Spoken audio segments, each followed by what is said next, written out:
The Chiao family sped up their plans. All the adults in the family used the excuse of moving to avoid working, and several responsible grown-up grandchildren joined in. Since Jianing already knew everything, there was no real need to hide it anymore.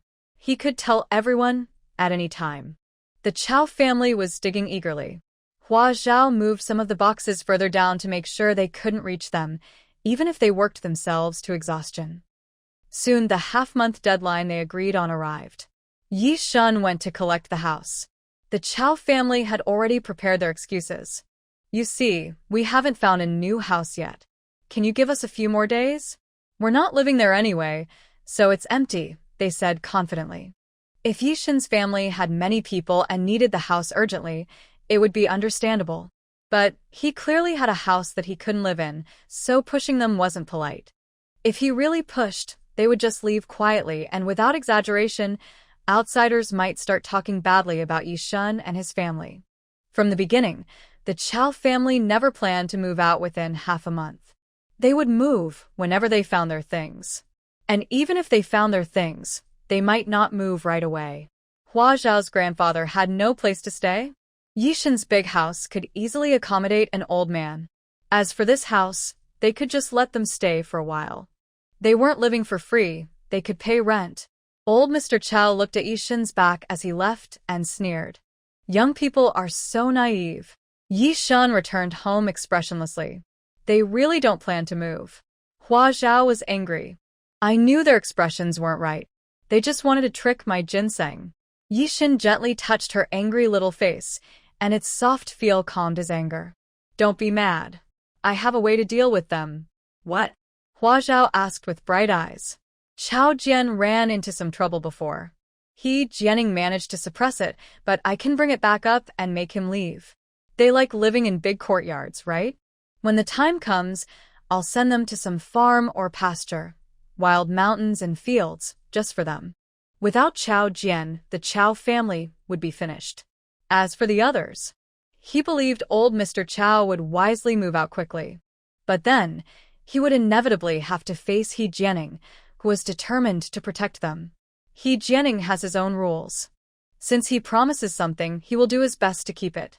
As long as he tries, he has not failed at anything so far. This is why he has lived so long. He has used his methods to deal with many people and has helped many others. A complicated network of relationships protects him. When they finally clash, no one knows how long the Chiao family can stay.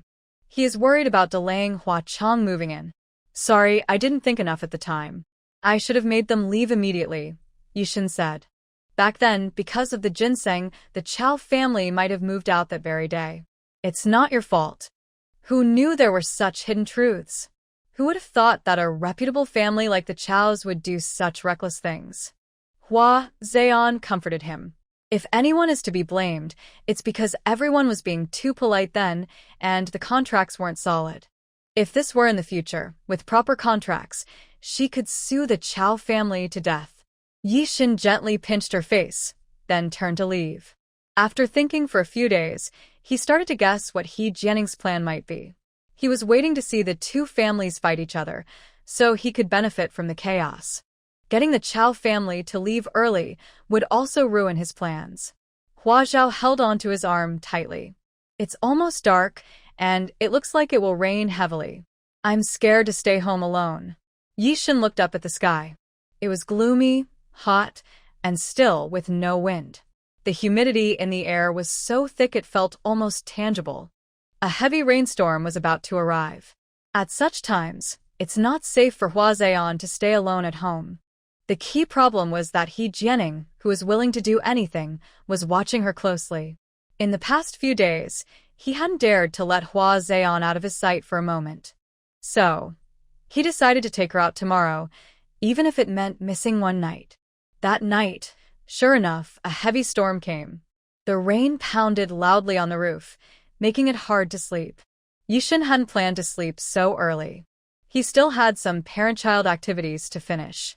Hua Zheon forcefully moved his hands away from his chest. Tonight, there was something important to do. I want to go to the window and listen to the rain, she said. Be good. We shouldn't go out. It's so loud inside the house. It's deafening, Yishan replied in a husky voice, then placed his other hand on her. Hua Zheon used both hands to hold his hands down on his head, then turned over and sat on him. This pose looks so much like the one from before. It suddenly made Yishan turn red with embarrassment. Hua Zhao giggled and quickly got off the bed, running to the side room. She slammed the door shut and said, "I need to use the bathroom." The bathroom in the courtyard was built in the southwest corner, too far away. At night, they had installed a toilet in the side room. Yishan helplessly stepped back. Hua Zhao reached out and pushed open the window of the side room, grabbing the vine of the climbing plant outside. She poured energy wildly into it. The underground roots connected with each other, forming a big web under the Chiao family's yard. The Chiao family members weren't sleeping either. Even in heavy rain, they weren't resting. But this time, they weren't digging in the yard. They believed they had dug enough in the past few days. They had checked everywhere, and there was no sign of anything deep. The chances were slim. They moved inside the house. The floor tiles had been broken open, and all the Chiao family members were busy in the 5 main rooms. The young children, who they thought couldn't be kept from talking, had already been sent to relatives' homes to stay. They left, just as the side room was emptied out. The Chiao family had been determined these days and had also dug into the side room, but still, they didn't find anything. They hoped everything was in the main room. All the Chiao family members, young and old, worked together, digging with focus. Suddenly, there was a loud boom, and the house shook. The Chiao family froze for a moment before screaming and rushing out of the house. "It's an earthquake." Neighbors nearby also turned on their lights. The door of the side room suddenly burst open with a loud. A shadow, like the wind, rushed in and wrapped around Hua Zhao. Hua Zhao wasn't afraid. She knew it was Yishan. Yishan held her and quickly stepped out of the side room, then out of the main house, standing in the yard. He was very sensitive to earthquakes. They were truly terrifying disasters. "Are you okay?" Yishan held her tightly and asked nervously. Hua Zhao touched his chest, calming his rapidly beating heart. "I'm fine, really. It doesn't seem like an earthquake." Earthquakes usually last several seconds, but this shake only lasted a moment. "Everything is fine now," Hua Zhao said. Yishan nodded. An earthquake makes the whole world shake, but now everything around was quiet, only the sound of rain and a few startled shouts. It felt more like a house had collapsed somewhere. The closest house to their home was the Chiao family's, and their house was also at risk of collapsing.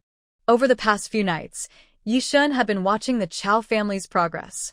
He knew they had already started digging the foundation, and with today's heavy rain, the house really might fall. Carefully, Yishan gently placed Hua Zhao on the ground, then quickly went inside to get an umbrella and a blanket to cover her. Before Hua Zhao could speak, he climbed onto the roof of the main house and looked down. With a faint light around, he could see that the Chiao family's area was a mess. Besides the main house's 5 rooms, the original side rooms, the back building, and the wall had all collapsed. Yishan smiled a little, thinking he might have caused trouble himself. But none of that mattered now. What mattered was that everyone was safe from an earthquake. He quickly came down, picked up Hua Zhao, and returned to the bedroom. He tore off her wet clothes and tucked her into bed. He leaned down and kissed her face. "I'll go check if anyone in their family is hurt. You should sleep now, don't wait for me. Just come back quickly if everyone's okay." "No need to get soaked in the rain with them," Hua Zhao said. Actually, she knew very well whether people were safe or not. She wanted to teach the Chiao family a lesson, but didn't want anyone to get hurt. Yishan replied, pecked her on the cheek, then closed the door and left. Yishan's arrival surprised the Chiao family. They quickly realized it wasn't an earthquake, but that their house had been deliberately damaged. And the visitor was Yishan. He was not someone easy to fool, and if he found out anything, it would be trouble. Just as the Chiao family was about to speak, quick-responding neighbors gathered around. "What's going on here? How did the house suddenly collapse? And so many of them." Other houses might have lost a shed or two, but the Chiao family's house was almost completely gone. Only a few rooms remained intact. Suddenly, with a loud boom, The 5 main rooms collapsed entirely. Now, everything was destroyed. Everyone stood in stunned silence on the open ground. What had the Chiao family done? Their house was in perfect condition, no different from their neighbors, so it shouldn't have collapsed so completely without reason. Director Chiao, what's going on? Yishan looked at Chiao Jian helplessly. Even if you don't want to return the house to me, it shouldn't be like this, right? This one sentence made the neighbors realize what had happened. Yishan traded a 100-year-old ginseng to win back his wife. This story has already been spread by old Dr. Sunday. Not only the people around him, but almost everyone in the circle knows about it. The Yi family is proud and eye-catching, but the 100-year-old ginseng is also very attractive. Currently, this ginseng is in the hands of old man Yishan. Everyone knows that. What they don't know is that the Chiao family is so unscrupulous. They took advantage and then acted innocent. They not only refused to return the house but also tore it down. People, using their flashlights, observe the Chiao family. They see only a few adults in the yard, no children, which confirms their suspicion. They did it on purpose, probably to prevent accidents by moving the children away early. It's not like that. Chiao Jian stared at Yishan. This was an accident. Today's heavy rain caused the house to collapse. We almost got buried inside. My house in the front yard hasn't been lived in for over 10 years, and it won't collapse for another 10 years. Why did your house all fall down? Yishan asked. This question is hard to answer. Originally, all the houses belonged to the same family and were built with the same quality. The Chiao family's house in the backyard was the main house, and it was better built. Such noble houses, even left unused for 100 years, usually wouldn't collapse. Exactly.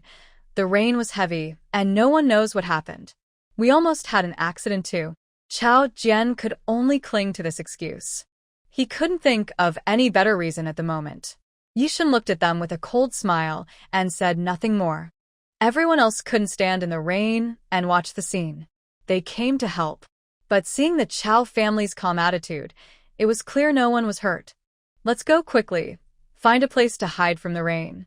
We can deal with this mess tomorrow, someone suggested. This remark made the Chiao family feel heartbroken. They didn't plan to move out, nor did they expect the house to be torn down. All their belongings were still in place. Clothes and bedding weren't worth much. But the valuable appliances like TVs, washing machines, and sewing machines were definitely ruined. Old Chiao's collection of various jade artifacts, accumulated over a lifetime, was also probably damaged, though no one knew for sure. Old Chiao came from an ordinary family. As a child, he worked at a pawn shop. Later, through hard work and talent, he became the shopkeeper. Surrounded by antiques, he developed a love for them, especially various jade pieces, which he collected through different means. After the founding of the country, he hid all his wealth to become a member of the working class. He concealed valuable items in many places around the house. Only a few favorite jade pieces, which he cherished most, were kept close to him. Later, when he moved into the Yi family's house, he naturally brought his belongings with him. He carved a hole in the main wall and hid some items inside. Now, those items are probably crushed by the house. Thinking of this, old Chiao suddenly let out a loud cry and squatted on the ground, crying loudly. He wanted to rush inside to find his boxes, but he was afraid. There were so many people watching. He didn't dare. If those items were seen, he would have to explain where they came from. He couldn't say they were bought later, with money from somewhere else, or that he had them before. That would be even worse. In 1976, there were many discussions about class origins. People were divided into classes and ranks. If he said those items were saved from the past, his capital would definitely be over 2,000 yuan, and he would be labeled a capitalist. That would ruin his family. What's going on? Is there a grandson inside? The crowd was startled by his crying and asked quickly. The Chiao family members shook their heads. Everyone at home was fine. Oh, he's just worried about his treasure, right? Someone who understood the situation made a teasing gesture to others nearby. Old Chiao loved collecting antiques all his life. Although he later pretended to be poor, once he and his sons gained some status, They had enough money to buy cheap things openly and enjoy them. Chiao's sons, influenced by their father, all had some hobby for antiques. Some liked porcelain, others liked calligraphy and paintings, and some liked miscellaneous items. Now, hearing their father cry, they also felt emotional and wanted to cry too. The crying of the Chiao family and the surrounding people's discussions were all heard by Hua Zhao. She was a little surprised. The roots beneath the ruins, which had been calm, suddenly trembled and spread throughout the wreckage. All the items in the ruins were in her mental world. Money? No. Porcelain? Most of it was probably broken. No. The only two items that were still safe in boxes, but the boxes were broken and the porcelain was dragged to the ground. The calligraphy and paintings were similar. Most of the ones hanging outside were destroyed, but a few inside the boxes remained. Hua Zhao dragged the boxes underground with her. The heavy rain is now even stronger, and pulling them out of the box would almost destroy it. Suddenly, a root touched a damaged box among the rubble. As usual, Hua Zhao let them check inside. The moment the root touched the contents, she sensed something different. Controlling these roots consumes energy, but at that moment, she felt her energy being replenished. A large amount of special energy flowed continuously through the roots into her body. She guessed what it was and carefully looked. Sure enough, it was a box of jade artifacts, all of high quality, comparable to the bracelet on her wrist. Unfortunately, none of them were intact. They were all broken. But she decided to take them anyway. Even if she couldn't wear them, she could still absorb their energy. Stop crying so much. Let's see if we can save them after the rain stops tomorrow, advised old Chiao, who was crying the hardest. Chiao Jian had calmed down and helped his father to stand. He scolded his younger brothers, warning them not to cry anymore or it would be embarrassing. Chiao Jian supported his father and stood in front of Yishan. Can we stay at your place for a night? Your house is big, spacious, and no one is there, he said, looking at the neighbors around. Other people's homes are not as convenient as yours. Old Chiao, fighting back tears, was stunned and suddenly stopped crying. They finally had a reason to openly enter Ye's front yard. They dug 3 feet into the backyard, but found nothing. The missing items must be in the front yard. Over the years, old Chiao had sneaked into Ye's yard many times when no one was home, even digging in suspicious spots, but he never found anything. However, he was not willing to give up without digging deep and tearing down the house. He wanted to recover what he had lost from Ye's house. Everyone looked at Yishan, waiting for his answer. Yishan nodded and turned around. Come with me. The Chiao family's reason was very reasonable. Most neighbors had their own private courtyards, but like Chiao's family, most had 3 or 4 generations living in one yard with 15 or 20 people and not enough rooms. No one else had such a large yard with only 2 people living in it. If he refused to let the Chiao family seek shelter from the rain, he would face criticism from the community. Yishan also wanted to bring them home to discuss the issue of compensation. Their house collapsed because of them, so they should pay for it, right? When they entered the Yi family's courtyard, the Chiao family members immediately looked around, searching for a good place to hide things. Everywhere looked suitable, and they really wanted to dig and see. However, Yishan, noticing their gazes, closed the second door leading to the inner courtyard. The group was left in the front yard of the compound. Just stay here for the night, Yishan said. You. Cao Zian Gelat. His wife couldn't help but say, Is this how you treat guests? Here, I have a separate front yard just for you. In other people's homes, you can only stay in the yard, Yishan replied.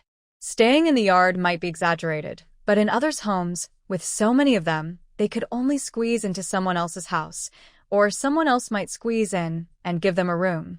Honestly, this place was more spacious and convenient. All right, thank you, old Chiao said. But we still need you to bring us a few beds and quilts. Okay, Yishan nodded and turned to leave. As he left, Chiao Jian, who was squeezed in the corner, suddenly got angry. This kid is too arrogant. What's there to be proud of? We need to teach him a lesson. Once they said that, the room fell silent. They realized that it wasn't easy for Chiao Jian to deal with the Yi family. But they couldn't do it, Others could. They had now involved that person. Dad? Chiao Jian looked at his usually quiet father and asked. Every important decision in the family was still made by old Chiao. Is it easy to teach a reckless young kid a lesson? We're in trouble now, and neighbors should help each other. Let's stay here for now, old Chiao said. When the time comes. Old second Chiao's eyes lit up and he immediately said, when we find the things, we can leave. Old third Chiao frowned. But he's at home. How can we find things? Are you stupid?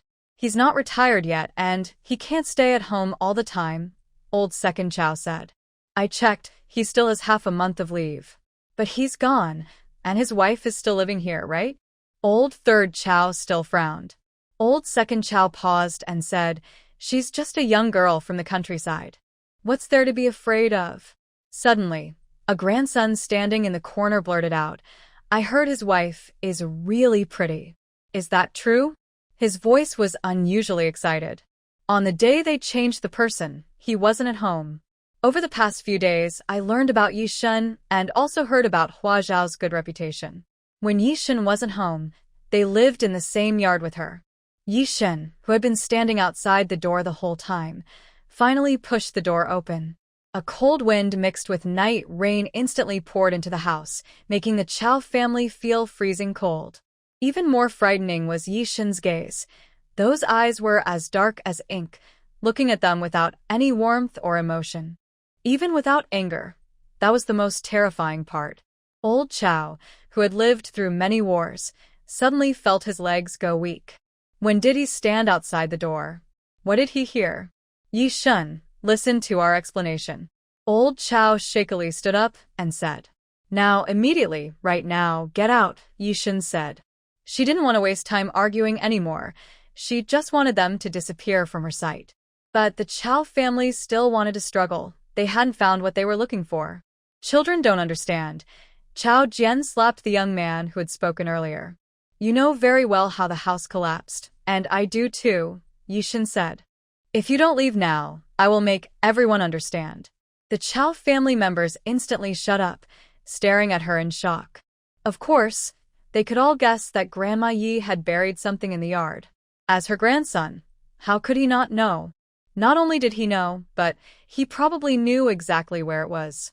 They had reacted for so many days. He was just watching them play tricks. The item must be in this yard. We're leaving, old Chiao said. The Chiao family quietly followed him and left. Yishan returned to her bedroom, looking at Hua Zhao, hesitant to speak. What's wrong? Why did they leave? Hua Zhao asked. She heard the conversation just now, but pretended she hadn't. She thought Yishan was impulsive for alarming them, but she knew it was all because of her. She liked this kind of impulsiveness. Some men are so strong and rational that it's frightening. Even if their wives are teased or harassed, they can pretend not to see if it serves their purpose. What use is a man like that, no matter how strong he is? Yishan helped Hua Zhao lie back into bed, pinched her little face, and said, I want to go out for a bit. Alarmed, she had to think of a way to fix this. If the Chiao family were smart enough, they would go to find Jianing now. And if Jianing were smart enough, he would. Forget it, there are still people outside, I can't leave. Yishan took off his clothes, slipped under the blanket, and held his young wife close. On this chaotic rainy night, how could he feel at ease leaving her alone at home? Not to mention that Jianing had people watching both families outside. Even the collapsed Chiao family house had already drawn many curious onlookers. Just a street or two away, there were crowded courtyards. Amid the sound of rain, he could already hear rubble being moved in several directions. Clearly, there were plenty of people trying to take advantage of the situation. His young girl must not be put in any danger. As for Jianing, let him come if he dares. But the first to come closer was the girl in his arms. For the first time. No. Since that very first night, this was the second time she had taken the initiative to lean into his embrace and hold him tightly. It was impossible to walk all the way to the south third ring. Chiao Jian settled his family in a small guest house and went to find Jianing himself. Jianing already knew what had happened and was laughing at the Chiao family's foolishness. Did they really dig so deep that they destroyed their own foundation? How did they not get buried alive inside? Living while being this foolish. What's the point? What he didn't know was that the Chiao family had actually been driven out by Yishan. He had only sent out 2 men, one to watch the Chiao family and one to watch the Yi family. The one watching the Chiao family had reported back when they entered the Yi household, but the one watching the Yi family had seen no movement. Jianing stared at Chao Jian in disbelief. You're saying you were in his house, speaking badly about him, and he overheard you? He suddenly wished his own house would collapse too, just enough to crush this fool. Of course, only the side where the fool was standing. He had no intention of being buried along with him. Do you even know what kind of person Yishan is? Forget it, you wouldn't understand. Losing all interest in talking to such a fool, Jianing waved him off. Go. Leave the rest to me. After sending Chao Jian away, Jianing paced back and forth on the floor. Yishan had made no moves for an entire week, which surprised him. His men had tried to hint at Chiao family's strange behavior, but Yishan hadn't reacted at all. Jianing had almost believed the rumors were false. But in the end, Yishan had known everything all along. The real problem was that his own men hadn't even noticed when Yishan had figured it out. As expected, he's impressive. Jianing sighed softly. Since he knew what the Chiao family was doing but remained patient and silent, his self-control was beyond that of ordinary people. Old Lady Yi has good judgment. Jianing sneered. But unfortunately, heroes often fall for beautiful women. It's not really something to fear. He knew the truth but couldn't help but speak out, making everyone uncomfortable. Sorry about that. Let Sun Qian take people with him, Jianing told the young man inside. Yes, the young man replied and left, disappearing into the rainy night. At 3 a.m, Hua Zhao felt she had just fallen asleep when the door was suddenly knocked loudly.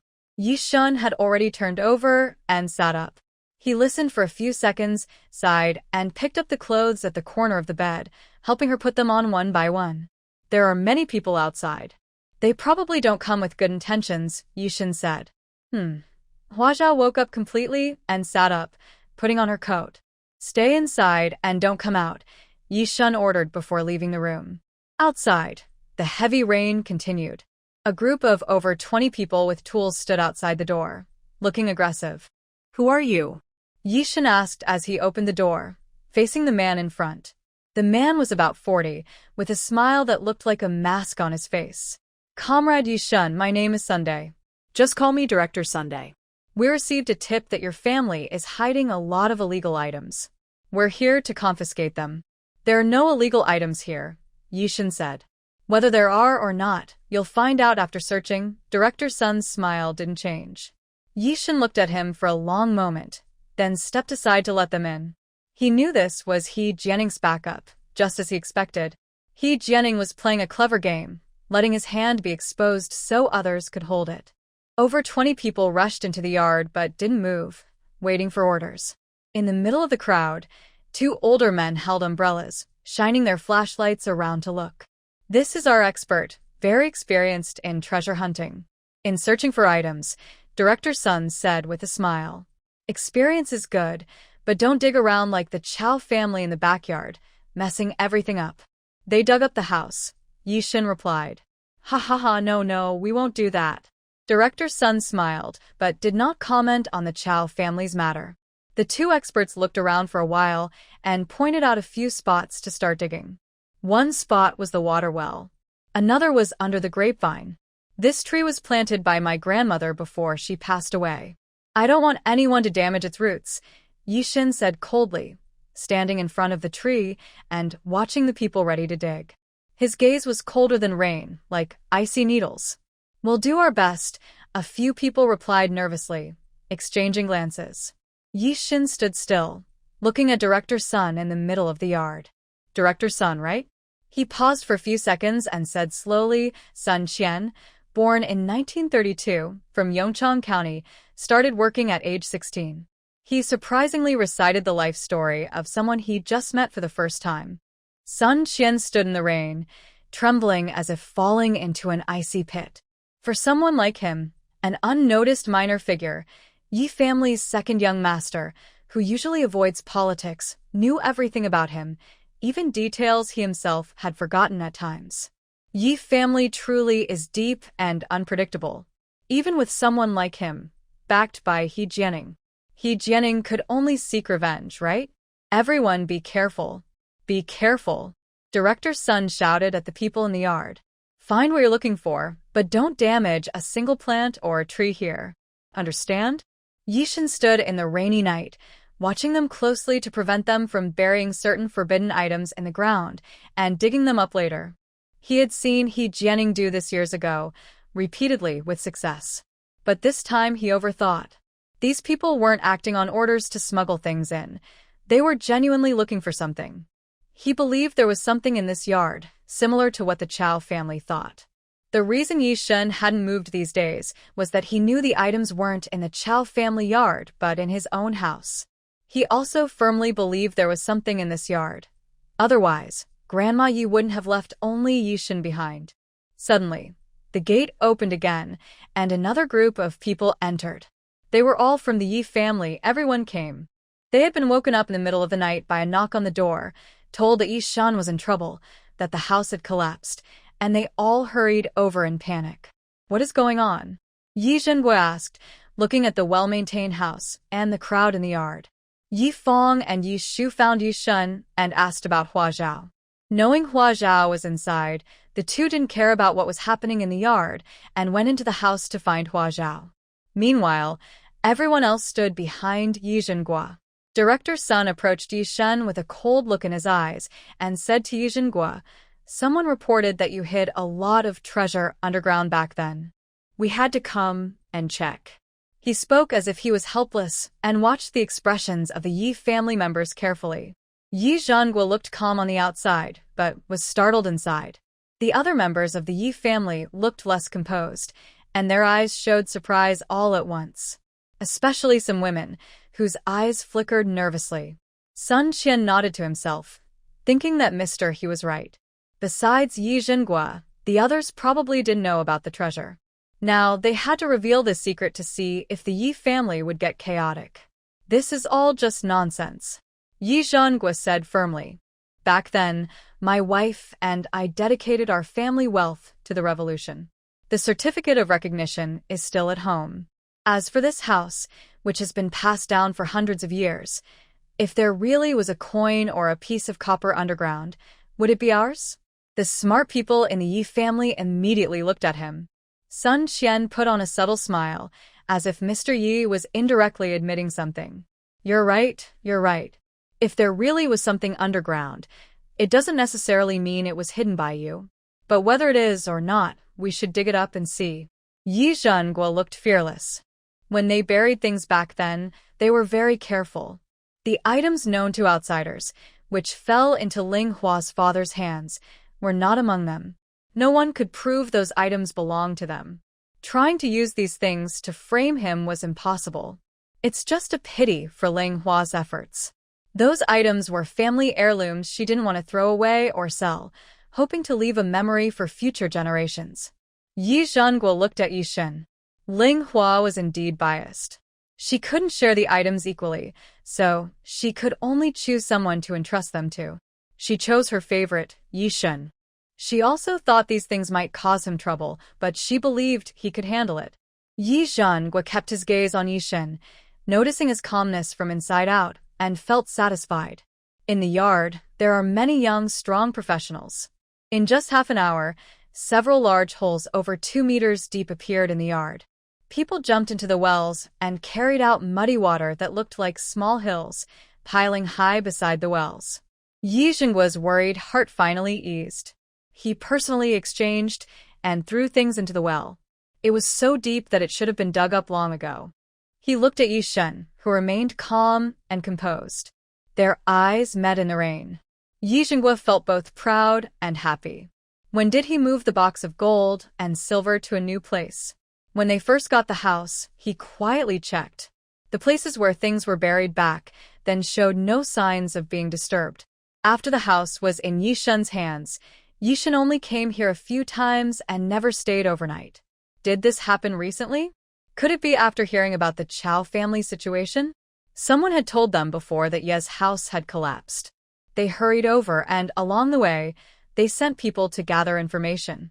Now, the Yi family members sit in a side room, watching outside through open windows as reports keep coming in. Yes, Ye's house did collapse, but it was the house that just returned to Ye's family, Chao's house. Chao's house looked fine, so why did it collapse? Based on the current scene, clever people already know the reason.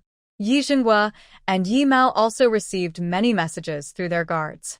Sun Qian stood under the eaves, not stopping anyone. He had no right to stop them, and he couldn't. Not only that, even he didn't have the strength to confront the Yi family directly. The master said their main goal was to find the items. Once they found them, even if the Yi family was safe, they would still suffer. The Yi family wouldn't be easily crushed or manipulated. They could dig for days if they wanted, as long as they wished. But that wasn't the Yi family. It was a family doomed to fail.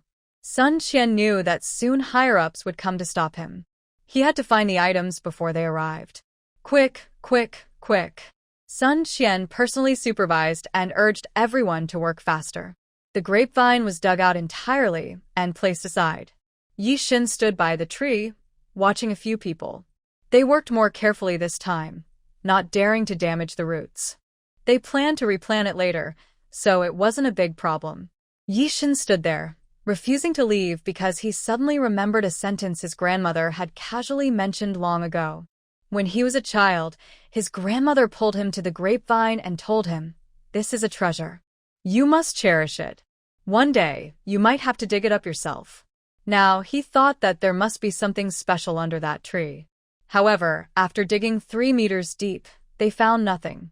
The chances of there being something underground were slim, because they would soon hit the water table if they kept digging. Most people wouldn't hide things that deep. Maybe they buried it safely, but it could have been washed away by water at any time. Yi Zhengguo's heart eased a lot. As long as they couldn't find anything here, other problems wouldn't be too serious. Yishan assumed there was nothing there originally. He stood by the grapevine, watching a few people finally move to the spot where he and Hua Zhao had recently buried the treasure. What should he say now? He could say it was left by an ancestor hundreds of years ago. The old painting was old, but he and Hua Zhao had placed it together with some gold bars and silver coins. Among the coins, there were a few with angry faces. The history wasn't very long, so it was hard to explain. Or he could say it belonged to the Liu family. Before the front yard returned to their hands, it had gone through 5 owners. Over these 18 years, the 5 owners had come and gone, and the Liu family had suffered the most. 10 years ago, the first wave of owners fell apart and no one was left in the family. Sorry, but they could only take the blame. Just as he was thinking, someone suddenly shouted behind him, "Oh no, we hit underground water." It was the person digging near the grapevine. Yishan turned around. The person behind him had already crawled out of the pit. In just a few seconds, water from the well surged up, increasing rapidly and continuously. Eventually, a spring formed at the roots of the tree, and water gushed out loudly. Everyone was stunned. This spring water was faster than rain and much more abundant. In just a few minutes, it flooded the yard, filling the newly dug holes instantly. They couldn't dig anymore. Unfortunately, they found nothing. Sun Qian wiped the rain from his forehead, feeling cold sweat mixed with the rain. If they couldn't find anything, the Yi family wouldn't be blamed. Someone had to take the blame for their anger. It was obvious who that person was. Although the teacher would protect him, this time, even if he didn't die, he would be badly hurt. "Keep digging," Yi Zhenghua said, standing beside him. "Don't stop. If you don't find something today, don't leave." "Ah." Sun Qian chuckled nervously, actually urging 20 people to keep digging. His desire to survive was very strong. The 20 people obediently started working, but with the rain and spring water, they were just mixing with mud. When they reached about half a person deep, they couldn't continue. Yet they kept trying until someone stopped them. "What are you doing? Who told you to come here?" A group of uniformed people rushed into the yard, surrounding Sun Qian and his team. Sun Qian knew his task had failed. He sadly explained who he was and what he was doing. After being scolded, he was taken away. Wait a moment, Yishan suddenly shouted. Everyone stopped and looked at him. Things should be done thoroughly. Director Sun, you brought people here to search my grandson's house for illegal items. Have you found anything yet? Yishan asked. Director Sun grinned. Not yet, we haven't searched everywhere. There are still many places left. He looked at the house in the yard. Besides the main house, his team had only done a quick look inside. The house was empty, and there was nothing suspicious. But the underground hadn't been dug up yet. Come on, keep going. Yizan guo yellet. Start searching now. Finish and give me the results before you leave. He was very confident about the house. They hadn't buried anything inside. Yiming, go open the door and let the neighbors come in to witness, Yishan said. Yiming immediately went to open the big door. Outside, in the shadows, many people with umbrellas were watching. The Chiao family's house collapsed, and the Yi family was being searched. With such a big commotion, how could they miss it? Invited by Yi Ming, everyone hesitated, but then followed inside. Old Yi, this might not be good. What if they also cause your house to collapse? Someone advised, naturally siding with Yi Zhenghua. Isn't there an expert here? If something is buried in the foundation, we don't need to dig it all out to find out, right? Yi Zhenghua asked, looking at the two experts hiding in the crowd. The two didn't dare look at him, just nodded. Then hurry up and check. Finish and give me the results. 2 experts are not enough, so call all the experts to me. Clear my family's name, so that some people don't keep thinking about it every day and really believe my family has some treasure. After Yi Zhenghua finished calling, 5 or 6 experts arrived. He had previously asked someone to invite them. He wanted to settle this quickly and publicly so that some people wouldn't keep worrying about it. This included some members of the Yi family behind him. Yi Zhenghua surprisingly brought experts himself, not sure if he was fearless or hiding something from these experts. Dig it up. After Yi Zhenghua spoke, he sat back in the side room. After looking at the grapevine leaves, Yishan finally approached him and said, Grandpa, Mom, Dad, and you all go to the main room and sit. Yi Zhenghua didn't move. Let your mom and your aunts go to the main room. Your dad, your brother, and I will stay here and wait for the results. Actually, he knew Hua Zhao was inside. The men in charge, the ones talking and knowing neighbors, would definitely go inside to look for them. It's not convenient to go in and out. Is your wife okay? Was she scared? Yi Zhenghua suddenly realized and urged, hurry, and go inside to check. Yishan was about to move, but Yi Mei suddenly spoke. If she's fine, you all pack up and come out so the experts can check. Is that okay? She looked at Yishan with a meaningful look. Yi Mao and Yi Ming also looked at him. Everyone was smart. The old master's attitude made them realize there was really something underground. Now, either Yishan digs it out and buries it somewhere else, or it's still not buried and is in the main room. Yishan nodded. It's convenient. After saying that, he turned and went to the main room. So many people, noisy and chaotic. Who knows if little Hua was scared? Zhou, Li Hua couldn't wait anymore. She held Lu Yuegui's hand, crossed Meng Longji and Wen Jing, and hurried to the main room. She wanted to be the first to go in and see. But of course, there was nothing there. The 5 rooms in the main house were almost empty, not completely empty, but almost. Inside, only a few pieces of furniture bought by Yishu and some small daily items, no big or small boxes. Now, the wardrobe doors were open, and inside was empty, no clothes hanging. Zhou Lihua's heart was suddenly unsure whether to feel happy or disappointed. Are the children okay? Yishan asked Hua Zhao, pulling her arm. There are many people inside, and he feels shy to ask her directly if she is okay. Everyone is fine. Hua Zhao smiles at him and asks, why didn't Grandpa and Dad come in? She doesn't care much about formalities. Her way of avoiding trouble is much simpler than most nowadays. They are watching the people outside. Yishan touches her hair gently. Such a naive girl, doing everything based on her heart. Go get the stove from the kitchen, and some and vegetables. I'll make some soup to warm everyone up, Hua Zhao says. Yishan smiles and immediately goes to do as she asks. Soon, a pot of soup is ready. Hua Zhao secretly adds a small piece of ginseng root, about the length of a fingernail, into the soup. After drinking the spicy soup, Yishan feels warm all over, as if the cold and tiredness in his body suddenly disappear. Such a good child, such a good child, Yishan nods repeatedly. He liked Hua Zhao from the first time he saw her, and now he likes her even more. Inside, the women of the Yi family are also drinking soup. After finishing a bowl, their fatigue is gone. Now they have the energy to talk about other things. What's really going on? Miao Longji whispers to Yishan, staring at the closed door. Probably around 1 a.m., the Chiao family's house suddenly collapsed. I went to check on them, and luckily, I took them into shelter from the rain.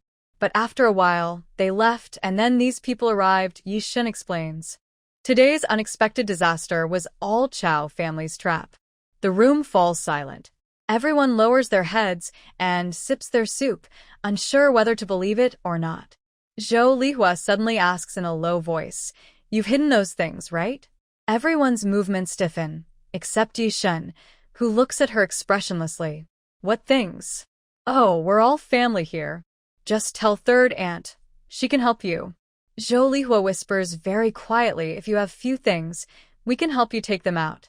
They can't search us all, right?" If the situation weren't so serious, Hua Zhao might have laughed. Is she an undercover agent sent by Jianing? Yishan no longer wants to talk to her. He turns to Hua Zhao and says, "Later, we all have to go out. Let them search this room. If you have anything to bring, pack it in your school bag. They probably won't search thoroughly. How much can a school bag hold? Even if the bag is filled with valuable items, such a small amount is not a big problem." Hua Zhao had already packed her bag. She carried it over, which contained 3 paintings she bought earlier and a set of jade jewelry. She also took off her gold and jade bracelets and put them inside. She also brought 2 stacks of money. When she arrived, she had brought 20,000 yuan for emergencies. Now, the largest bill is 10 yuan, so 20,000 yuan is like 2 big bundles of 200,000 yuan in later years. Although she has spent over 2,000 yuan, she still has a lot left. She also brought her personal clothes. She didn't want a stranger man to touch her. Her bag was full of things, packed tightly. Yishan picked it up. "Let's go." Hua Zhao didn't want to move. "I was planning to make some soup. It's almost dawn, and everyone must be hungry." It was better not to say anything, but once she did, everyone felt uncomfortable. After a night of shock, fear, and rain, she was now saved by a bowl of soup but felt hungry. "Bring the stove over and cook in the side room," Yishan said. Then he saw Hua Zhao was only wearing a dress, and even her loose maternity clothes couldn't hide her good figure. Especially her chest, which seemed to have grown again recently. The loose clothes were stretched tight. Yishan immediately put down his bag, went inside, and took his coat to put on her. The long coat wrapped her up completely. Yishan looked at her and buttoned up his jacket from top to bottom. Now she was fully covered and warm. Hua Zhao reached out and shook her sleeve, then stuck her hand out and whispered with a smile, "It must look very ugly, like a kid sneaking into adult clothes." Yishan, holding his bag in one hand and her wrist in the other, said, "You are just a kid." They were the first to leave. Yi Shu and Yi Fong exchanged a glance, smiling. Even at this moment, they were so relaxed. Flirting. It must be fine, right? Either they had nothing to worry about, or everything was settled. They sighed in relief and followed out. Zhou Lihua's expression wasn't very good. She paced around the room, even looked up at the ceiling, and finally left reluctantly. When Sun Qian spoke, she believed him. She knew her mother-in-law was once from a noble family, of noble descent. She said, "Even a broken ship has 3,000 nails. How is it that after so many years of marriage, I haven't seen a single nail? So, they are all here. This old lady is too biased. Giving the house to Yishan alone is one thing, but also giving him the family heirlooms? It seems only he is the biological son, and the other grandchildren are just adopted, right? After today, I must ask clearly. If I can't find out, I will let Yishan come back and ask himself." The women of the Yi family came out of the main house. Sun Qian immediately took his two experts inside to pry up the floorboards. A few uniformed people watched them closely to prevent them from sneaking anything in. Hua Zhao felt a bit sad. Breaking down the Chiao family's house was unavoidable. Since they had already turned it into a dangerous building, if she didn't tear it down, they wouldn't move out. If they stayed for another 10 or 8 years, the ownership of the house would become unclear. Then, they might get a huge bargain? No way. Moreover, if that dangerous house collapsed and hurt the Chiao family members, they would blame the Yi family later. When that time comes, they will remember that the house belonged to the Yi family and hold them responsible. So, she had to tear it down. But her own good house was being dug up like this, and it hurt her to see even a brick or tile damaged. It was an ancient building. It's okay. The original floor was already damaged. I'll have them replace it with new ones. Hua Zhao looked up in surprise because it was Yi Mei who was speaking to her. She hadn't said anything earlier. Her concern was obvious on her face, and Yi Mei seemed to want to support her. Thank you, big sister, Hua Zhao said, somewhat confused. She thought Yi Mei might have some opinions about her. Because earlier, when she was inside the house, she had gossiped with Yi Shu and Yi Fong about the woman with short hair that day. She understood the look in Yishan's eyes when he saw her. Yi Shu also didn't hide it and told her about Ma Jiangwo. Compared to Ma Jiangwo, Hua Zhao thought Yi Mei definitely liked Ma Jiangwo more. As for her, a latecomer like herself, she must have some opinions. I have no opinion about you, Yi Mei said calmly despite Hua Zhao's surprised look. Who Yishan marries is his own choice. I never thought of forcing him. Flower Zhao looked impressed. The people of the Yi family are truly very clever. Although she didn't intentionally hide her emotions, it was obvious to everyone and easy to guess what she was feeling. About what happened earlier, I didn't investigate thoroughly before jumping to conclusions. I brought people here and caused you harm. I'm sorry, Yi Mei said again. Seeing her sincerity, Flower Zhao smiled and replied, It's okay. Just next time, don't be so easily fooled. Yi Mei slightly curved her lips in a small smile. I won't. Flower Zhao relaxed and focused on cooking. Soon, a pot of fragrant dumpling soup was ready. Everyone outside lost interest in working. Flower Zhao made several pots. Later, her own people helped themselves, but Sun Qian and his team didn't get any. Yi Zhengguo drank the delicious dumpling soup, watching them get nothing, and felt quite satisfied. Around 8 o'clock, another friend of Yi Zhengguo arrived and took Sun Qian away. Before leaving, Sun Qian publicly admitted that they had received false accusations and there was nothing hidden in the Yi family's yard. Now, there were over 100 people in the yard, including some experts. They watched the whole process. They didn't know about the flood in the yard, but they believed the Yi family's house definitely didn't hide anything. As for the yard, they trusted Sun Qian and the two well-known experts he brought, who dug for a long time but found nothing. So, there was probably nothing there. It seemed there really was nothing in the yard. The crowd dispersed. Yi Zhenguo and Yi Mao and Yi Mei went to handle the follow-up matters. The women and other family members stayed behind. I'll find someone to help you fix it, Yi Ming said. I'll ask some teachers and students from the architecture department to come and help restore it. He looked at the messy yard. Most of the belongings had probably been moved away by his brother. Yishan looked at the half-finished pit, soaked by the heavy rain. He felt a bit sad about the ancient paintings. But at least they hadn't been discovered. That was a real blessing. Then I'll trouble my older brother, Yishan said.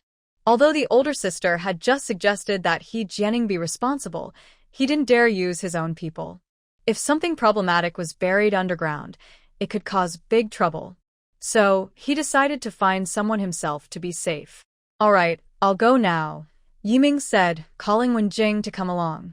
She was shy and hesitant, looking at Zhou Lihua, not wanting to leave. Where are the things? She was still waiting for Zhou Lihua to ask about them. Yiming's expression darkened, and without saying a word, he pulled her to leave. Yi Fong looked at the grapevine in the yard with some concern. It seemed healthier than when she last visited. The leaves were greener, the grapes larger and fuller, and many new flowers had bloomed. Maybe Hua Zhao really knew how to take care of the grapevine. Can it still survive like this? Yifang asked.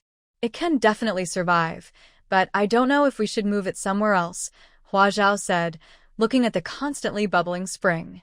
She was a bit surprised. What should we do? Will it stay like this forever? She had just broken through the last layer of soil, causing underground water to gush out, but she didn't expect it to be like a fountain. Probably because of the heavy rain today. It should be fine in a few days, Yishan said. He had seen this kind of situation a few times before.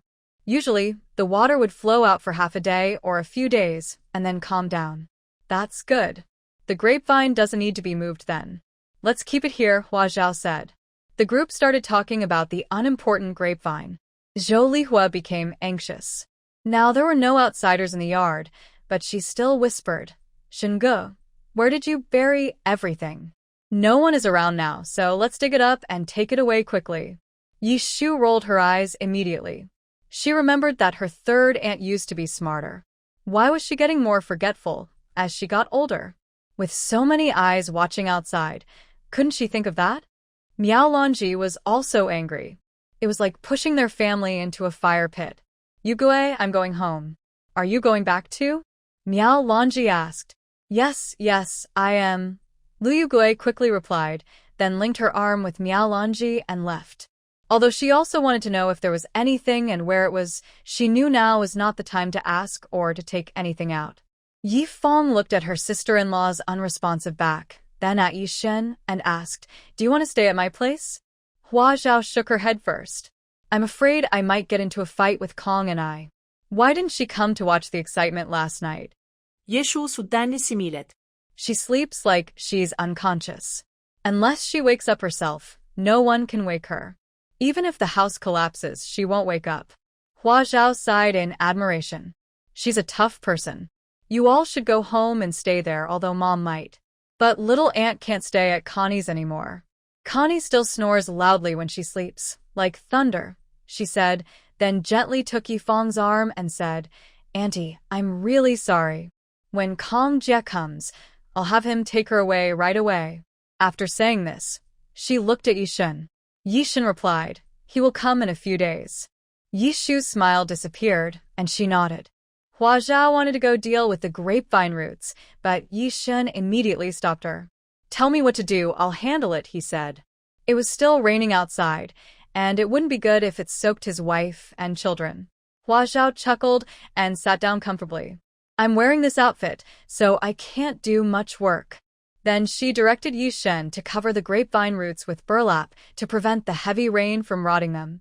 Actually, she was just pretending.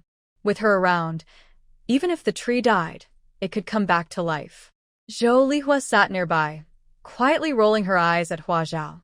The young girl was shameless, not modest at all. In front of so many people, she was acting flirtatiously with the men, making eyes and gestures. So improper.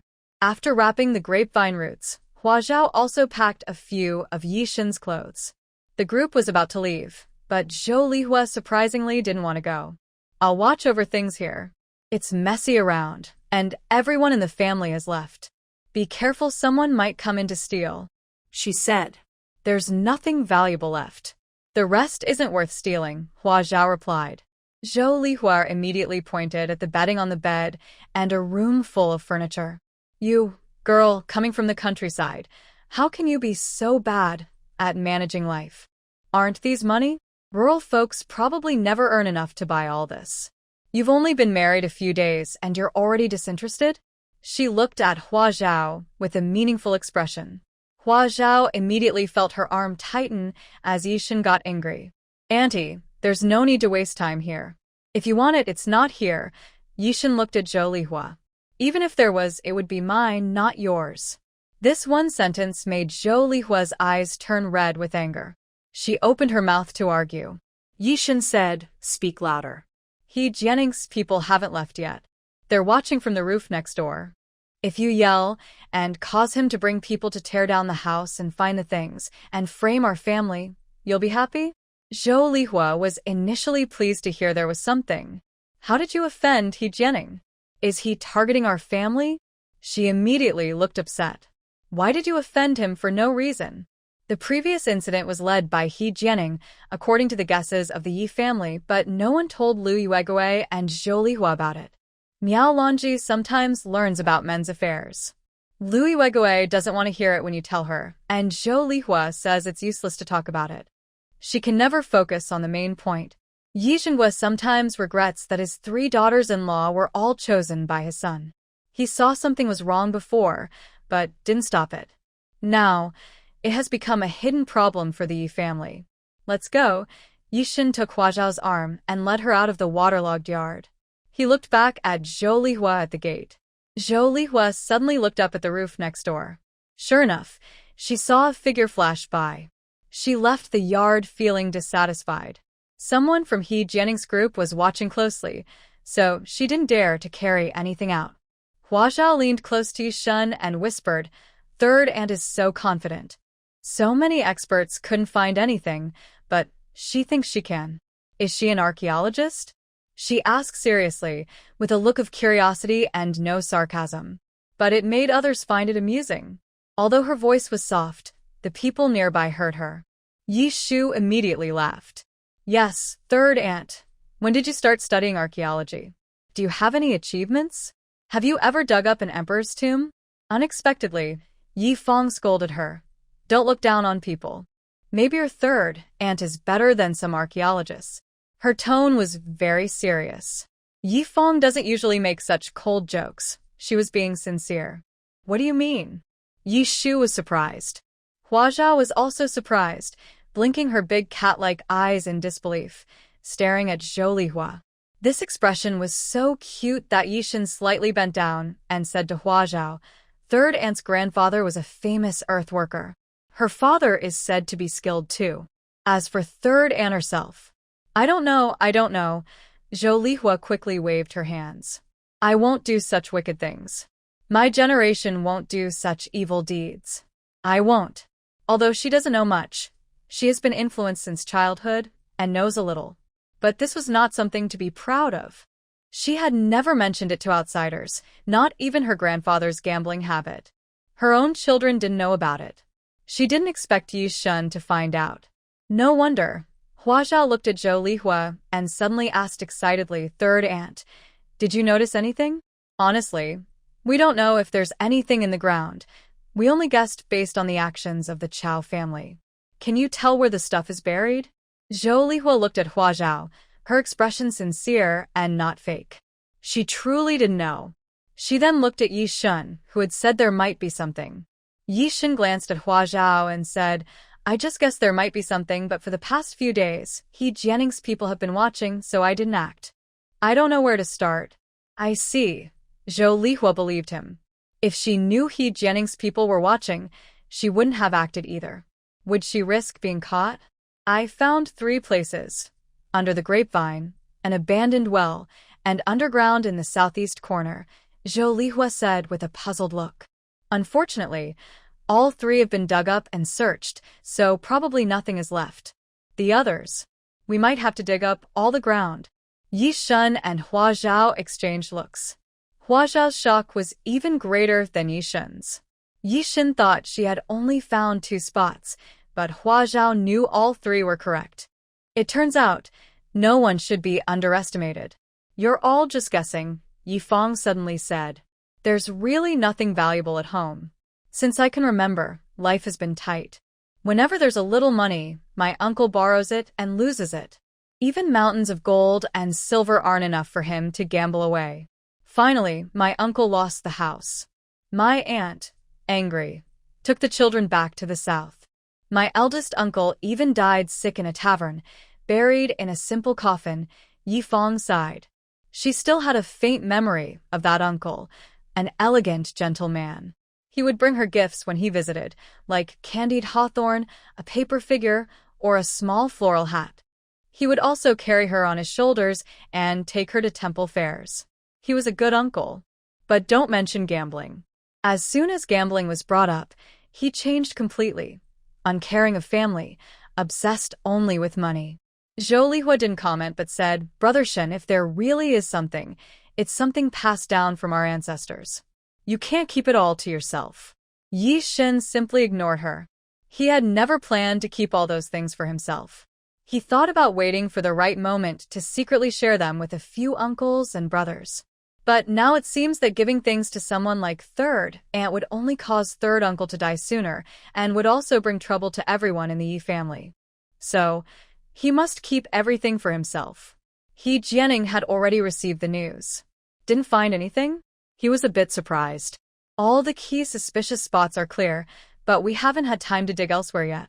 We'll have to wait for later. The young man said. There is no later. Jianing shook his head. I only used the same trick once on a person. If not, then forget it. He smiled slightly. Let's try a different plan. The young man looked up at him, waiting for new instructions. Go tell the Qi family about Hua Zhao's identity, Jianing said. His goal from the start was Hua Zhao. To make her leave Yishan. No matter the reason, as long as the Yi family despises and abandons her, it's fine.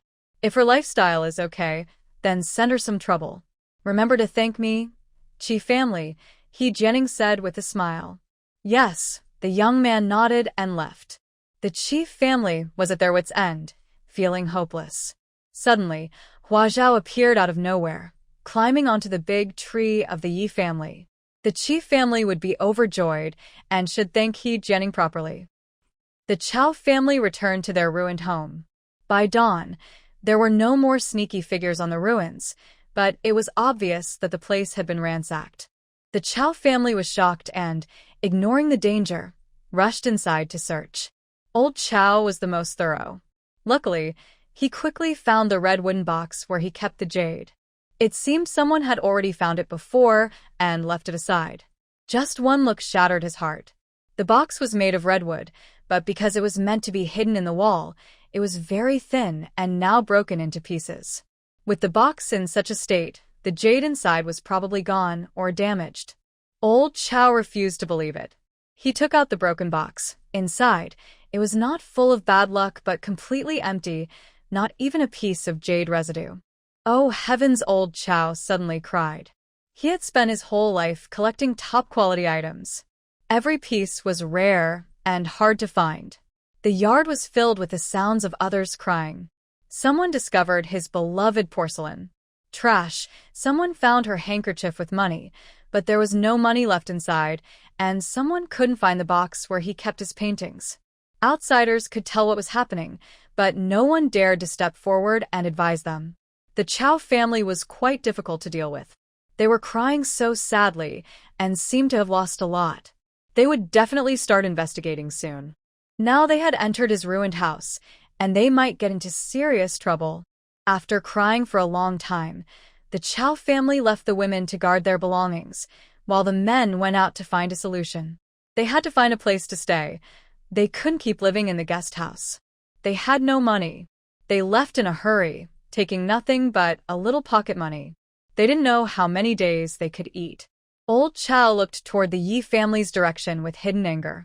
The Yi family couldn't stay there anymore. Their house was also about to collapse, just like his.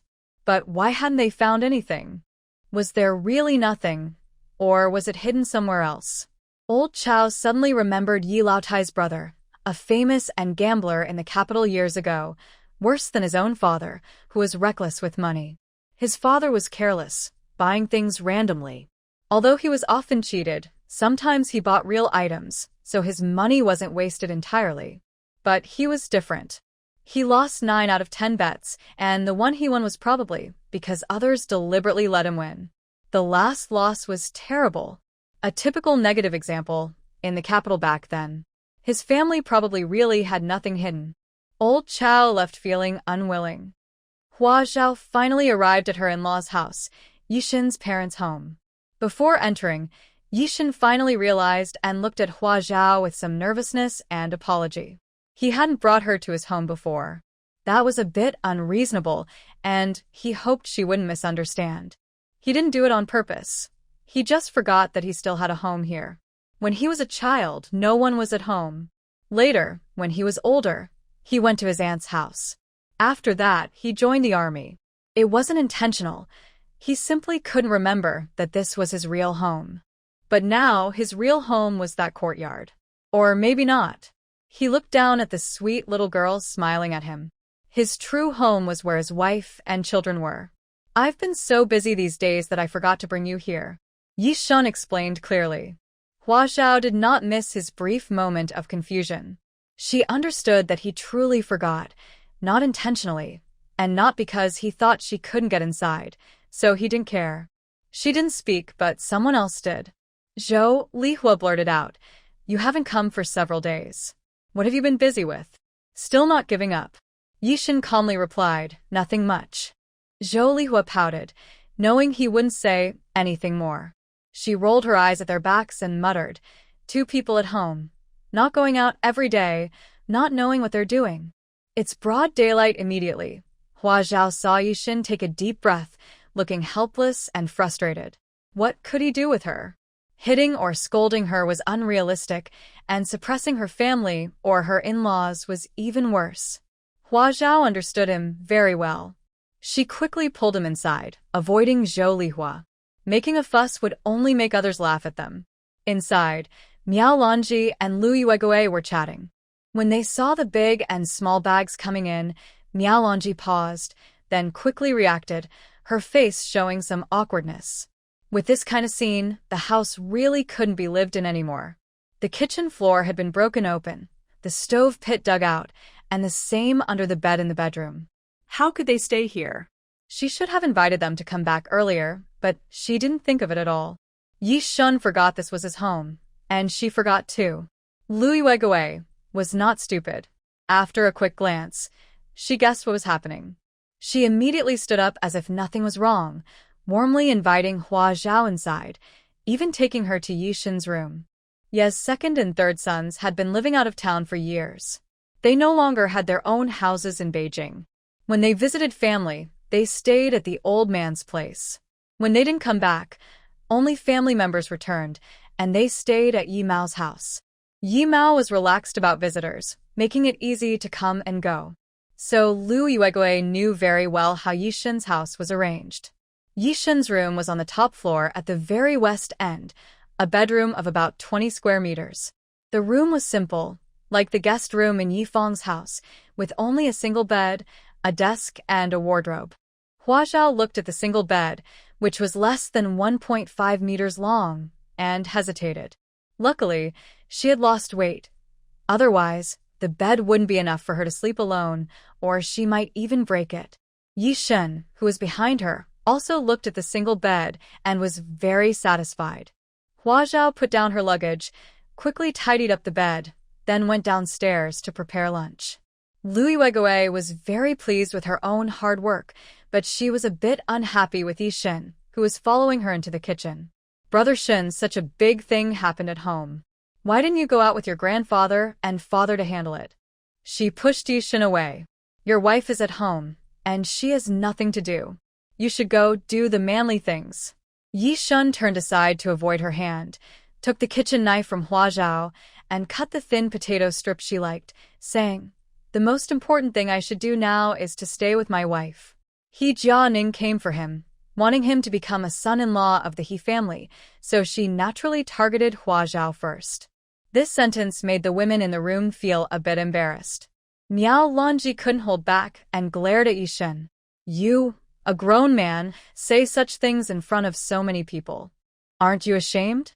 She also glanced at Hua Zhao. The young girl was quite impressive, making her son fall head over heels for her, as if she was a different person. Hua Zhao blinked. Why was everyone so excited just over a little thing? Was it really that serious? If she really taught Yishan to pick up bad habits, wouldn't they be scared to death? "Everyone, go outside quickly.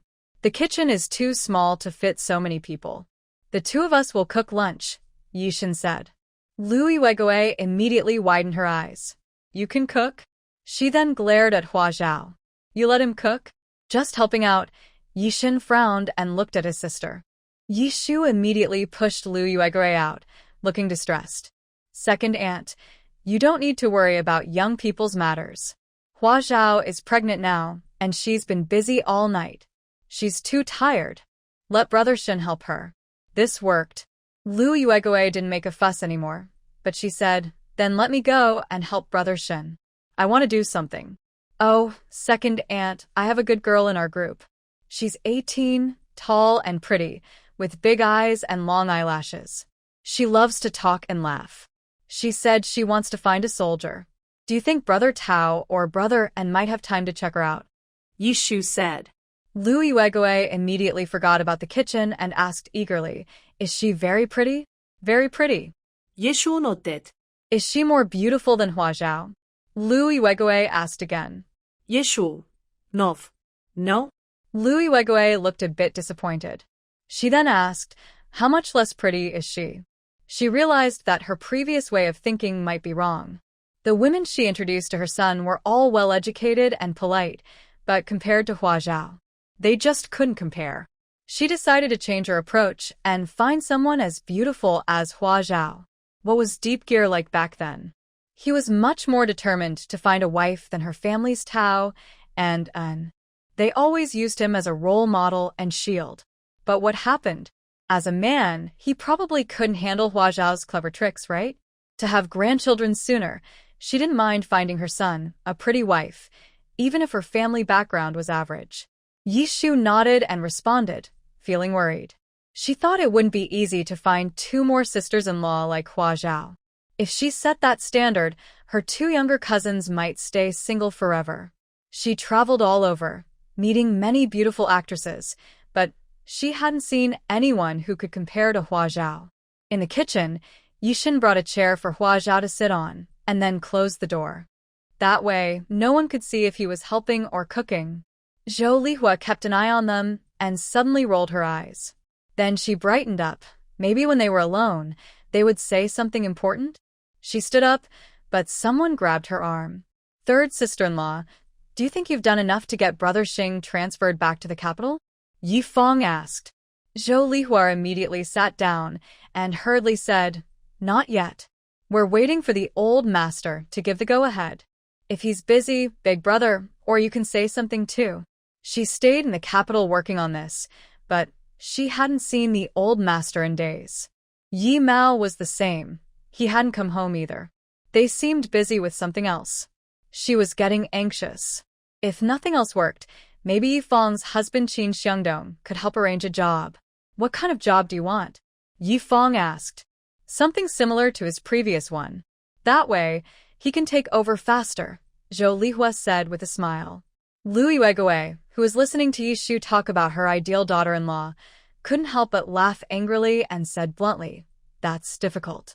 A district secretary in a small county suddenly becoming a district secretary in the big city.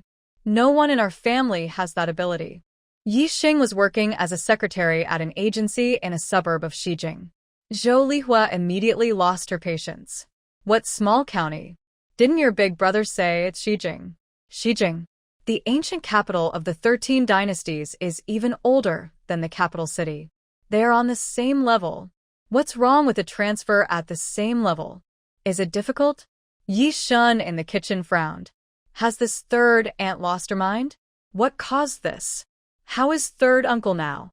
It's been a long time since I last contacted him. I should give him a call and check on him. Hua Zhao sat on a chair, watching Yishan busy in the kitchen. She rubbed her belly and smiled contentedly.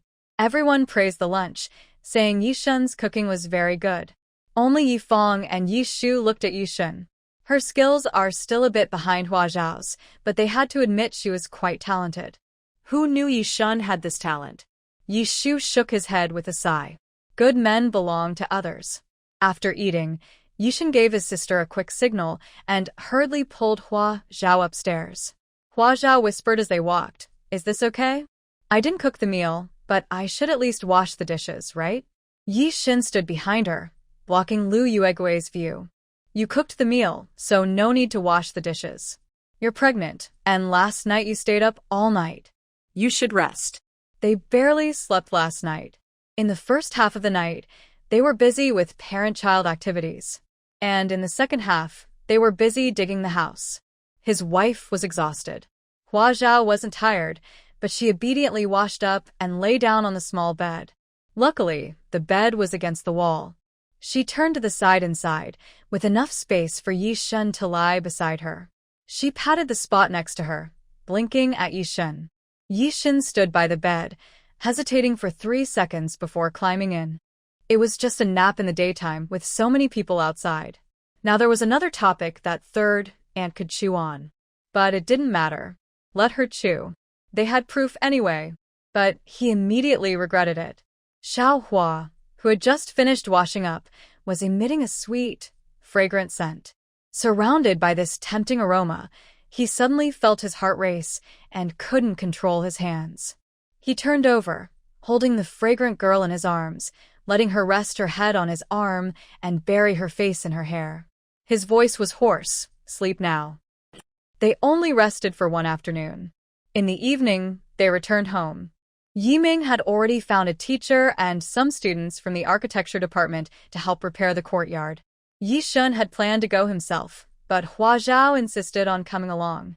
Yi Fong and Yi Shu had already left. Thinking about how she was alone at home and might be approached by someone, Yishan decided to take her out. Back at the courtyard, they saw the Chiao family was moving. With the help of Jianing, they quickly found a new place. Now they were digging through the ruins, and it seemed they would finish soon. Actually, there wasn't much left to take, but they still refused to give up and wanted to try again. Let's repair both the front and backyards, Yishan said to the architecture teacher. The teacher, in his 40s with glasses, looked at the ruins of the backyard with a regretful expression and nodded. How much will it cost in total? Hua Zhao suddenly asked. Teacher Sun had already assessed the damage to both courtyards and had a rough repair plan, estimating the costs. If we continue using these old bricks, the material cost will be about 1,000 yuan. The old bricks are generally very good quality, and buildings made with them can last thousands of years. He checked this house, which was less than 300 years old, so the bricks could still be used. But many bricks and tiles broke during the collapse, and even more were shattered. Most importantly, all the beams in the house need to be replaced, and the 1,000 yuan mainly covers the cost of the wood for the beams. 1,000 yuan is just for materials? What about labor? Hua Zhao asked. Teacher Sun paused and looked at Yiming. Yiming smiled and said, Teacher Sun is my friend and is helping out for free. Hua Zhao blinked and said, How can it be free? This is a big project. The weather is so hot, and it's taking up people's time and effort. Even if there's no pay, there should be some acknowledgement. She looked at Yishan. She didn't know how to express herself. Suddenly, she remembered she wasn't sure if it was legal for a teacher to do this kind of private work at this time. Not charging is fine, but charging might be problematic. But she really wanted the Chiao family to pay a high price. Yishan nodded at her, understanding her thoughts. I think 1,000 yuan for materials isn't enough, he indicated toward the Chiao family. They will cover this. Oh, Teacher Sun also understood and adjusted his glasses. If we want to restore it perfectly to its original state before the collapse, the materials need to be more careful, and it will probably cost about 1,500 yuan. Hua Zhao thought this person was quite ruthless. Yishan also thought this way. I think 2,000 is more suitable, he said. Teacher Sun pushed up his glasses and whispered, 2,000 can fix the front yard completely, with some extra left over. Yishan turned around to find old Chiao. Teacher Sun took off his glasses to wipe them. He had never done this before and felt a bit nervous, his hands trembling. Yiming took his glasses and helped wipe them. While wiping, he said, I think 2,000 is not enough. The paintings on the ceiling are masterpieces, about 200 years old, priceless now. The paint on the carved beams and decorated pillars in the yard uses expensive materials like cinnabar, gold leaf, and turquoise. Restoring the whole yard should cost around 20,000. Hua Zhao is a tough person. Teacher Sun also thought so. The ceiling being a masterpiece is an exaggeration. It's not a palace. Which famous painter would paint your ceiling? It's probably just a skilled craftsman's work. Unless it's a work by a famous person, 200 years old isn't worth much. Even 2,000 isn't enough. And the paint on the carved beams and decorated pillars was probably mostly gone before the Chiao family moved in. How could they replace it with new paint? Still, he felt a bit relieved. 20,000 was a lot, but Yiming's reasoning made sense. 2,000 seemed very reasonable. But the Chiao family clearly didn't think so. You're extorting us. Old Chiao shouted, pointing at Yishan's nose. You're taking advantage of our misfortune. Chiao Jian said. No. Yishan shook his head. I'm just hitting you when you're down. The Chiao family. Experts just left. Calling them back is easy. Yishan looked at them with a blank expression. Should I call them back and let them see how this house collapsed? The Chiao father and son immediately shrank back. Some things are better kept hidden. Although everyone knows how the house collapsed, as long as no one mentions it, they can pretend they don't know. Jianing can also suppress the rumors. But if the Yi family keeps pushing on this matter, Jianing might only be able to save their family by getting them a good farm. Yishan looked at the ruins around him and said, My house was fine, and now it's like this. Shouldn't you be responsible? Old Mr. Chiao first softened his tone, but 2,000 is too much. 1,000 is enough. No, we'll find someone ourselves to fix it and guarantee it will be restored to the original state. That way, about 500 should be enough. I don't trust you. 2,000 is too much. No deal, Yishan said. Send me the money tomorrow morning or else. He looked at the Chiao family father and sons, then turned and left. Dad. Look at him. The second and third sons of the Chiao family, who had been hiding nearby, now stepped out, glaring at Yishan's back with clenched teeth. Is he not afraid that we'll spread this? What if? Old Mr. Chiao slapped him on the head. What if? What if we spread it? Then it's just us, the Chiao family, admitting defeat and getting bullied. He's afraid we won't spread it? They had occupied Ye's house for so many years, secretly trying to suppress Ye's family. Now they had destroyed Ye's house. If Ye's family didn't give them a hard lesson and let them walk away easily, that would be shameful.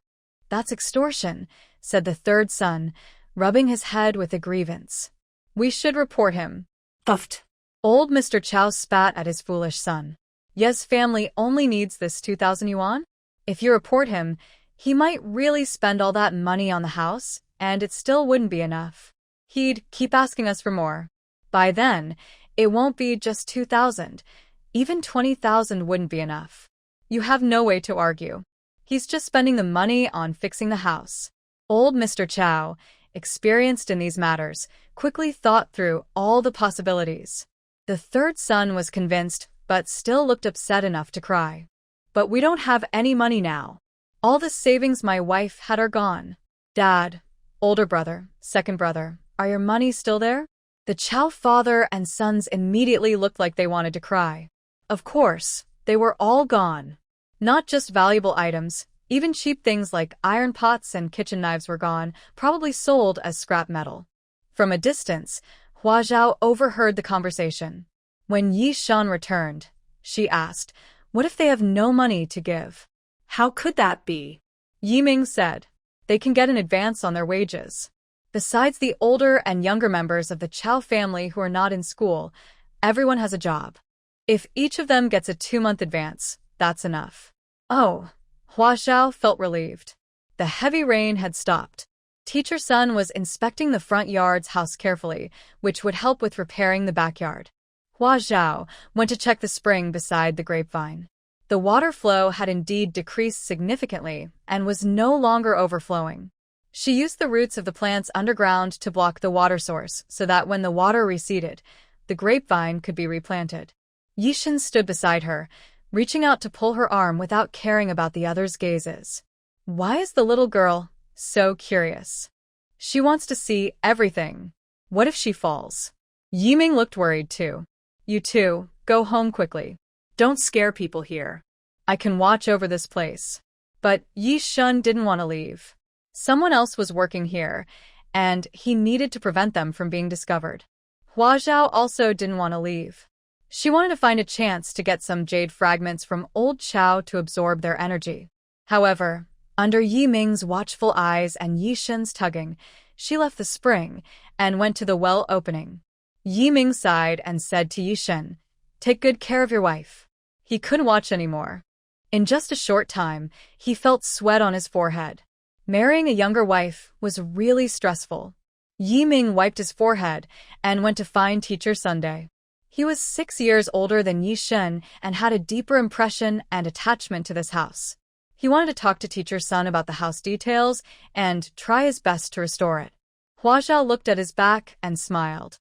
When she was standing by the spring earlier, she saw that Yiming looked at her with real concern, frequently glancing at her belly and her feet, worried she might slip and fall. This big brother is pretty good. Although she can't give him this house, she could suggest he buy another courtyard house. When everyone has money, they can all prosper together, avoiding big gaps between siblings and family conflicts. Where is your family living now? Hua Zhao asked. In the north of the city, in a welfare housing provided by the school, Yishan replied. Is it big? Hua Zhao asked again. About 60 square meters, Yishan said. Yiming's age showed that he didn't have enough seniority. Most of the current seniority depends on years of service. He was unlikely to get a senior professional title or a big house. Let him buy a courtyard house too, so we can all be neighbors, Hua Zhao suggested.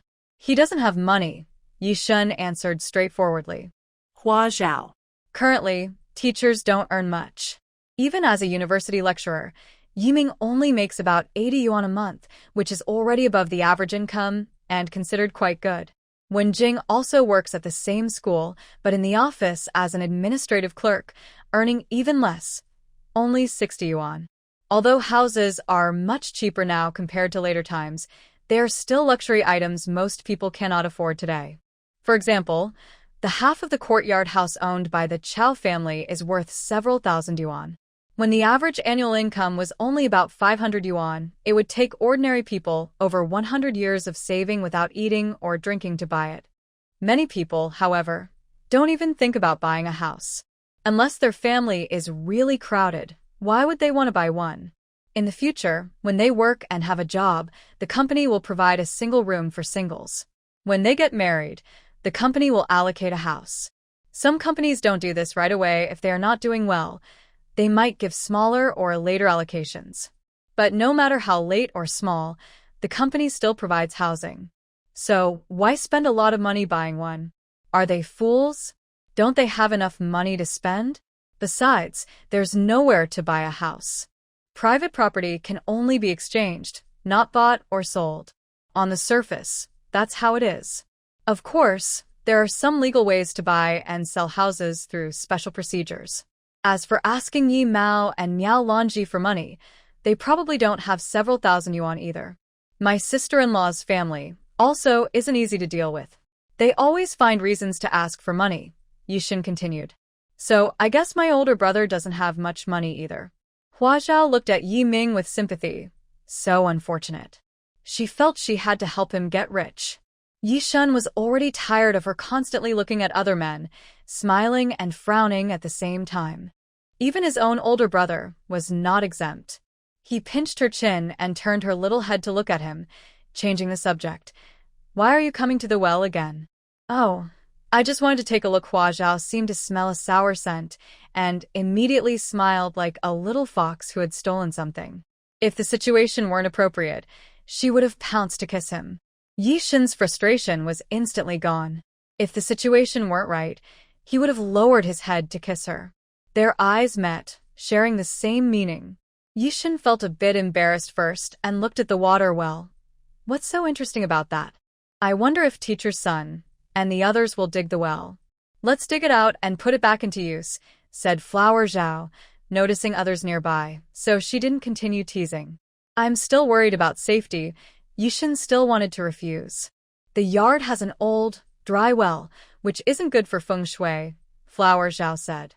At worst, we can add a lockable cover on top. Seeing her persistence, Yishan didn't refuse anymore and nodded. He thought it was okay.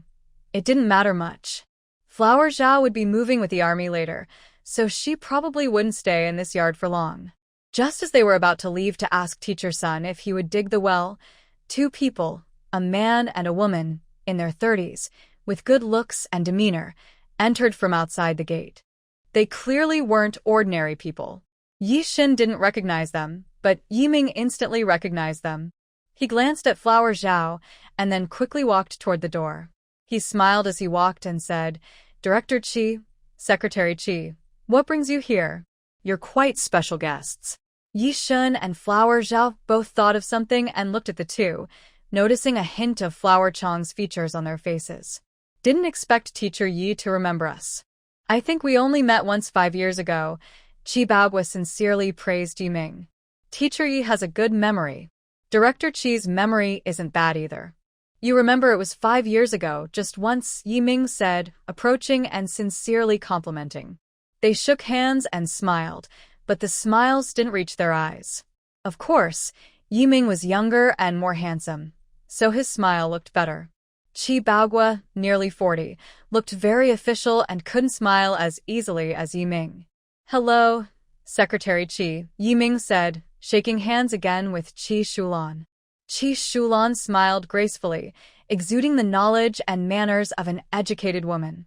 But Flower Zhao knew that these two had personally written false reports about her father and publicly severed their father-son relationship years ago. Her gaze met Chi Shulan's. Chi Shulan's eyes suddenly reddened, and she choked out, "Is this Flower Zhao? You look just like your father." Both Yishan and Flower Zhao's lips twitched at the same time. Yishan suddenly remembered the first time he saw her, that chubby girl under the lamp. Now, she looked like a delicate doll from an overseas shop. No matter which one, she only resembled Flower Chang slightly, definitely not a true likeness. Both of them thought of this at the same time. This word is something Yishan recently heard from Hua Zhao during their chats, and he immediately found a place to use it. "Do I look like your father? Are you guys related?" Hua Zhao asked, pretending not to know. Yishan looked down at his little wife. From what he knew about her, she would definitely guess who this person was. Alright, this is a real actor here. But this innocent, confused look. Why is it so cute? I am Hua Chang's daughter, so I am your aunt. My name is Hua Shulan. This is your uncle, Hua Baoguo. Chi Shulan hurried over to Hua Zhao, wanting to hug her, but was blocked by a tall figure.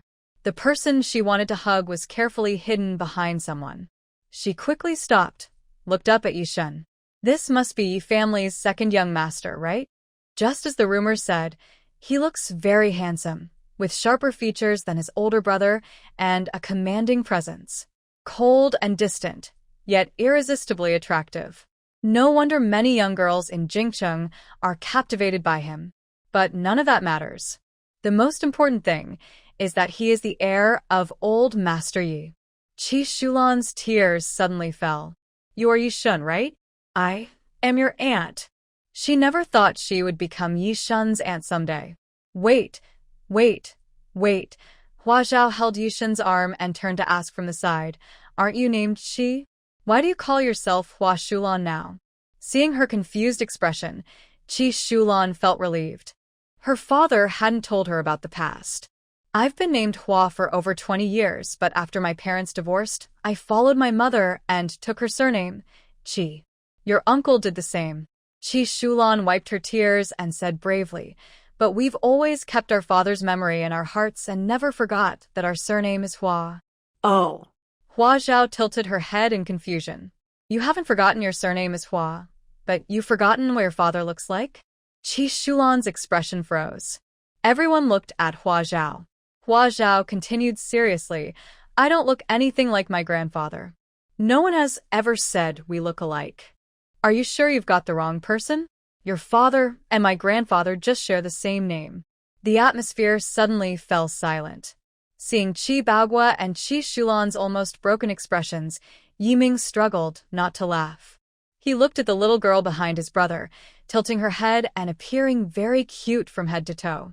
And he was a bit surprised. It turns out she is like that. If her cuteness hadn't come so suddenly, he wouldn't have realized she was doing it on purpose. Chi Baoguo and Chi Shulan didn't think Hua Zhao was cute at all. They just thought she was silly. Can't you tell from her polite words?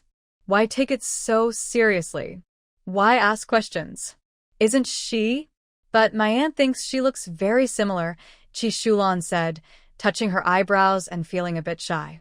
Or maybe I didn't wear my glasses today and didn't see clearly. When I was fuzzy, I just felt like you guys looked alike. She has poor eyesight, so she looks similar. What's the big deal? Hua Zhao immediately straightened up. Her resilience, and quick thinking were impressive. All right, even if I can't see clearly, I can still see the resemblance, Hua Zhao said coldly, losing her cuteness. But I haven't heard Grandpa mention you before. Sorry, I don't dare to recognize relatives randomly. Suddenly, Qi Shulan smiled. You haven't heard Grandpa mention us, but you know about us, right? Meng told you. She could tell that the girl was pretending to be naive. Of course, if Meng hadn't told her, she wouldn't have figured it out. Hua Zhao nodded inwardly. So the problem wasn't her skills declining but Meng. Meng must have told them he shared their story with her, asking her to go home and persuade Hua Chong. She had been pretending not to know about them just now. At least she knew their names, and that Hua Chong had these two children. Say what you want inside, Yiming suddenly said. Since the Qi family was here, they wouldn't be easily persuaded to leave. If they wanted to spar, they should do it inside, not standing by the well. In just a moment, he felt his forehead sweating again. Yiming was the first to turn around. The others exchanged glances and followed him into the main room. The floor had been pried open, but after Teacher Sun arrived, he brought people to tidy up a small area, set up tables and chairs for resting and discussion. Now everyone had politely stepped outside, leaving the space for them. Yishan chose a chair with a backrest, tested it a few times on the ground to level it, then helped Hua Zhao sit down. He casually took another chair and sat to her left. Yiming sat on her other side, separating her from the Qi family members. This was to prevent them from pretending to be friendly and making moves on Hua Zhao, as she was pregnant with the Yi family's child, and they couldn't afford to hurt her. Their quick, silent, and coordinated gestures made the Qi siblings' eyes flicker. They exchanged a glance, both seeing excitement in each other's eyes. Hua Zhao was gaining more favor in the Yi family, which was good for them. They found chairs and sat down. How is your grandfather? Is he feeling better? Qi Shulan asked with tears in her eyes. I heard he was sick. How is he now? When did you hear that? Hua Zhao asked. Qi Shulan paused and said, a year ago. That's quite a while ago, Hua Zhao replied. It's been longer than when my grandfather was sick. My grandfather only knew he was ill a few months ago. The Qi siblings' expression stiffened again. Yiming's shoulders trembled as he reached up to wipe his face, trying to hide his smile. I only heard that he was feeling a bit unwell, a minor problem. Later, I heard he had a serious illness, Qi Shulan said naturally. Hua Zhao opened her mouth, about to confront her, but she held back. Hua Chong hadn't told anyone about his serious illness before he knew himself. Talking about this was pointless. They understood each other well enough. How do you know I am here? Hua Zhao asked. This time, Qi Shulan didn't speak and looked at her brother. Qi Babwa glanced at Yi Ming and Yishan and said, Jianing told us. The brothers both raised their eyebrows at him, their expressions somewhat similar. Yishan always looked sharp and cold, while Yi Ming could smile and appeared more easygoing, not so intimidating. We initially only knew that Yishan married a very beautiful rural girl, but we didn't realize she was actually my niece, Qi Babwa said kindly to Hua Zhao. Actually, they had heard that Yishan's wife was named Hua Zhao, but they didn't expect that Hua Zhao was their own niece who had taken a roundabout way to come back. They didn't remember the name of Hua Chong's granddaughter at all, only that such a person existed, and they didn't even recall her age. But there was no need for others to know this. Qi Babwa continued, It was this morning when Jianing sent someone to tell me about our relationship. He chose to tell the truth because he knew the Yi family would see through any lies, and even their true intentions wouldn't be hidden. So it was better to be honest. Relatives help each other and support one another openly. There's nothing to hide. Stop, Hua Zhao said, raising her right index finger. I have nothing to do with you because my grandfather said he has no connection with you anymore. So naturally I don't either. The Qi siblings' eyes darkened. Had their father mentioned them? What did he say? Your grandfather. Qi Shulan cried. Is he feeling okay? Hua Zhao was truly impressive. People always stick to their core, so they asked about Hua Chong's health. They had no reason to be angry. He's doing okay, Hua Zhao replied. Qi Shulan's eyes lit up. That's good. Is he able to take the train? When will he come to Beijing? Let's wait until the backyard house is finished, Hua Zhao said. No need to wait, Chibagwa said. We have plenty of space at my place. When your grandfather comes, he can stay with me. I'm his son, and it's right to take care of him. Aren't you already cut off from him? Hua Zhao looked at him and asked. Now he talked about duty as if it was obvious. What was he doing 10 years ago? Was his conscience just playing tricks? You're just a kid and don't understand, Chibagwa said painfully, looking at Yi Ming and Yishan. You too must understand. Back then, we had no choice. Otherwise, our family might still be hiding in some mountain valley. Confrontation, Hua Zhao suddenly said. What? Chibagwa looked confused. Hua Zhao was stunned. In Confrontation? Huh? You probably don't even know where I and my grandfather live, do you? Chibagwa quickly lowered his eyes. He really didn't know. He only knew it was a poor mountain village in the northeast, buried in snow for half the year.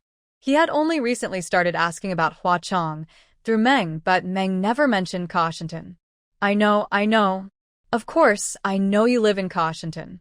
I also know it's a beautiful place with clear waters and talented people, he said, proud that 100-year-old ginseng and such a beautiful girl like Hua Zhao grew there. Yes.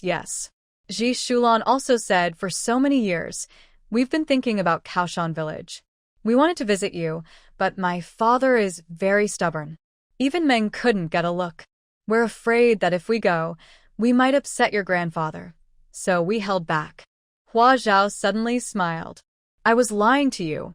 Ji Shulan paused and looked at her, sensing something was wrong. Our village isn't called Kaoshan village, it's called Huajia Gully. You really don't even know where Grandpa lives and you still say you're thinking of him?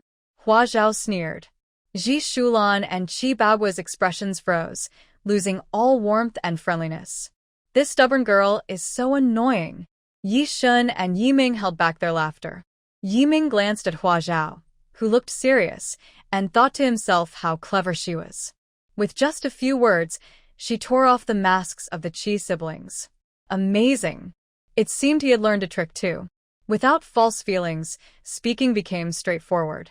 As for your Qi family's matters, I'm sorry, but the Yi family can't help, Yiming said directly. Chibagwa looked at Yishan with a serious face. My brother's attitude is the same as the Yi family's, Yishan replied. In the Yi family, he only fought on the battlefield. Other things were handled by Yiming. He could fully represent the Yi family. Yiming was just a teacher temporarily. The family's plan wasn't for him to join the army, but to go into politics. But the past 10 years were not suitable for that. What was the point? To fight and attack? That wouldn't end well. Chibagwa looked at his sister. Ji Shulan took a deep breath and smiled at Hua Zhao. When are you going back to Huajia Gully? I want to go with you and see your grandfather.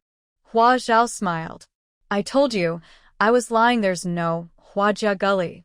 We live in Kaoshan village. The faces of the Qi siblings instantly turned red. This completely exposed that they didn't even know where Hua Chong lived. Their masks were shattered. Seeing Hua Zhao's expression, they immediately wished they could swallow her. Stop playing with us like this. Ha ha ha. Yiming finally couldn't hold back and burst out laughing. Yishan also smiled, but it was a cold smile directed at the Qi siblings. They immediately felt a threatening aura and quickly retracted their fierce expressions. This place is no longer suitable to stay. They no longer had the face to act as if they shared a deep father-daughter bond, nor did they leave any polite words before walking away. Yishan then gently rubbed Hua Zhao's head, smiling. You're so naughty. Yiming wiped away the tears of laughter and looked at Hua Zhao. Being naughty is good. Keep it up. The Qi family siblings, and even the Qi family members in the circle, were known for being difficult and shameless. This was the first time he saw them retreat so easily, though he believed it was only temporary. But he was sure that Hua Zhao was the first to make these two step back after just one encounter. She is truly a surprising girl. My attitude is that I won't interfere with the Qi family's affairs, Hua Zhao told the two. That's definitely my grandfather's stance too. He has really cut ties with those two. After all these years, if Meng hadn't mentioned it to me, I wouldn't even know they existed. Later, I also asked my grandfather about what happened back then. His expression told me he was really upset and didn't want to have anything to do with the Qi family anymore. All right, I understand. Yiming nodded with a smile. I'm glad we share the same position. That was truly good news. If Hua Zhao had disagreed and insisted on helping the Qi family, there would only be two outcomes: damage to the family or conflicts between husband and wife. Hua Zhao could already see that the person handling these matters was Yiming. Knowing his attitude was enough for her. She sighed in relief and mentioned the well issue. Yiming said that Sun Laosher wouldn't be digging the well, but he knew others who could. She didn't need to worry about that. Hua Zhao wasn't worried either. She went to tidy up the remaining things in the bedroom. They couldn't stay here for long, so she had to take everything she could. Of course, she was there for something else. Outside, Yishan was working with some students, filling in the holes they had dug in the yard. Hua Zhao went to the side room, pushed open the window, and grabbed the vine of the climbing ivy.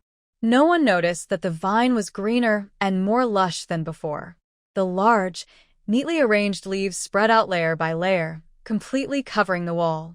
Of course, they also hid the pendant that was being passed along underneath the leaves.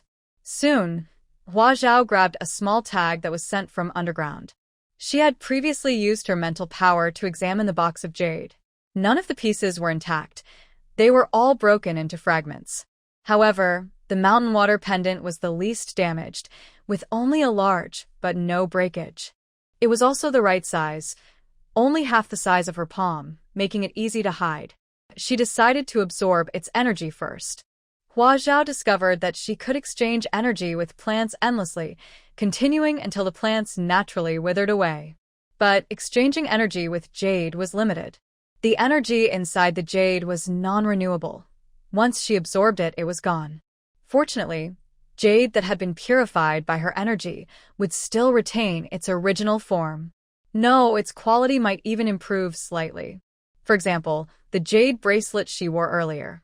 Although she only wore it for a few days, she had already absorbed all the energy inside. But her special energy remained in it, making its water head better, reaching the level of glass-grade jade. Its color hadn't changed. It was still apple green, but brighter and more vibrant. With a glass-like base, it looked lively and full of spirit. Now, if she showed it to the young man who sold her the bracelet, he definitely wouldn't think it was the same one, nor would he sell it to her for 2,000 yuan.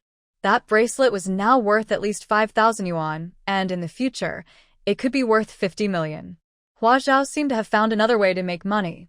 She held the mountain water pendant, thinking about when to go south to find some raw stones. She wasn't sure if there were still good opportunities for gemstone gambling, and whether her special ability would work well for that now. Suddenly, her gaze paused.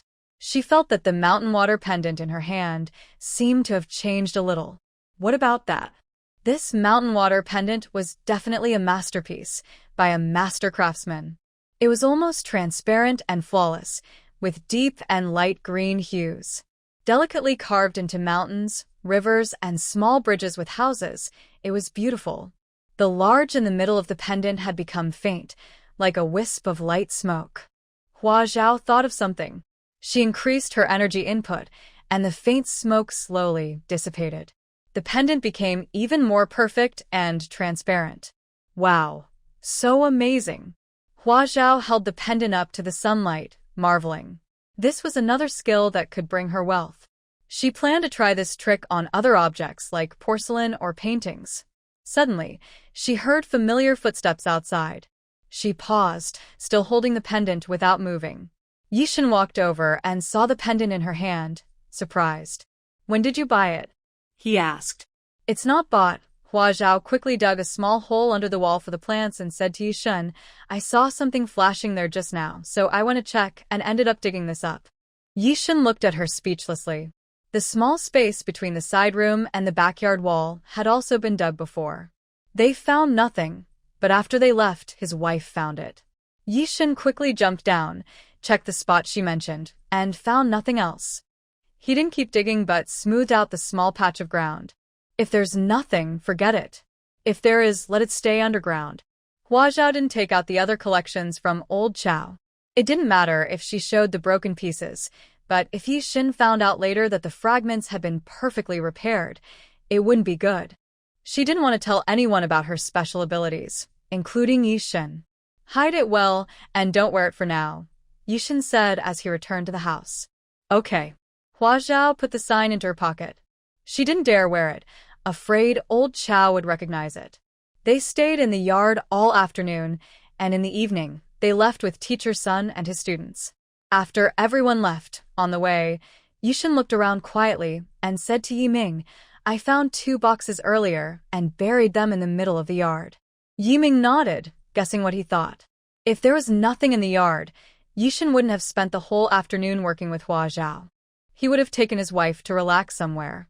At this time, it was not good to send people to watch, or Jianing would definitely become suspicious. Since the yard was previously empty and now messy with someone living there, it would seem strange. But if no one watched, Jianing might come back at night to dig again. The real danger wasn't Jianing, but those scavengers going to the Chiao family. The official report said there was nothing valuable in the yard, but not everyone believed it. Some persistent people would keep digging. Just go if you want, Yishan said. If outsiders find something, they'll just take it and not make a fuss, so it doesn't matter. Okay, Yiming nodded. They fell silent and started talking about other things, no longer mentioning the 2 boxes. Hua Zhao looked at the 2 people, especially Yishan, with some admiration.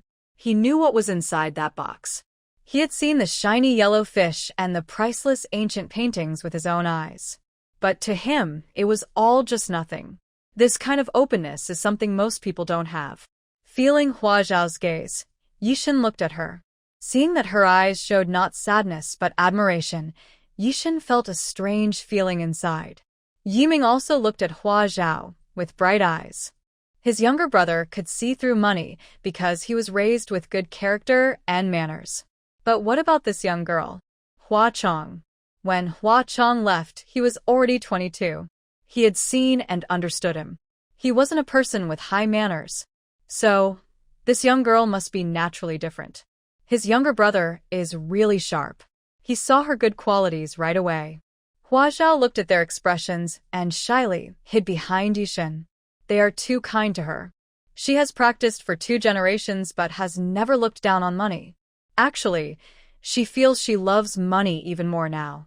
After Rebirth, her mind is full of ideas on how to use her special abilities and opportunities to make a lot of money, completely achieving financial freedom. As for her current calmness, it's because she knows others won't succeed. Otherwise, look at her. She definitely wants to stay in the yard and not leave. That night, the courtyard was really restless. People kept coming in one after another.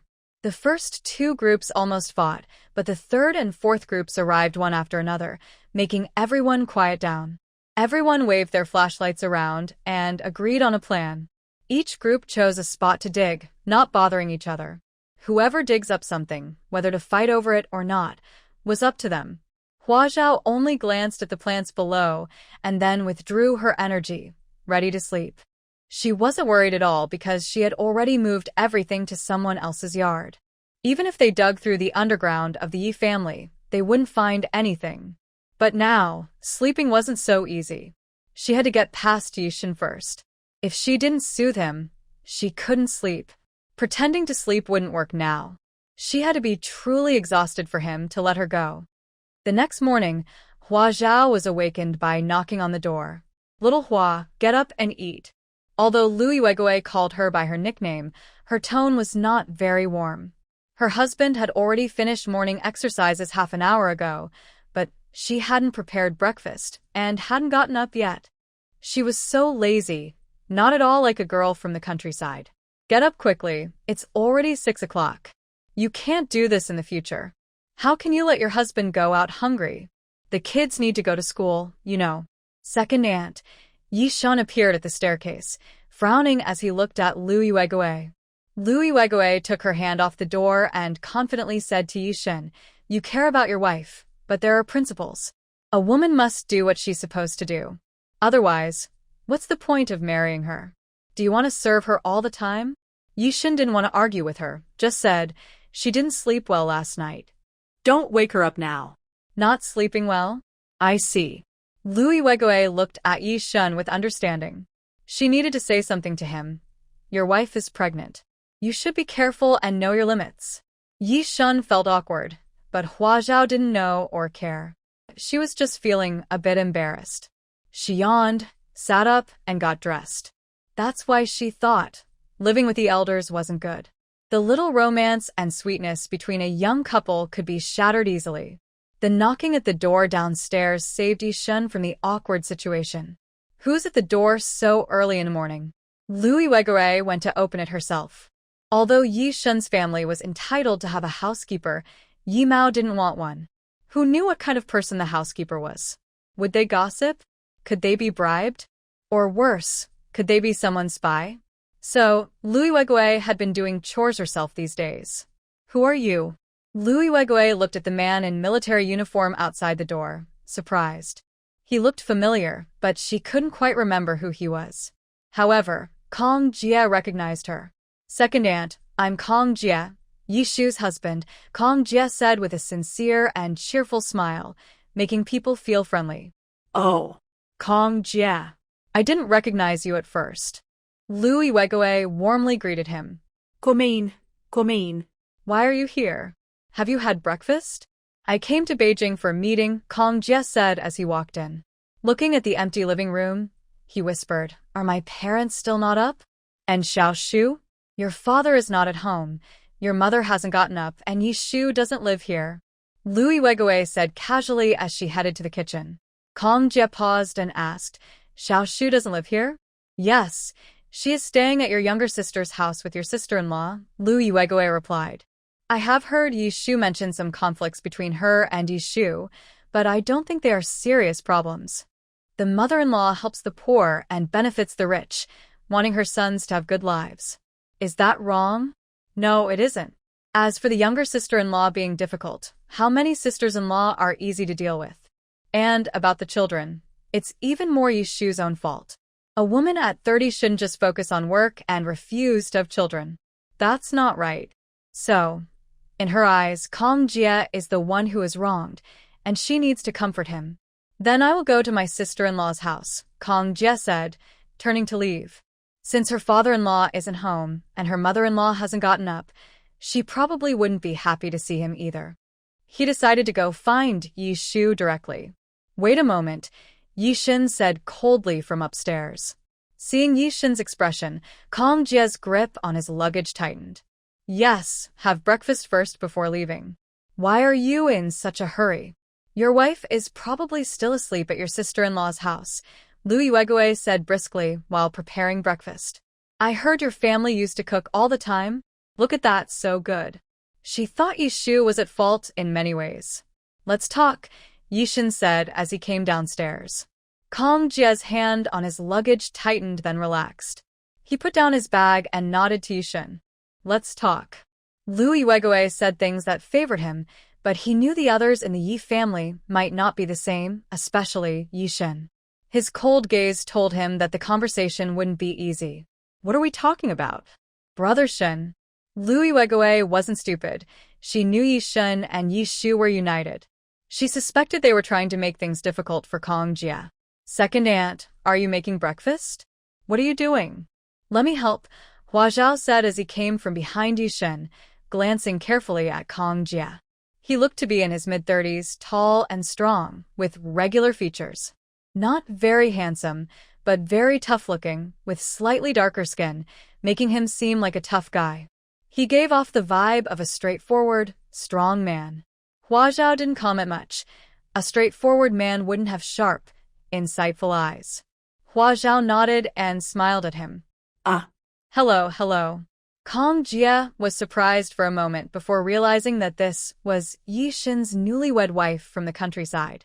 He hadn't expected this, and was still guessing which relative of the Yi family was also called Louis Wegare, the second aunt.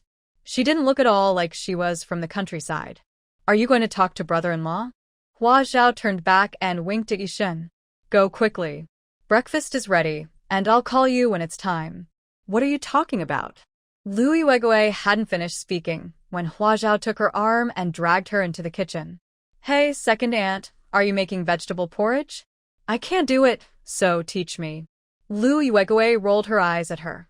You grew up in the countryside and can't make vegetable porridge? I drank vegetable porridge every day when I was little. Oh, then second aunt, your childhood was good. I grew up eating pig feed. If it's that kind of vegetable porridge, I can make it, Hua Zhao said. Lu Yuegui choked and said, stop lying to me. You make such good thick soup, and you say you can't make vegetable porridge? I don't believe it. You're just trying to. She turned her head and looked into the living room, where were Kong Jie and Yishan. Hey, you kid, you're just causing trouble. Lu Yuegui was anxious and wanted to go find them, but Hua Zhao held her back. Lu Yuegui struggled. She couldn't break free with the strength that even Yishan couldn't resist. How could she? Lu Yuegui was startled and dared not use force anymore. She remembered that Hua Zhao was pregnant and didn't have time to wonder why she was so strong. Kid, let go quickly. Do you know what Yishan is about to do? She said urgently. He's going to punch Kong Jie, Hua Zhao said with a smile. Lu Yuegui was stunned. You actually know. If you know, then let go quickly. He bullied my sister.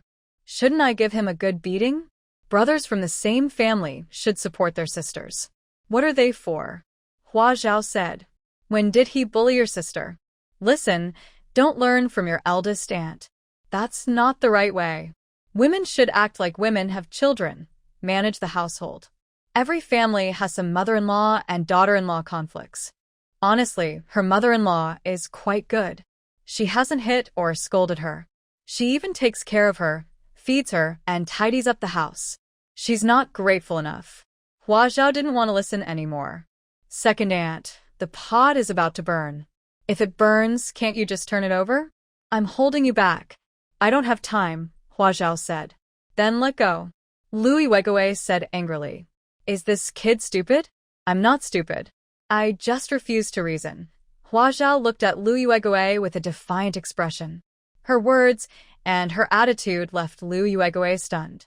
Hua Zhao realized that avoiding her would only make Lu Yuegui push harder and become more controlling. So, avoiding was a mistake. The right way was to make Lu Yuegui give way to her. The pot is burnt. Flip it, Hua Zhao said, pulling Lu Yuegui over to the stove. Her tone wasn't cold, but it had an irresistible force. Her grip was firm, making it hard to resist. Lu Yuegui instinctively grabbed the spatula and stirred the porridge. What are you planning to cook for breakfast? Hua Zhao asked. I'm going to fry some eggs, Lu Yuegui replied. Her voice was much softer than when she was arguing earlier. I want boiled eggs, 2 of them, Hua Zhao said. Okay, Lu Yuegui quickly agreed. Hua Zhao let go and stood at the kitchen door with her arms crossed, looking at her expressionless. Lu Yuegui didn't say anything, just washed, boiled, and fried the eggs. The only sound in the kitchen was the sizzling of the fried eggs. Outside in the backyard, the sounds of intense fighting were especially clear. Lu Yuegui glanced at Hua Zhao, noticing her cold smile and recalling the strength she used earlier. She realized she had underestimated her. This daughter-in-law was not easy to deal with. In the backyard, Yishan helped Kong Jie, who had fallen to the ground and couldn't get up, to his feet, brushing dust off his clothes. Unfortunately, it had rained heavily yesterday and the yard was muddy, so the dirt on his clothes didn't come off easily. Sorry about that, Yishan said without any sincerity. It's okay, Kong Jie said through clenched teeth. He had only heard rumors about this younger brother-in-law's skills, being a top soldier for many years. How could he be so powerful? He had been a bit jealous before, thinking others only praised him because of the Yi family. Everyone was in the army, and no matter how talented he was just one person. How impressive could he really be? Now he understood. He had also been a top soldier in his area, widely recognized as strong. But just now, he didn't see how the other person moved. He felt like a punching bag, unable to fight back. Why was this happening? Everyone is clearly human. Kong Jie was momentarily confused. Do you know why I hit you? Yishan stood in front of him, looking down coldly. Kong Jie tried to straighten up, ignoring the pain, and said, It's my fault. I made your sister upset. Upset about what? Yishan asked. Kong Jie paused for a moment and said, My mother and sister went too far. I didn't stop them, So it's my mistake. Where did they go too far? Yishan continued to ask. Kong Jia hesitated for a long time this time, unsure what to say. Or maybe he didn't know what to say at all. They were just small things, too trivial, and he couldn't remember clearly. Or perhaps he didn't even know what his mother and sister did wrong in those small matters. Taking some things from home? They weren't short of those things. The brothers' lives were indeed hard, and they were almost starving. Helping out was the right thing to do, right? Their family had the means. His sister messing with his sister-in-law's things? A few pieces of clothing and some makeup. Didn't he buy her new ones afterward? Suddenly, his eyes lit up. He said, maybe their attitude when talking and acting isn't very good. They should have talked to Xiao Shu before doing anything, and they shouldn't have argued so loudly. Sometimes his mother looked upset and noisy, which wasn't very nice. Yishan looked at him silently, then suddenly threw a punch. One punch after another. Hua Zhao withdrew her hand, which was about to call them for dinner. She had just heard the conversation. It seemed this brother-in-law was really about to lose his job. He didn't think his family was wrong at all. Their mistake was only their bad attitude? It's really laughable. Could it be that his mother knelt and begged Yishu to give all her earnings to her brothers, and as long as her attitude was good enough, she was not at fault? Second aunt, will you in the future use one daughter-in-law's money to support another son? Hua Zhao asked. Of course not. I'm not that kind of person. Lu Yuegui immediately replied. But she understood what Hua Zhao meant. But every family has its own troubles. The other brothers in the Kong family are also having a hard time. Kong Jia helping out is only right. You can't just drink and eat meat while watching your own brother's family starve, Lu Yuegui said. Helping out is right, but it shouldn't go too far, right? Hua Zhao said, my sister said that over the years, old lady Kong took more than 2,000 yuan in cash from her. She also took various belongings before, including 2 TVs, 3 bicycles, and 3 sewing machines. Later, she even asked for several more. But my sister didn't give them to her. Since then, the conflict between them has worsened. Hua Zhao loudly shouted, intentionally speaking so everyone in the yard could hear. Aren't Kong Jia's 2 brothers enough? Isn't the money and these things enough for them to improve their lives? Are they still eating plain rice in the countryside? Now, most city people probably have a harder life than they do. I also heard that they are now very generous and kind. Anyone in the village who wants to buy something special can do so without needing a ticket. Just go to them. Of course, they will later find someone else to blame. Where did all the tickets Kong Jia issued over the years go? I haven't seen a single one for my sister. And her own tickets? Which time weren't they taken by Kong and I? They even broke the lock to get into the drawer. Yet they're still not satisfied. They even want my sister to hand over all her wages. They say it's to save for her. But do you believe that? Do you think they're doing the right thing? Hua Zhao asked. Lu Yuegui hesitated. Old people don't spend much. They just like saving money. Xiao Shu's situation is special. She earns more. It's just a few things. It's not that they can't afford it. Why cause trouble over a little money? Haha. Hua Zhao was so angry she laughed. So, the mistake is that my sister has money? Turns out, second aunt, you're also so generous. I understand now. She nodded repeatedly, second aunt. My Yishan and I are very poor now. We only have furniture at home, no appliances. When the time comes, could you help us buy a TV, washing machine, refrigerator, and so on? You're such a good girl, Lu Yuegui said softly. I heard your wedding gift from Shun was 2,000 yuan, enough to buy 2 big appliances. If that's not enough later, just tell second aunt, and I'll give you more. Suddenly, Hua Zhao felt like she was being choked, and she couldn't speak. She stared at her second aunt, her chest tight with anger.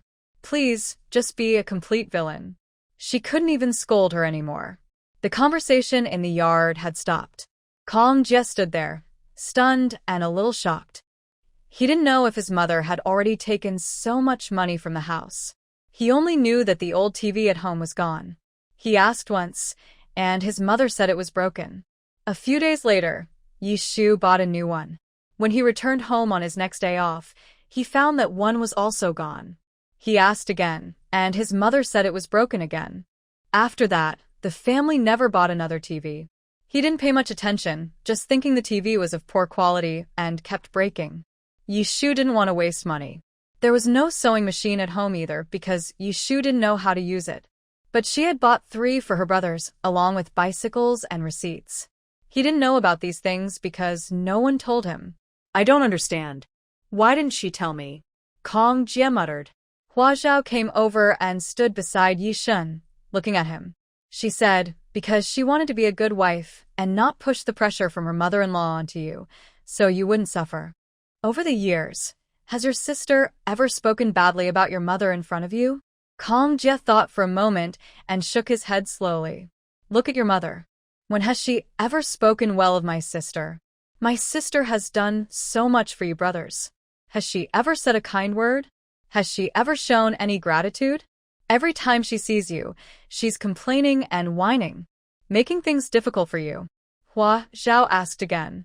Actually, she had only heard a few simple statements from Yishu.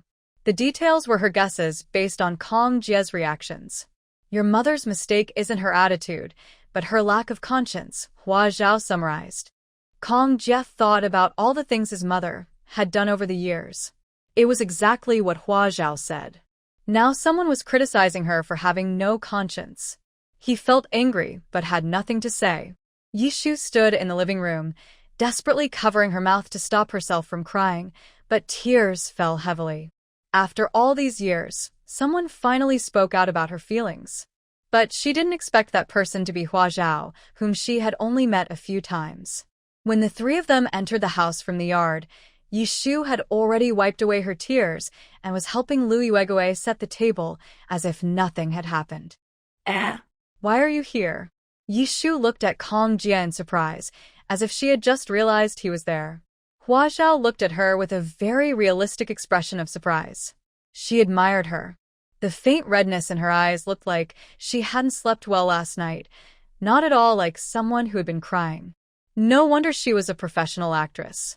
If she hadn't just heard the door opening and Yishu's footsteps, she wouldn't have been able to tell she was listening to everything. Just as she was about to confront Kong Jie, Yishu entered the room. Kong Jie didn't notice anything unusual about Yishu. He looked surprised when he saw her and quickly tried to cover the dirty part of his clothes. But how could he cover it? There were hardly any clean spots on him now. Hua Zhao immediately looked at him, wondering if he did it unintentionally or on purpose. Was he trying to cause trouble between them? Yishu's gaze had already fallen on him. Her face looked fine, just her clothes were dirty. Her younger brother was very aware of this. She frowned and asked, "What happened? Why are you so dirty? Did you fall?" Kong Jie quickly lowered his hand and smiled, saying, "Yes, the floor was slippery, and I accidentally fell." "You're an adult and you still don't watch out?" Yishu rolled her eyes and turned back to setting the table. "Hurry up and wash your hands before eating." Hua Zhao chuckled softly. Yishan stood beside Kong Jie and let out a cold laugh. He wanted his sister to feel sorry for him, or to scold him. He was overthinking. Kong Jie lowered his head. Maybe he was overthinking. He didn't believe that clever Yishu didn't notice he had been hit. But she showed no sign of sympathy, no intention to scold Yishan. Instead, she acted as if she didn't see anything. When did their relationship become so cold? Hua Zhao quietly held Yishan's hand and smiled happily. If her sister had betrayed them at this moment, it would be very upsetting. Luckily, she hadn't and was fully on their side. Yishan responded with a small smile. "Oh no, your hand is bleeding?" Hua Zhao suddenly exclaimed. Yishan's fist was a little red, with a small cut on one of his knuckles, bleeding slightly. "It got caught on a button," Yishan whispered. Kong Jie immediately looked down and saw that one of his metal buttons was deformed. It was solid metal. He said it hurt more here. "Wow, you're pretty tough." Hua Zhao quickly glanced at Kong Jie. "Even with that, you're fine." "Of course, I was paying attention." "I can't get seriously hurt," Yishan whispered. They continued their conversation without caring if anyone was listening. The person who was hit could only stand awkwardly and listen. Yishu didn't know when she had gone to get the first aid kit and handed it to Hua Zhao. Quick, treat it. Even small wounds shouldn't be ignored. Be careful of tetanus, she said. Because she has an aunt who is a doctor, they know a lot about medical knowledge. After saying that, she continued to serve rice. Hua Zhao glanced at her back and then at Kong Jie, smiling. Kong Jie felt more embarrassed, but he was sure that Yishu was deliberately ignoring him. His pride was hurt. Hey, Kong Jie is here? When did you arrive? Why didn't you tell us earlier? Miao Lanji came downstairs from upstairs, surprised to ask. She was genuinely surprised. She had just gotten up, washed up, and didn't know anything. Mom. Good morning. Kong Jie sighed in relief, smiled, and greeted her. I just arrived. I came to Beijing for a meeting. The notice was quite sudden, so I didn't have time to call. I left immediately with others. What's with your clothes? Miao Lanji looked at his outfit curiously. Oh, it rained. The road was slippery, I fell. I'm going to change clothes, Kong Jie said, hurriedly carrying his luggage upstairs into Yishu's room. Yi Maojia is a 2-story house. Although all 3 children are married, they still have their own rooms. Kong Jie has only visited 3 times over the years, but he remembers clearly. Miao Lanji didn't mind and went straight to the table to eat. In their family, almost no one waits for everyone to eat together. Everyone is busy, eats quickly, then leaves to do their own things. If they waited for everyone to be ready, they would be starving. Kong Jie knew that the Yi family was very clean. He had been on the train for 2 days, covered in a strange smell. He endured the discomfort, took a shower, changed into clean clothes inside and out, and then went downstairs. Everyone downstairs had finished eating, except Yishu, who was waiting at the dining table. He felt warm inside and walked over to sit beside her. Have you eaten? No, I'm waiting for you to eat. If you don't come, how dare I eat? Yishu suddenly said sarcastically. In the Kong family, there was a rule that they only ate after everyone was seated. When Kong Jie was on vacation and came home, they would wait until he sat down and started eating before they ate. Otherwise, they wouldn't be able to eat peacefully during a meal. They would just listen to scolding. When it came to bullying women, her mother-in-law was even more formidable than her second aunt. And usually when Kong Jie wasn't home, they had to wait for Kong and I, who went out to play, to come back before they could eat. Sometimes Kong and I would deliberately cause trouble and eat outside without coming home, so they had to wait until the food was reheated twice before they could start eating. Previously, she watched her mother-in-law wait with her, and she didn't complain much. But once, she accidentally found out that the 2 of them had planned it all along. Before dinner, her mother-in-law had already sneaked and eaten secretly. They were deliberately trying to upset her. These topics, which she had never mentioned to Kong Jie before, suddenly made Yishu very eager to talk about them. Just now, Kong Jie, who had a strange and unhappy look on his face, looked even worse after hearing her, his face turning red. They don't have that many bad intentions, Kong Jie said. Huh. Yishu looked at him with a mocking smile. They don't have that many bad intentions, but do I? Kong Jie, do you think I am just a woman who likes to stir up trouble and make things up? Of course not, Kong Jie quickly said. Yishu looked at him, her eyes filling with sadness and anger. Do you know why I didn't say anything before? Because the situation wasn't right. It was always at your house. If I had spoken, you would have gone to ask them, and then your mother would have caused trouble and made a scene, embarrassing us all. In the end, whether I was right or wrong, it was always my fault. She shouldn't have to apologize to her. Didn't this happen a few times when they first arrived? And then it stopped? That's because I still had some pride. I didn't want to get angry. I just wanted to keep the peace. That's why I never told you. Yishu shouted, suppressing her emotions. Kong Jie's face turned even redder. He lowered his head and said nothing. Lu Yuegui, who was eavesdropping upstairs, got anxious. Speak nicely. Why are you shouting now? When arguing with a man, you have to be humble and pretend to be wrong. You can't be aggressive, or else his pride will be hurt and he might lose interest. How will you live in the future if that happens? Hua Zhao surprisingly thought there was some truth in her words, but not entirely. Some men have a conscience. They can see when a woman is truly wronged. When women lower themselves, it's a tactic. But some men only see women softening and becoming afraid, and then they get used to bullying them.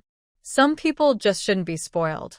For families like the Kong family, maybe if they knew Yishu was not easy to bully and the Yi family was not easy to mess with, they might have stopped earlier. Lu Yuegui wanted to go out and try to mediate. Hua Zhao took a few steps to the door, leaned against it, and looked at Lu Yuegui without speaking. Lu Yuegui immediately behaved herself. After hesitating for a moment, she turned around and sat back on the sofa. Yishan looked at Hua Zhao with curiosity. What's going on? When did second aunt become so easy to compromise?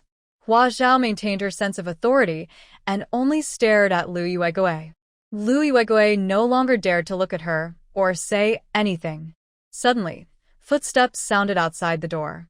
Zhou Lihua came out of the guest room. She hadn't gotten up for breakfast but heard the noise and immediately got up. From the sound, it seemed to be a man and a woman, Yishan and Hua Zhao arguing. She had to go see quickly. Zhou Huali also came out of her room.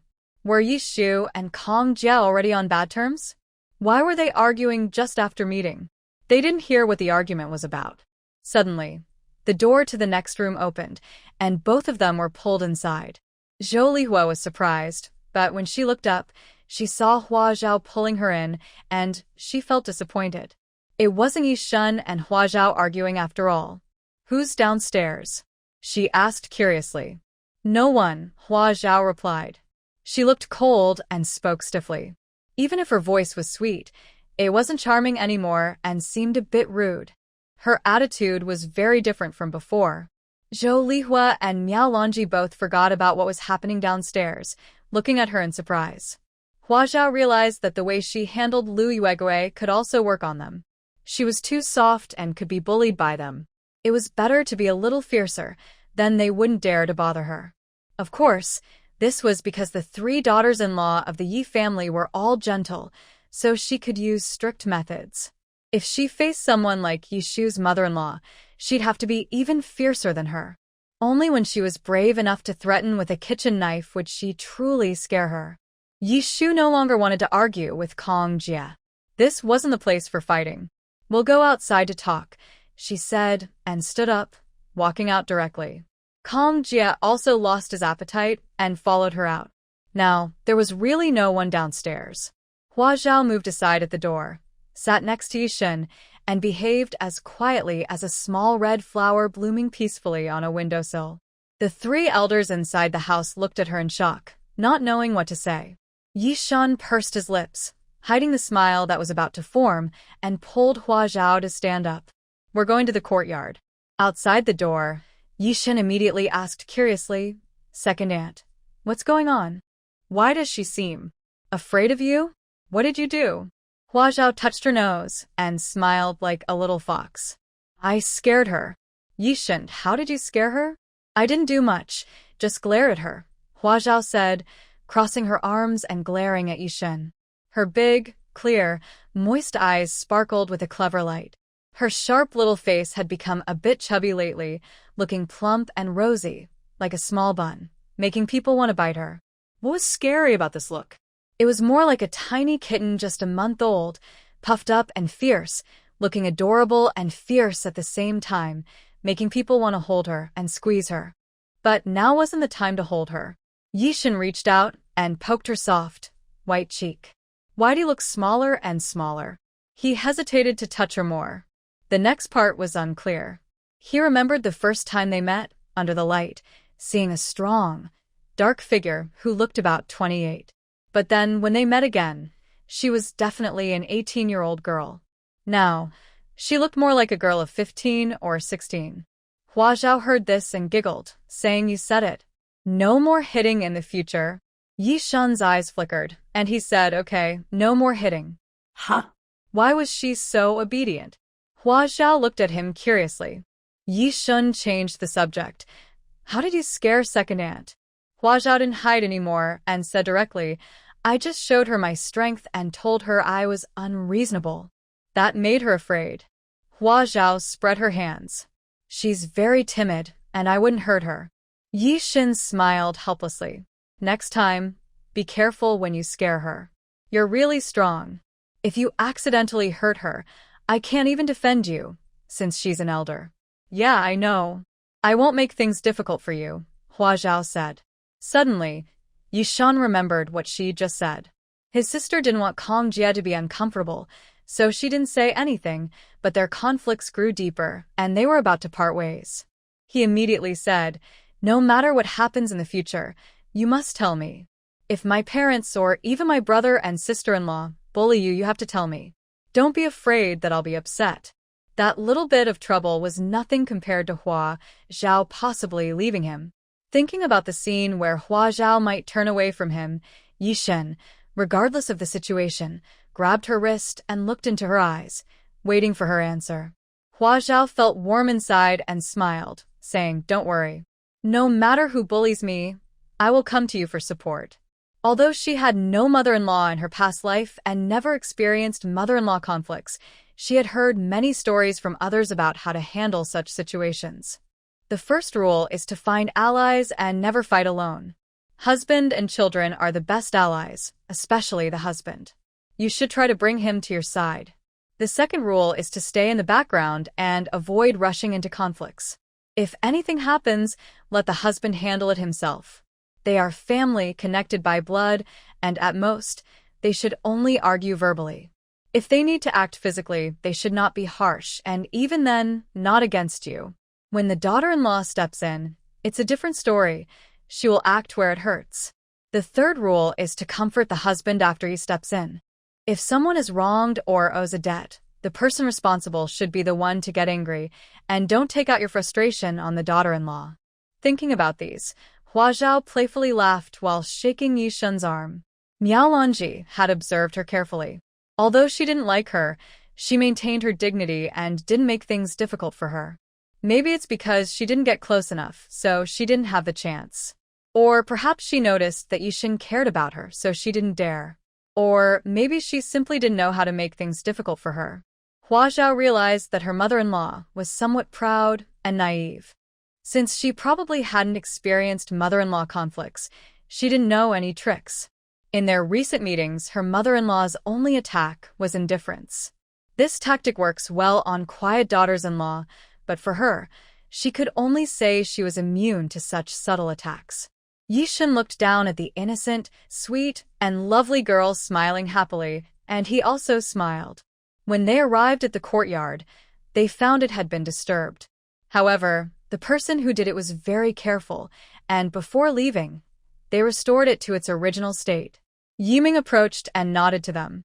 No one found anything. Among the many people yesterday, 3 groups were their own people. Yiming looked at Yishan and whispered in amazement, "You're pretty good at hiding things." Yishan didn't say anything, but he also found it strange. No matter how good he was at hiding, he just buried things there. It wasn't buried in someone else's house. Despite so many people digging, they still hadn't found it?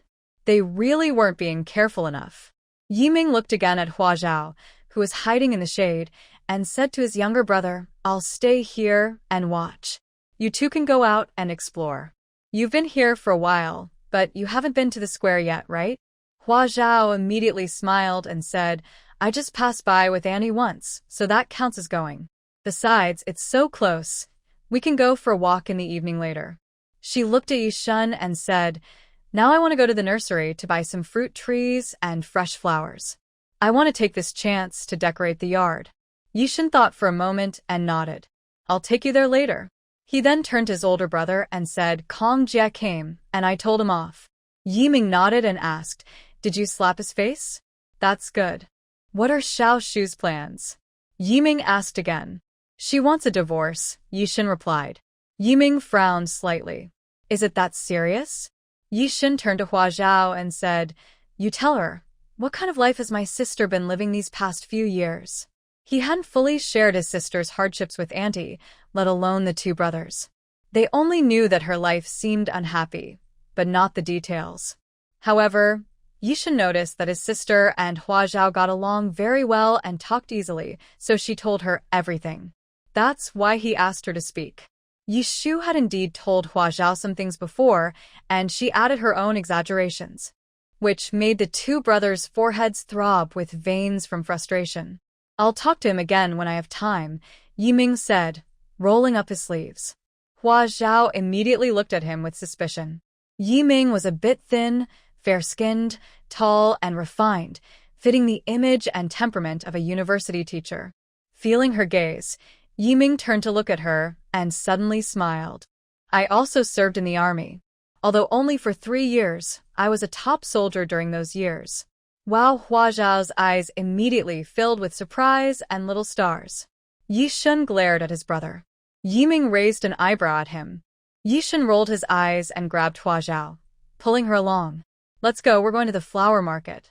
Although Hua Zhao was pulled away, she kept looking back and glancing at Yiming several times. Yiming laughed in the yard, shoulders shaking with amusement. Outside the yard, Yishan gently tapped her forehead and turned her face to look at him. I served in the army for 10 years, and I was a top soldier for all 10 years. Flower Zhao showed no surprise on her face. You look very impressive. You should be a soldier king. He's different. He's weak like. Cough. So, I was a bit surprised. Hearing this, Yishan was satisfied and let her go. Wow, you joined the army at 16? Flower Zhao asked. Yes. The two of them walked further away. Yiming, in the yard, couldn't smile anymore. He was so weak. Like what? Yishu and Kong Jia left the big courtyard and went straight to a nearby park. Yishu headed to the lake and bought a boat to row. Early in the morning, no one was boating. If they talked in the middle of the lake, no one would hear. She wasn't worried about Kong Jia running away or not listening. They had argued a few times before. Whenever Yishu wanted to talk about her feelings, Kong Jia would turn around and walk away, hiding. Again and again, they never really talked properly. This time, she let him run. If he had the courage, he could jump into the lake. Yishu looked at the water with a cold smile. Kong Jia couldn't swim. They rowed in silence. Kong Jia wanted to speak several times, but didn't know what to say. The deep, sparkling water beside them made him a little dizzy. When they reached the middle of the lake, Yishu coldly said, "Let's get a divorce." Kong Jia was surprised and almost dropped the oar. "What did you say?" Yishu looked at him and said clearly, "I said, let's get a divorce." Why? Kong Jia asked, surprised and confused. His confusion made Yishu angry. "Why are you asking me why? Don't you even know why?" "I'll tell you why. Because your mother and sister always curse me with dirty words. Because they care about my money while insulting me as stupid. Because every time there's a problem, you believe your mom's side and make me admit fault. Every time. Every time. Every time." Ah. Yishu shouted loudly, breaking down. Kom gister dat her blenkly. He had never seen this side of Yishu, the girl who used to smile like the warm sun. When did she become like this? And those words she said.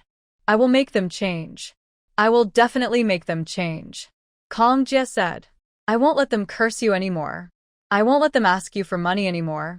I will listen to you from now on. I will never make you admit fault again." Ha. Yishu sneered and suddenly had an idea. She said, "Then you can ask them to move out of the house and go back to the countryside to live with your brother." Kong Jia immediately fell silent. Ha. Yishu openly mocked. I am the oldest in the family. According to our customs, I should be the one to take care of them. Take care of them however you want, but I don't want to support a woman who curses me every day. So, let's get a divorce, Yishu said calmly. Xiao Shu, I will make them change. Please believe me just this once. Kom je begge dan dosli. How will you make them change? Just tell them once? Don't you know who your mother and sister are? Do you think they will change? Yeshu moket. They will. They will. Kom je insisted. Ha, it seems you really don't know who they are. Forget it. I don't want to argue with you anymore. Divorce it is, there's no other choice. Yishu turned the boat around. Of course, Kong Jia disagreed and desperately rowed in the opposite direction. They struggled, and the boat started spinning. Yishu quickly stopped and said angrily, "What are you trying to do? Do you want me to be miserable for the rest of my life? Am I supposed to be yours or owe you? Just because I married you, do I have to be insulted forever? I will make them change. I will make them change." Kong Jia kept repeating. Yishu's temper flared. "Unless you make them leave my house and never step foot here again. Not even during festivals. Otherwise, forget it." Xiao Shu. "Can you be reasonable? I am the eldest son in the family. I should be the one to support them. And during festivals, how can I not let anyone come in? What will outsiders think of me?" Yishu didn't want to talk to him anymore. She threw the boat paddle far away and then jumped into the lake. She could swim. Xiao Shu. Kong Jia panicked on the boat, thinking she might be trying to hurt herself.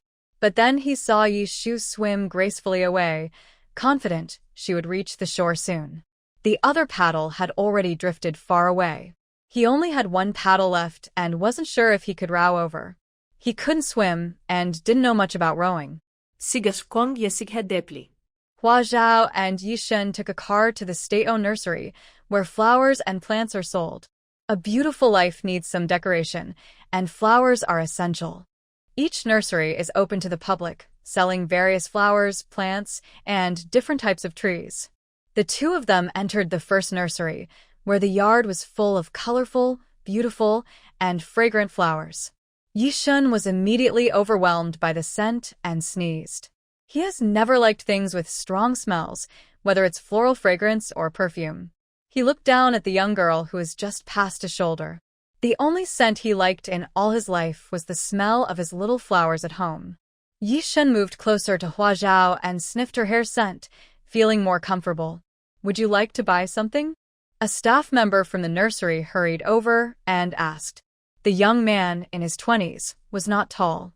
When he first saw Hua Zhao, he almost couldn't keep his eyes open. But as he got closer, he realized that this girl was actually pregnant, and behind her stood a stern-looking man. His gaze collided with the man's, and he shivered from the cold stare, afraid to look around anymore. "Do you have any particularly beautiful flowers? Something you wouldn't want to sell because you love it so much?" Hua Zhao asked. The young man paused for a moment, glanced at Yishan's expression, and said, "Yes, follow me." He led them through the open area filled with fresh flowers at the entrance and into a large plastic greenhouse behind. Plastic was a rare resource at this time, not easily bought by ordinary people. Even these state-run nurseries didn't just build a few greenhouses easily. Inside the greenhouse, the flowers and plants were more delicate and valuable. Outside, the colorful flowers blooming happily included common varieties like roses, lilies, and mountain red. Inside, there were more tropical plants, such as money trees and bamboo, which were common in later times but rare in the north at this time. "Master, 2 people want to see our camellia," the young man said to an old man inside. The old man straightened up from among the plants and looked at Hua Zhao and Yishan. This young girl was beautiful, looking like a flower herself, matching his treasured camellia. He decided to let them take a look. The old man nodded. "Let's go." He led them out of the greenhouse and into another glass greenhouse at the back. Although glass was not as rare as plastic, it was more expensive. The flowers and plants inside this glass greenhouse were even more exquisite. This glass shelter is small, only about 100 square meters. Hua Zhao took a quick look and saw 9 of China's top 10 famous flowers here. The number 1 flower, the plum blossom, is not here. It's probably because the temperature here isn't suitable for it. The old man led 2 people to the very center of the greenhouse. There a few small green trees stood. "This is our nursery's famous camellia, but it's past its blooming season now. Just take a look." Hua Zhao. Seeing Hua Zhao's speechless expression, the old man smiled and picked up a booklet next to the flower pot. He opened it and said, "These are photos of them when they were blooming.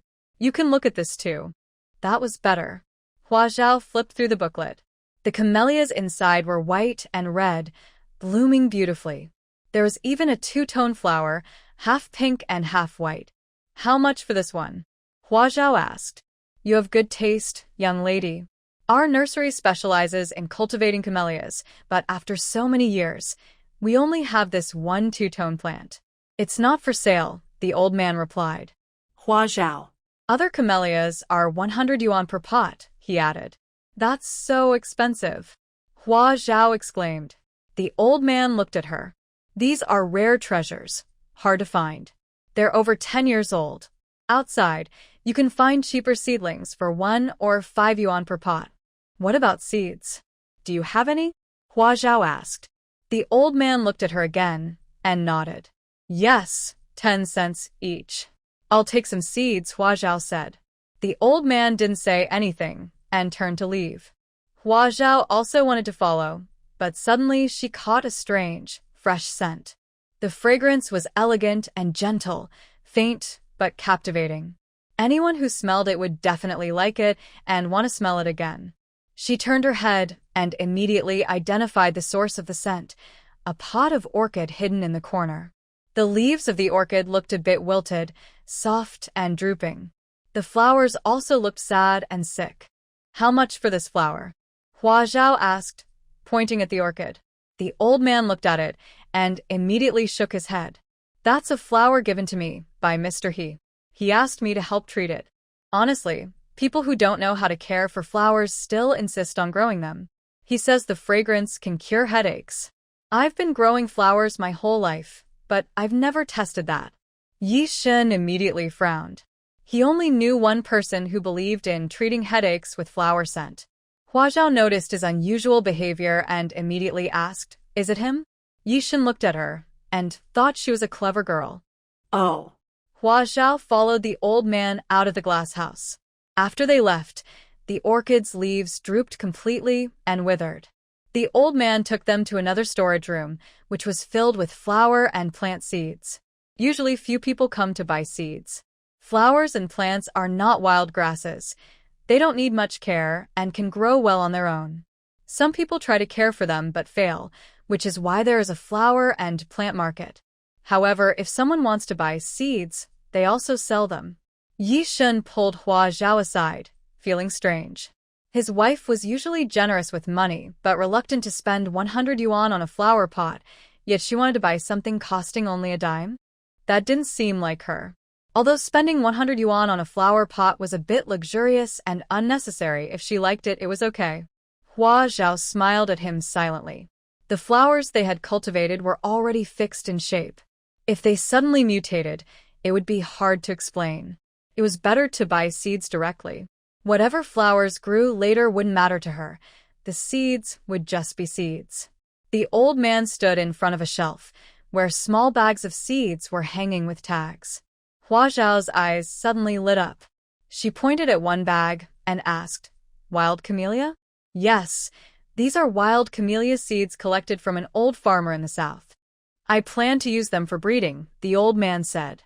Crossbreeding wild varieties with existing ones often produces new types.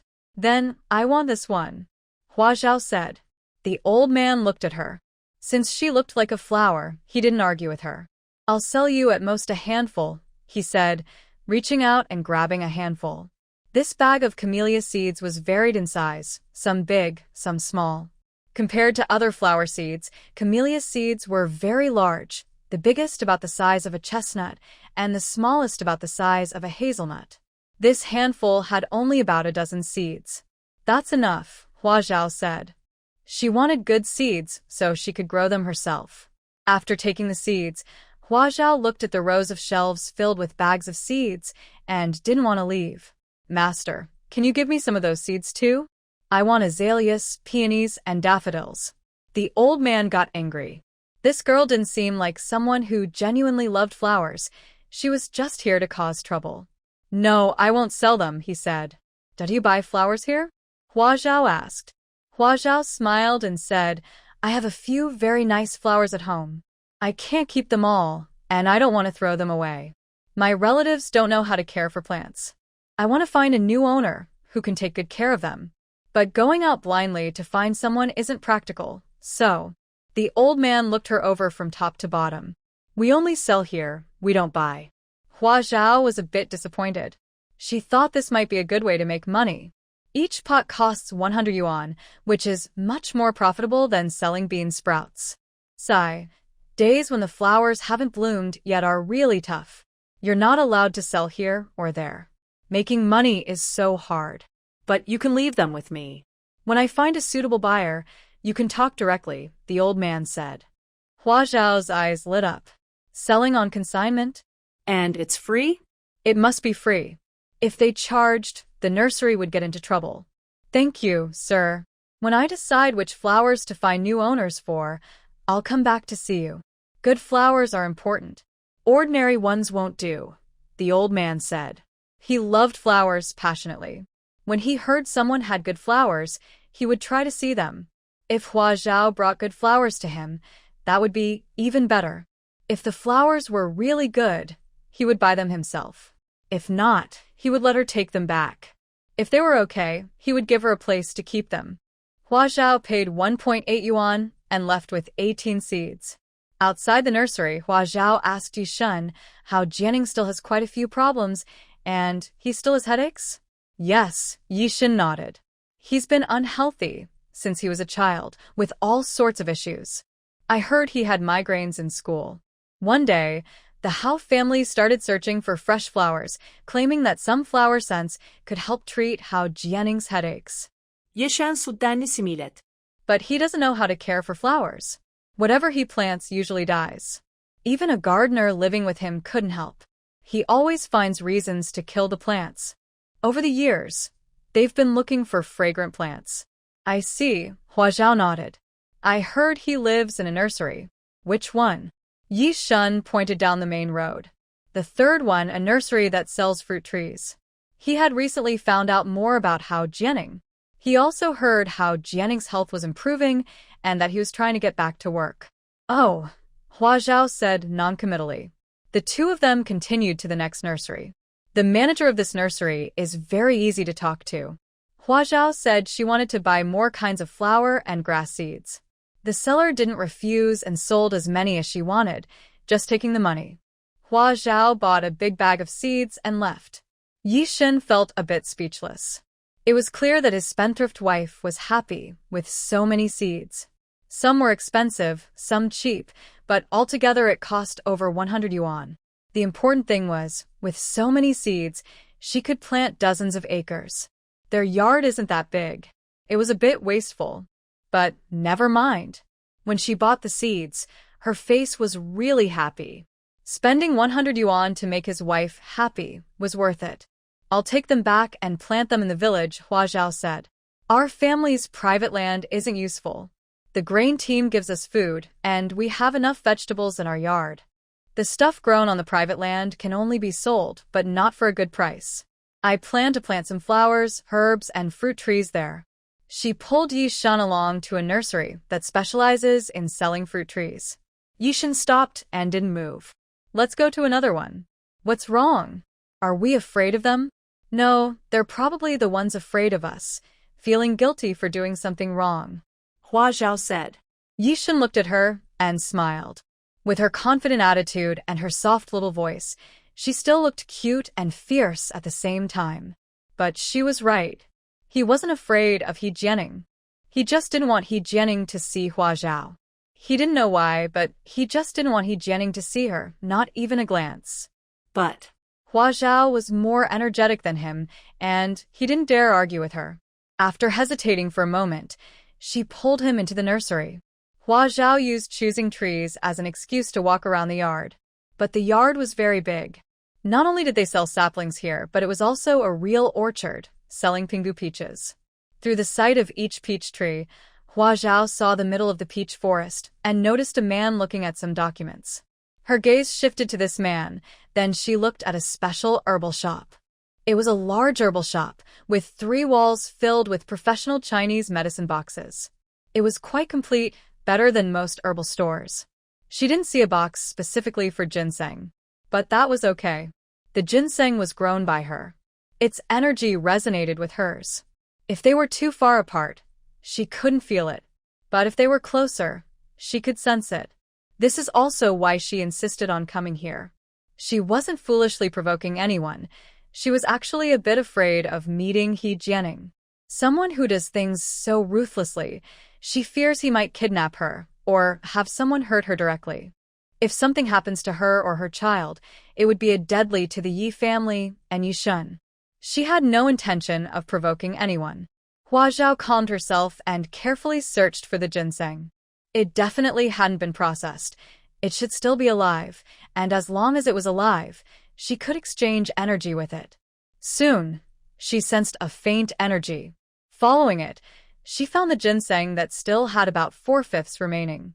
Without hesitation, she absorbed its energy, leaving a small part behind to keep it alive and maintain its appearance. After gathering the energy, she noticed several pots of flowers inside the house. They were rare varieties she had never seen before, but all looked half dead. Probably, these were the plants used to treat his headaches. As the energy moved through them, all the flowers drooped even more. The man seemed to sense something and looked at the plants with a frown. Hua Zhao quickly grabbed Yishan and said, "I've chosen. I want 2 pomegranate persimmons, 2 pingu peaches, and 2 jingbai pears. These are famous local fruits in Beijing, suitable for the climate. No matter how good other fruits are, they can't grow well here." She could make them grow faster, but it was better to stay low-key for now. The two of them returned to the Yi family with the items. Meanwhile, Jianing frowned and called over a young man, pointing at the plants inside and saying, "Quickly send these to the masters for urgent treatment." As soon as he finished speaking, he felt a sharp pain in his temples. He knew that the scent of flowers could help with headaches, which was partly psychological. But as long as it worked, that was enough. "Go get me another batch." Yes. The young man immediately took the pots and left. He knew his own problem of killing plants he raised, so after collecting many flowers and plants, he didn't keep them all in his house. Instead, he kept them with professionals, replacing the dead ones regularly. Many of the flowers and plants he liked for their scent weren't mutated. They were just different varieties, and he had plenty of each. It is just difficult to keep flowers that bloom only for a month or 2 open all year round, always ready to bloom whenever needed. With so many varieties rotating, it's not always possible. Hua Zhao and Yishan returned to the Yi family. As soon as they entered, they saw Lu Yuegui earnestly talking to Yishu. Yishu was just repeatedly drying her hair and didn't speak. Her clothes didn't fit well, they looked a bit old. Hua Zhao remembered that Miao Lanji had worn this outfit. Zhou Lihua sat opposite them, looking like she was watching a show. When she saw Yishan and Hua Zhao come in, her expression changed. "Big sister, what's wrong?" Hua Zhao asked. "Oh." "Your sister jumped into the lake." Zhou Lihua pretended to be worried. "Ah." Hua Zhao immediately ran over to her. Yishu quickly took down the towel on her head and said, "It's okay. It's okay. Take it slow. I did it on purpose. I don't want to die." "If anyone should die, it should be him. Why should I?" "Oh." Hua Zhao looked at her expression and believed she was sincere, so she relaxed.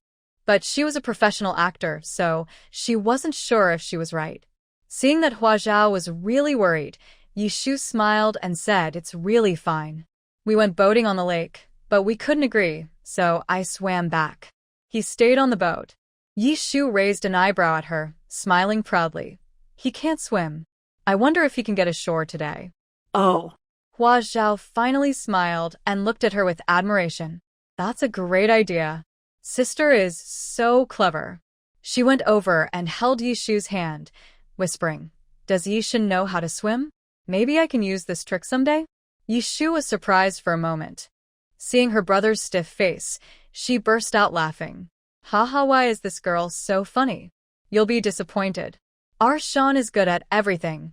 Of course he can swim," Yishu said with a smile. Hua Zhao thought of something and suddenly smiled shyly. "I don't know how to swim either." Yishan immediately raised an eyebrow and looked her up and down from behind. From the back, she didn't look like a pregnant woman at all. Only her slender, upright back was visible. Looking down from her head, her prominent chest blocked her pregnant belly. With this figure in a swimsuit, "You don't know how to swim?" Yishu said, "It's okay. Later, Brother Shin will teach you." "No," Yishan immediately replied. "No swimming lessons." Stay away from the water in the future. Yes, yes, yes, Lu Yuegui finally found someone who agreed with her and nodded happily. Girls shouldn't learn to swim. Wearing that kind of outfit, being watched by 100 men. So embarrassing. Hua Zhao blinked and looked at Yishan with a smile but said nothing. Yishan glared at her. Smiling won't help. This is not up for discussion. Hua Zhao immediately pouted. If it's not allowed, then it's not allowed. Why are you so fierce? Yishan suddenly felt a bit regretful. His tone earlier was indeed harsh. He looked at Hua Zhao, wanting to explain but not knowing what to say. There were so many people watching. Oh. Yishu quickly rubbed her arms with her hands. You two are so annoying. Go into the room and stop bothering me. Don't let me see you. Come on, sister. Let's go into the room to chat. Hua Zhao pulled Yishu up. Yishu thought about her second aunt nearby. She followed her kindly. She had wanted to leave for a long time, but her upbringing told her to respect elders. Since her second aunt was being kind, she didn't want to hurt her feelings by leaving abruptly. Now, Hua Zhao's step was just right. Unexpectedly, Lu Yuegui stood up to follow. I haven't finished talking, little Shu. Hua Zhao turned around, smiled at her, and said, It's almost noon. Aren't you going to cook? Lu Yuegui immediately shut her mouth, mumbled, I'll go now, and then turned to the kitchen. Yishu looked at Lu Yuegui with curiosity, then looked at Hua Zhao with the same wonder. Yishan finally understood how intimidating his wife could be. She was different from what he imagined. She didn't act overly fierce in front of him. Her eyes were surprisingly cold, with a deep, indifferent hardness that sent a chill to the heart. No wonder second aunt was afraid. Her gaze was like someone ready to strike at any moment. Hua Zhao's gaze shifted, meeting Yishan's. Her expression softened instantly. She smiled sweetly at him, like a little girl, and took Yishu upstairs. Yishan immediately smiled. This little girl. Once upstairs and in her room, Hua Zhao asked Yishu, Did you have a disagreement? Did you talk about divorce? Yes, Yishu explained what had happened. As long as he asks his mother and sister to leave, you won't divorce him? Hua Zhao asked. How could that be? Yishu sneered. I lied to him. Besides, is it so easy to ask his mother and sister to leave? As soon as his mother cries, he will agree to anything. What if something else happens? Hua Zhao looked worried but didn't ask further. If she did, it would seem like she was afraid Yishu couldn't get divorced. In this era of encouraging reconciliation rather than separation, that would be considered unkind. But Yishu understood her. She smiled and said, if he really acts and asks his mother to leave, it will be a tough fight. He might win by luck, but it will only be temporary. His mother could strike back at any time. Hua Zhao nodded. Truly, she was from a fighting family. She used that phrase. Even if she temporarily retreats, he will pay a big price. He'll be hurt and barely hanging on. Yishu's eyes sparkled strangely. Then I will regret it and give him a final. Ah. I will be the last winner. Hua Zhao. She was also a tough person. But since she had such clever plans, she didn't need to worry about her anymore. After chatting with Yishu for a while, Hua Zhao went downstairs to cook lunch.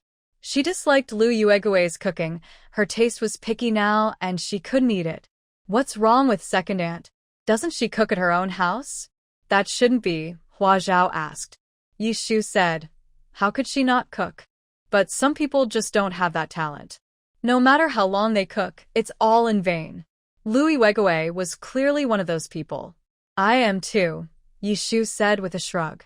Her cooking was also terrible because her mother-in-law always criticized her. But her mother-in-law actually cooked quite well. She just refused to do it, insisting Yishu do it instead, then scolding her while eating. Thinking of those petty past issues, Yishu shook her head. It was all in the past. She didn't want to see that old lady ever again. Hua Zhao went into the kitchen, and Yishu helped her. This time, Yishan didn't come in. He was stopped by Zhou Lihua.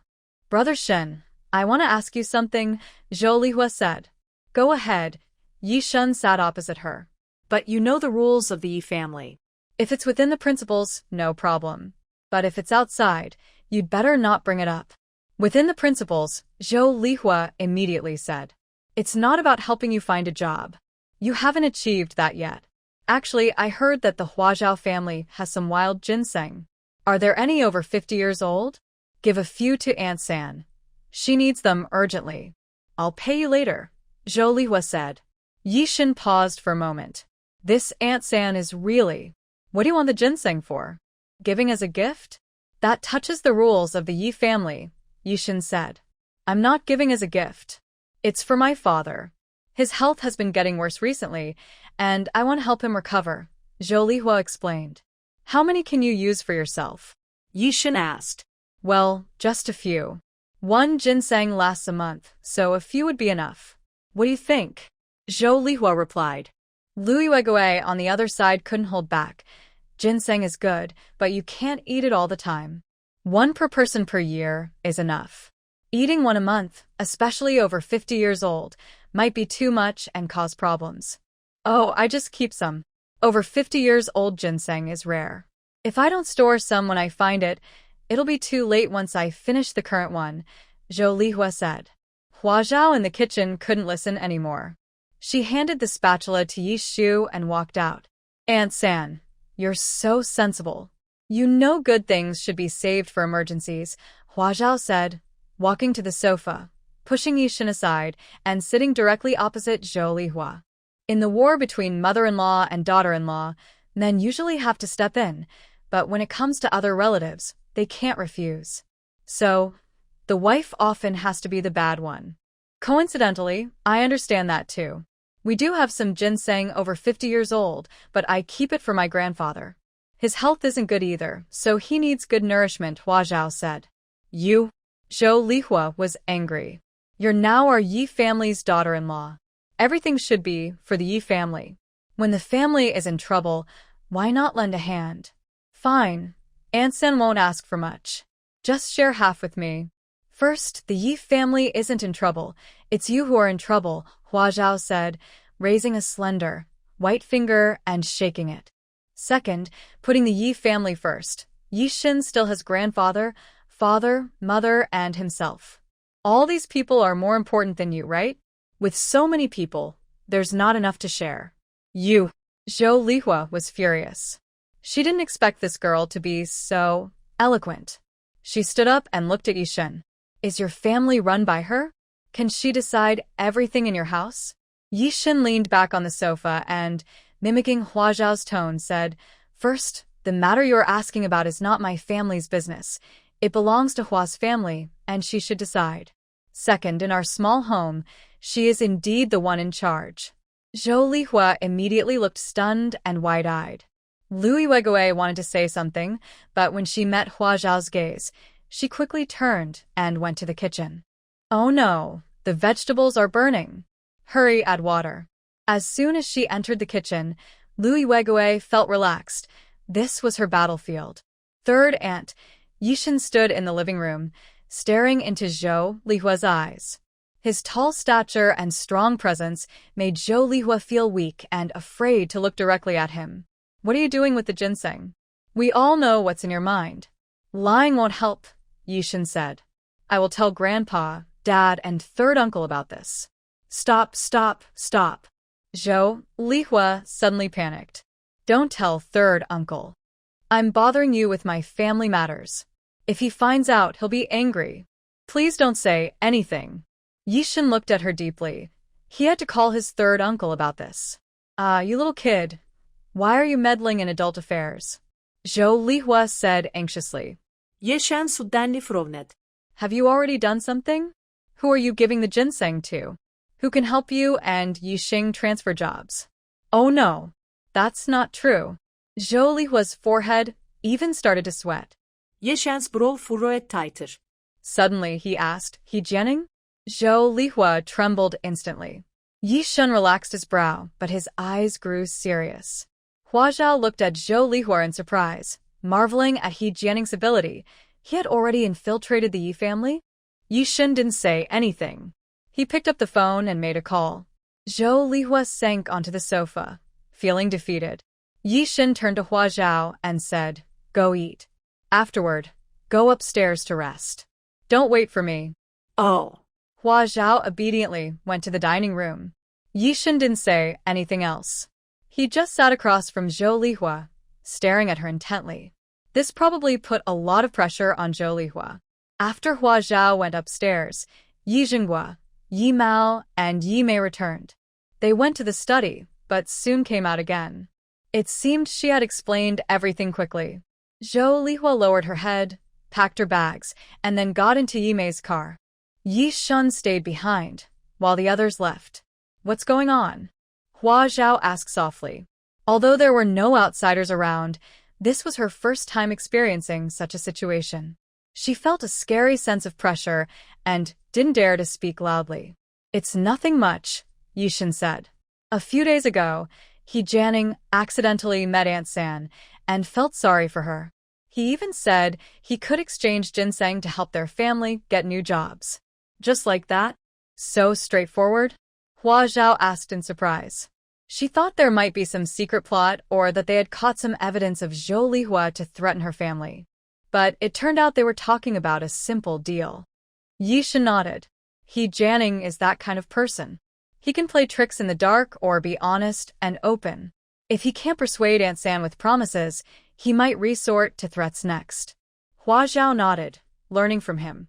This Aunt San is too easy to break. No, she didn't even resist. She voluntarily surrendered. If she had known earlier that Jianing had connections, she might have come to him herself, Hua Zhao said. She had only seen Zhou Lihua a few times but already saw her true nature. Yishan praised her. My little Hua is right. He reached out to poke her face, seeming to enjoy the gesture. Hey, both of you, pay attention. There's someone else in the room, Yishu suddenly said. I may not be in the middle of you two, but I'm not hiding either. The room is small, can you not see me? Yishan was stunned. He had seen her, but he had ignored her, treated her as if she didn't exist. Hua Zhao also acted as if she wasn't there. She just poked his face, not a big deal, no kisses, hugs, or lifting her high. Even if she had a rough personality, she wouldn't care about such small gestures. So, where is Aunt San now? Hua Zhao naturally asked Yishan, pretending she didn't see Yishu. He responded naturally. She was taken home. Uncle San will have a good talk with her. That Uncle San? Hua Zhao asked. That, Grandpa asked him to come to Beijing as soon as possible to talk with him personally, Yishan replied. Oh. Hua Zhao didn't ask further. These were men's matters. She only had partial knowledge and no decision-making power. Asking too much was useless. Yishu frowned, quickly walking a few steps to the door, but after a few steps, her pace slowed down. What can he do? If he's back, what could possibly happen? Hua Zhao watched her movements and felt reassured. She was afraid Yishu might be pretending, saying she wanted a divorce, but actually still cared. If she gave her advice now, in the end, she would just become the bad person. Yishu wasn't sure if she truly wanted a divorce, but she was very rational, which was good.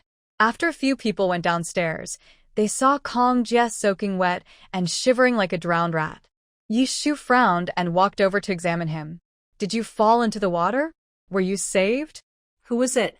Did they leave a name? Later, we should go thank them properly. Since they were married, seeing him in trouble, she couldn't just ignore it or feel happy about it. Kong Jie saw her concern and grinned. The person who saved me didn't leave a name and left quickly. I couldn't get up at the time, couldn't speak, so I didn't catch him. Later, we should find out who it was. Maybe someone nearby knows him, Yishu said. Cough, cough.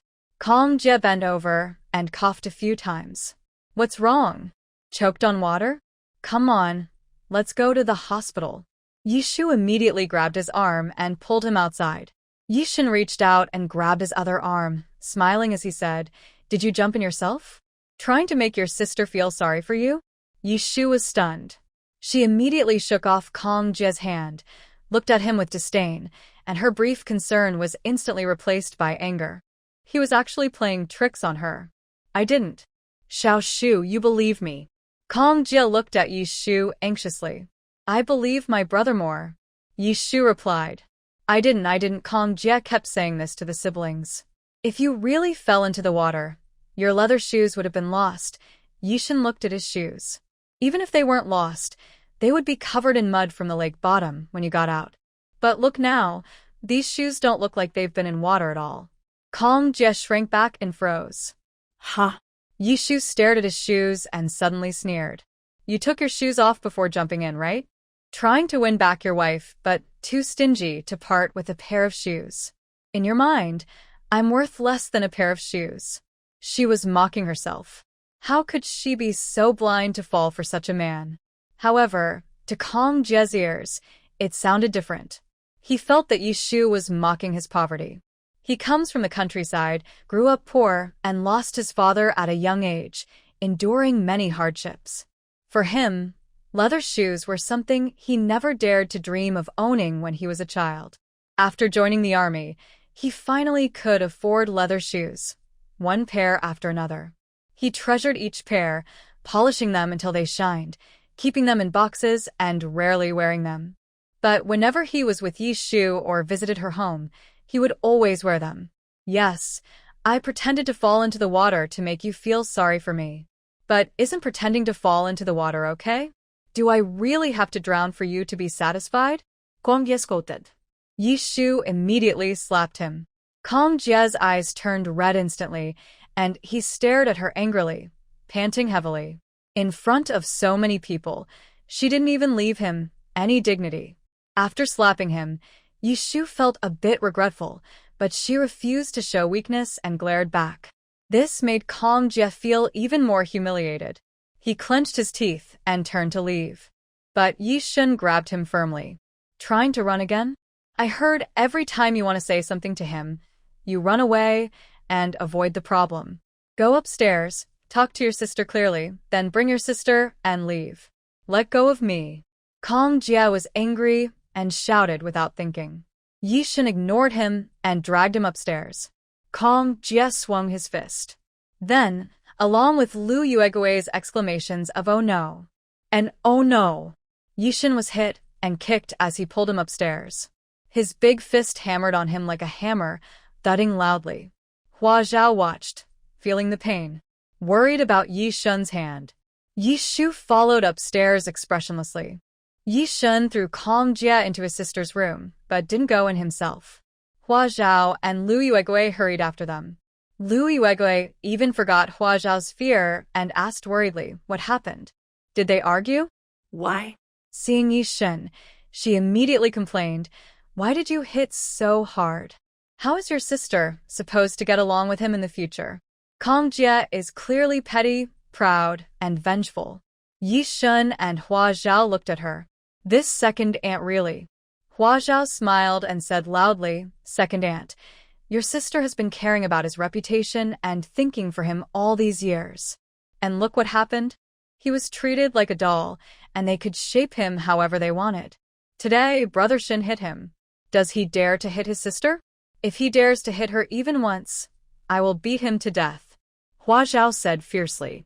This expression didn't scare Lu Yuegui anymore. She knew she was joking, nonsense. He didn't hit your sister because he cares about her. Then let him care more and endure more, Hua Zhao replied. But when she goes home, her mother-in-law won't let her go, Lu Yuegui also said loudly. Will Brother Shin rush into her house and beat her mother-in-law? Or will Yishu do it herself? In the end, it will all fall on your sister. Her worries were not unfounded, but Yishu had no intention of going back to that house. Hua Zhao didn't say this out loud. If she told Lu Yuegui that Yishu planned to divorce, Lu Yuegui would definitely rush in regardless of their objections and brainwash Yishu every day. The impact wouldn't be great, but it was very annoying. Inside the house, Yishu looked at Kong Jie, who was in pain and couldn't straighten his back. This time, she felt no pity at all. In a while, I will find a divorce application. You fill it out, mail it to your unit, and have them approve it. We will officially divorce, Yishu said. She wanted a divorce, but Kong Jie had to apply for it himself. I don't agree. Kong Jie gritted his teeth. Forget it. I will never divorce you, even if I die. Yishu's eyes turned red with anger. What do you want? Do you want me to be bullied by your mother forever? Kong Jia, I tell you, either you get rid of your mother and sister within a week, or every time I see them, I will fight them. I also learned boxing when I was young. If you're not afraid of them getting hurt or even killed, try me.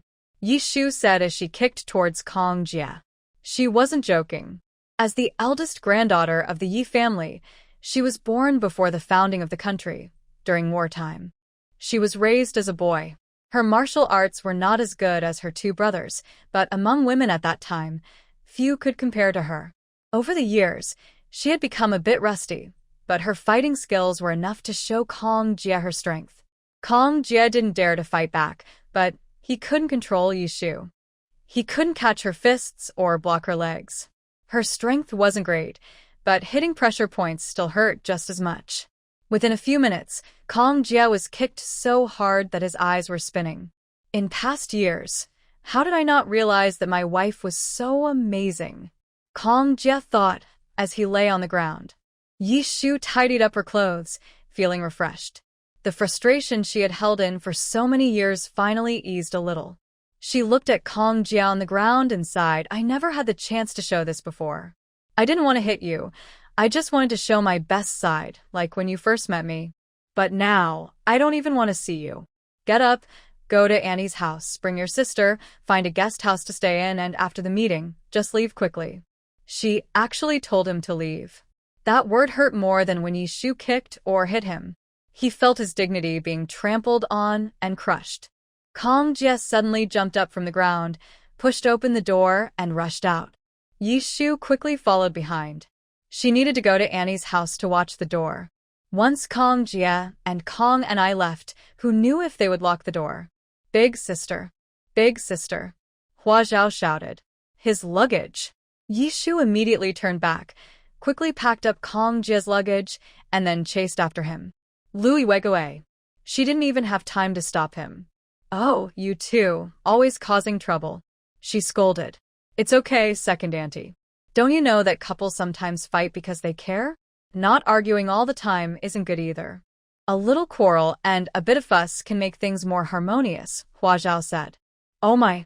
Louis Weguei blushed deeply. Where did you hear such nonsense? Never say that again. What love and affection. Let Brother Shin give you a good beating. Do you agree? I won't, Yishan said, then pulled Hua Zhao into the house and shut the door. Louis Weguei could only stand at the door sighing and then went to tidy up the kitchen. Inside the house, Hua Zhao looked at Yishan seriously and said, from now on, if we have any problems, only talk, no hitting. If you dare to hit me once, I will leave with the kids and never come back. And you will never.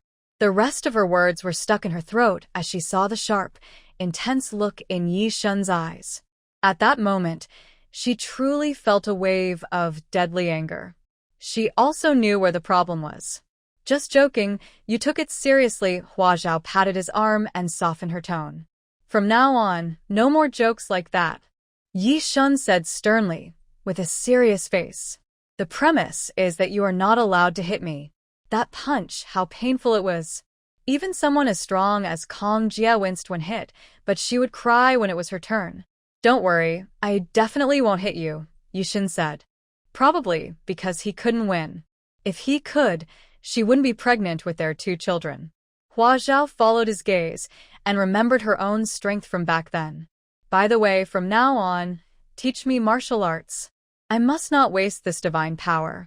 Just now, Yishu was fighting inside, making a loud ping-pong sound. She found it very exciting.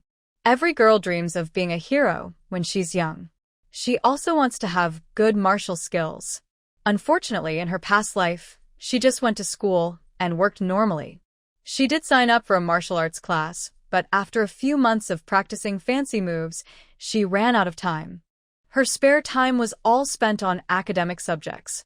In this life, she has a famous teacher right in front of her. She must not miss this chance given by heaven. Yishan sikit. If he taught her martial arts, she would be even less able to fight in the future. He nodded. I'll teach you after you have the baby. If he couldn't beat her, then few people in the world could. That would be perfect. Then he wouldn't have to worry about her safety all the time and stay alert constantly. I will be very strict, Yishan said, poking her cheek. No crying then. Hua Xiao touched her belly and confidently said, by then, I'll be a mom. How could I cry? Kong Jia went straight to Yifang's house. He had been there once before, and that memory was unforgettable. Before he even entered, he heard the lively noise inside. The TV was turned up very loud, but not louder than Kong Ni's voice. She was arguing with someone. From the sound, it was clear she was arguing with a few children. 4 or 5 kids were shouting loudly, fighting over the TV. They wanted to watch both a drama and an animation. Suddenly, there was a loud, followed by a crashing sound. The room instantly went quiet. Kong Jia's heart skipped a beat. He quickly ran up the stairs and pushed open the door. A TV was shattered on the floor. What's going on? What happened? Neighbors upstairs and downstairs came out to ask. But what exactly happened? Everyone guessed in their hearts. The mischievous children from the Zhao family finally caused trouble. And they picked a tough opponent, Yifang. Now there will be a good show to watch. They can finally have a quiet hallway again. Ever since Kong and I moved into Yifang's house, it has been very noisy. Kong and I is either silly or mean. She always makes the Zhao kids go to Yifang's house to eat and drink, leaving everything messy, and then waits for Yishu to come and clean up. They don't eat or drink at their house, and they don't care about it, but they fight over the TV every day, which is so annoying. Now, the TV has finally been taken to Grandma's house, so it will be quiet from now on. Kong and I looked up and saw her brother standing at the door. She immediately shouted like she found her support brother. They pushed the TV onto the floor. The eldest Zhao kid immediately shouted, "It wasn't us. You pushed it down. We're just kids. How could we be stronger than you?" After saying that, he signaled to the others, and a few kids rushed toward the door. Kong Jia didn't stop them, and they all ran back home quickly. Kong Jia looked inside Yifang's house. It was a mess, like a battlefield that hadn't been cleaned, different from the last time he visited. Last time, the house was bright and clean. Yifang always seemed to be a hardworking and tidy person. "Did you do this?" Kong Jia asked in disbelief. His sister lives in his house, but every time he comes home, it's very clean. "It wasn't me. It was those mischievous kids." Kong and I pointed behind him and shouted, "Why did you let them run away? I'll go find them and settle the score." Kong and I rushed over, pushed past Kong Jia, and hurried downstairs. The neighbors around were all nervous. "Miss, be gentle. This is an old building. Don't make it collapse. Go find Zhao's family." "They won't admit it," someone whispered. Kong and I pounded loudly on Zhao's door, but no one opened it. "Stop pretending. There are adults inside. Come out quickly." Kong Ni shuted. It was just after dinner and the Zhao family was all inside.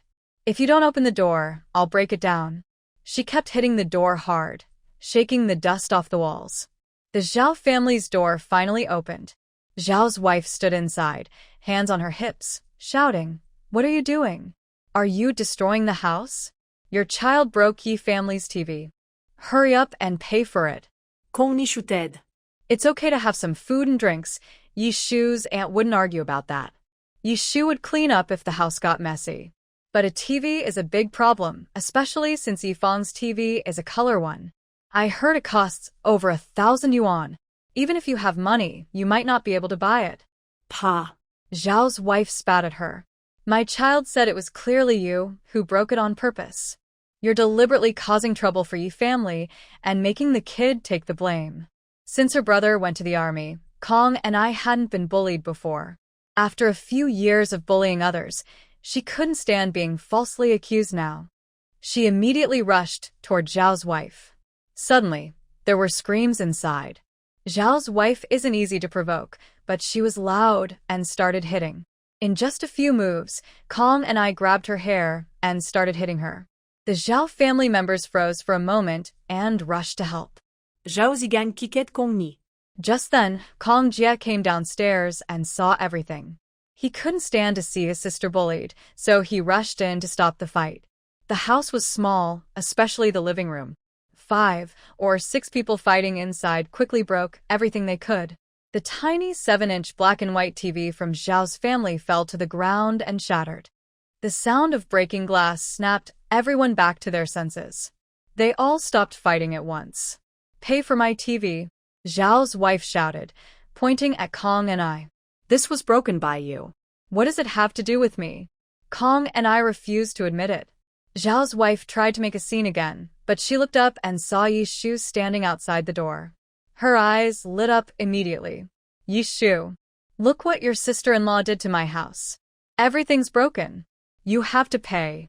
Kong and I immediately shouted, "Her kid broke your family's TV. Make them pay." Then she squeezed out the door and ran upstairs. "If there's a problem, find Yishu. She can pay if she wants, but she has no money anyway." "Humph." Yishu crossed her arms and gave Kong Jia a cold look. "That's her unreasonable sister." Kong Jia was stunned. When he left home, his sister was only a few years old. She wasn't this fat, nor was she bossy. She was even a little thin and pitiful. Later, he got married and settled down. His mother was in poor health and could no longer do farm work, so she brought his younger sister, who was about 10 years old, to live with him. Over the years, his sister gained weight and didn't look as pretty, but in his heart, she was still a simple, honest, and somewhat straightforward girl. "Who are you?" Zhao's wife suddenly asked Kong Jia. Kong and I wasn't afraid of running away. She was more worried she wouldn't run. That stubborn girl was hard to bully. As long as Yishu was here, it was fine. And what about this man? Why was he meddling? Suddenly, Zhao's child pointed at Kong Jia and said, "That chubby girl calls him brother." Oh, everyone around realized. That's Yishu's man. Zhao's wife's eyes flickered, and she suddenly said to Kong Jia, "How do you discipline your sister? Let her eat and drink whatever she wants at other people's house? She doesn't see herself as an outsider." I heard that upstairs. The Yi family gave her half a bag of rice, and she finished it in a week. She needs to eat 5 meals a day. 3 different dishes. And they can't be the same. Before going out each day, Yishu either prepares a full day's meals for her or buys good dishes from the restaurant to bring back. She's really a special guest. Zhao's wife looked at Kong Jia's flushed face with a triumphant gleam in her eyes and continued, "I heard she eats like this at your house. She's so hungry she skips a meal at midnight. Thanks to Yishu's high salary, otherwise, who could support such a little sister-in-law? Honestly, you married a good wife. Spending so much money on your little sister-in-law, if it were me, I'd have kicked her out long ago."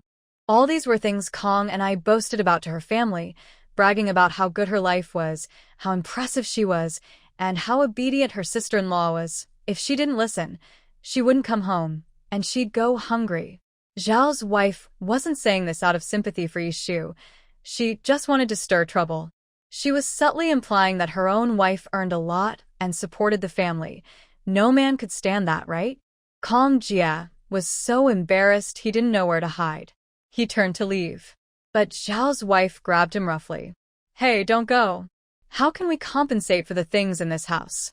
Kong Jia looked to Yishu for help. Usually, she handled household matters. Yishu said, "I'll go see how my aunt is doing," then turned and went upstairs. If it weren't for wanting to save some face, he would have stayed downstairs to watch the show. Kong Jia's face was dark and red as he said hesitantly about the TV upstairs. "Don't even mention the TV upstairs. Such a big TV, so heavy, and my child is still so young." Zhao's wife pointed at the smallest child, who was still shorter than the table, and immediately stepped forward with a finger. "Do you think he has enough strength to pull the TV out of the cabinet? It's your sister's fault on purpose." Zhao's wife pulled Kong Jia aside and said seriously, "Listen, your sister has bad intentions. If you don't discipline her properly, it will be a problem. Do you think my child wants to go upstairs? It's your sister who calls them down every day. She invites them to eat and drink, and they take things too. If my child doesn't take anything, she gets upset. Then she even makes my child deliberately mess up the Yi family's things. At first, my child was afraid, but she started hitting him. How mean can she be?" Zhao's wife pointed at the neighbors around and said, "Don't believe me? Ask them." Am I telling the truth? Everyone nodded. Yes, yes. This is true. We can all testify. This house isn't soundproof. We can hear your sister shouting and causing trouble. This time, Zhao's wife wasn't lying. Kong and I did exactly that. Every day, after Yifang and Yishu left, she would invite Zhao's children upstairs to cause trouble. Kong Jie's face was almost bleeding. He couldn't believe it, but since the neighbors were present, they wouldn't all be lying. We don't interfere in your family affairs, Zhao's wife said as she rubbed her scalp. Since it's about Yifang's reputation, I won't argue about your sister hitting me. Just return my things quickly. How much? Kong Jie asked. I bought this TV for 500. The table was broken and repaired for 5. The teacup set was a gift from Jingdejun. Very expensive, about 20. The vase. Zhao's wife counted everything carefully, clearly knowing each item, without exaggeration.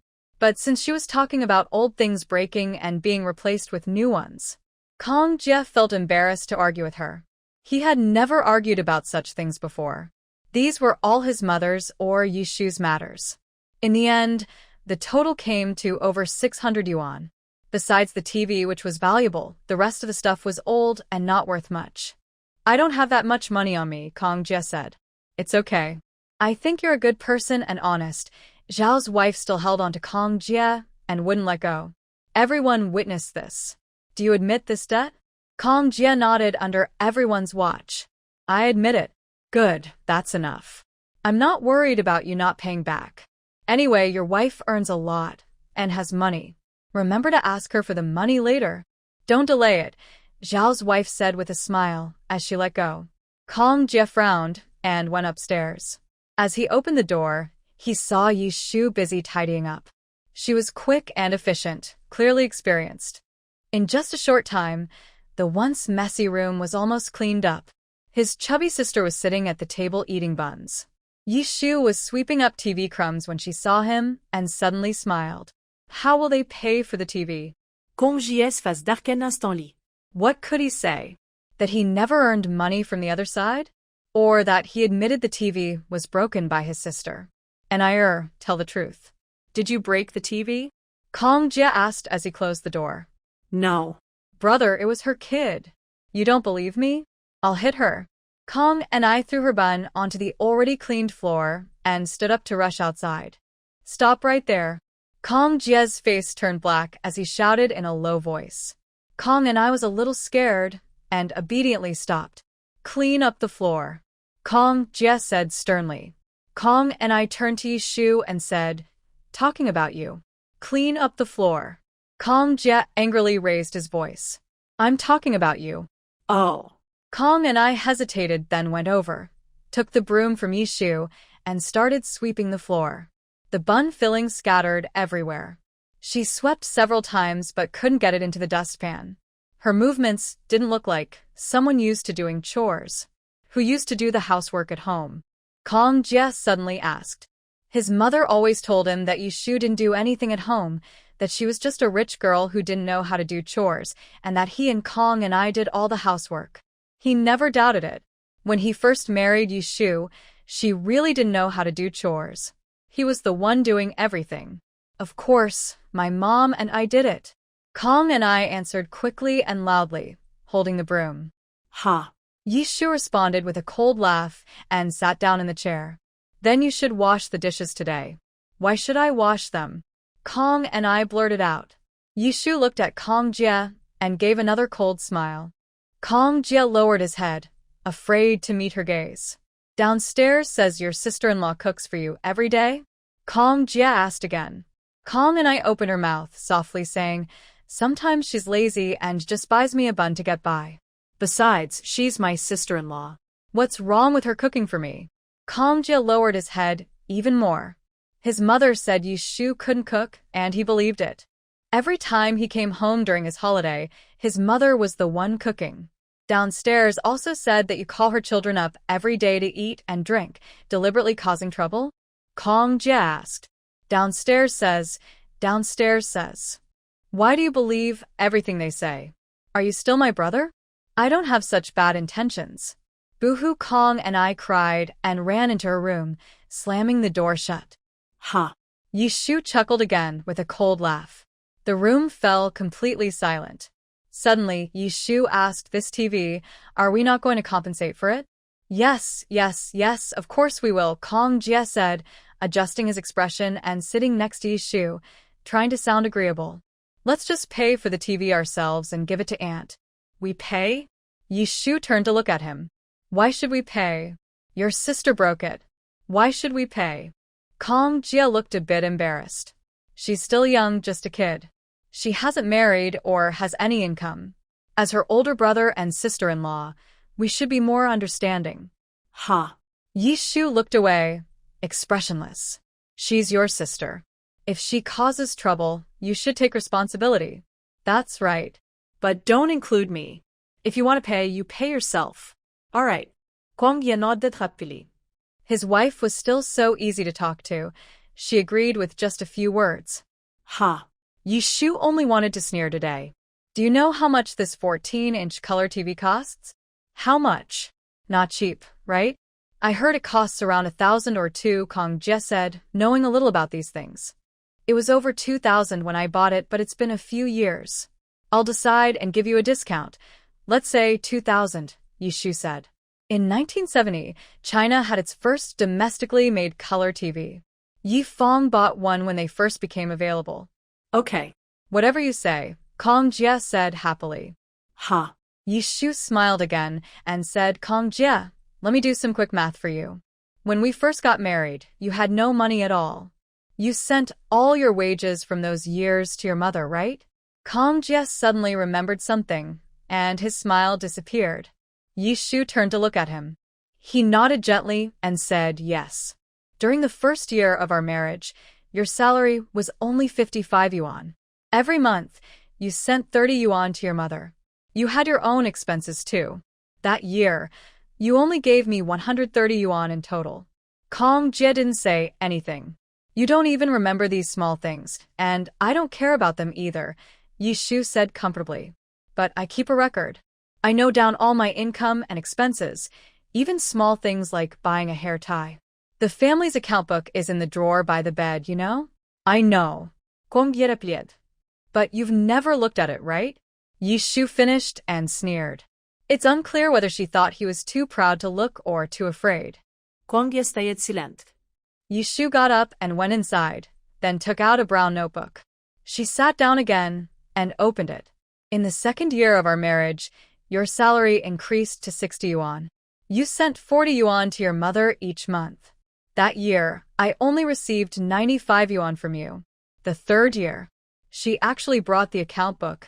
It was very detailed, with every entry clearly written. Over all these years, Kong Jia had given her a total of over 500 yuan. "I won't count the money spent on your mother and sister's food, clothes, and daily expenses. But I will tell you how much cash and items I lent to them because of their hard times. It's 2,360 yuan in cash and 3,478 yuan worth of items, totaling 5,838 yuan, Yishu said. Kong Jia clenched his fist. Was it really that much? Although I earn more than most people, my income is limited.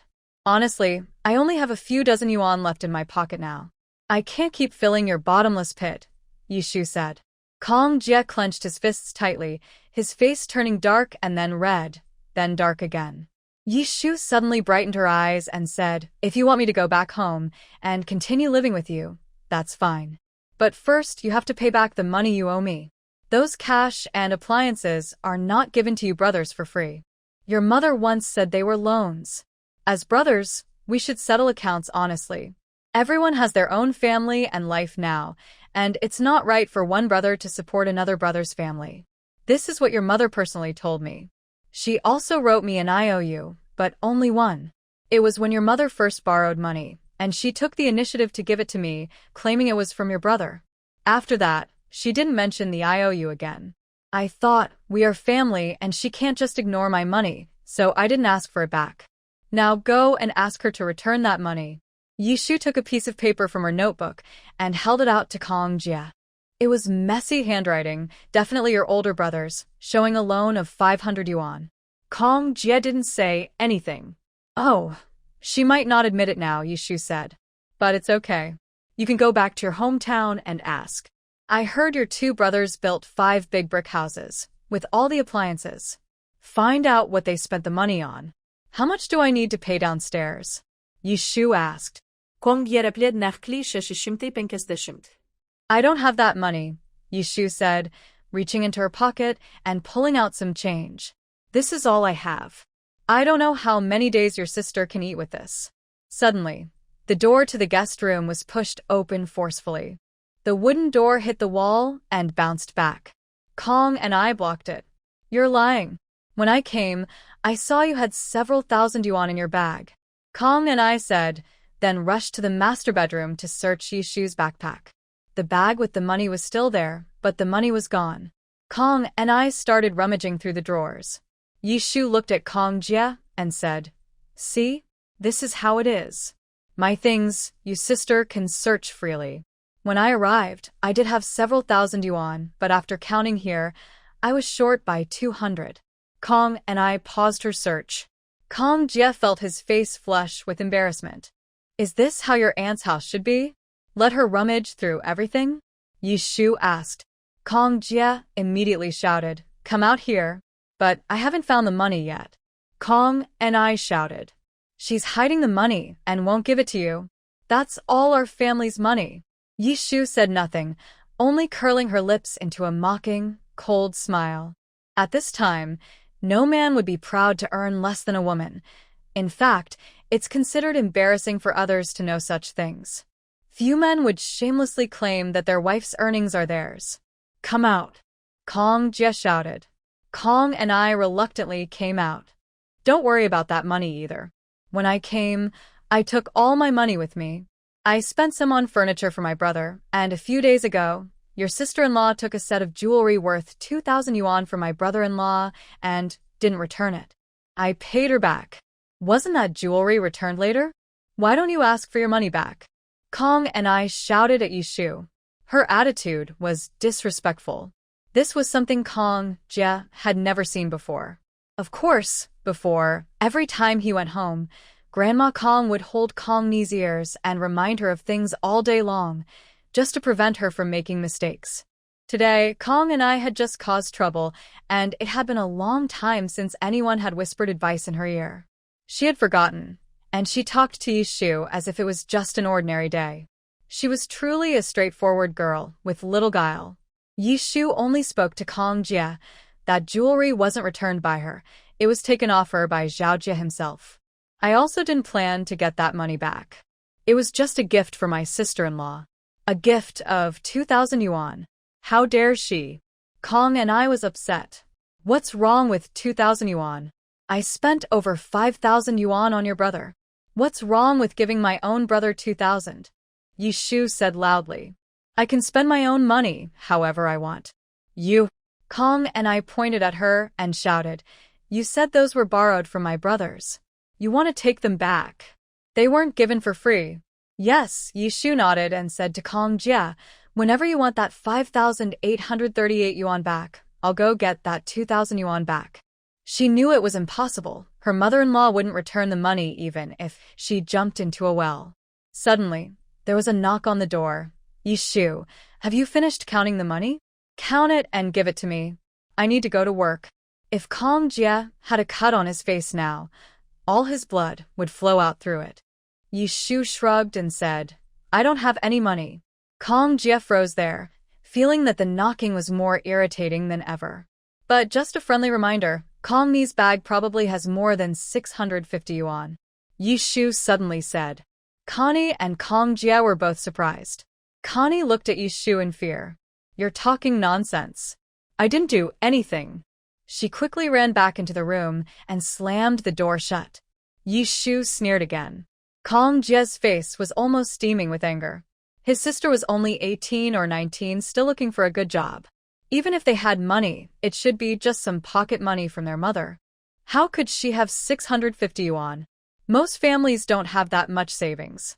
He hadn't given Yishu that much all these years. And she just mentioned that she was short 200 yuan. Kong Jie stiffly stood up and pushed open the door to the small bedroom. The door wasn't locked. It only had a latch inside, which couldn't stop him with his strength. He walked over and saw Connie hiding a small bag under the bed. People can be so sneaky.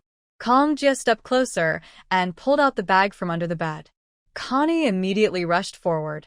"Brother, this is mine. This is my pocket money saved over several years. And the money Mom gave me, I was going to buy some local specialties in the city and bring them back." "Mom is so generous," Kong Jie said without thinking. Since he was a child, he rarely had pocket money. All his childhood savings probably didn't add up to more than 10 cents. Later, when he started working, he gave his mother a lot of money, but she never gave him a single cent. She was very careful with money, and he didn't believe she would spend hundreds of yuan on souvenirs and then let his sister carry them around. Kong Jie found a thick stack of money in the bag. He counted it more than 800 yuan. He thought for a moment and took out 650 yuan. The rest he returned to the bag. Connie was afraid of his expression. She hadn't dared to fight him earlier, but now that she saw she had recovered over 200 yuan, she was suddenly excited and rushed to grab her bag back. Kong Jie left without looking at Yishu, walking straight out the loud door. "This is 650 yuan," Kong Jie said. "Let me count," Zhao's wife said brightly, reaching out to take the money, but Kong Jie didn't let go. "Write me a receipt." Zhao's wife thought for a moment, but didn't refuse. She quickly went downstairs, then came back up a minute later with a piece of paper and handed it to Kong Jie. "Don't worry, it's enough. With so many neighbors as witnesses, today you and your sister damaged my home. I set the price at 650 yuan for compensation. The money is received, and this matter is settled." Mrs. Zhao spoke. Kong Jie glanced at the neighbors filling the stairs, then nervously handed the money to Mrs. Zhao. Mrs. Zhao proudly announced in front of everyone, 10, 20, 30. Exactly. Let everyone witness this. She wouldn't be stubborn about such an important matter because it was serious. Today, she was lucky to get away with the issue of Yifang's TV. She even managed to replace her household items with new ones. She felt like she had met a fool. Mrs. Zhao happily went home. People upstairs and downstairs watching the scene looked at Kong Jie's expression as if they were watching a fool. Kong Jie slammed the door shut and sat back across from Yishu. "That money, consider it a loan from me. I will pay you back." "Your loan? Which one?" Yishu asked. "Is it the 650? Or everything?" She waved the notebook in her hand. Kong Jie hesitated and said everything. Yishu simirket. "Okay." She finished speaking and ignored him, continuing to clean. Before her aunt finished work, she had to restore the room to its original state. Otherwise, she felt a bit embarrassed. But today, the TV couldn't be hidden anymore. Her aunt knew her situation and wouldn't laugh at her. Kong Jie eagerly grabbed the broom from Yishu and started cleaning himself. Yishu didn't argue with him. It was his job anyway. She went back to her room and lay down. Inside her pillow was her last savings, 3,000 yuan. How could she let Kong and I find out her secret? She wouldn't leave herself without a backup fund. After the divorce, she had no home. She needed to find a place to stay first. Living in the company dormitory would be uncomfortable, constantly feeling the strange looks from colleagues all day. At night, Yifang returned home. Kong Jie had already prepared a table full of food and hesitantly told Yifang that the TV was broken and he would pay for it. He didn't say how it broke. Yifang looked at Yishu. "Mom, just let him pay. His monthly salary is only over 100 and I hardly see a few dollars. He's hiding a little stash and I don't even know how much money he has," Yishu joked. "Just pay it all at once, so he won't go out spending money recklessly." He didn't have a secret stash of money. Every month, he gave his mother 50 yuan for living expenses, calling it family support. His mother said that their family of 3 needed quite a bit for food, and Yishu often wanted to eat fish and meat. The remaining money he used for cigarettes and drinks to socialize, and then it was gone. He had many social engagements. Each month, 5 or 6 friends got married, and sometimes more than 10. Did he have to give each a few yuan? In fact, he had been very tight with money all these years. He managed to hold on without asking Yishu for money. Yishu then said to Kong Jie, but 2,000 yuan is a lot. If you're short a few hundred, just ask our mom. She has money. All the money spent on the family over the years was paid by me. The money you give her, she never touched it. She's been saving it herself, probably has several thousand now. Kong Jie's face became even stiffer. He knew Yishu was deliberately saying this to him. Also, you need to give the money to her as soon as possible, Yishu said. Even if you don't have much, you shouldn't keep saving your salary. How many years would that take? If you don't spend a penny, it would still take 2 years to save enough.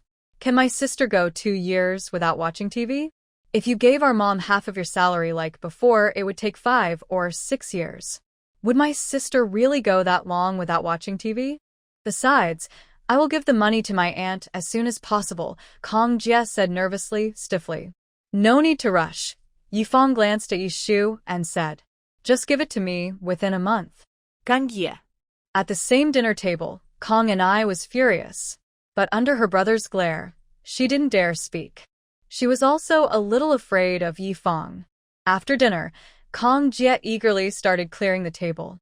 But Yishu said it's too late now. You don't need to do this. Just take Kong and I and find a guest house. If you wait too long, there won't be any rooms left. Kong Jie's hands froze as he was cleaning the dishes. Yifang looked at Yishu, then got up and went back to her room. Young people should handle their own matters. You actually drove us out? Kani shouted in disbelief. There are rooms available. That's my brother's room. He doesn't like others staying there, Yishu replied. I can stay in the living room, Kong Jie offered. Don't just settle for that. I won't let you.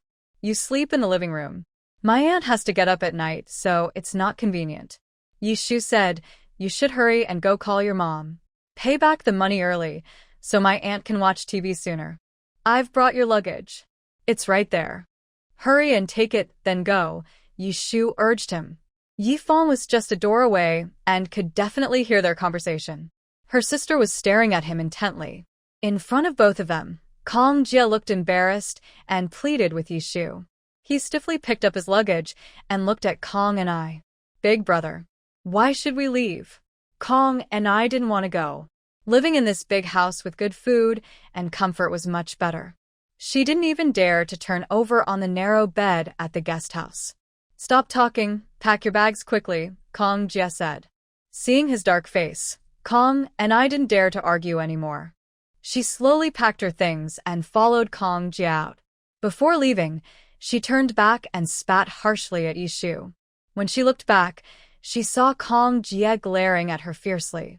Kong and I shivered in fear. Is this how you usually treat your sister-in-law? Kong Jie asked softly. But his words sounded like an explosion in Kong Ni's ears, reminding her of her mother's advice. Always be kind to Yishu and give her face. Oh no, she forgot. How can she fix this now? Someone came downstairs from upstairs. Kong Jie turned around and went down. Kong and I followed him slowly. After dinner, the weather was cool. The hot sun had set, and Hua Zhao started planting fruit trees. They weren't in the courtyard anymore, but at the Yi family house. She had bought 2 fruit trees earlier, sharing one with them. Good things should be shared with everyone. Yi Mao's house was also a welfare apartment provided by the company. But at his level, he could live there for life. The house had small yards in front and back, enough to plant 2 fruit trees. The remaining one, Hua Zhao planned to plant in Yi Zhangguo's yard. His yard was big but already arranged, so he could only plant 1 tree in the corner of the wall. Peach trees are for Grandpa, Yishan said. Grandpa likes to eat peaches. As for his parents, they didn't have any particular favorites, so they could plant whatever. Okay, Hua Zhao personally placed the small sapling into the hole Yishan dug. This fall, we can start eating the fruit. Lu Yuegue, who had been watching nearby, said, you have to wait until next year. No, I bought 3-year seedlings. They can bear fruit this year, Hua Zhao replied. You're really not like a rural person, Lu Yuegue smiled. First year transplanted fruit trees, usually don't bear fruit. They don't bear fruit because they don't want to, Hua Zhao said, not arguing further. She patted the dirt on her hands and went inside to wash her hands. This year, these fruit trees must produce fruit. She needs to let them get used to her growing flowers, plants, and fruit trees. In the future, she plans to make money from this. Soon she will become a mother, and she probably won't have time to go out and build a career in the next few years. The social environment also doesn't support her doing big projects. She isn't keen on socializing with many men either. So, she prefers staying at home, planting flowers, selling fruit, and managing everything well, earning good money, and enjoying life. After planting the fruit trees, it was getting dark. Yishan also went back to his room. Today is Tuesday, so there was no TV broadcast in the afternoon. The TV station only takes a break every Tuesday afternoon. Even on regular days, Yishan noticed that his young wife didn't like watching TV at all. He didn't like it either. He had something to do tonight anyway. His wife told him to only talk and not touch anything. Since she made such a request, he decided not to hold back. Hey. Hua Zhao tried to push him, but her arm felt weak and powerless. She finally understood why he agreed so quickly today. Turns out he was up to something. He used to only dare to move a little, but now he's getting bolder. Be careful, she said softly. Yishan respondet vagueli. Night fell. Jianing couldn't sleep well, feeling like the air was missing the scent of flowers, like he was suffocating without oxygen, with a splitting headache and difficulty breathing. Tonight's medicines seemed to have no effect. Usually, after taking Chinese medicine, he could feel his body getting better. But today, he only felt worse, even close to death. He immediately called Li Mu.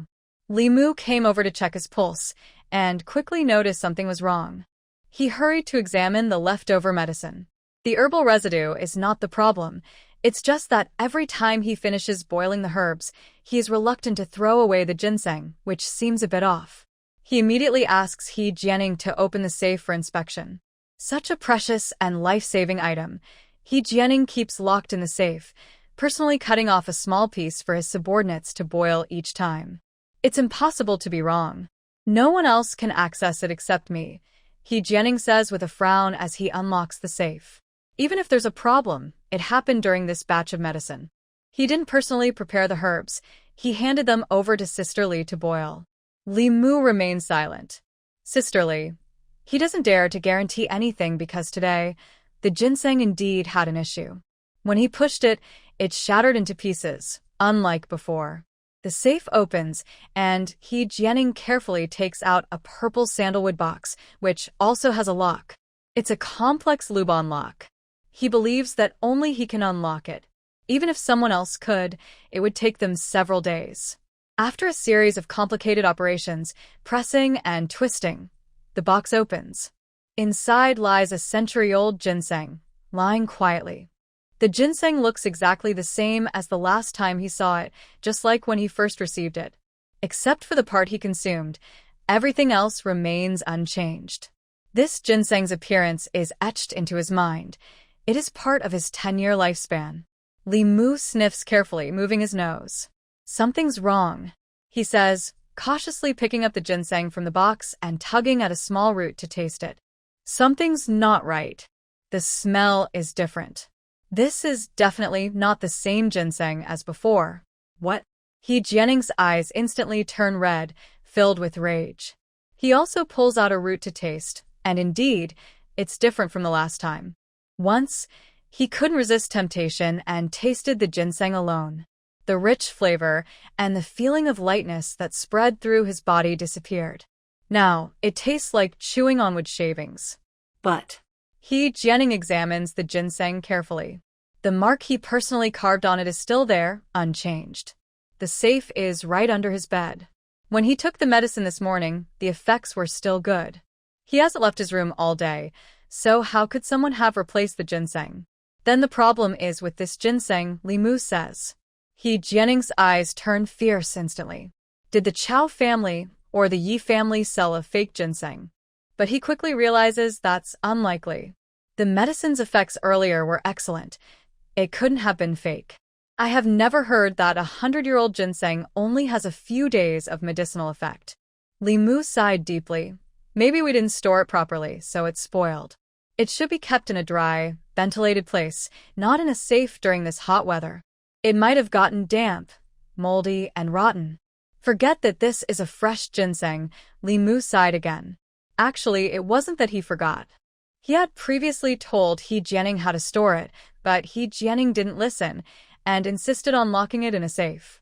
Knowing his friend's temper, he knew arguing wouldn't help, so he just went along with it. The ginseng was half-dried at first, so he thought it was fine. Who knew it would still have problems?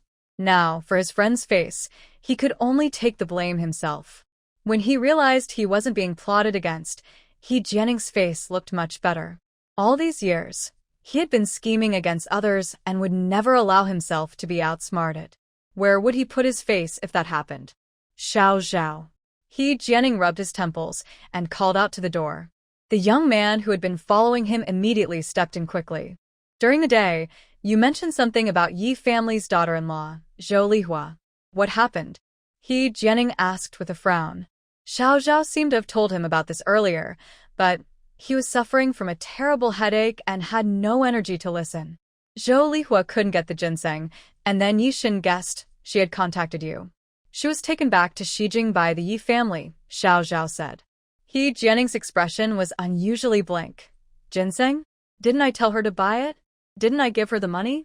His goal was to get the ginseng no matter what. He knew it wouldn't be easy to buy from the Yi family now, so he wanted to get it through Zhou Lihua. But he didn't want to rely on free handouts. He wasn't short of money, and he couldn't afford to lose that person. He even offered a high price, promising Zhou Lihua 200,000 yuan if she could get him a 100-year-old ginseng and 100,000 yuan for a 50-year-old one. He also paid a 50,000 yuan deposit. But in the end, Zhou Lihua took the money and ran. This woman, who was good at ruining things and short-sighted. He Jianing was so angry his eyes seemed to spin, and he collapsed to the side. Jianing. Li Mu quickly helped him. He Jianing leaned on him and asked Xiao Zhao, "Does the Yi family know I gave her the money?" Zhou Lihua insists she didn't tell them, Xiao Zhao replied. If she had spoken, given her character in the Yi family, she would have already returned the money long ago. Impressive, impressive, He Jianing said angrily, feeling dizzy and weak. Go tell them about this. Yes, Xiao Zhao replied and left. I told them from the start that they shouldn't offend the Yi family too much. That flower, whatever her name is, still has someone in her hands. Now it's better. We could have had a good deal, but you made it complicated, and it might not even work out. What should we do? He was speaking while giving He Jianing a head massage. I didn't mean to offend them too harshly, and I won't. He Jianing lay on the bed, closing his eyes. That Hua Zhao, with her background, she used to weigh over 200 pounds. She managed to marry Yishan, probably using some tricks. I thought if I gave the Yi family a reason, they would accept her properly and divorce Hua Zhao. Even if she's now very beautiful, even if the baby in her belly is really Yishan's, I thought he wouldn't care. I underestimated him, He Jianing said. As for the treasure-digging matter, it won't really affect the Yi family. If it exists, so what? There are many reasons to dismiss the issue completely. He closed his eyes. If they can't clear it, I can help them. I like Yishan and the Yi family. I don't want them to be too powerful to control, but I also don't want them to fall. Without the Yi family, what is Yishan? He asked. Li Mu didn't say anything, just carefully massaged his head. Don't worry about these things for now. What about the ginseng? You need it urgently. Hua Zhao still has better ones, He Jianing said. Tomorrow I will meet her myself. The next morning, Hua Zhao slept until late morning before waking up. When she opened her eyes, the sunlight was already bright and dazzling. It was probably past 8 o'clock. She was a bit surprised to get up. Her second aunt hadn't come to knock on the door. Was she so timid? Did she get scared in one go? She slowly got up and dressed at a slow pace. She found that although she was strong, her endurance wasn't very good. Her body was very sensitive, normal pressure on her hurt more than others, itched more than others, and so on. Cough, cough. Flower Zhao dressed quickly and went out to wash up. This house has 2 bathrooms, one upstairs and one downstairs, both shared. After washing up, she looked around but didn't see Yishan's figure. Strange, she noticed that Yishan seemed very nervous around her, almost never leaving her sight. Usually they exercise in the yard, and now he wouldn't leave without saying hello. And second, where is Brother Shin? Flower Zhao asked Lu Yuegui, who came out of her room. Oh, this morning your grandfather had something to do. He got a call and went out, Lu Yuegui replied. He told you not to wait for him. He doesn't know when he'll be back today. He also told you not to go out alone. Okay, Flower Zhao understood and felt relieved. After breakfast, she went to the yard to take care of the small saplings she bought yesterday. The ones already planted in the yard were done, and those she planned to take away were potted. She didn't want them to dry out in the air. Not bad, these little saplings are already standing tall after just one day. Looks like they might even bear fruit this year, Lu Yuegui said from nearby. It's August now. The saplings already had small, unripe fruits hanging on them, but not many. She thought transplanting might damage the fruits, but seeing the lush green leaves, she knew the trees were healthy and well-nourished. Of course, Aunt Second. Let me tell you, I'm the best at taking care of plants. In our village, Flower Zhao seized any chance to build her reputation. Lu Yuegui was surprised and a bit confused. What kind of work? Growing what? Everything high yield? But she believed it. If she didn't have real skills, how could she have dug up century-old ginseng and many other plants that were decades old? Suddenly, the phone in the house rang. Lu Yuegui hurried to answer. Hello? She said, listening for a few moments, her face changing. I don't have that much money. I only have about 3,500 in total savings. I didn't bring much when I went out, just over 200 yuan. She had also given Flower Zhao 100 yuan as a greeting gift, so now she only had about 100 left. I know. I'll go out now and try to find a way. I'll ask my family back home how much they can lend. Okay. I'll be back before dinner, Lu Yuegui said, hanging up and rushing upstairs. She quickly changed clothes, grabbed a small bag, and was about to leave. And second, what's wrong? Flower Zhao asked. Lu Yuegui suddenly remembered there was still someone at home. The problem was so sudden that she was stunned and scared. It's your third aunt. She has such a big courage. She took 50,000 yuan from Jianing. Your father-in-law called her on the train and caught her, but she still refused to admit it. She wouldn't give back the money. The people who went to find her couldn't locate it, and we don't know where she hid the money. Lu Yuegui was almost furious. Zhou Lihua was dragging the whole family into trouble. The main issue now is to quickly gather 50,000 yuan and return it to Jianing. Otherwise, we don't know what Jianing might do with that money, Lu Yuegui said. Did third aunt really take 50,000 yuan from Jianing? Is Jianing that rich? Hua Zhao asked. The Yi family was willing to mobilize the whole family for just 50,000 yuan, but Jianing could casually take out that much? And he did it so openly, not worried about being checked? I don't know. The old master just called himself. Since he said so, I guess that's the conclusion. I have to go borrow money now, Lu Yuegui said as she left quickly. As for Jianing, his family was originally wealthy capitalists. After the founding of the country, they donated all their assets, so they are fine. Later, they opened a factory, which was later merged with private businesses. I heard they paid millions each year just to buy back things. At this point, Lu Yuegui had already left hurriedly through the door. Hey, second aunt. Hua Zhao called after her at the gate, but she didn't turn around. Hua Zhao suddenly remembered she hadn't told her that she had over 10,000 yuan in emergency funds. But the Yi family's main door was locked, and it could only be opened from inside or with a key, which she didn't have. She didn't dare chase after her. Forget it, I'll talk to her tonight, she thought. From the phone call earlier, it seemed they planned to meet in the evening to see how much money everyone had borrowed. At this time, she was working seriously and couldn't save much money. She earned little and spent a lot. The family only had a few hundred yuan in savings, so they were definitely a wealthy family. As for Lu Yuegui's maternal family, as Yishan introduced, they were just an average family. She was probably worried because she knew she couldn't help much and was anxious. Hua Zhao went back to her room, sat down, and poured herself a glass of water. She wasn't very worried. Even if she was anxious, it wouldn't help.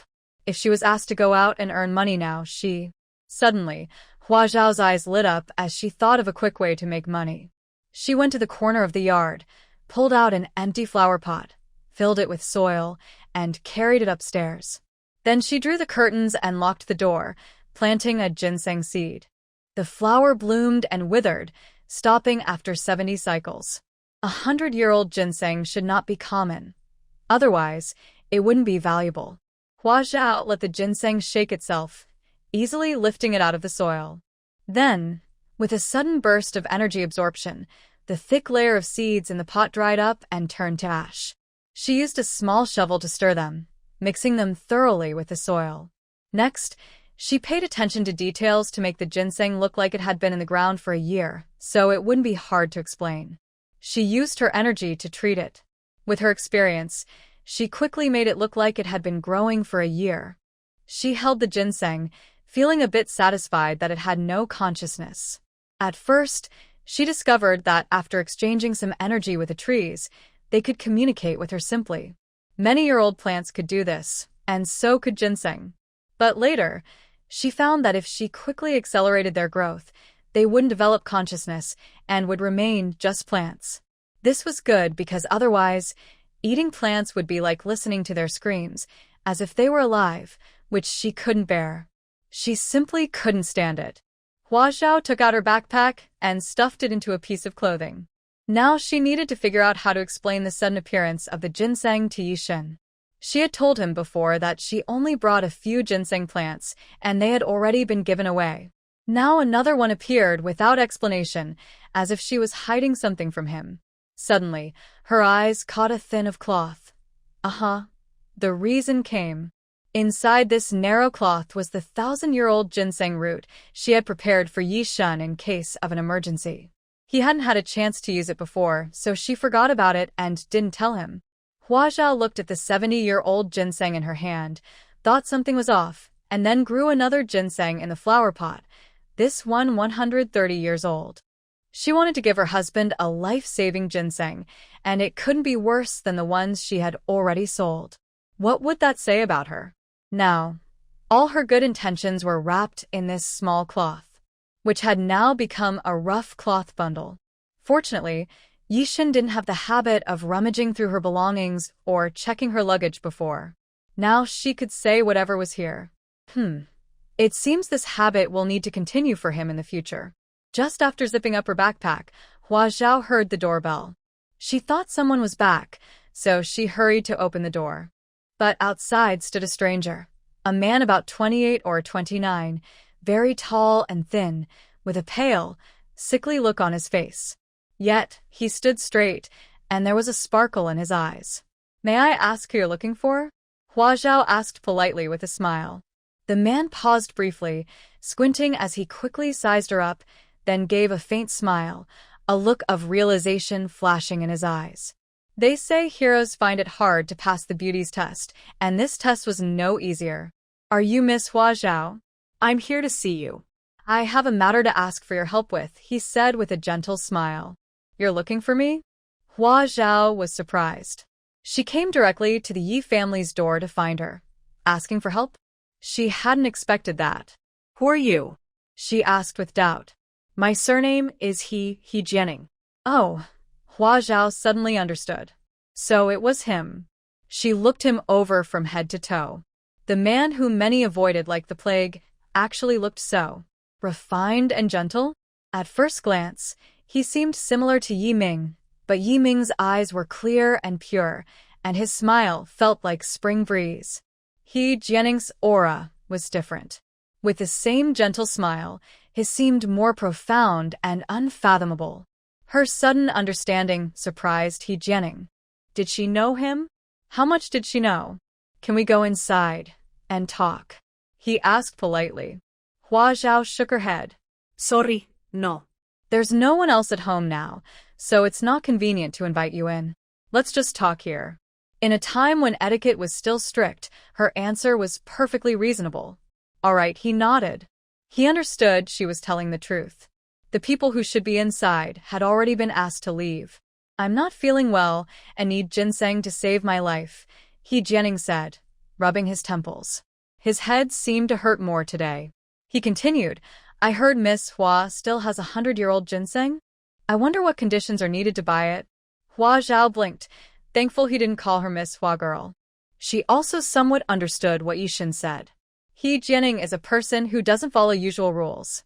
One moment he can scheme against the Yi family, and the next he can openly buy ginseng.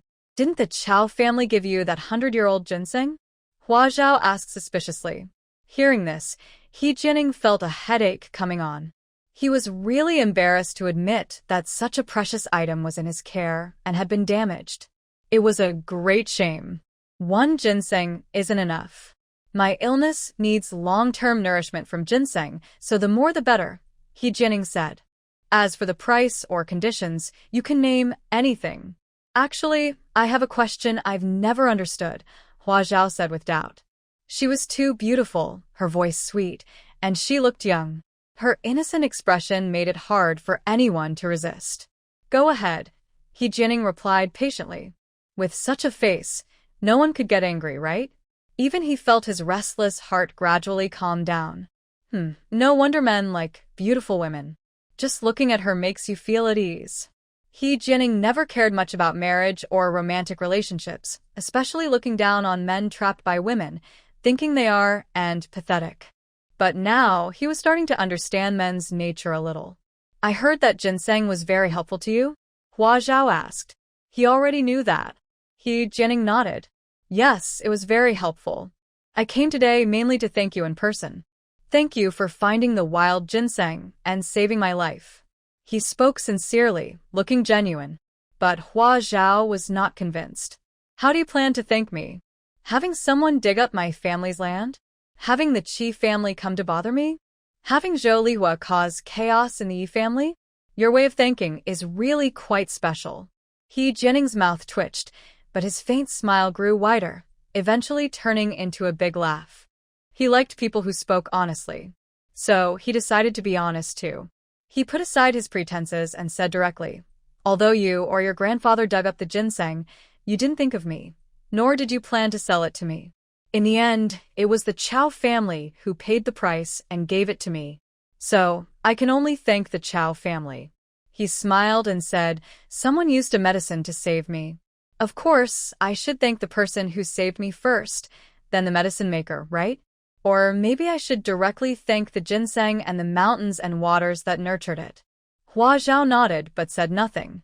As for the few things you mentioned, I admit I may have gone a bit too far. But please forgive me, since I haven't caused you any real harm, Jianing said, bowing slightly. His attitude was quite humble. If people who knew him saw this, they might be shocked. Suddenly, a breeze blew through the room, carrying a faint, pleasant scent that brushed against his face. He immediately felt a lightness in his head, and the sharp pain that had just been pounding suddenly disappeared. He was stunned, standing there with his waist still bent.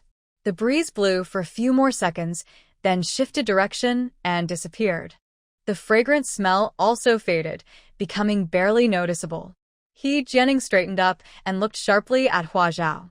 He was sure he had just smelled the flower scent. It was surprisingly effective for him. In the past, the scents that helped him required him to keep them nearby for a long time, along with self-suggestion. Gradually, with the scent, he could ignore his headache. But just now, he experienced instant relief. Can we go inside and talk?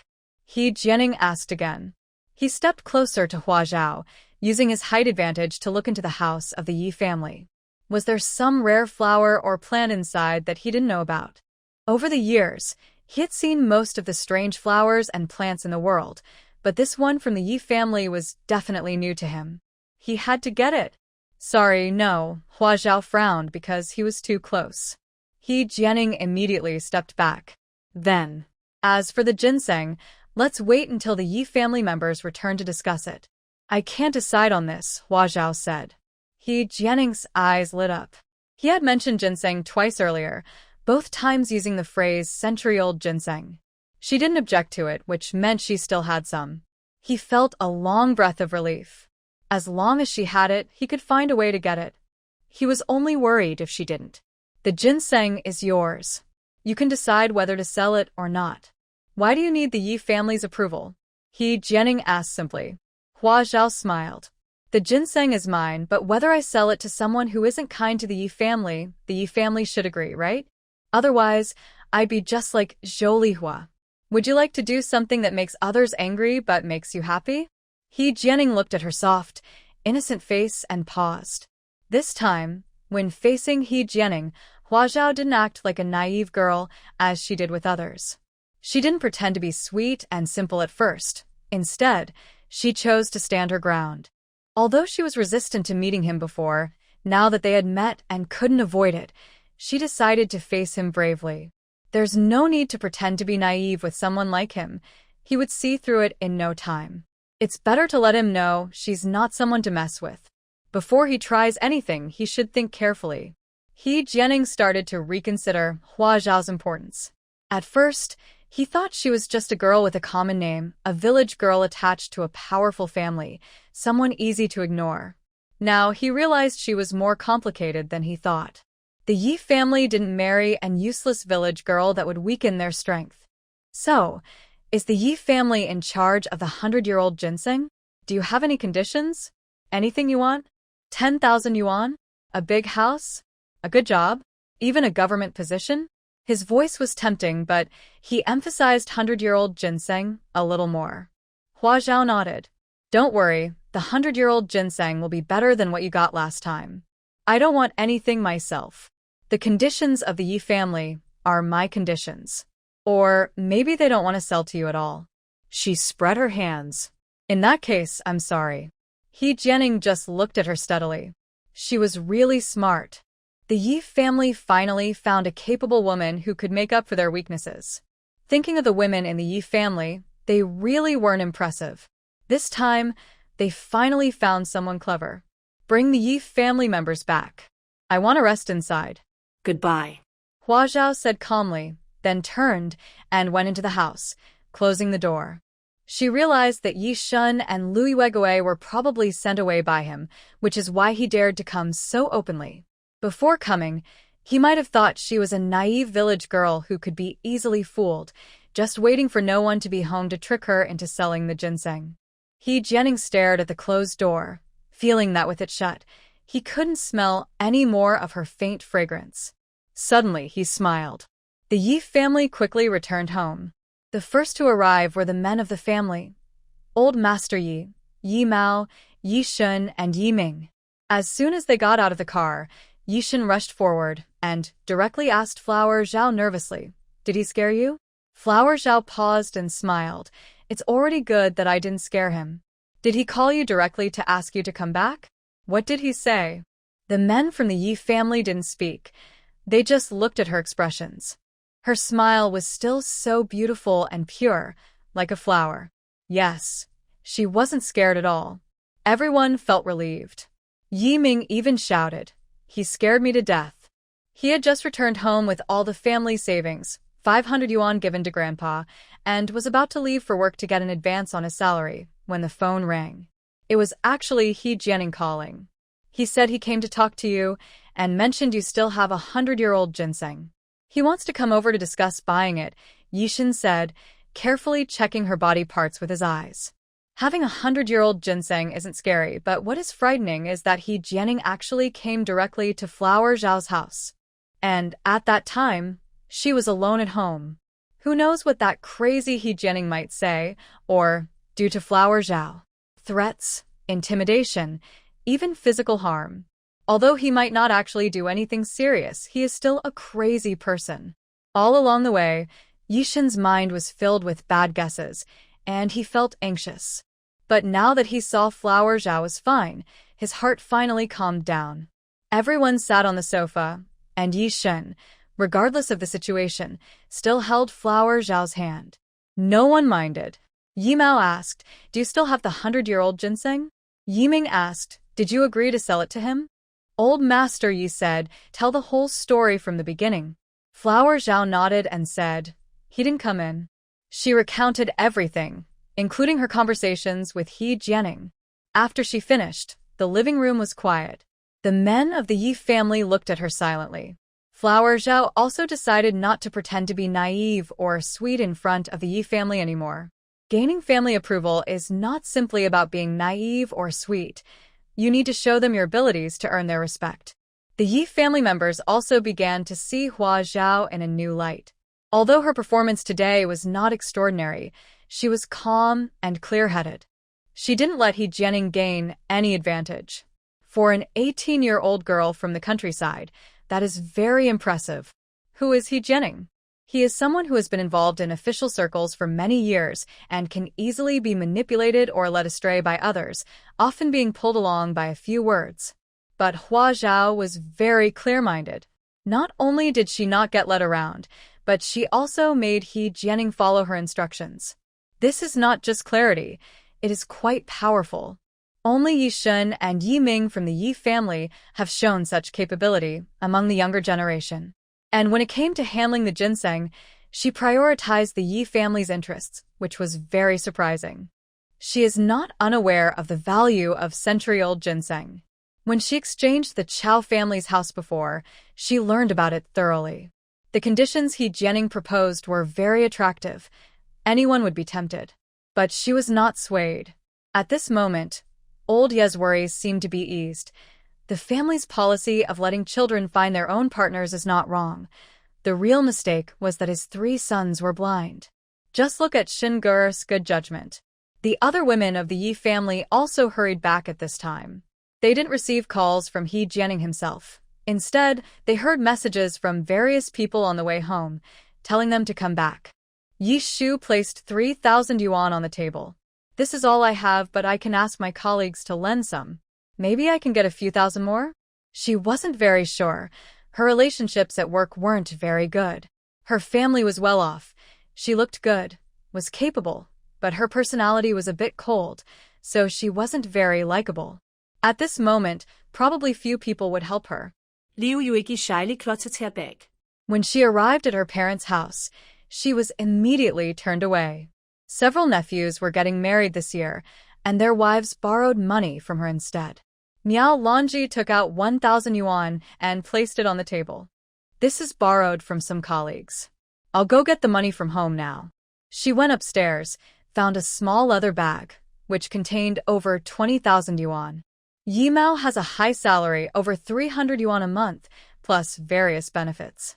He doesn't attend many social events, so he has saved a lot of money over the years. This savings is their family's entire fortune. All of this was put at risk because of Zhou Lihua. I feel very sad for her. But no matter how sad I feel, family comes first. Miao Longji thought for a moment. She didn't take out her jewelry, only took one piece with her. When she went downstairs, she saw Yifeng also placed over 10,000 yuan on the table. That should be enough.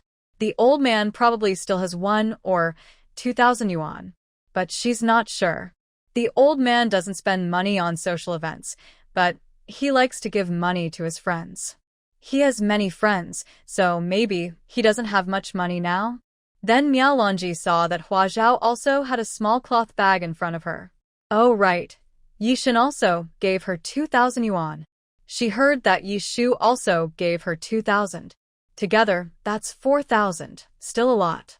But the cloth bag isn't big, and it doesn't seem to hold much money. She didn't want to take it out. Miao Longji stared at Hua Zhao but said nothing. As for the other daughter-in-law, Wenjing, she knew she didn't matter. If she didn't come home for money, that was fine. When everyone was there, Hua Zhao opened the small cloth bag carefully, sewing it shut. She said while unsewing, "This was meant for Brother Shin's emergency, but he didn't need it, so I forgot about it." When she opened the bag, she took out 2 ginseng roots and a ginseng branch. The women of the Yi family were stunned. Yiming told them what had happened. Miao Longji looked at Hua Zhao and finally found her somewhat likable. Just a little. This ginseng is over 70 years old, and that one is over 130 years old. Hua Zhao pointed to the 2 ginseng roots and explained. As for the ginseng branch, no one asked her about it, so she didn't say. 1,000-year-old ginseng branch sounds scary, and the main thing is, her grandfather doesn't even know about it. If it were exposed, it would be hard to explain when she went back. Suddenly, Yiming asked, and what about this ginseng branch? It must be special to be kept with 100-year-old ginseng. Hua Zhao blinked and said, I don't know exactly how old it is. I don't understand much about it. Yiming looked at her. She knew about 130-year-old ginseng, but she didn't know about this one. It must be much older than 100 years. The girl wasn't telling the truth. He smiled at his brother, but said nothing. Then should we sell the ginseng to Jianing? Miao Lonji asked. We'll discuss this again, said the men from the Yi family, all getting up and heading to the study. Before leaving, they called Hua Zhao. Since the ginseng belonged to her, she had the right to know how it would be handled. The women from the Yi family watched Hua Zhao's figure as she left. Although they could enter the study, it was usually only for family matters they were involved in. Major family issues they could learn about but never participate in. Lui Wegoe didn't want to get involved at all. Seeing that a decision was about to be made, she cheerfully went to the kitchen. Xiao Shu, come help. There are many people today, so let's prepare more dishes, she called out. Yeshu similet. Sometimes she thought that living like second aunt wasn't so bad. Let's prepare the dishes first. When Hua Zhao comes down, she can cook. She's good at it, so we won't waste ingredients, Yishu said. Lui Wegoe immediately nodded. She wasn't deaf. She knew her cooking wasn't very good and couldn't compare to Hua Zhao's skills. I just don't know whether Hua Zhao or Brother Shin will cook later, Lui Wegoe told Yishu. You should advise Brother Shin. Men shouldn't be in the kitchen. None of the men in our Yi family go into the kitchen. Yishu replied perfunctorily. She couldn't argue. If she did, second aunt's mouth wouldn't close. A quiet figure sat in the corner, hugging her knees, watching the staircase where no one was anymore. Earlier, everyone had gone out to raise money, each trying to contribute. Only she felt she had no strength at all. She hadn't saved much salary, no. She hadn't saved any at all. Every month, she had to ask Yiming for money to support her family. She knew that going back to her family now meant she wouldn't get any money either. But before entering, she didn't feel much pressure. She couldn't contribute much, and Hua Zhao was the same. Even if she gave money, it was money given to her by the Yi family before. They were equal in that. In the end, Hua Zhao alone solved the Yi family's problem. Seeing her husband's relaxed smile, she felt it was especially noticeable. In the study, old Master Yi spoke first, asking Hua Zhao, tell Grandpa honestly, what do you want? Work, money, Jianing can provide. Our Yi family can do that too. It's just a matter of whether you want it or not. Hua Zhao's few ginseng roots were originally prepared for Yishan. Now they are being used to solve a family crisis. They won't forget this kindness, nor will they take it for granted. Hua Zhao immediately shook her head. I'll be returning to the village in a few days to stay with my grandfather. I also want to stay at home to watch the children. When they're young, I don't want to go out to work. As for the money, my family still has many ginseng roots. All the men in the room. They had thought she married a poor rural girl, but it turns out she is wealthier than any of them. Old Master Yi no longer asked Hua Zhao about the ginseng. Instead, he turned to discuss with his children and grandchildren how to use it. Using it to make Jianing stop bothering them is very worthwhile. Jianing is indeed a bit difficult. In just a few days, he caused them so much trouble. Although no one was seriously hurt, it was really annoying. And they still don't know what his next move will be. Given his character, he won't give up until he achieves his goal. Now, using one ginseng root to ensure peace is a good plan. This matter is settled. Yiming sudanisiket. Will this make people think we are easy to bully? Jianing has already made trouble for them 3 times, and everyone in the city knows. Now, they want to use ginseng to seek peace? People who don't know might think they are afraid of Jianing. Old Master Yi chuckled. His life is in our hands. Who is afraid of whom? Yiming paused, realizing this was true. And this ginseng isn't given for free. They plan to sell it for 150,000 yuan. Not attacking the Yi family anymore is an added condition. It's a fair deal. No one is afraid of anyone. But ginseng is a consumable. This time, they exchange what they need fairly. But what about next time? The Yi family can't think of anything they lack now. Next time, it will be Jianing asking them for something. Girl, tell Grandpa honestly, how much of that century-old ginseng do you still have? Old Master Yi asked. Knowing whether she has any left, and how much, will make negotiations easier later. Otherwise, if he finishes talking and Hua Zhao says she has none left, it would be a waste of Jianing's efforts. That would make him angry. Hua Zhao blinked. This. My grandfather has a big box, specially for storing ginseng. He treasures it very much. I don't know exactly how much is inside. Hua Zhao said, but these 200-year-old ones, I think he took them from a bundle of ginseng. There should be a few more. The Yi family members. Wait until your grandfather arrives. I will ask him myself, Old Master Yi said. The doorbell rang downstairs. Looking out the window, you could see Jianing, and a man had arrived. Old Master Yi carefully stored the 100-year-old ginseng, and the remaining 70-year-old one was handed back to Hua Zhao to keep herself. Right now, they only need one ginseng to negotiate with Jianing.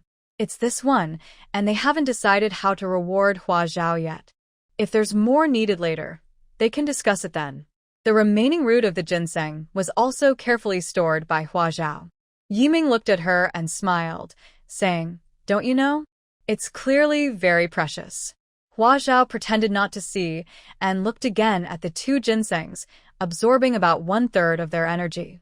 Initially, she planned to sell these two ginsengs quickly for money, not caring who they were sold to or how much energy they contained.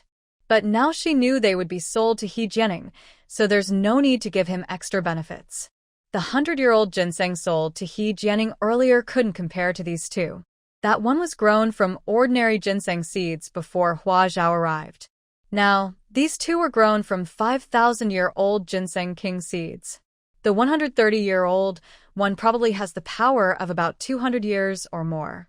Letting Jianing get a small advantage is not a big deal, but if he doesn't understand and takes the wrong dose and it harms him, the Yi family could get into trouble. She absorbed some energy to make it look like a normal 100-year-old ginseng. Yiming personally opened the door, letting Jianing and Li Mu in. The women of the Yi family went upstairs to avoid the scene, and Hua Zhao went to the kitchen. She didn't want to eat anything made by Lu Yiwegue or Yishu. As soon as she entered the kitchen, she saw that the two women had prepared various vegetables and meats, ready for her to start cooking. Interestingly, Lu Yiwegue had gone to the market this morning and bought a live fish, a wild 3-spined fish, with few spines and lots of meat, very fresh. The fish was cleaned and waiting to be cooked. The two women had little else to do, so Lu Yiwegue and Yishu went upstairs. Only Hua Zhao was left in the kitchen, moving quickly and skillfully. Outside, the Yi family also brought out a 100-year-old ginseng. Li Mu personally examined it and nodded to Jianing, excitedly saying, This one is even better than the last by 1 or 2%. Jianing smiled. Another thing made him feel good. Sitting inside the Yi family house, he quickly smelled that calming fragrance that could make his headache disappear. His headache had returned half an hour after leaving the Yi house, but now sitting here, it eased. There must be a treasure in this house. His eyes naturally scanned the room. There were flowers and plants on the windowsill in the corners and in the yard.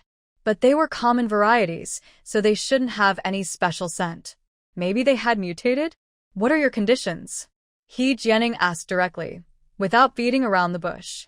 150,000 yuan, plus you must promise not to attack the Yi family in the future, Yiming replied. He and Jianing were peers, even former classmates, but their relationship had never been good. Now, it was appropriate for him to speak. Jianing wanted to talk directly to Old Master Yi, but he wasn't qualified yet. However, even if he wasn't qualified, he would never hesitate to act when necessary, which is why he disliked this person so much. Is that so? Jianing tapped his knee with his finger. Just one ginseng plant to guarantee lifelong safety. Then forget it, let's not talk about it. Yiming leaned back on the sofa. I guess your life won't be very long anyway. Jianing. He looked up at Yiming, which reminded him that he had disliked Yiming since he was a child. 150,000 is fine. Not attacking in a lifetime. But it depends on the conditions, Jianing said. If you attack me, I can't just stand by and do nothing, right? Our Yi family never attacks others proactively, Yiming replied. People can change. Jianing refused to back down. He hadn't yet obtained Yishan. How could he let the Yi family go? He didn't pretend to agree first, as that would go against his own rules of the game. 10 years, Yiming said. Jianing shook his head. 1 year. The two began a heated exchange of words. But soon, Jianing started to lose interest. A delicious aroma wafted from the kitchen.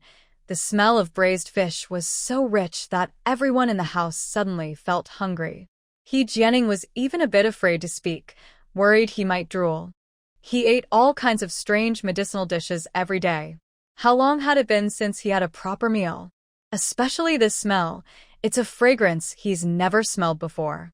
It must taste very good. There's no need to say more. Just 3 years. I guess that's your expectation too, Jianing said. Yiming nodded happily. He noticed that Jianing was acting strangely. It seems that in the future, if he wants to negotiate with him, he should come to his house, preferably during mealtime, and have Hua Zhao cook. That way, things would go much more smoothly. The two families agreed on a 3-year period. During this time, Jianing must not cause trouble for the Yi family, even if someone asks him to do so, like the Chiao family. He heard that the Chiao family had fallen back to their old ways, except for their jobs. Everything else was gone. Now the whole family hates the Yi family. Rumor has it that old Chiao secretly set up a memorial tablet for Yi Zhengguo at home and burns 3 sticks of incense daily. After finishing the serious talk, Jianing didn't plan to leave immediately. He asked Li Mu to go to the car and get some money. He casually looked at the flowers on the balcony and said, "Your family's flowers are quite well taken care of." Yiming smiled brightly. "Compared to the flowers you grow, they must be very good." Jianing rolled his eyes at him, then went over to pretend to admire the flowers. He casually said, "You know I'm not good at growing flowers. I just killed a batch yesterday. These few at your place look nice. Why don't you give them to me?" Yiming found it a bit strange. "What kind of flowers catch your eye?" Yiming carefully examined the flowers at home. They were all common varieties, easy to care for, since his mother wasn't very good at gardening. They usually die within a year or two or even a month or two, so they had many empty pots. He also knew Jianing's reputation. Now, the flowers that catch his eye are as rare as the people he notices. Just a few azaleas, clivia, jasmine. What else do you see? Jianing teased. Yiming looked again and really couldn't see anything special. He remembered that the jasmine was bought and sent last month. The previous one had died. But now, these flowers looked much healthier, more spirited than when he bought them. Was it Aunt Second or Aunt Third taking good care of them? Recently, Aunt Second and Aunt Third had been staying at his house. Maybe they were the ones taking care of the flowers? Then, Yiming hadn't finished speaking when Hua Zhao came out from the kitchen carrying a fish. "Dinner is ready. Come quickly and eat," she called out loudly, then smiled at Yiming by the balcony, urging him to come. The meal was already prepared, and she was just waiting for Yiming to speak so she could call someone. Jianing knew she had a habit of smelling flowers. Today, his strange reaction at the door made her initially not notice, but now she guessed he was very interested in the flowers because she knew she carried a special scent. She didn't realize before, but recently Yishan kept talking to her about it, even licking and biting her yesterday. She didn't want to know, but now she did. Jianing thought it was just the scent of the flowers and wanted to take advantage of it. Although there was no real opportunity to take, Hua Zhao felt sad and angry when she thought about how her beautiful, traditional courtyard had become unrecognizable. She didn't want him to have an easy time. She believed that if he could take advantage, he shouldn't do it for free. While serving food, Hua Zhao asked Yiming, "Big brother, are you talking about the flowers at home? I think they are nice. Mom just promised me yesterday to put them in the courtyard." "Oh, those are yours." "I can't decide then, sorry," Yiming said, glancing at Hua Zhao and speaking to Jianing. He didn't believe that her mother gave her the flowers. Had her mother talked to her recently? He guessed not. He knew his mother's temper very well. She had clearly said she didn't like Hua Zhao, so she wouldn't quickly accept her now. It seemed there was some secret behind these flowers. Otherwise, Hua Zhao wouldn't be so stingy. Jianing naturally moved to the dining table and sat at the very end, surprising the Yi family. Even Li Mu, who had just carried a big bag of money into the house, couldn't hold it and dropped the bag with a loud 10,000 yuan now felt as heavy as 100,000 in the future. Hua Zhao was also stunned. She looked at Jianing with wide eyes. His nerve was really incredible. Jianing smiled at her and asked, I really like those flowers. Do you want to sell them? No, I won't sell, Hua Zhao replied. If I sell them cheaply, I feel like I'm losing out. If I sell them for too much, I might get into trouble. A few common flowers were worth less than 10 yuan altogether. Did she want him to pay 10,000? That would look suspicious and could be considered bribery. Jianing hesitated and asked, then, what do you want? Seeing her attitude, he guessed she didn't want money. Did she want something else? Hua Zhao was setting the bowls and chopsticks while saying, I want food ration tickets. I have some, Yishan replied behind her. Watching the two talk happily face to face, his young wife's eyes sparkled with excitement, but he suddenly felt uncomfortable. Your current ones aren't enough for yourself. Hua Zhao turned around and gave him a sharp look. Trying to scheme against someone. Yishan suppressed the sour feeling rising inside him and sat down. I want national ration tickets issued between 1960 and 1962. I need all types, 1 ounce, 2 ounces, 5 ounces, 1 gene, 3 gene, 5 gene. Each type must be the same quantity and brand new, Hua Zhao said. About 100 sets. I'll exchange 980 gene of local ration tickets for them. She turned to look at Yishan. You're up this time. Is 980 gene of local ration tickets okay? Suddenly, she remembered that buying and selling ration tickets privately was illegal, but exchanging them was perfectly fine. Of course, no one would trade national ration tickets for local ones, but if they did, people would just think they're silly. Yishan's face looked better. He nodded. No problem. Jianing frowned at Hua Zhao, puzzled why she was making such a strange request. The Yi family could get ration tickets through legal channels, just 980 gene wouldn't be hard. Why ask him?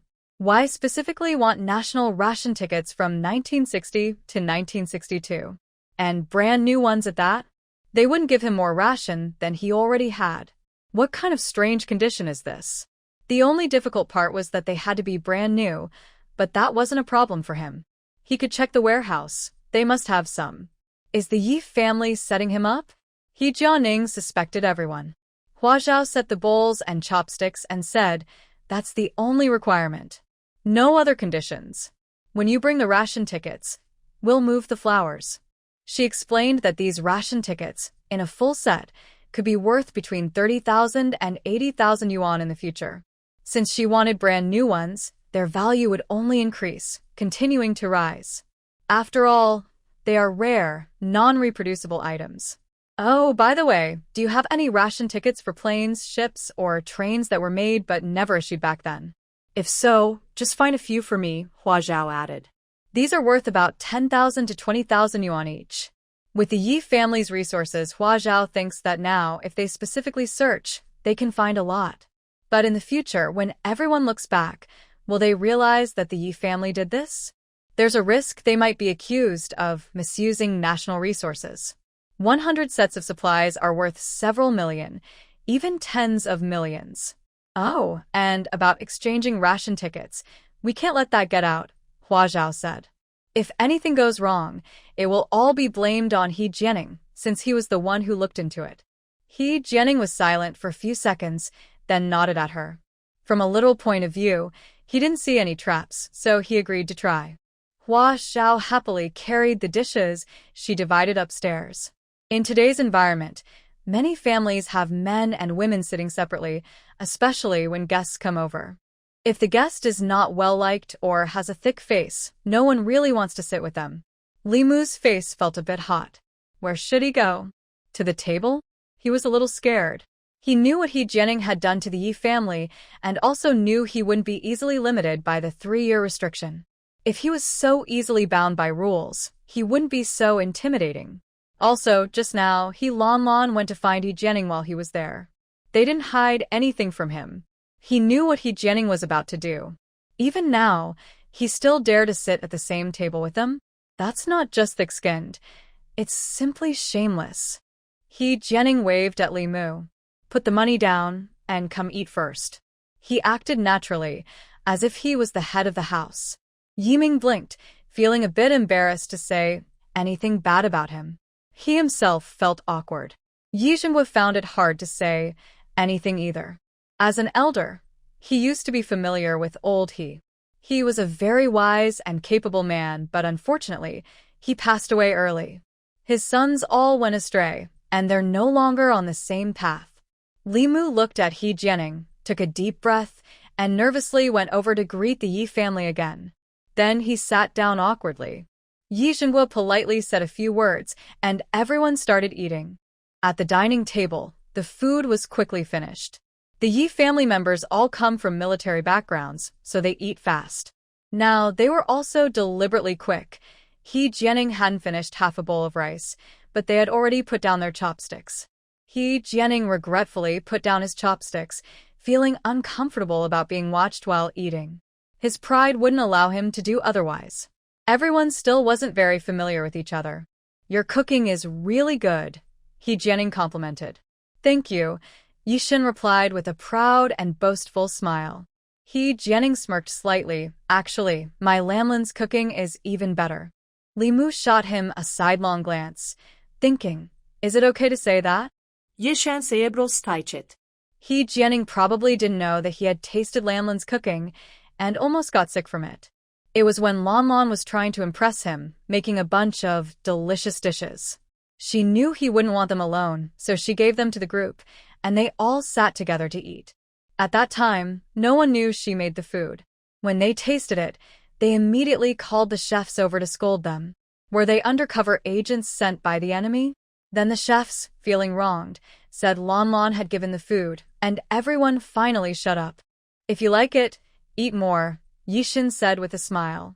Seeing his expression, Jianing knew he wouldn't succeed in fooling him and might even face some embarrassment. He really needed to find a good chef for Lan when he got back. He couldn't let the gap with Hua Zhao be too big, or it might affect their marriage in the future. He still didn't give up on Yishan, hoping he would become the son-in-law of the He family. He always finished what he started. As for Hua Zhao, after the divorce, she could go to his place and take over Li Sa's work. That was a good idea. Jianing left happily. Looking so sneaky. I wonder what scheme he's planning. Yiming frowned as he watched him walk away. He also knew that the 3-year period wouldn't completely restrict Jianing. At most, it would prevent him from attacking the Yi family openly and directly. Just like how the 3-year period couldn't stop them. The Yi family had never thought of letting him go. If he could bite them a few times and walk away unscathed, then the Yi family might as well give up and let him bite to death, so they wouldn't be embarrassed. Is everything ready over there? Yi Zhenghua asked. Yiming nodded. Big Aunt is already on her way back. Yimei didn't appear today because she was handling other matters. Yishan looked at the large bag of money left by Jianing and said to Yishan, take this to your wife. The remaining 50,000 yuan. Give it to her later. Ginseng was valued at 150,000 yuan, but they only accepted 100,000 yuan from Jianing. They still owed him 50,000 yuan. Although Zhou Lihua owed it, if she didn't pay back, they would have to cover it. They couldn't leave a bad reputation for owing money to the Yi family. Once they found out where Zhou Lihua had put the money, they would return it to Hua Zhao. This ginseng belonged to Hua Zhao. They could use it to exchange for a 3-year period, which was already a profit. They wouldn't keep the money. Yishan carried the bag upstairs. The women of the Yi family hadn't finished eating. Seeing the big bag of money, they suddenly lost their appetite. They had never seen so much money. 10,000 yuan was not something an ordinary family could have, even families like theirs. They were also working-class people earning wages. Oh, little Hua, you are now the richest person in the family, Yishu said with a smile. When I have free time, take me into the mountains to dig for ginseng too. Sure, Hua Zhao happily agreed. Honestly, Yishu's idea was really good. It was much better than just giving her money. Kindness can turn into resentment.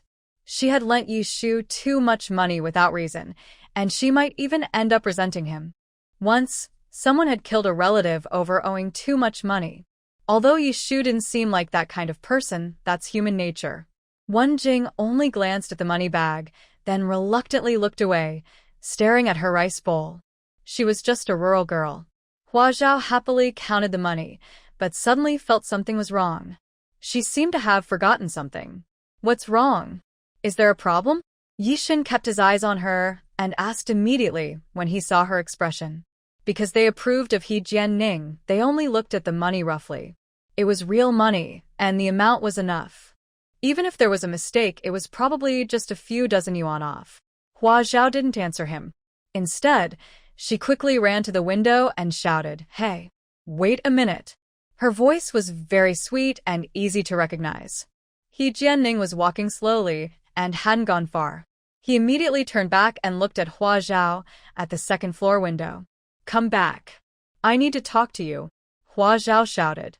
Jianing raised an eyebrow but immediately turned around and walked back. "Hurry. Take the money downstairs," Hua Zhao told Yishan. Yishan looked at her sparkling eyes full of mischief. He didn't ask anything and simply carried the bag downstairs. The Yi family members were a bit confused. "Is something wrong?" Yi Ming immediately asked, also wanting to ask about the flower matter. When Jianing returned, he left quickly and was already at the door. He also asked, "Is something wrong?" "Money is definitely not right. It can only be more, never less." He doesn't care much about face in many matters, but in some things, he cares a lot about reputation. "This money is not right," Hua Zhao said. Jianing's eyes immediately darkened. Someone was tampering with his money? Withdrawing or handling money is a small matter, and he didn't do it himself. He never touched it. "I want new money, not old money," Hua Zhao said. Jianing. "It also has to be the currency I specify," Hua Zhao finished and found a notebook and paper in the living room to write. Currently, the circulation is the third series of renminbi, which includes some banknotes that will be especially valuable in the future. The same amount of 10,000 yuan, if kept in the bank, will only be worth about 10 more thousand in 50 years, enough to buy a regular small car. But if exchanged for the designated currency and kept at home, in 50 years, it could buy a luxury private jet, even two. For example, the current greenbacked 1 Jiao note, which could be worth 70 or 80,000 in the future. If all 10,000 yuan were exchanged for greenbacked 1 Jiao notes, that would be 1 million notes, worth hundreds of billions. No, 2 jets are too few. This amount could even open 2 airports. Of course, this is just a thought. Right now, it's impossible to find 1 million greenbacked 1 Jiao notes. The reason they are expensive is because of a flaw in the design. When rolled up, only the green pattern on the back shows almost like a 2-cent coin, so some people used fake ones, leading to their recall and destruction. Later, the ordinary 1 Jiao notes had red patterns. There are also 5 Jiao, 1 yuan, 2 yuan, 5 yuan, 10 yuan notes, all with different values, watermarks, watermark types, and number of crowns, all affecting their worth. Hua Zhao couldn't remember clearly. In her previous life, she wasn't good at collecting these, but she heard from a friend who specialized in coin collecting. If you don't know, you want everything. A complete set of the third series of renminbi, all 27 notes, worth only about 40 yuan now, could be worth over 100,000 in the future. From 40 yuan to 100,000 yuan, this rate of increase can definitely offset inflation. Hua Zhao wrote her request on paper. If she could gather a full set, she would. If not, she wanted only 10-cent coins, nothing larger. She didn't want 10 yuan bills. In the future, a 10 yuan bill could become worth 4 or 500 yuan, increasing in value by 40 to 50 times. But if it's just 10-cent coins, which are very common, they could also be worth dozens of yuan in the future, an increase of hundreds of times. Not being poor in eating or drinking depends on being able to plan well. If you can't calculate properly, you'll be poor. You need to be good at managing money. Jianing took the list and looked at it, then smiled. He thought Hua Zhao was just making things difficult for him, maybe to get back at him for bullying her with Jiang's family before. But making things difficult over such a small matter? He thought she was a naive girl with childish tricks. Okay, no problem. Jianing agreed happily. It's just a matter of exchanging some money from bank vaults, not stealing, just swapping all small things. Is there anything else? Jianing asked. Huh. Yes, I want brand new bills, whole bundles, not torn or broken ones, Hua Zhao said. Whole bills, consecutive numbers with bank straps, are worth more. Years later, when Jianing remembers how much money he once brought her, will he feel regret and cry? All right, see you tomorrow, Jianing said with a smile and turned to leave. He didn't take the money on the ground. He was waiting to find new bills to exchange later. After leaving the Yi family's house and returning to Taoyuan, Li Mu immediately went to prepare medicine. If you're worried, you can put the ginseng in a ventilated iron cage, but don't lock it in a safe again, Li Mu said while boiling the medicine. Jianing rubbed his stomach and casually replied. He was a little hungry, something he hadn't felt in a very long time. He probably ate too many medicines as a child and never knew what hunger was. Now he was actually hungry. He guessed it was because of that meal. A good cook can be so magical. Little uncle. Lanmon cheerfully ran into the yard, excitedly looking at Jianing. Did you get the ginseng? Jianing smiled slightly. Yes, I did. Great. Lanmon jumped up happily. The little uncle is the soul of the He family. If he's gone, the family's future will be lost. My father said the same, and others say the same. She also knows that without her little uncle, her important plans cannot be completed. So she really hopes her little uncle lives a long life.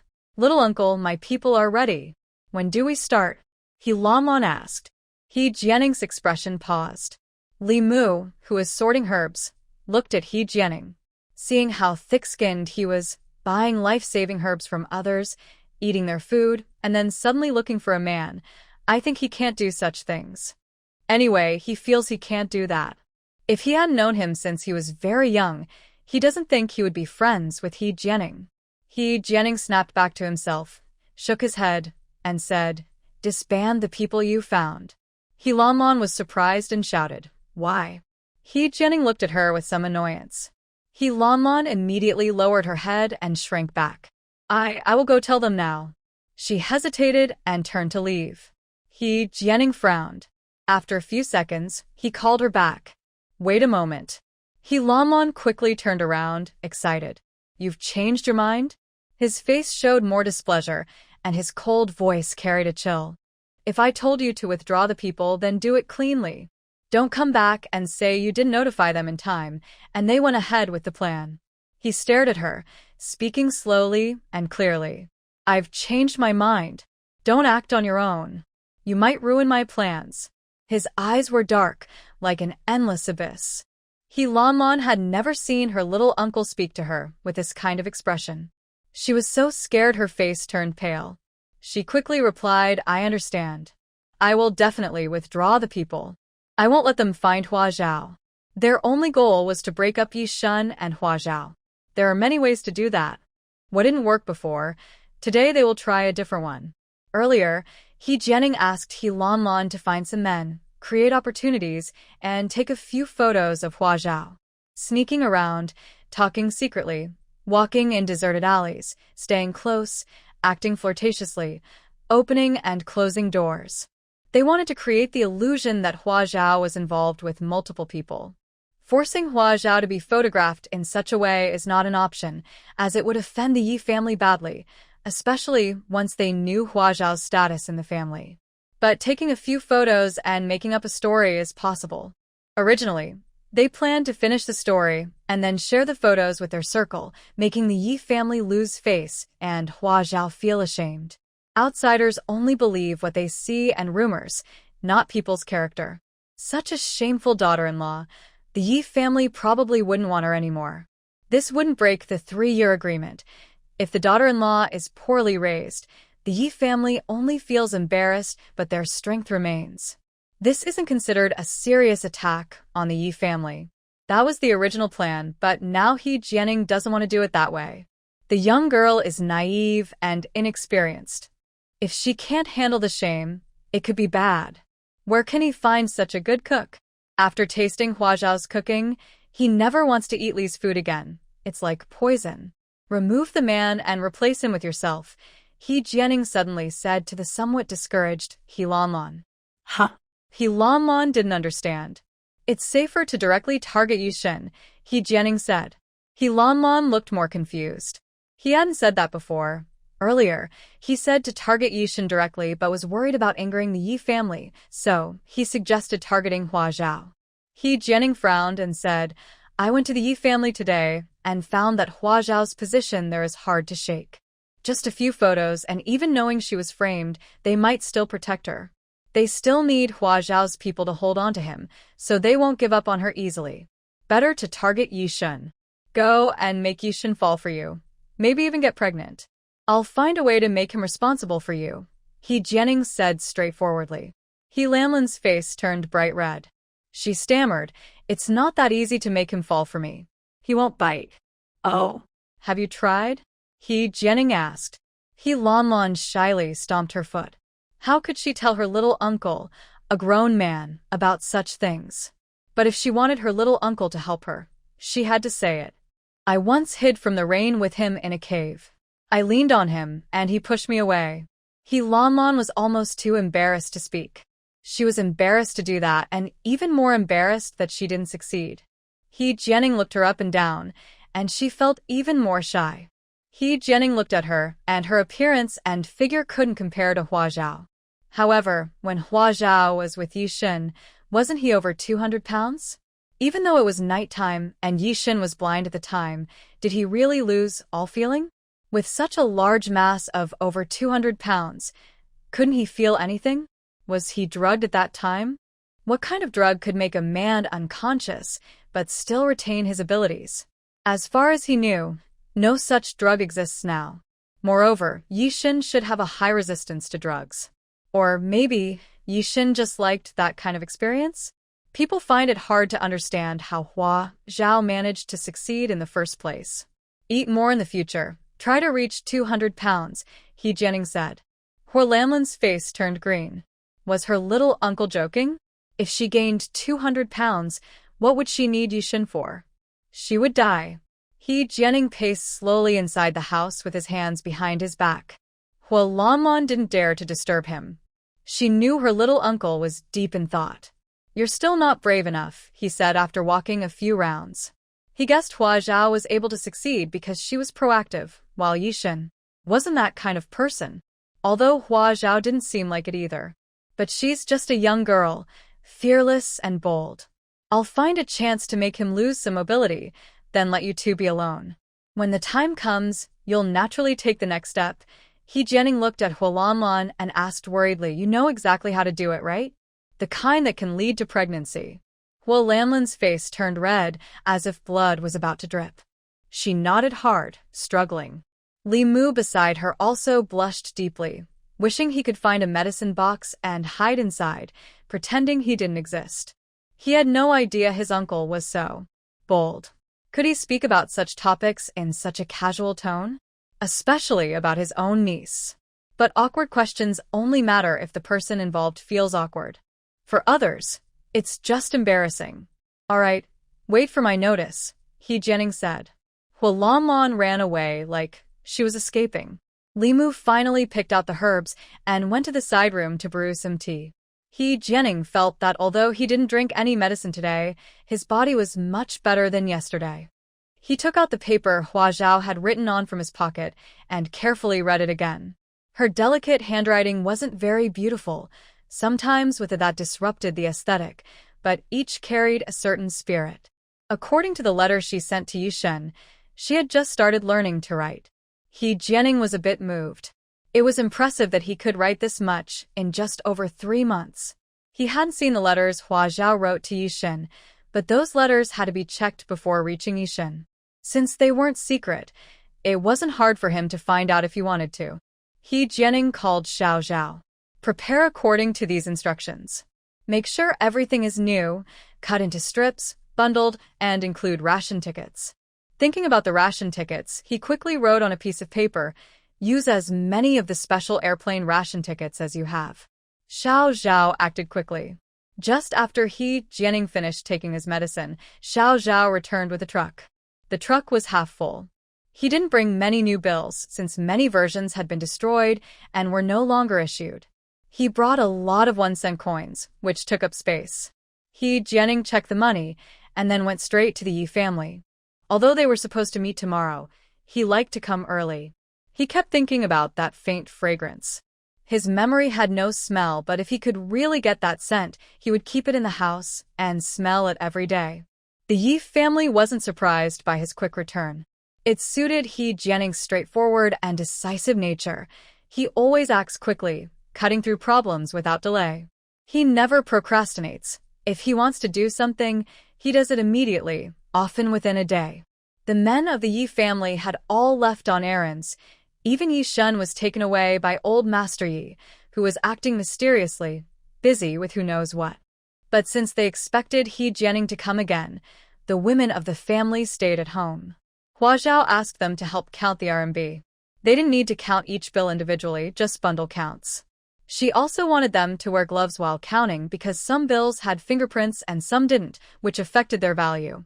But doing that now was too unusual, and since it was summer, they had no gloves, so she gave up on that idea. She went to count the ration tickets herself. 980 jin, neither too much nor too little. Huazhao also took out the 980 jin of local ration tickets that Yishan had found earlier at home and handed them to Jianing. Most of the Yi family ate at the cafeteria, so they rarely used their ration tickets. Plus, they had various benefits, so they had saved a lot of tickets at home. Jianing didn't count the money himself. He handed it to Xiao. Have you found the special ration tickets for trains and planes? Huazhao asked politely, asking him for the information. This person dares to damage her reputation, dares to dig up her foundation, and dares to come uninvited to eat at her table. What's wrong with having a few useless tickets? They are not worth much nowadays. They are so small that they are even uncomfortable to use in the bathroom. Jianing glanced outside the door. 2 loaders followed the truck. They just unloaded 100,000 yuan, and now they are carrying in a big sack. Huazhao looked at the full sack, her eyes wide with surprise. Could it really be what she thought? The sack was dumped on the ground, and when opened, the overfilled grain tickets spilled everywhere. Bundles of grain tickets gleamed in Huazhao's eyes. Jianing looked a bit confused. These are special grain tickets from over 10 years ago, used for trains, ships, and planes, with denominations of 1 or 2 taels. But they haven't been used for many years now. These tickets are no longer valid. She can't use them as national or local grain tickets. She can only fold them into paper crafts at home. These are invalid tickets, you know that, right? Jianing asked kindly. I know. I'll take them home and burn them, Huazhao replied. Jianing. Although he knew she wasn't telling the truth, he would pay attention. This girl is strange. She saw him easily complete her strict conditions without showing any disappointment. She looked at a pile of 1-cent tickets with excitement, even though she looked down on the previous pile of 100,000 yuan.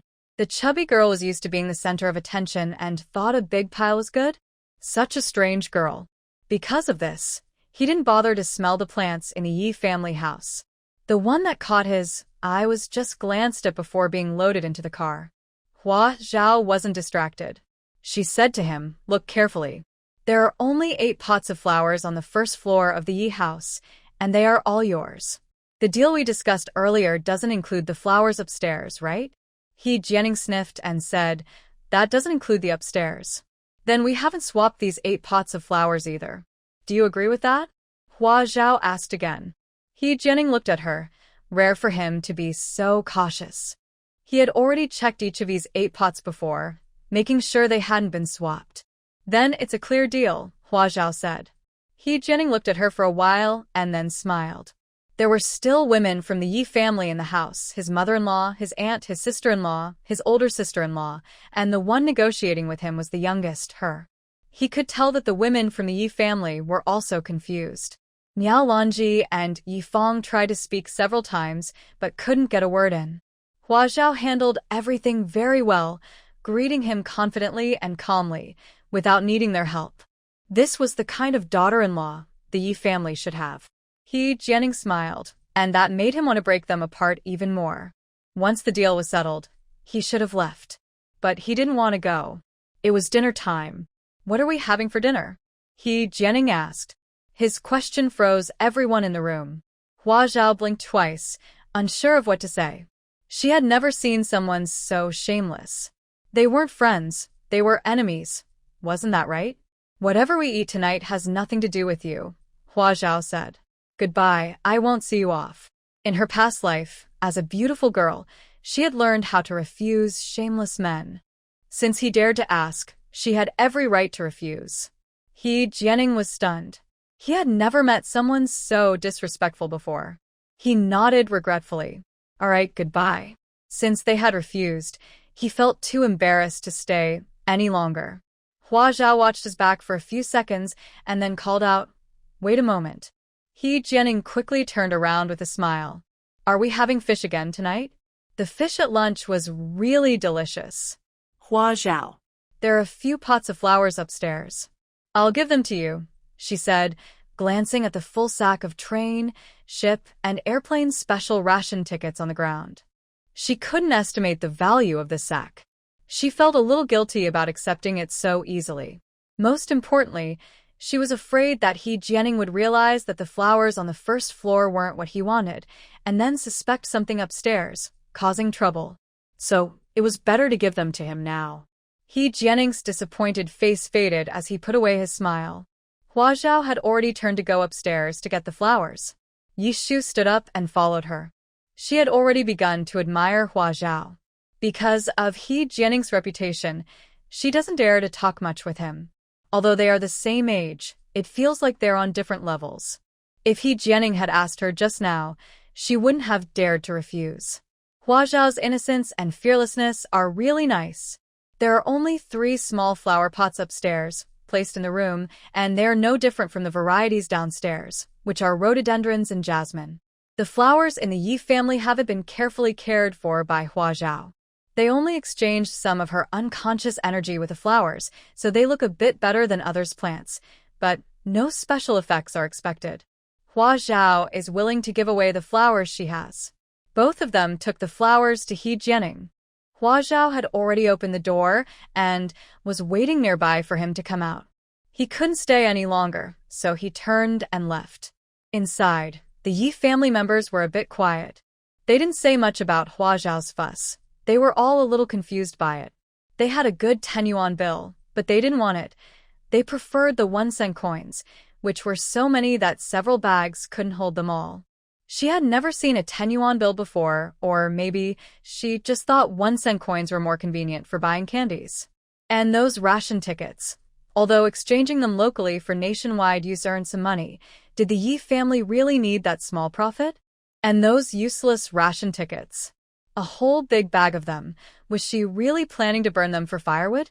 With so many questions, they didn't know which to ask first. Hua Zhao asked everyone to help move all this money and ration tickets into her room. She had never owned so much money before. These could be worth billions in the future, or even more. She was so happy tonight. She decided to have braised pork for dinner. Jianing actually didn't leave. He and Xiao Zhao stood not far from the Yi house, smelling the tempting aroma coming from the kitchen. Xiao Zhao secretly swallowed and thought to himself why the master didn't leave, but he quickly dismissed the idea, convincing himself that the master wouldn't be so greedy as to want to smell the food. No, definitely not. Because he is the master. Of course, Jianing didn't want just to smell the food. He was waiting for the men of the Yi family to come back, so they could go inside together and eat. The men of the Yi family would surely feel embarrassed to refuse him. A gentleman can be deceived with kindness. But unfortunately, the young lady doesn't fall for that. By the time it was completely dark and the sounds of washing dishes came from the kitchen, the men of the Yi family still hadn't returned. Jianing left feeling disappointed. Xiao Zhao had been with Jianing for many years and believed he knew him best. The unspoken thought grew more convincing. Maybe he was right. He fidgeted nervously, unsure what to say, and asked awkwardly, the Yi family must have some problem. They didn't come back as a group. Maybe they are plotting against you. Should we? Jianing shook his head. It's rude not to return a favor. I've already made 3 moves. If the Yi family doesn't fight back, I might start to doubt them. But they dared to break the 3-year agreement. Xiao was very angry. He forgot that his boss never really intended to keep that promise. It's normal for a boss not to follow through, he thought. But the Yi family looked so upright and honest outside. How could they break the agreement too? It's terrible. Such hypocrites. What do you think they will do? Xiao asked. Jianing shook his head. I haven't dealt with the Yi family much, so I don't really know what they'll do. I have some expectations, though. After a few more words, they found their car parked in the corner and drove home. Once home, the first thing Jianing did was check the 11 pots of flowers. He carefully smelled each one, but none were right. Just as I thought. He suddenly smiled. The young girl had asked so cautiously earlier, which felt suspicious. Did she hide that special plant? Or was it not a flower scent at all? Maybe it was a spice? She must have known he detected that fragrance and needed it. But she traded flowers for grain coupons, deliberately misleading him. He smiled again, realizing she was quite clever. But after drinking the ginseng medicine, his headache was almost gone. The jasmine scent from the Yi family's house was actually quite nice, and his headache nearly disappeared. So, there was no rush. He could take his time. Late at night, Yishan returned quietly, washed up, and slipped into bed.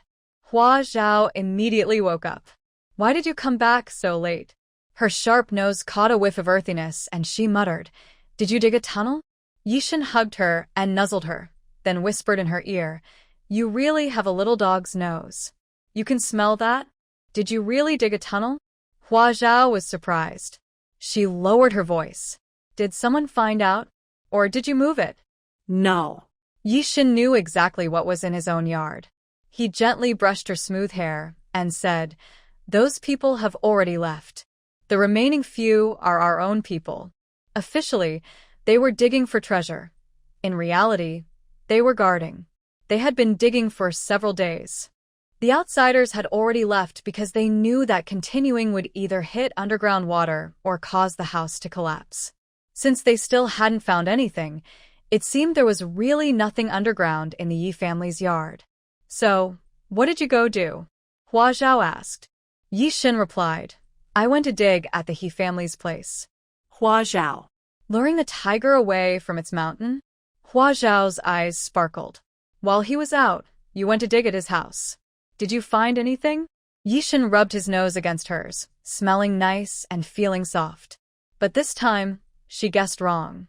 No, he lives in that peach garden, and there's nothing there. We went to dig at his ancestral home.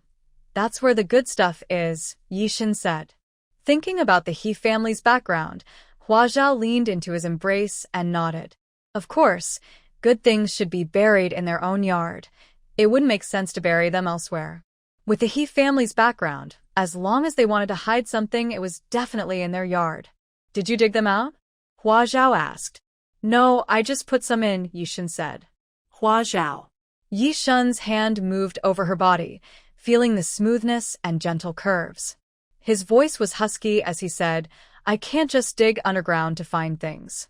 I have to be precise, so I gave him a little gift. And just in case if nothing was found, it would all be a waste, and that would be embarrassing. Hua Zhao felt a little sad. You even gave him a gift? What was it? Gold and silver? Famous paintings? That's such a loss. If they really dug something out of the He family's land, it wouldn't necessarily mean his background was bad.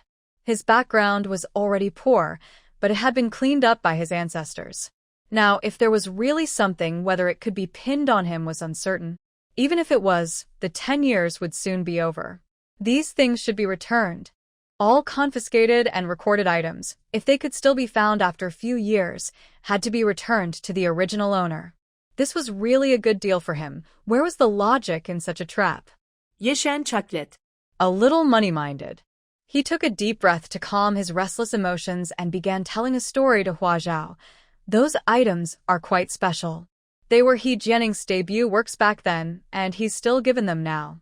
He must be very happy. Jianing's father had a sworn brother, Tang Hongzhu. They grew up together, came from similar families, and had a very close relationship. Later, both married sisters from the same family, making them brothers-in-law, which made their bond even stronger. They did business together, fought in revolutions, donated family wealth, entered government service, and supported each other, always succeeding. But then, Jianing's father suddenly died. At that time, all three brothers were in school. The Tang family helped them in daily life, but only in small ways. When they started working in government, the descendants of the Tang family also entered officialdom. Resources were limited, so the Tang family naturally prioritized their own children. Plus, the peers of Jianing's generation and the Tang family's generation weren't as close as their parents' generation, which probably caused many disagreements. What kind of disagreements? Hua Zhao asked. Yishan shook his head. These past events, the He family never talks about. We can only guess. He paused and added, no one outside knows the full story, but they know the outcome. 10 years ago, the Tang family suddenly fell apart. Overnight, they disintegrated, some died, others scattered. Old Master Tang was killed right on the spot. He was there at the scene himself. Hua Zhao tensed up, clutching his arm and asking, what happened? Someone reported that the Tang family was disloyal, and the evidence was some foreign currency. It was actually dug up from underground in the Tang estate, Yishan explained. At that time, some people stormed in to eliminate the traitors. Old Master Tang was old, and the attackers were ruthless. It seemed they targeted him specifically. He was surrounded by a crowd, and when they dispersed, he was already on the ground, unable to get up. He didn't even have a chance to defend himself. Later, all the crimes were pinned on him, and the Tang family was finished. Some were imprisoned, others sent to farms. Over 10 years, everyone had forgotten about them. Even they only remembered the Tang family when they needed something. This pattern of digging up things from the ground felt so familiar. Did Jianing do it? Hua Zhao asked. Yishan nodded and said, the letter of complaint was written by him. He even admitted it publicly later. He said that because the two families were familiar with each other, he accidentally learned the secret. Later, he couldn't bear the inner torment and had to act for justice. Was that thing really hidden by the Tang family themselves, or was it planted there? Hua Zhao asked. Yishan explained the so-called enemy country currency is actually just some gold bars and coins, not limited to any region. There are coins from all countries. He added, the Tang family also admitted that these items were indeed hidden by them, but they never admitted to collaborating with the enemy or betraying the country. Hua Zhao nodded. Judging by some foreign currency, to convict someone seemed too simple-minded to her. But during that special period 10 years ago, it could indeed be considered strong evidence. Are you planning to use the same trick again? Hua Zhao frowned and asked. She felt it was not quite right. This plan seemed too rough. Someone else will do it, and it will be more delicate. Yishan smiled. What? Hua Zhao didn't understand. Back then, to make the story about the Tang family's collaboration with the enemy more convincing, Jianing told everyone a story about how the Tang family contacted the enemy, how they traded, and where they traded. It was very detailed, Yishan said. Now, someone wants to tell a story again. The Tang family will have someone come forward to admit to what Jianing said, but this story will include some new characters. Hua Zhao's eyes lit up. The He family? Yishan brushed her hair and smiled. Yes. This approach was indeed more appropriate. Wrongdoers have their reasons, and if the Tang family comes out to attack the He family, it makes sense and is reasonable, regardless of what the Yi family thinks. Are we looking for someone from the Tang family? Hua Zhao asked. Yishan liked the word we and nodded. The eldest aunt went personally. Without a reliable guarantee, how could the Tang family admit guilt? Collaborating with the enemy and betraying the country is a serious crime. For the Tang family, it might be more terrifying than death. Once they are branded with this crime, Their ancestors' wisdom and efforts will be completely destroyed. Their descendants will never be able to lift their heads again. The Yi family promised that if this matter couldn't clear the Tang family's name, they would handle the confession issue themselves. That's why the Tang family was willing to take a risk and fight back. And they brought their tools with them. The items buried in the He family yard now are the same batch as those once buried in the Tang family yard. In the past, the Tang family hid in several places, but only one was found and punished. This time, the Yi family made a plan, and the Tang family decided to show something from another place to return to Jianing. Hua Zhao asked a lot of details and started to feel uneasy. Has it already started over there? She asked. According to Yishan, someone should have gone to the He family to dig. Shall we go see what's happening? Though, I'm not sure if it's a good idea. The old He house is on one side, and their family is on the other. If they go without being invited, it might reveal their plans. Hua Zhao blinked. Although the room was dim, Yishan could still see the sparkle in her eyes, bright and charming. He couldn't help but lean down and gently kiss her thick eyelashes. But Hua Zhao was only thinking about the excitement. How do you think we can find a good reason to go? And does this count as breaking our 3-year promise? She asked. They already had children, and recently Yishan had become bolder, showing affection like kissing her and winking, which no longer affected her. Why do you like to join in the fun so much? Yishan sighed. I've arranged for people to notify us. When the time comes, my father, brother, and I will go. You shouldn't go. Too many people will cause trouble. Without them overseeing, the people from the Tang family might not succeed. As for the 3-year promise, Yishan sneered. It was just an agreement not to fight directly. Small matters like this are nothing. Hua Zhao was silent. She couldn't believe such things were considered small. The power struggles in the upper world are truly frightening. Thinking about the fate of the Tang family, it's indeed terrifying. This was a world she never knew in her previous life. But now, she was married to Yishan, and she had entered this world. Her children would grow up here too. Suddenly, Hua Zhao sat up straight and said seriously, "Take me with you. I want to see the rules of survival in this world." She needed to understand, learn, and even master these rules to protect her children. Yishan looked at her determined eyes and felt a ripple in his heart. His gentle, soft girl had this kind of strength and ambition, and it was because of his children just beginning to rise. He held Hua Zhao's hand on her belly and said softly, "All right." As soon as the two finished dressing, a neighbor came to knock on the door, waking the Yi family and inviting Yi Mao and Yi Shen to join the celebration at his house. The neighbors living here are all important people. They all know that a few days ago, someone dug up the Yi family's house, and the mastermind was Jianing. Now, his house is being dug up again. The neighbor looked at Yi Mao with a lot of curiosity and "Did you do it?" expression. Yi Mao remained calm and simply asked, "Did someone report his family?" "Who?" "What was reported?" The neighbor didn't change his expression. At this level, no one would show their true feelings. He was willing to act friendly, because neighbors help each other. Out of neighborly kindness, he came to tell them as soon as he heard the news. It was reported by the Tang family from back then. "I heard it's related to that old matter," the neighbor whispered. His face looked a little stiff and frightening under the dim light. The old incident from 10 years ago kept flashing in his mind. It reminded him how dangerous the world is and that you must be very careful in everything you do. If today's event wasn't connected to the Tang family's past, he wouldn't have bothered to join Jianing's celebration. The Tang family. Yi Mao fell silent and looked upset. The matter involving Tang Hongzhu was a symbol in everyone's mind. "Let's go see," Yi Mao said, turning to call Yishan, who had just come downstairs. But he was surprised to see Hua Zhao coming down too, dressed as if she was going out. "Nonsense. Why are you bringing her?" Yi Mao immediately scolded. Hua Zhao had never been yelled at before. She instinctively moved behind Yishan.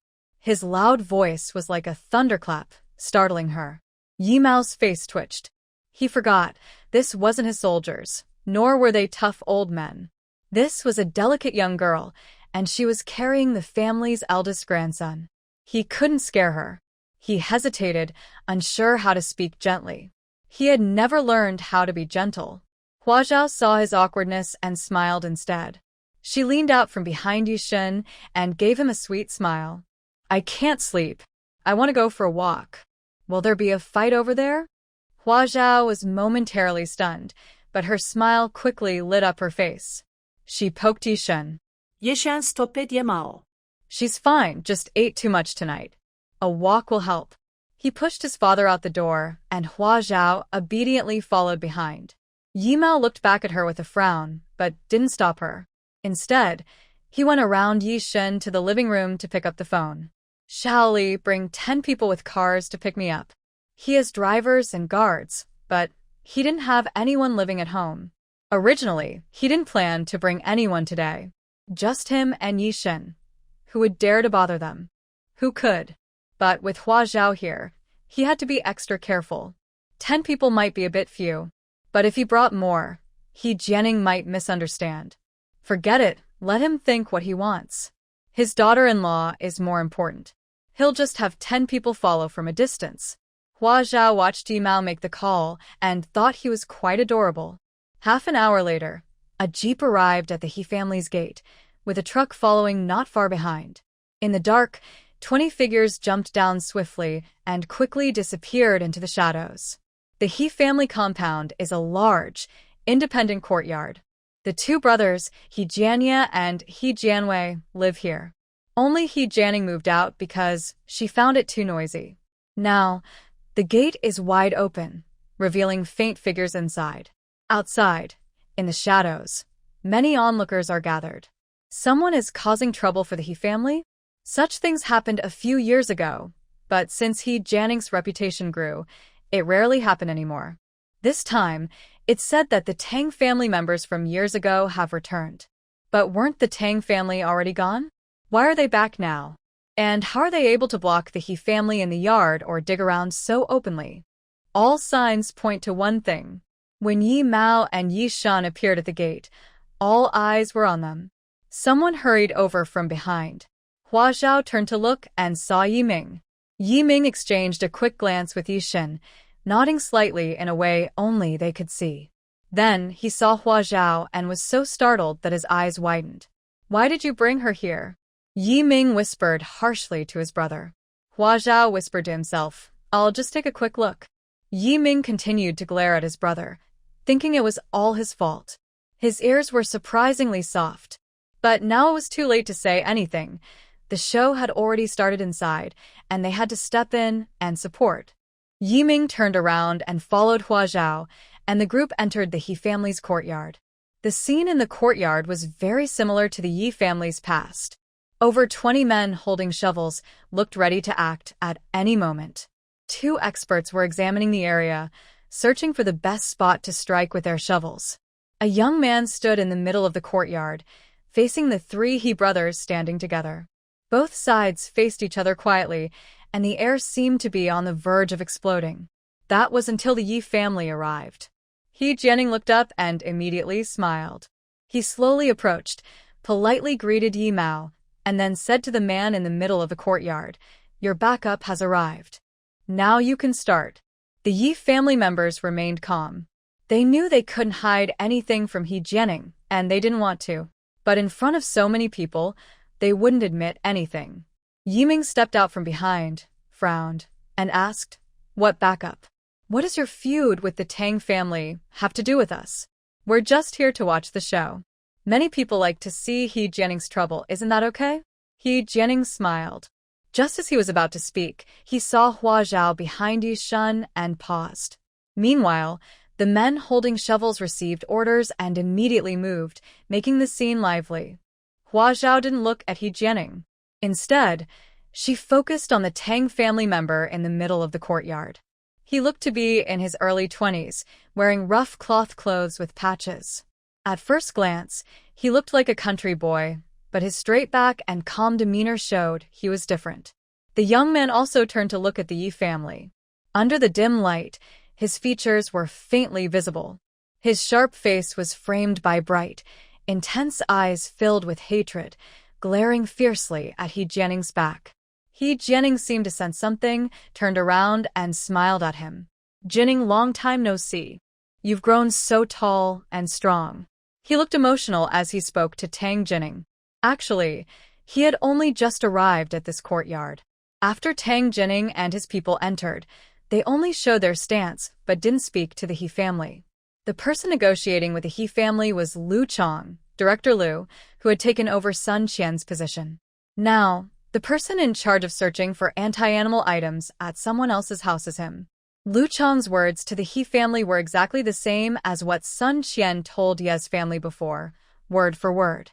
The He family understood what was going on. But they were very firm and didn't let Lu Chong's men act. They decided to wait for He Jianing to arrive before making any decisions. Lu Chong wasn't in a hurry. He was also waiting for the Yi family, feeling more secure with backup. He didn't want to end up like Sun Qian, working in a small sanitation office in a distant county as a little director. Tang Jianing looked at He Jianing and smiled softly. You're still the same, looking half dead. Why haven't you died yet? His tone was full of regret. He Jianing didn't care about his curse at all and even smiled. He asked, when did the Yi family come to see you? What did they give you? Why are you here to frame me? Tang Jin Ming Chúc Cờ. You don't need to drag others into this. I'm not here to frame you. He showed his sharp teeth and slowly said, I'm here to admit my guilt. He Jianing's eyes froze, and a fierce anger suddenly appeared all over him. He turned to look at the Yi family.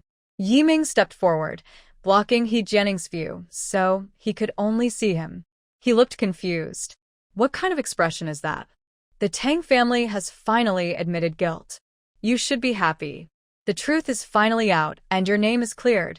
You didn't falsely accuse them back then. Why are you glaring at me? He Jianing looked at him silently. Whether he falsely accused or not, he knew it in his heart. Now that the Tang family came out to admit guilt, it definitely wasn't a good sign. This was different from what he had expected. He thought Ye's family was just retaliating because he had damaged their house, wanting to get back at him by messing up his yard too, showing him who's boss. Such childish tricks didn't matter to him. But the Tang family actually came out to admit guilt. He stared at the people stirring in the yard and suddenly shouted, Stop everything. No one listened to him. He turned to look at Yi Ming again and said clearly, Tell them to stop. I suspect someone buried something at my house and is trying to frame me. Suddenly, someone from the crowd shouted, That's a good reason. If they really find something, it must be someone else's trap to frame you. It has nothing to do with you. A man stepped out of the shadows, glaring at He Jianing and shouting loudly, What about my house? Why is what was dug up from my yard always considered ours? I say it's someone else's trick. Why doesn't anyone believe me? And us? And us? Why doesn't anyone believe us? The crowd shouted one after another, their voices hoarse with anger and hatred. These are all people who were tricked by He Jianing in the past. Some of them were called here by the Yi family, and others came after hearing the news because they cared about the He family. Hearing He Jianing's words, they immediately remembered painful past experiences, and their hatred grew stronger. He Jianing seemed not to hear anything, and kept staring at Yi Ming. What did you bury underground at my house? Ha! Yi Ming sneered in response. Everyone take off your clothes. After laughing, Yi Ming suddenly shouted at the men waving shovels, In case you find something later, and people say it was you who planted it. The crowd obediently took off their shirts and pants. It's summer, so it's not cold. Hua Zhao quickly covered her eyes. The lights were dim, but she could still see clearly what she needed to. Yi Ming's lips twitched. He forgot about her. Basically, the young girl was just here to join the fun. Take her out quickly, Yi Ming said to Yishan. Yishan also didn't want Hua Zhao to see other men only wearing underwear. He took her out of the He family compound. Hua Zhao stood in the garden at the gate and said to him, You go inside quickly. Maybe you'll be needed later. Yishan shook his head. He didn't want her to be alone here. You're not alone. There are many people, Hua Zhao pointed around. The 20 people who came with them were now surrounding her. Their orders were to protect Hua Zhao. Only her. I'm staying here. I won't go anywhere, Hua Zhao urged. If he didn't leave, she couldn't do anything else. From inside the yard, they could hear the voices of other men from the He family. He Jianye and He Jianwei saw their brother get anxious. Although they didn't know why he was so worried, they knew it couldn't be good. They started causing trouble, pushing and shoving Lu Chong, trying to make them stop. He Jianye's son, He Jun, seemed to have already started to act. Yiming couldn't handle so many people alone. He didn't want to fight, or the He family members would immediately pretend to be dead and then be taken to the hospital. Things in the yard were getting messy. "Stay here and don't go anywhere," Yishan told the person hiding in the shadows. "Come out and stand around her to protect her." Yes. 20 people quickly gathered in a square formation, protecting Hua Zhao in the middle. Only then did Yishan feel at ease and enter the yard, standing beside Lu Chong. He Jiayuan and He Jiawei immediately behaved themselves, no longer pushing Lu Chong. Yishan was known for his fierce reputation. His brother's fierceness was in his heart. He liked to play tricks in secret. Yishan was truly fierce. He had reportedly killed several people himself, and he was decisive, preferring to finish with one move rather than two. The brothers glanced at Yishan's expression, then took a step back, keeping their distance. Yishan might not dare to punch them to death, but a punch could make them retreat. Whether he dared or not, they didn't want to find out. The brothers turned their heads and looked around as if they suddenly saw something, then went elsewhere to busy themselves. Hua Zhao took a step to the side and leaned against a large tree at the entrance of the He family. It was a locust tree over 100 years old. With energy infused into it, the roots underground spread wildly, mainly targeting the area the experts pointed out, where people were digging. In just a few minutes, she indeed found something in 3 places. A few boxes, a sealed large jar, and a pot. Hua Zhao bypassed the pot and started moving the boxes and the large jar. She had asked Yishan before and knew that the buried items were stored in a pot. The rest belonged to the He family. Originally, she was just here to watch the fun. She was curious whether the He family had anything, what it was, but she had no intention of touching it. That would be like stealing from others, and she couldn't do that. But just now, the angry shouts and screams had made her scalp tingle. Behind those sounds, was it a family of the Tang clan? How many people had their families destroyed because of the He family? She couldn't let them get away with it. She moved the items away from the other shovels so they couldn't dig them out. Once they dug them out, she would return them later. She first moved her belongings out of the He family's area, planning to bury them under the road later. When the road is expanded someday, they will surely be dug up. At that time, they will belong to the state, not the He family. Hua Zhao placed her hand on the tree, able to see underground and through the canopy into the He family's yard. He Jianye's son, He Jun, is tall and strong but looks a bit slow. He has already fought with Tang Jianing. Tang Jianing is a little shorter and thinner, but much more skilled in fighting. He Jun has been knocked down several times but keeps getting up and charging again. He Jianye and He Jianwei once pulled him back, whispering pretend to be dead, but he didn't seem to hear, glaring with fierce eyes and charging forward like a bull. Hua Zhao suddenly remembered her little aunt's words. The He family only has 2 male heirs, one brave and one simple-minded, neither promising. So, the He family set their sights on Yishan. What about the simple-minded one? Hua Zhao looked around the yard and finally saw a man or boy, about 18 or 19, peeking out from a gap in the window of the main house, shoulders hunched, covering his mouth, looking very scared. He Jun was once again knocked down by Tang Jianing. He struggled to get up. This time, he was held down tightly by He Jianye and He Jianwei, unable to get up. If he tried again, it would be real danger. He might really die. Even though the He family's male heirs are often unpromising, they are still male heirs. They are also counting on him and He Min to carry on the family line. Although the son-in-law is good, he cannot join the family permanently, and the children he is won't carry the He family name. He Jianing looked in his direction and said. His voice was quiet, but He Jun immediately dared not struggle anymore and lay quietly on the ground. Tang Jianing, you've killed him. He Jianing turned to Tang Jianing and said. He Jun quickly closed his eyes, pretending to be dead. Everyone in the yard paused and looked at Jianing in surprise. The leaves of the large locust tree outside the door trembled. I've seen shameless people before, but never someone so shameless. His ability to lie with his eyes open is unmatched. What are you all waiting for? Hurry up and take him to the hospital. Call the police too. Jianing shouted at his family. Jianwei stood up. We're going now, come on. Take Xiao Jun to the hospital. Someone's dead. So shameless. No need to take him to the hospital anymore. I would have beaten him to death in the past. Jun's enemies shouted loudly. The yard suddenly became chaotic, and some people rushed toward the He family members. A few people headed for Jianing, their eyes filled with anger. Xiao Zhao nervously protected Jianing, pulling him to hide inside the house. But there were too many people in the yard, and some unintentionally blocked their way. Just as it looked like someone with a fierce expression was about to come over, a figure stepped in front of Jianing. Tang Jining. You actually helped him? Are you crazy? Aren't you going to seek revenge? Tang Jining didn't reply. He was determined to get revenge. He couldn't let Jianing die, or their family's name would never be cleared. Tang Jining glanced at Yishan, who was quietly standing among the crowd. Yishan lowered his eyes. Tang Jining's heart settled. Suddenly, a sharp sound came from the yard, like porcelain breaking. Something's here.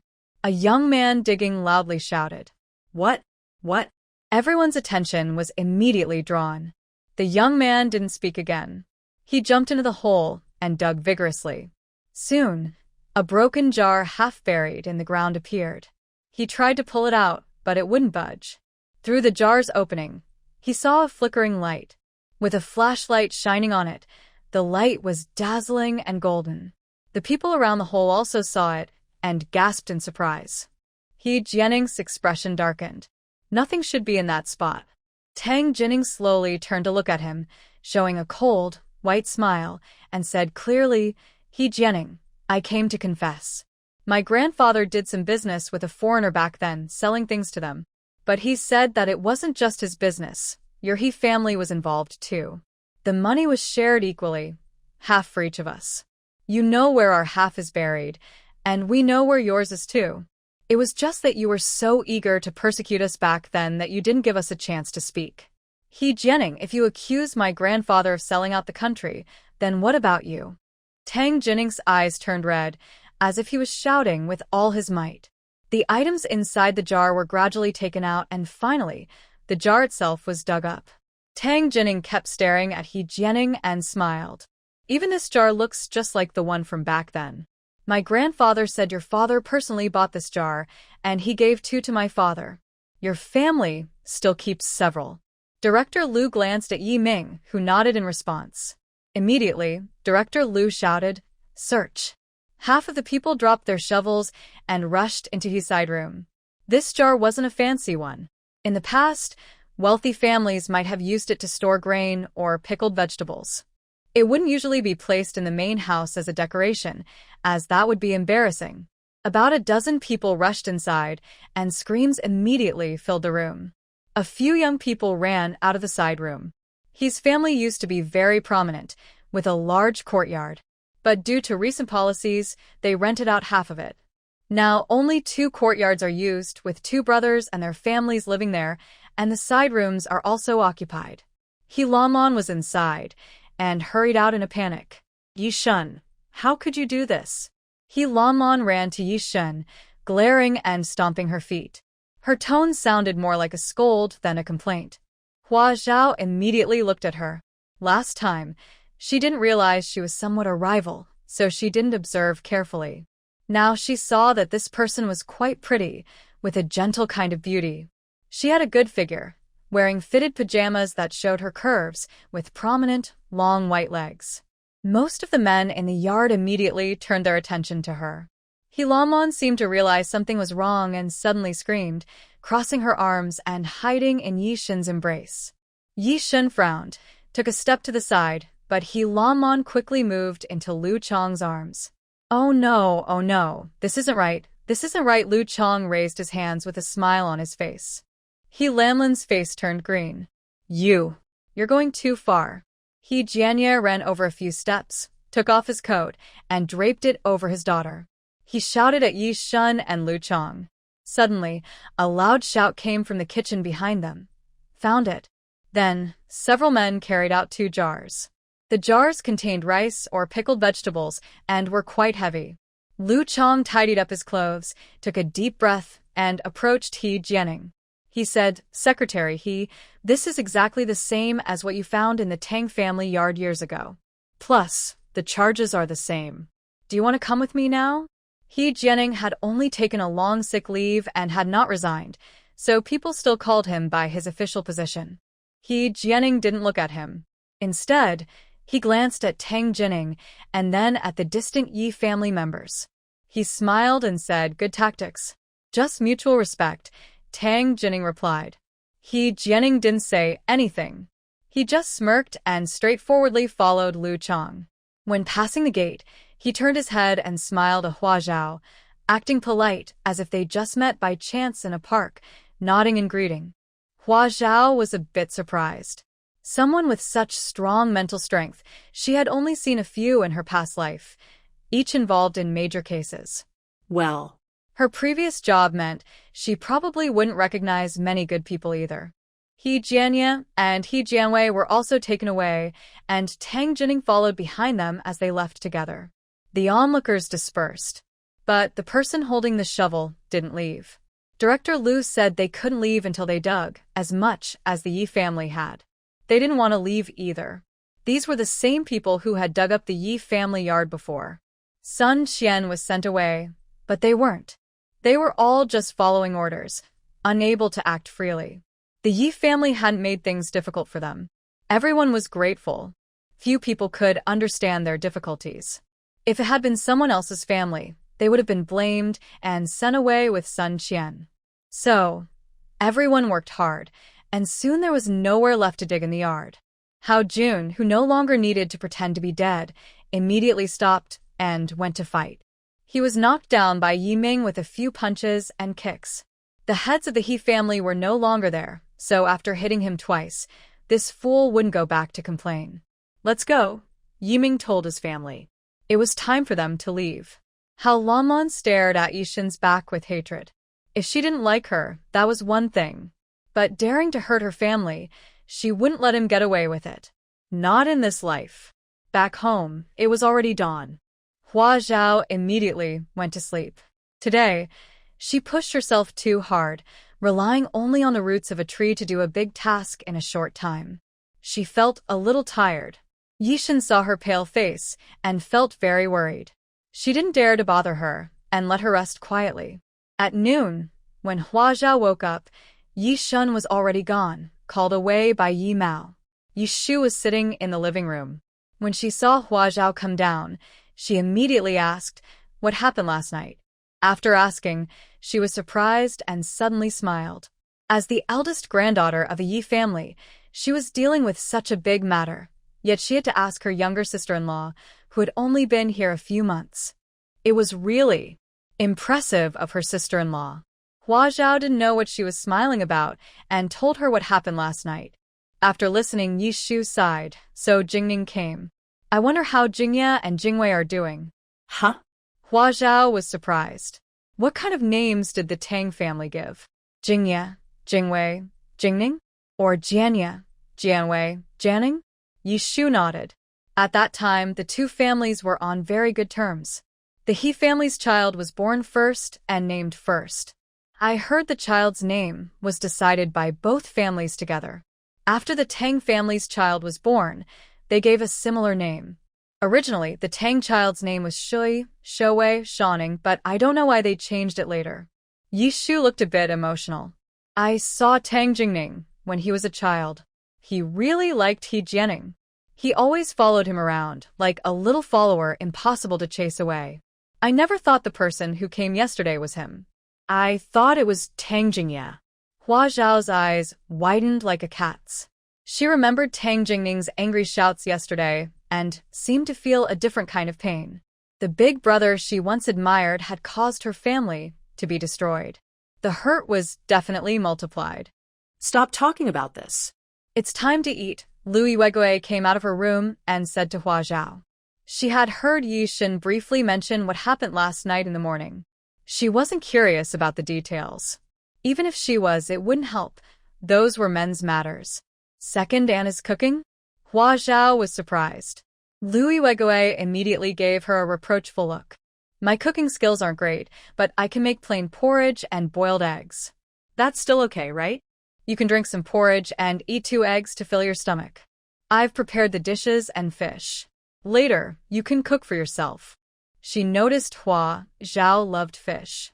These days, she bought a fish every morning. Hua Zhao looked at Lu Yuegui with a sigh in her heart. She really couldn't do much about this second aunt. Sometimes she liked her, and she found her quite annoying.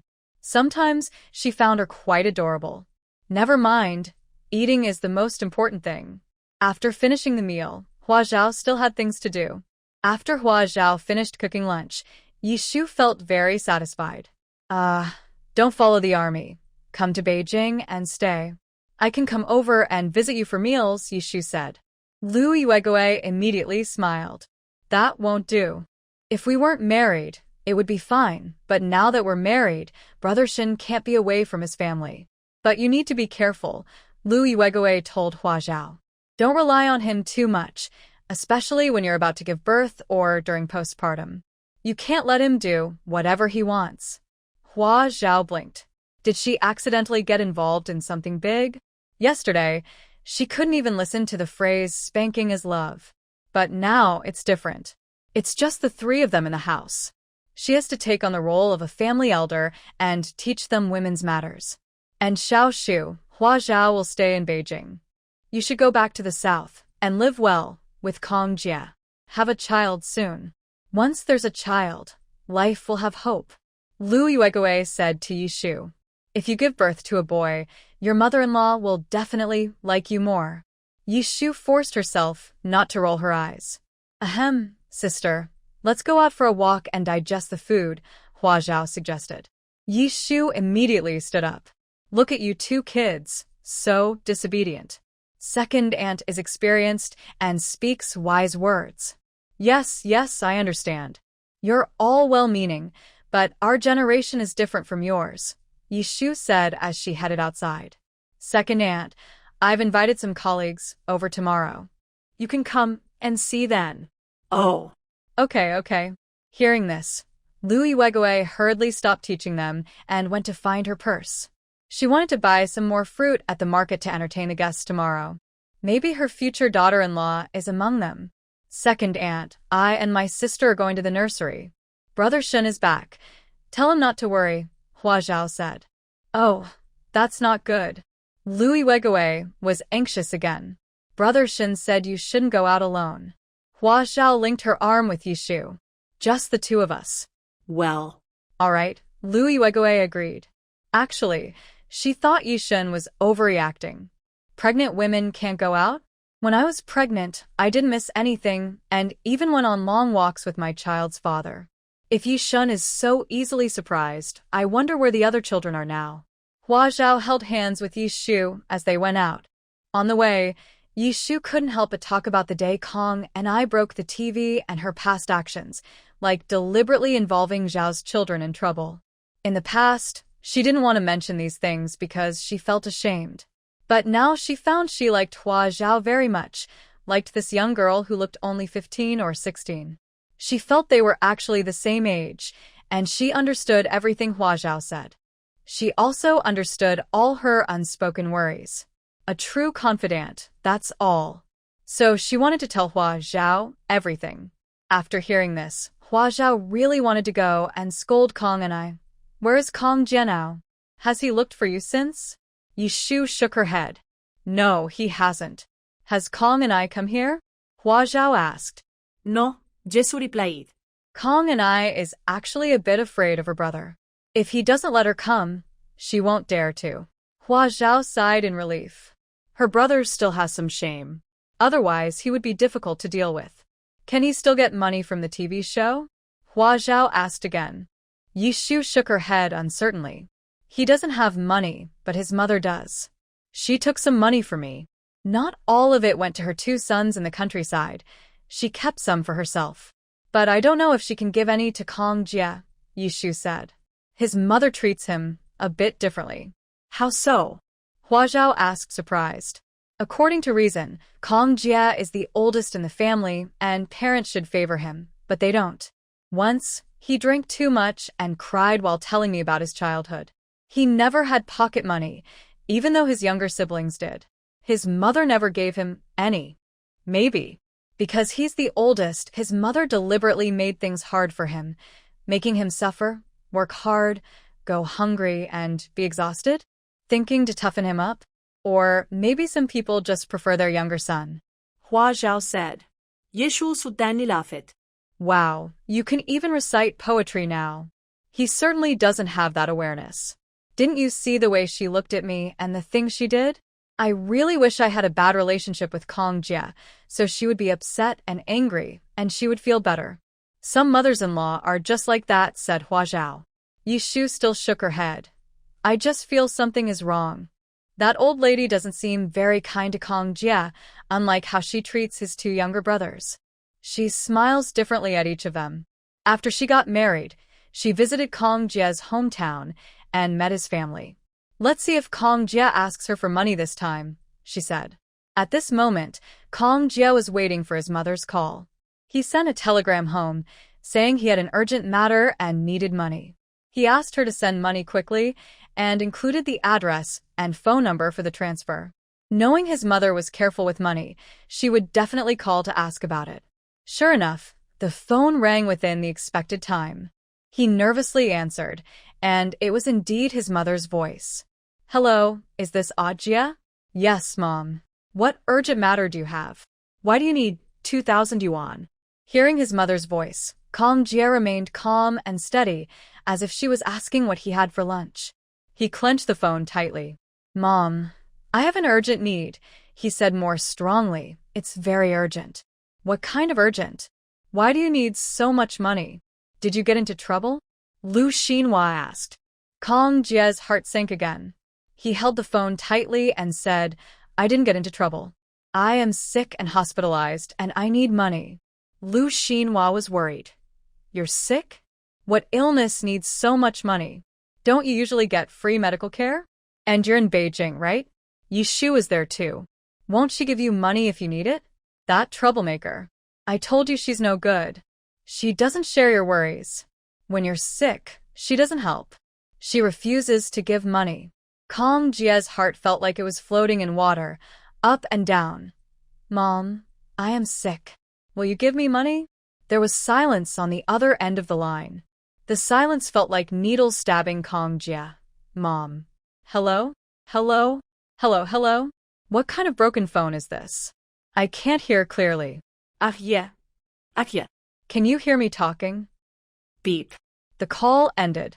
In the 1970s, Grandma Kong learned to understand bad signal on her own.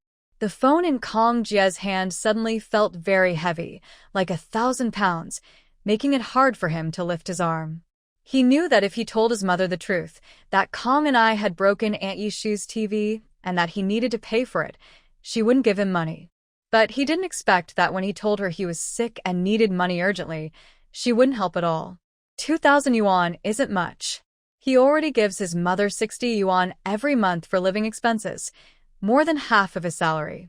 And over the years before marriage, he had given her most of his salary, even all of it at times. 2,000 yuan was enough.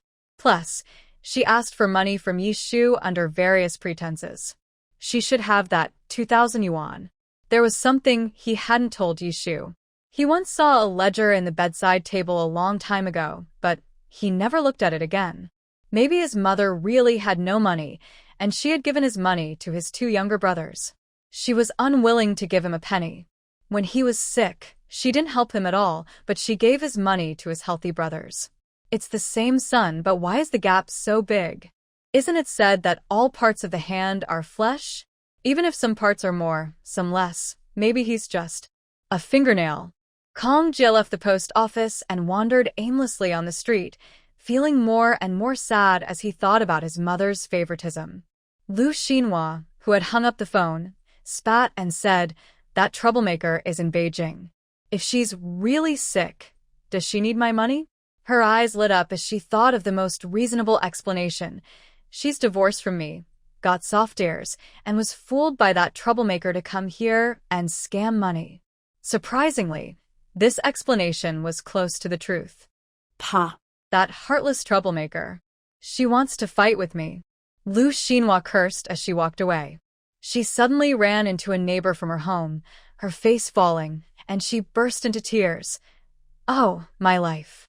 Why is it so hard?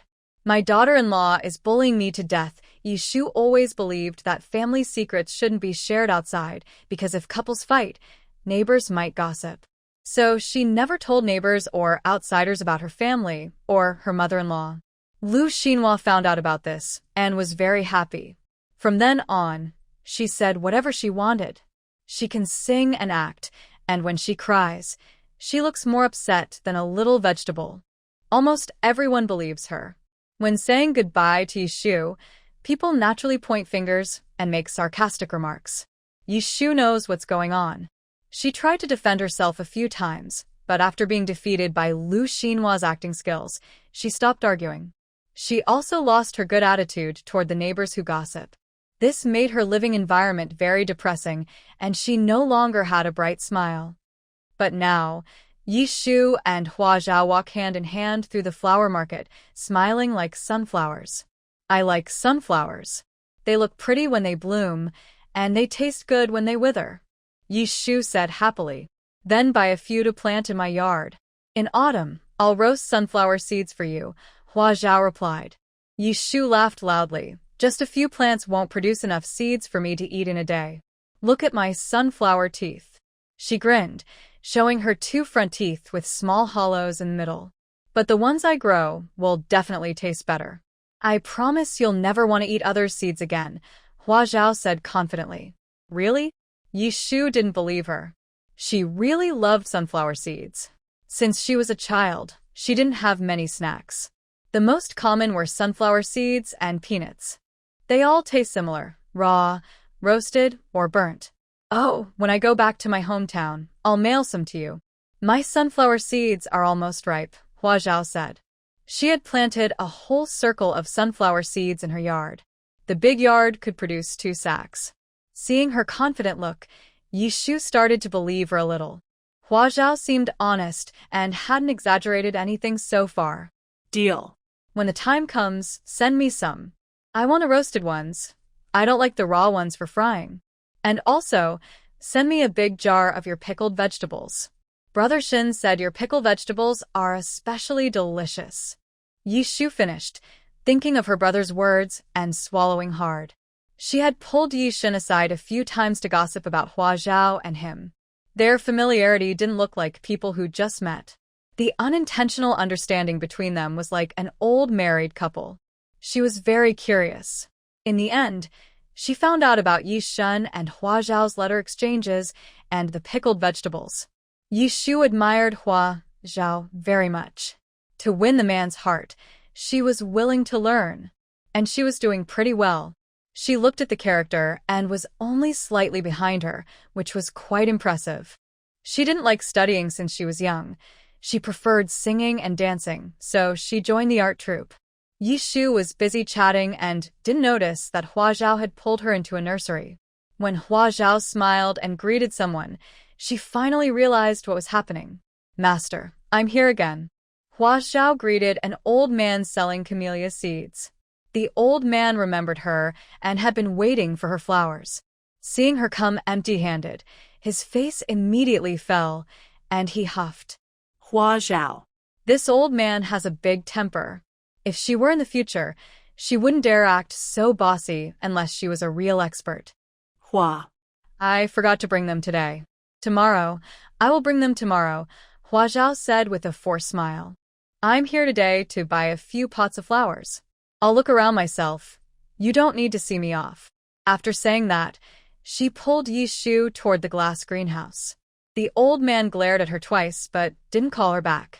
She looked like a beautiful flower, very pretty. Yishu also remembered that all the plants at home had been sold, so she really needed to get some new ones. But seeing the expensive-looking flowers inside the greenhouse, she wanted to pull Hua Zhao out and said, "Let's look at cacti, potato flowers, and other simple plants. It's a pity to buy these for Mom." Oh. Hua Zhao slowly walked out, but her eyes were searching for something. The original place was empty. The orchid that Jianing sent here for treatment and was killed after she absorbed its energy. At that time, she didn't cut off its life force, only left a small hope. To outsiders, that flower was beyond saving, doomed to die, but with her there, it could come back to life. She remembered its faint fragrance very well and liked it a lot. She wanted to take it home to let it mutate and grow. But it was not in the house, probably thrown away. Hua Zhao looked disappointed as she lowered her head and came out, only to see a row of withered plants placed at the wall. The old man also came over. Not all the flowers in this greenhouse were for sale. He needed to introduce them to her. "Master, these flower pots are nice." How much are they? Hua Zhao pointed to the bunch of dead flowers and asked. She was familiar with these plants. They were strange and rare flowers that had absorbed her energy, growing around Jianing. She didn't expect to see them here. Since gaining special abilities, Hua Zhao has become a bit softer and doesn't easily destroy plants and flowers. The flowers she created with her energy are fine, but the naturally grown ones seem to have their own life, and she feels they are alive. The old man looked in the direction of her finger and recognized the plants. "Young girl, you know your stuff. Those flower pots are indeed good. They were all used by Jianing, masterpieces by a master. When the flowers died, Jianing didn't care about the pots and would just throw them away. In the past, they handled these pots themselves. Some were used to grow flowers in glass greenhouses, and others were sold with the flowers. But someone buying just the pots was a first." The old man pondered for a moment. "If you really like them, I can sell each for 8 yuan. The market price was 10 yuan each, but he gave her a small discount. 8 yuan? Yishu claim it. That's so expensive." Although she had money, she didn't understand flowers or flower pots. She couldn't see why these clay pots, with some writing and drawings on them, were so costly when ordinary pots only cost a few cents each. The old man responded with a cold snort and rolled his eyes.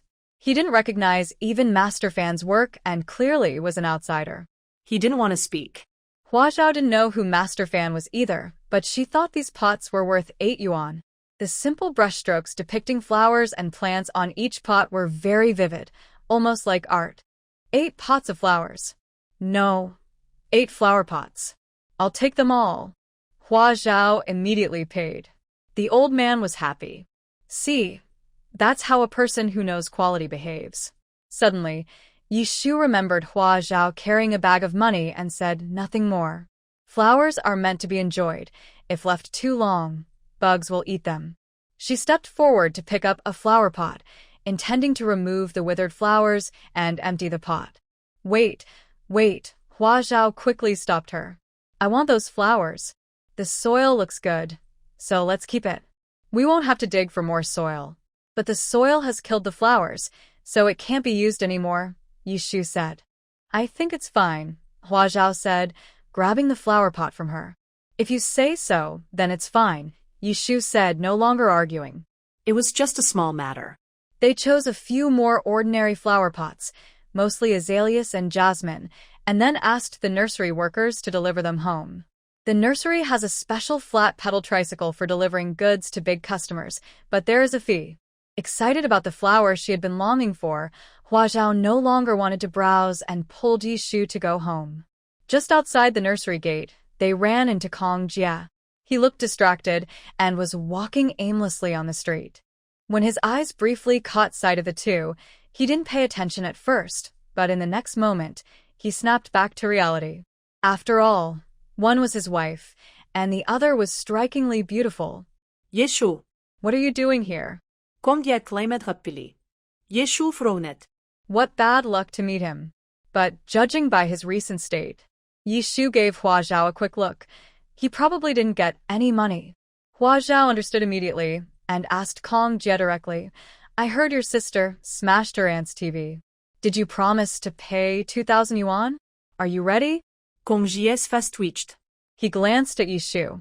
He didn't expect her to tell Hua Zhao about this. He thought she wouldn't say anything. When will you pay back? Aunt is still waiting to watch TV, Hua Zhao said. Soon, in a few days. Yeah, it takes a few days to transfer money from the south, Hua Zhao nodded. Then she saw Kong Jie's face stiffen noticeably. It seemed he hadn't paid back the money. Hua Zhao held Yishu's hand. Yishu, feeling enlightened, asked with confusion, what? Your mom didn't agree to give you the money? Why? She should have over 4,000 yuan.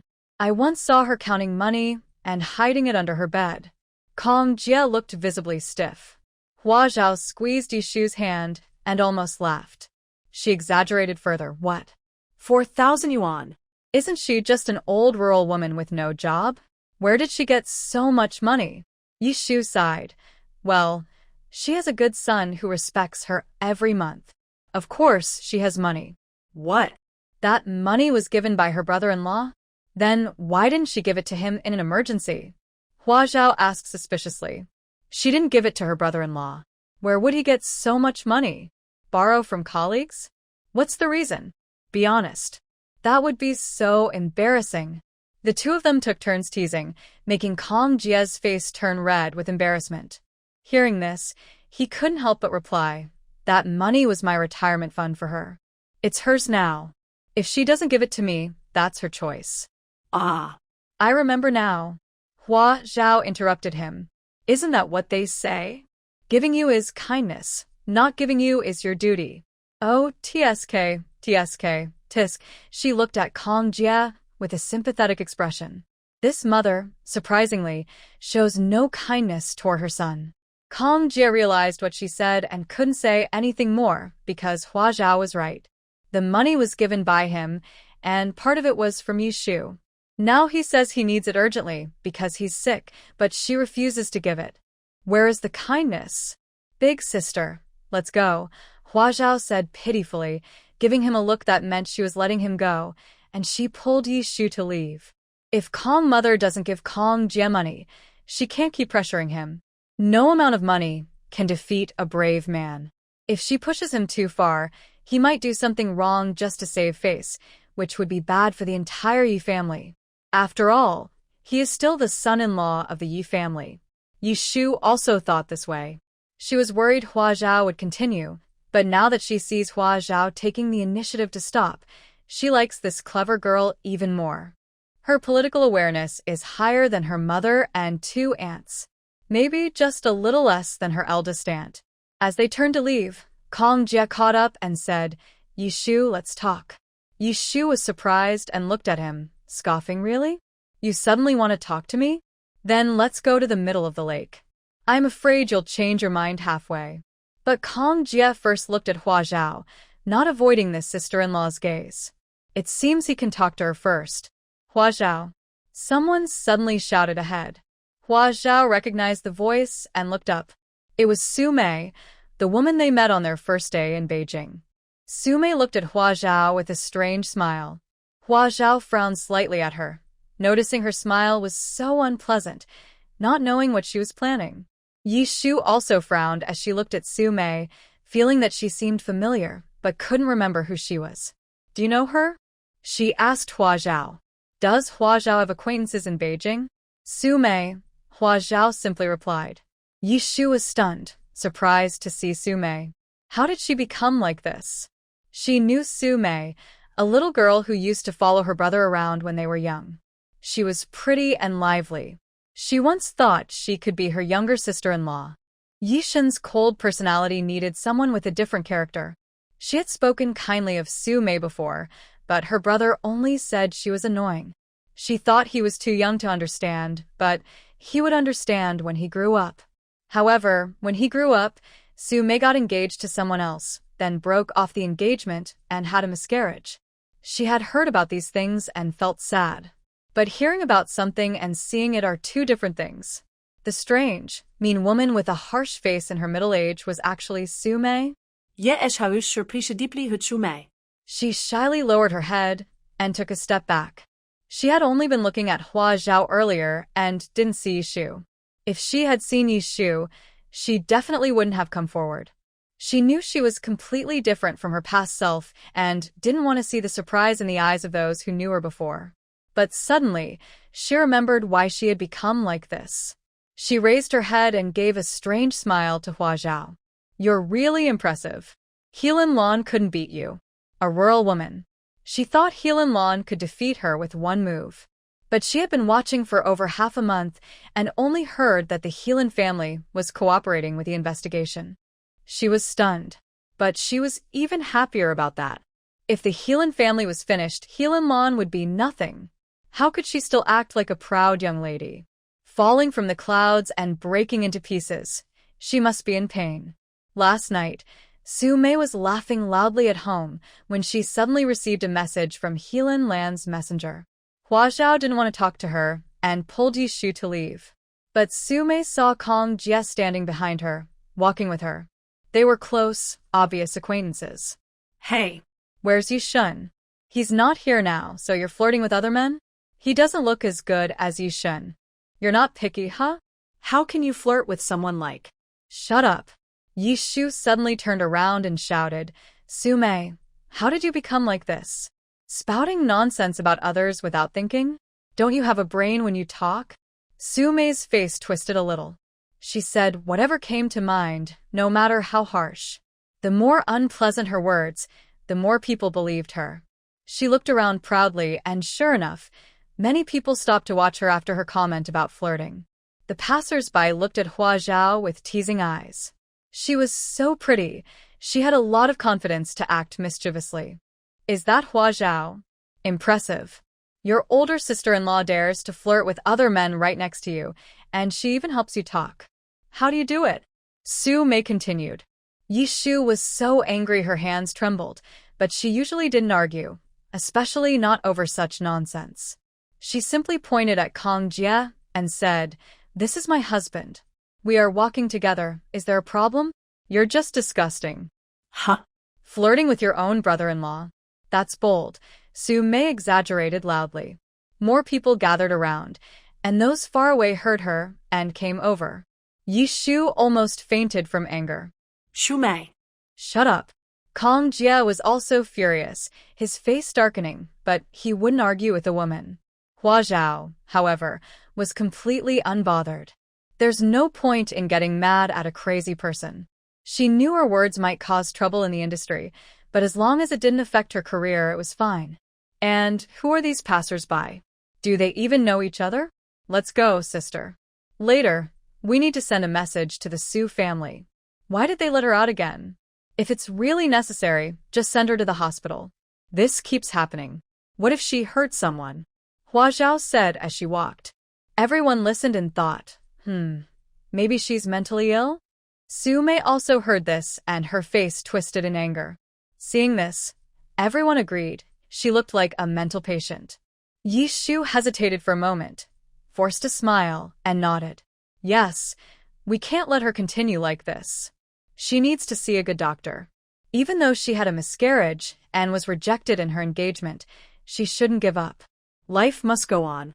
She had already insulted Hua Zhao, so she dared to reveal her scars and even add salt. Soon, she planned to visit the Su family and suggest they send Su Mei to a mental hospital. Everyone's gossiping eyes turned to Su Mei. No wonder she was crazy. She had a child before marriage, then lost it, and was rejected? Their assumptions made sense. Su Mei almost fainted on the spot. The little warmth she once felt for Yishu was gone, replaced by pure hatred. But she didn't say anything foolish. Instead, she said calmly, "Do you know why I am here? Because last night, Lan Lan from the He family asked me to go to Taiyuan today to discuss something." As for what it was about, Yishu had already turned around with Hua Zhao, frowning as she looked at her. Taiyuan obviously refers to the He family. And He Lan Lan is quite clever and tricky. "What did she ask you to do?" Yishu asked. With the Yi family's ability, they naturally knew what Su Mei was up to back then, but she was just played for a fool by He Lan Lan. When He Lan Lan asked her to meet, it must have been for a reason. It couldn't be just to complain or chat. At such times, unless it was very important, He Lan Lan would never let Su Mei see her in a bad state. Su Mei also understood this. She knew He Lan Lan wanted to use her, but she still wanted to see her look of embarrassment, so she came. Unexpectedly, she met Hua Zhao on the way. What luck. I haven't seen her yet. Should I go with you? Su Mei surprisingly invited. If you bring us along, He Lan Lan probably won't open the door, Yishu said. Then I'll call her out. Su Mei's eyes gleamed with a strange light. He Lan Lan wanted her to do something, and she could guess what it was. Does she still think she's the naive fool from before? She plans to bring the Yi family along to eavesdrop. Su Mei approached Yishu, who pulled Hua Zhao behind her and stood opposite her. Su Mei sneered coldly, whispering something. Yishu's eyes lit up, and she looked back at Hua Zhao. Hua Zhao also heard it and nodded. The group immediately left together. The onlookers. They're probably all crazy. Maybe they escaped from the hospital together? The He family suddenly faced a crisis. The men were taken away for investigation, and no one knew when they'd be released. The future was uncertain. The house was being excavated like an archaeological site, uninhabitable. The He family members had all gone to relatives. They didn't dare come here, except for He Lan Lan. He Lan Lan came for 2 reasons. First, to wait for her little uncle to return, and second, because she had something to do. Why isn't he here yet? She anxiously paced in the yard. They're always like this, slow and not punctual, said the man sitting in the corner of the yard. He Lan Lan looked at Feng Long, frowned, and said, change your expression. When you see her, act happy. Don't look like you're still attached. Feng Long frowned. Even now, they still have lingering feelings? If the He family falls apart, our Feng family won't be involved, but we will also suffer a big.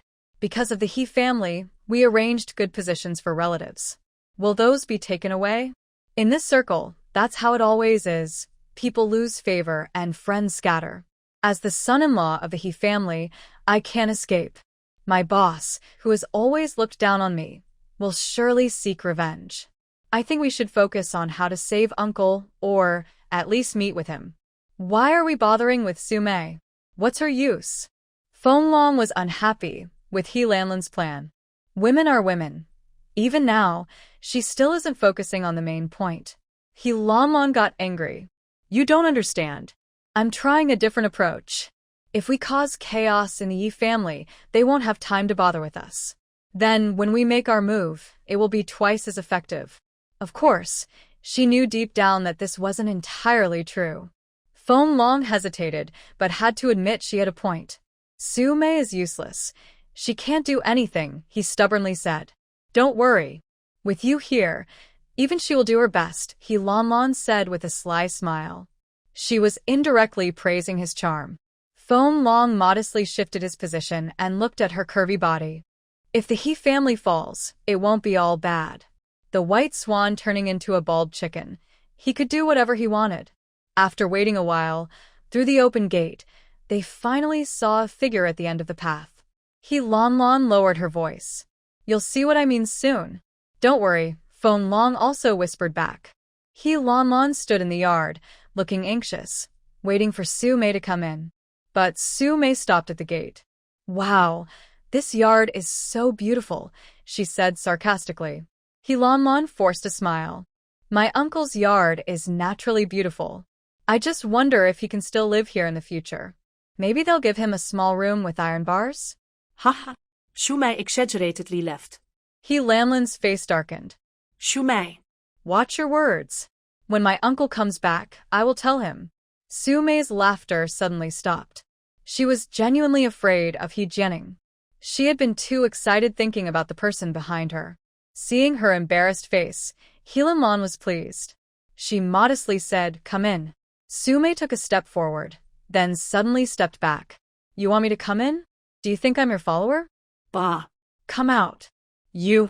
Almost no one dared to speak to He Lan Lan like that. She immediately became very angry. You're calling me here today because you want something, right?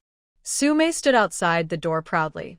If you want something, you should ask properly. Whatever I say, you do. I don't want to go into your uncle's yard. It's too scary. If there's something, let's talk in the peach grove. After saying that, She turned around and walked slowly away. Helan Lan stomped her feet in anger behind her. Seeing her about to leave, she glanced at Feng Long but still chased after her. Let her be proud for a while. After everything is done, she will cry. Feng Long followed her and also ran after her. Su Mei wandered around the peach grove and reached the spot they had previously chosen. There was a small dirt hill with a pavilion built on top. This peach grove seemed like Helan Jianing's private garden, a place he often strolled. So, it had not only a pavilion but also a fish pond with lotus flowers and koi. Usually, no outsiders were allowed in. Only because of some connections with refined people could the attendants of the garden let Flower Zhao and others in. They could tell at a glance that these were children of high officials, so they didn't stop them. From the pavilion, you could overlook most of the peach grove. In spring, it was full of pink blossoms, very beautiful. In summer, the peach leaves were green and refreshing. It also blocked the view of the people under the trees. Just find a peach tree and stand underneath, and people in the pavilion could hardly see them. Right now, Flower Zhao and the others were standing under 3 trees. Su Mei entered the pavilion, looked around, and couldn't see the 3 people. She was satisfied and turned around, but suddenly froze. She saw Feng Long behind Helan Lan, her ex-boyfriend, the man who got her pregnant, then broke off the engagement and refused her and married Helan Lan's cousin, He Shuang. Her face turned pale instantly, and her body swayed. This was a hurdle she could never get over in her heart. Helan Lan's eyes flashed with mockery and pride. Feng Long, however, quickly stepped forward, hugged the trembling Su Mei, and said with a tense, affectionate voice, Mei, what's wrong? Helan Lan looked at his back, holding back her eye roll. Her earlier worries were unnecessary. Playboys can be passionate anytime and anywhere. When he hugged her, Su Mei froze completely, staring at him blankly. After a few seconds, she suddenly pushed him away forcefully and shouted at Helan Lan, What are you trying to do? What are you trying to do? Haven't you caused enough trouble for me? What exactly do you want? Helan Lan and Feng Long looked around nervously, worried about being overheard outside. Don't get so upset. Let's talk calmly, Feng Long said, trying to hug her again. Go away. Su Mei yelled at him, breaking down. Okay, I'll go. I'll go, Feng Long said humbly, stepping back to the pavilion, looking at Su Mei with concern, as if she could do anything he asked as long as she didn't hurt herself. Su Mei felt a mix of sourness and resentment in her heart. Helan Lan stepped forward, standing in front of Feng Long to block Su Mei's view. Xiao Mei, I came to talk to you about something today. Seeing her, Su Mei gradually calmed down, took a few deep breaths, and sat on a chair in the pavilion, looking at the table. What is it? Just say it. The difficulties our He family is facing, I believe you've heard about them, Helan Lan said. Originally, Su Mei should have laughed loudly at her, but she was no longer in the mood. Helan Lan smiled secretly and continued, I hope you can help me, help the He family get through this tough time. When that happens, our entire He family will be grateful to you. Haha, Su Mei sneered coldly, showing her skepticism. She looked up curiously and asked, How do you want me to help you? Hua Zhao. I want the Yi family to focus all their energy on her, not on us. Do you understand? Helan Lan asked. As long as Hua Zhao gets into trouble, the Yi family won't bother with us anymore. I don't understand, Su Mei said sarcastically. Helan Lan gritted her teeth. You're smart. You don't need me to spell it out clearly, right? Su Mei's face immediately darkened. I'm a fool. Otherwise, how could I be played around by you? Say, it's straight. Be direct. Don't beat around the bush with me. Don't think I don't see your little tricks. If something really happens, you can just push all the blame on me. It's all my fault. I misunderstood everything, right? Helan Lan couldn't smile anymore. Su Mei glared fiercely at her. You still think I'm the same fool from before?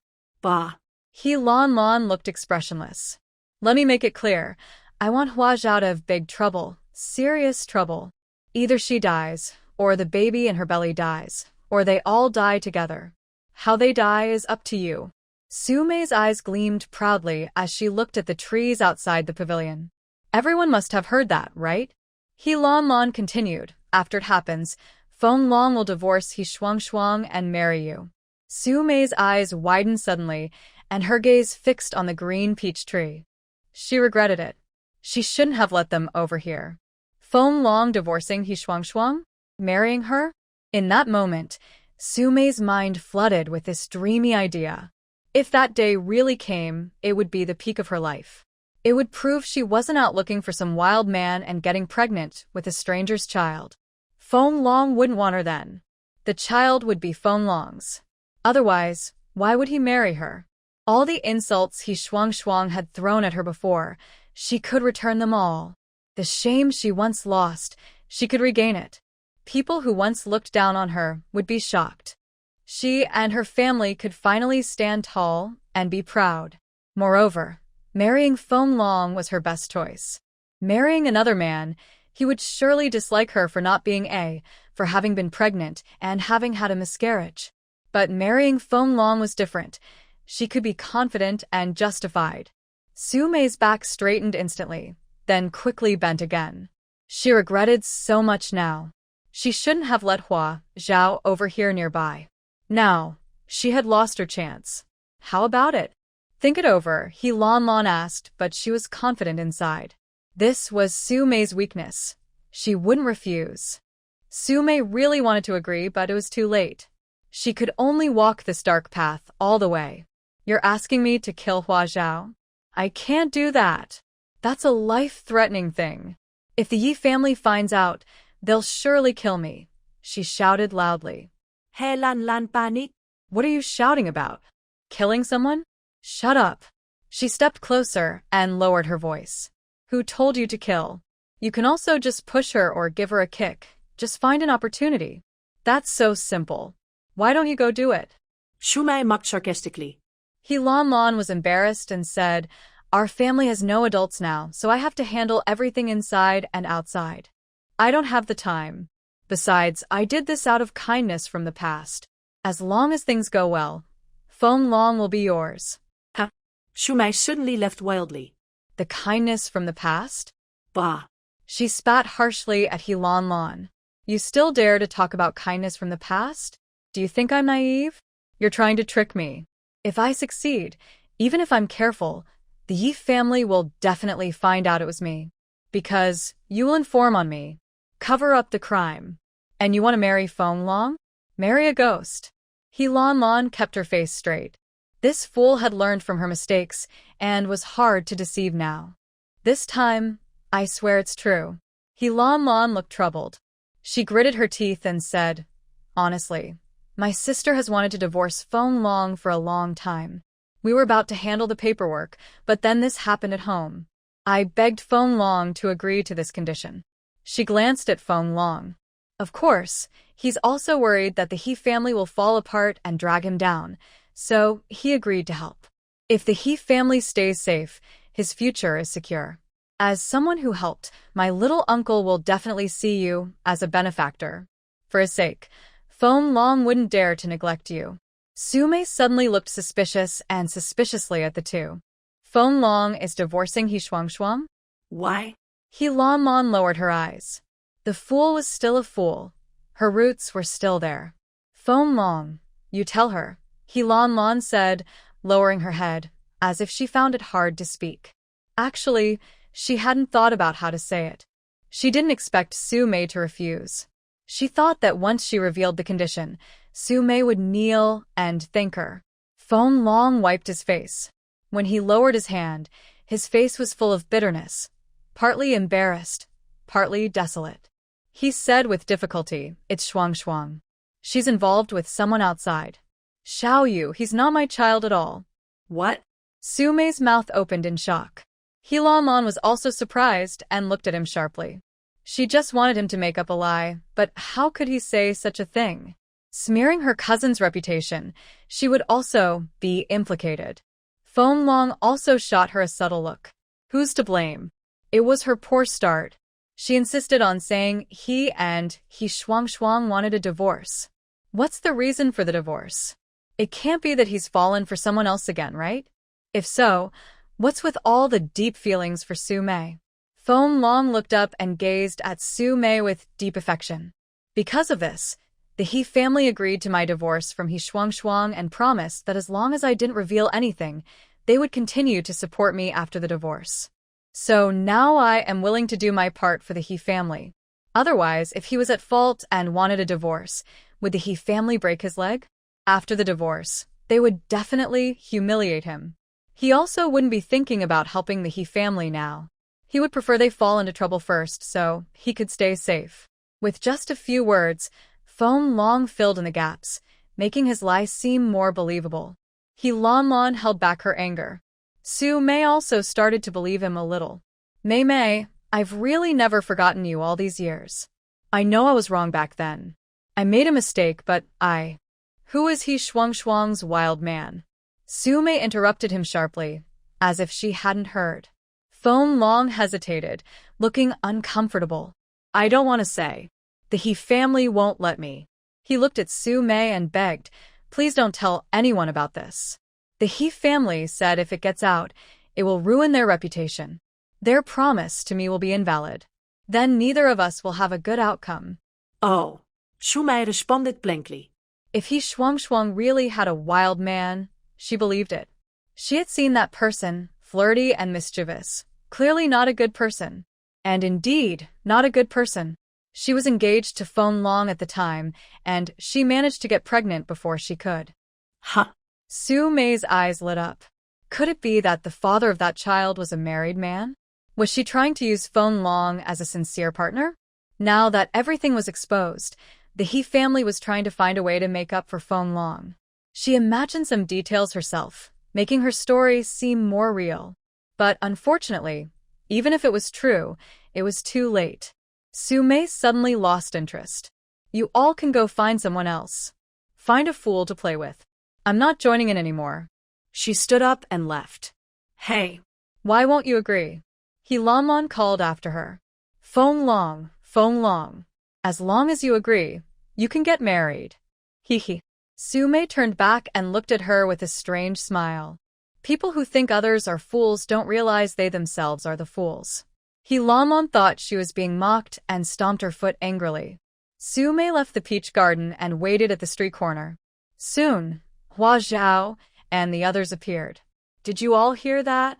Healanland's mind is really cruel, wanting to take your life and the babies. You must not let her get away with it. Without me, she would find someone else to hurt. Su Mei said with a wicked smile. Thank you for today, Yishu said to her. Without Su Mei today, she really didn't know Healanland could be so vicious. Hee. Su Mei sneered and walked away, feeling uninterested. Although her reason told her that what she did today was right, absolutely right, she knew she shouldn't kill anyone. Even if she did, Healanland wouldn't let her go. All the talk about marriage was just a lie. But what if? What if she really married Feng Long? Her life would be different. Now, she could only keep walking in darkness, forever, unable to lift her head. Wait a moment. Hua Zhao suddenly shouted. Su Mei frowned and turned around, looking at her angrily. The person she least wanted to see now was Hua Zhao. I can help you, Hua Zhao said. Let your wishes come true. Su Mei's eyes widened in surprise. What does she mean? Yishu was startled and tightly grabbed Hua Zhao's arm. Don't do anything reckless. I won't agree. Yishan won't agree either. He might hurt you. Yishu was so scared she started talking without thinking. She thought Hua Zhao suddenly became kind-hearted, feeling sorry for Su Mei, willing to sacrifice her own baby to help her. What are you thinking? Hua Zhao looked at her sister in surprise. So she's that kind of saint? Only a saint would think like that. Su Mei's face stretched out in frustration. Hua Zhao said, let's find a place to talk. We can't do this on the street. So, they all got on a bus and went to a very fancy restaurant. Only there could they find a private room with good conditions, so they wouldn't worry about others overhearing. Before entering, Hua Zhao looked at Kong Jia, who had been very quiet. Nothing to do with him here. Yishu said, let him come along. With Kong Jia here, She didn't have to worry about Su Mei suddenly losing her temper and pushing Hua Zhao or kicking her in the stomach. Kong Jie grinned happily and stayed. Su Mei immediately snorted coldly. If it weren't for that crazy idea forcing her to stay, she would have turned around and left. Upon entering the private room, Hua Zhao ordered a few signature dishes. Only after the food arrived did she speak. I can help you stage a scene so that Heilin Lan thinks I had a miscarriage and that the Yi family has rejected me, allowing you to marry Feng Long successfully. Su Mei gasped sharply, realizing her crazy idea might actually work. But Why? Why are you helping me? She asked in surprise. Yi Shu and Kong Jie also looked at Hua Zhao, waiting for her explanation. First, this also helps me, Hua Zhao said. You're right, without you, Heilin Lan would find another way to cause trouble. Instead of letting her keep spying on me, it's better to make her think she succeeded and give up. Su Mei nodded. This explanation made sense. Second, I am still helping myself. You don't really believe that Feng Long and Heilin Shuang are getting divorced, do you? Hua Zhao asked. Su Mei's face darkened because she half believed it was true. If not, it made her feel stupid. If Heilin Shuang's divorce is real, when did Feng Long find out? Before the marriage? If he knew before and still married her, would he now divorce because of it? After the marriage? He might sacrifice his marriage to keep his career promises to the Heilin family. He cares deeply about the Heilin family and his future. What about you? What future can you give him? Su Mei's face turned pale because this explanation also made sense. But you said he cares about his future. Without me saving the Heilin family, what future does he have? To save the family, he might have to divorce even if he doesn't want to. Su Mei struggled. She didn't want to admit she was too stupid. I know what I said isn't right. I value myself too much, Su Mei added. Maybe I can't really save the Heilin family. But now I am theirs, the last hope. Look at the Heilin family now. Only Heilin Lan is in charge. She's also a fool, only able to come up with this kind of plan. Hua Zhao nodded. Sometimes, Su Mei was surprisingly clear-headed. So, if what you did can't save the Heilin family and it falls apart, Feng Long might divorce Heilin Shuang.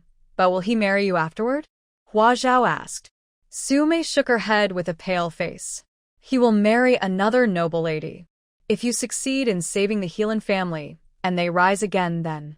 Hua Zhao said bluntly, what are you worth then? Su Mei froze in shock. She was right and reasonable, but she couldn't find any way to argue back. From head to toe, inside and out, she couldn't catch Feng Long's eye or make him pay attention to her. They were just playing with her. It's not just a simple game, Hua Zhao said coldly. She wants your life. You said something very true earlier. If something happens to me, Heilin Lan will immediately inform the Yi family, use the Yi family to cover her tracks, and kill to silence everyone. If Shen Chong acts impulsively, it would be like avenging yesterday's wrongs with one shot, killing 3 birds with 1 stone. She smiled slightly. Actually, Heilin Lan isn't stupid. Just a few words from you, and you become a bomb, sacrificing yourself to up the Yi family. Meanwhile, they remain unharmed. Such a clever plan.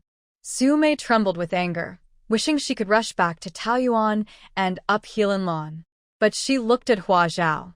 She couldn't become a bomb in her hands.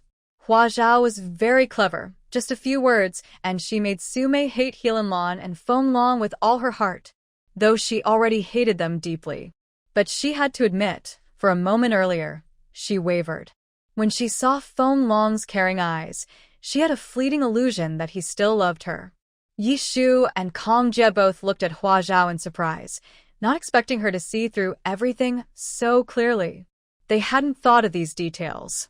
Only that Heilin Lan had bad intentions. Even Heilin Shuang's situation made them doubt a little. I'll explain the secondly part again, Hua Zhao said to Su Mei. Feng Long and the Heilin family are like ants on the same rope. Heilin Lan and Heilin Shuang are half-sisters. The Heilin family is small, so their relationships are quite close, right? Su Mei was still stunned. How could she know exactly how the Heilin family was related? Lan had said before that they were very close, like family, but now she didn't believe a word she said. Yishu nodded and said, "Their family is indeed harmonious. Cousins and siblings treat each other like real brothers and sisters." "That's good," Hua Zhao said to Su Mei. Feng Long and Helan Shuang don't actually want a divorce, but Lan came up with a bad idea to force them apart. And she spread rumors, just like your situation before. Do you think she hates Lan? The trick of sowing discord was something Jianing had done to their Yi family before. Now she was fighting back, seeing who could be more ruthless. Su Mei's eyes shone like a spotlight, and Hua Zhao's words directly hit her heart.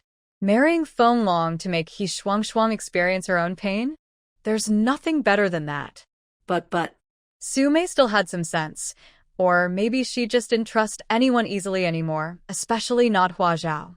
"You said that Feng Long won't marry me. So, how do you plan to make him marry me? The Yi family wouldn't force him, right? Unless you want to help him like the He family did. But I doubt you would. Su Mei isn't crazy. She's not a daughter of the Yi family, so why would they help Feng Long or her ex-husband from the He family? Just not pushing him into trouble is good enough." Hua Zhao smiled. "Of course I have a way." "What's the way?" Su Mei asked immediately. Hua Zhao just smiled. "Let's talk about how you'll thank me after it's done." Su Mei verstund. "What do you want?" "I don't have much money. I heard you're quite rich. A ginseng root sells for 100,000. The fact that the Yi families sold ginseng to He Jianing wasn't a secret. Both families knew, but this time, He Jianing was quite honest and didn't mention the 50,000 yuan that Zhou Lihua took. He felt it was embarrassing, so he just ignored it. He realized he had judged the wrong person. After hearing this, Su Mei's eyes turned red with jealousy. But now, when she spoke, she was calm and only a little envious. "I don't want money. Just after you marry Feng Long, don't turn around and bite me," Hua Zhao said. She was helping Su Mei so actively, and there was a third reason she didn't mention. She wanted to turn enemies into friends. Having more friends is better than having more enemies. Hua Zhao unconsciously touched her slightly bulging belly. Even if she wasn't afraid of being betrayed, her children were still young and very vulnerable. In the future, she planned to go to college. The children would need someone to take care of them, and they would go to kindergarten and elementary school. Now, without surveillance, if the children got lost, it would be almost impossible to find them. Just thinking about this made her feel terrible, like needles stabbing her all over.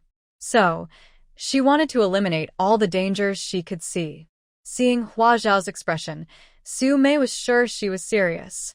Her request was so simple. She was truly a good person. She showed a gentle smile and said, "Don't worry.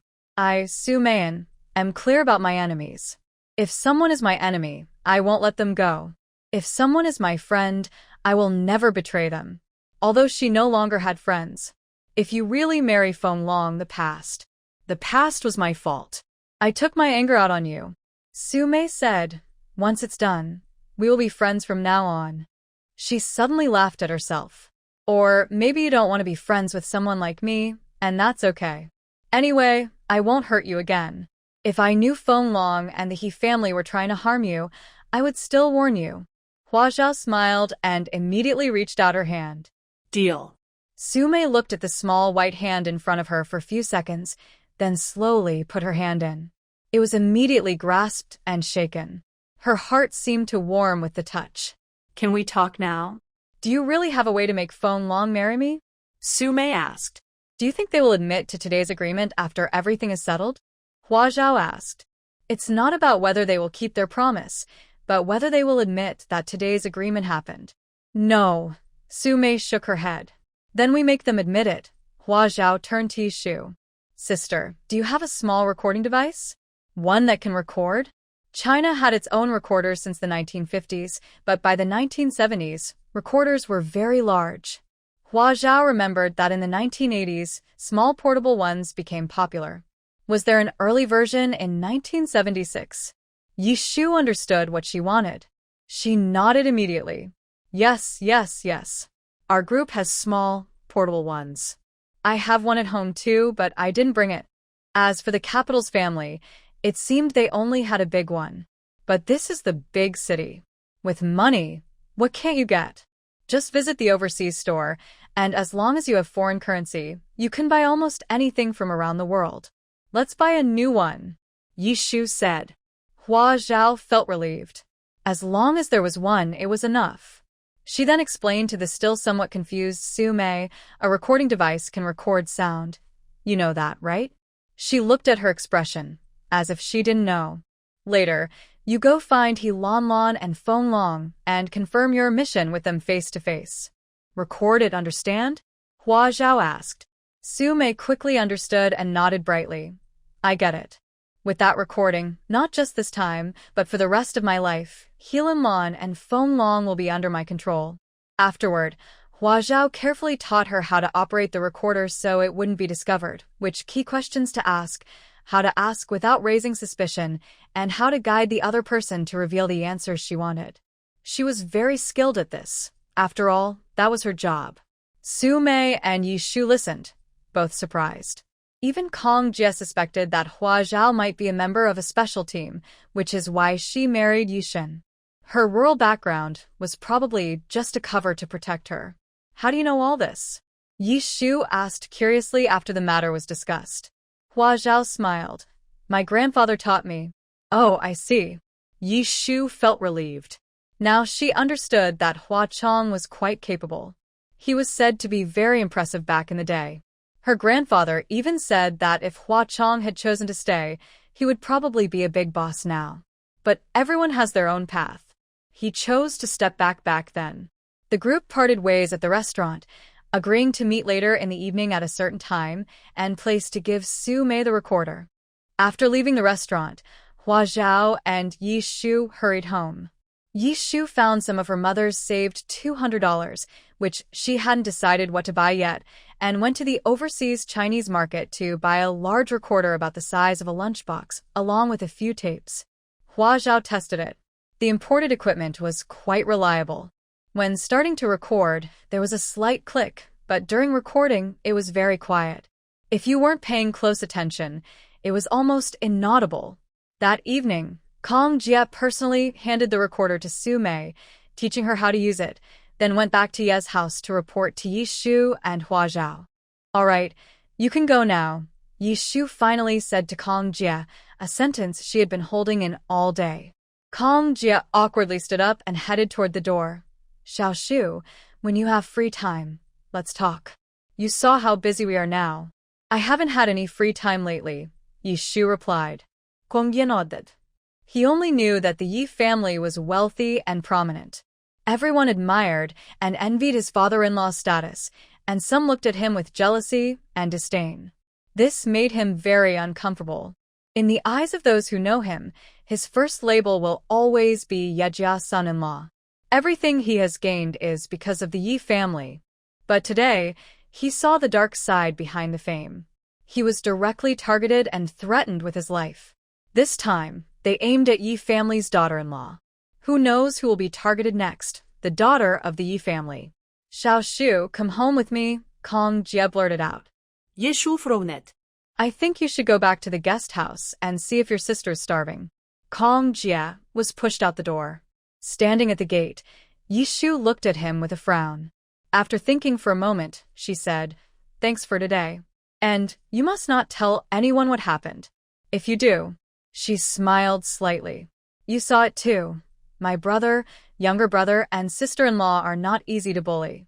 If they can't beat you, they'll wear you out.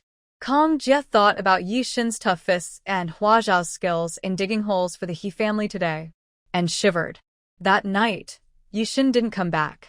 It seemed the situation was quite complicated. With a 3-year agreement in place, the Yi family didn't plan to kill He Jianing with this incident, knowing they couldn't succeed. But they wanted to play their part, fulfill the original promise, and clear Tang family's name. Even if they couldn't fully succeed, they wanted to clear Tang Jingning's guilt. The Tang family risked coming out to challenge the He family. They couldn't let the He family escape. If the Tang family fell into trouble, they would lose. Hua Zhao started saving the flowers after dinner. Except for the orchids, she didn't recognize any of them. Even with the orchids, she couldn't name the specific type. Yishu couldn't do it either. But it didn't matter. What mattered was that they looked good. These flowers had only recently died. They hadn't turned into withered branches, just yellowed and drooping. The roots were rotten. To an expert, they were definitely dead. Otherwise, they wouldn't have sold Jianing's flowers. Even an amateur wouldn't be optimistic. Don't you want a flower pot? What water should I pour?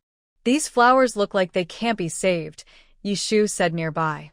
She had seen many flowers in this state because her mother often kept flowers like this. None ever revived. Who do you think I am? A flower-saving expert, Hua Zhao said. There's no flower I can't save. Yishu wasn't really concerned about this issue. She quietly asked Xiao Zhao, do you think Su Mei can succeed? I think she can. She's determined to win, Xiao Zhao replied. She could tell that Su Mei wanted to marry Feng Long very badly, not just out of love, but also for her reputation and status. In this time period, having a pregnancy before marriage and then being rejected was seen as very bad. Su Mei wanted to marry, but her reputation made it hard to find a good family. Even if she did find one, her reputation wouldn't be treated kindly. This was a problem of the times. From her point of view, Feng Long was the best choice. Yishu wasn't really worried about this either. She continued quietly, so, how do you plan to act with her afterward? Xiao Zhao hadn't answered this today. She said she would decide after Su Mei got the recording. If the recording wasn't good enough, she would re-record. When she got a good recording, she would move to the next step. Without a solid proof, what's the point of acting? It would all be useless. I still need to talk to Brother Shin about this. I don't know if he'll agree, Xiao Zhao said nervously. Do you think he'll get mad if he finds out? Yishu looked her up and down and shook her head. No, he won't. He cares about you. At most, he'll just scold you. Xiao Zhao giggled. Even if he scolds me, I won't care. If he dares to yell at me, I'll just pretend to cry. Yishu was surprised. What do you mean, pretend to cry? Like this, Xiao Zhao demonstrated. Suddenly, Yishu's skin crawled. Oh my, you two are really something. So annoying. That's how you deal with stubborn guys, Xiao Zhao said with a smile. Of course, she added, as long as I look good, or I might get hit. She suddenly understood what Xiao Zhao meant by stubborn guys. Kong Jia was also one, but she had never used this trick before. Does it really work? She asked instinctively. Xiao Zhao looked at her expression and guessed what she was thinking. Haven't you ever acted cute with him? No. Yishu immediately remembered how she looked when she pretended to cry, hugging her shoulders and rubbing them hard. Acting cute? So annoying. Hua Zhao looked at her and sighed. Yishu was bright and cheerful, with an open and carefree personality. Growing up like a boy had its advantages most of the time, but sometimes it could also become a serious flaw. A husband isn't the same as a colleague or a comrade. You can't treat him the same way. Otherwise, what's the point of calling him a husband? Hua Zhao stopped after saying a few words. What was the use of talking about this now? Yishu is already getting a divorce.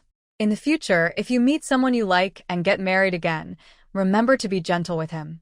Outside, you can be strong and independent, but in front of him, you should show your softer side. That way, he'll cherish you more. If you act tougher than him, he might end up being the one who acts delicate. Hua Zhao added. Yishu immediately shook her head. I'll never fall in love again, and I'll never get married again. Kong Jia had completely destroyed her hopes for love and a happy life. Now, marriage only filled her with fear. Besides, she knew that life was not easy for a woman who married a second time. She had just escaped one painful situation. Why would she jump into another? Was she out of her mind? Hua Zhao didn't try to persuade her. If you don't meet the right person, marriage really is just suffering. They hadn't lowered their voices for the last few sentences, so Lu Yuegui overheard them. What? What are you talking about? Who's getting married again? She looked at them suspiciously. No. You misheard. The two quickly held hands and went upstairs. The next morning, Su Mei went to Taoyuan. The He family home had now become an archaeological site, and He Lanlan was living in Taoyuan. Among the younger generation of the He family, she was the only one brave enough to stay there. But even she didn't dare to live in He Jianing's master bedroom. Instead, she stayed in the guest room usually prepared for Li Mu. When she saw Su Mei arrive on her own, He Lanlan gave a knowing smile. She had expected this. Su Mei couldn't let go of Feng Long. How pitiful. What's wrong? Have you finally thought it through? He Lanlan asked with a smile. Ha. Su Mei shot her a sideways glance. It's been 2 nights, and your family still hasn't been released. I'm surprised you can still smile. He Lanlan's smile instantly faded. Do you have any other way to save your family? Or is it that you can't think of one? Or maybe they just won't open the door for you? Su Mei continued to mock her. He Lanlan's face looked unhappy.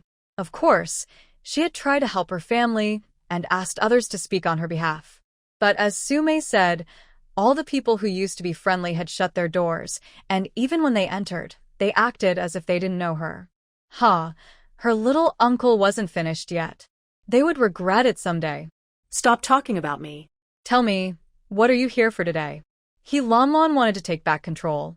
After yesterday's lesson from Hua Zhao, Su Mei felt like her mind had been opened and became clearer. Hearing this, she was immediately surprised. Huh? What am I here for? Don't you know? What? You don't need me anymore? Have you found someone else to take over? Then I'm leaving. She even tested the waters, thinking that if they couldn't wait, they had already found someone else yesterday. She needed to tell Hua Zhao. He Lanlan looked at her confident back and clenched her teeth. Wait a moment. Su Mei slowly turned around, snorted arrogantly, and sat down at the wooden table in the yard. Notea? Is this how you ask for help? Su Mei said. He Lanlan took a deep breath, went inside to get a teapot and cup, poured her some tea, and placed it in front of her. But Su Mei picked up the cup, poured the water onto the ground, and said, I dare not drink it. Who knows if you'll poison me? He Lanlan immediately wanted to splash the tea on her face. Su Mei smiled at her. Hua Zhao said that today, she should come angry and make her lose her composure, so she would speak recklessly. He Lanlan didn't want to waste words with her. She directly asked, We've already talked about this yesterday. Didn't you understand? I want Feng Long to come and tell me himself. You're not him, and the conditions weren't spoken by him yesterday. I remember now, you all probably won't admit it later. Su Mei said. He Lanlan didn't think much.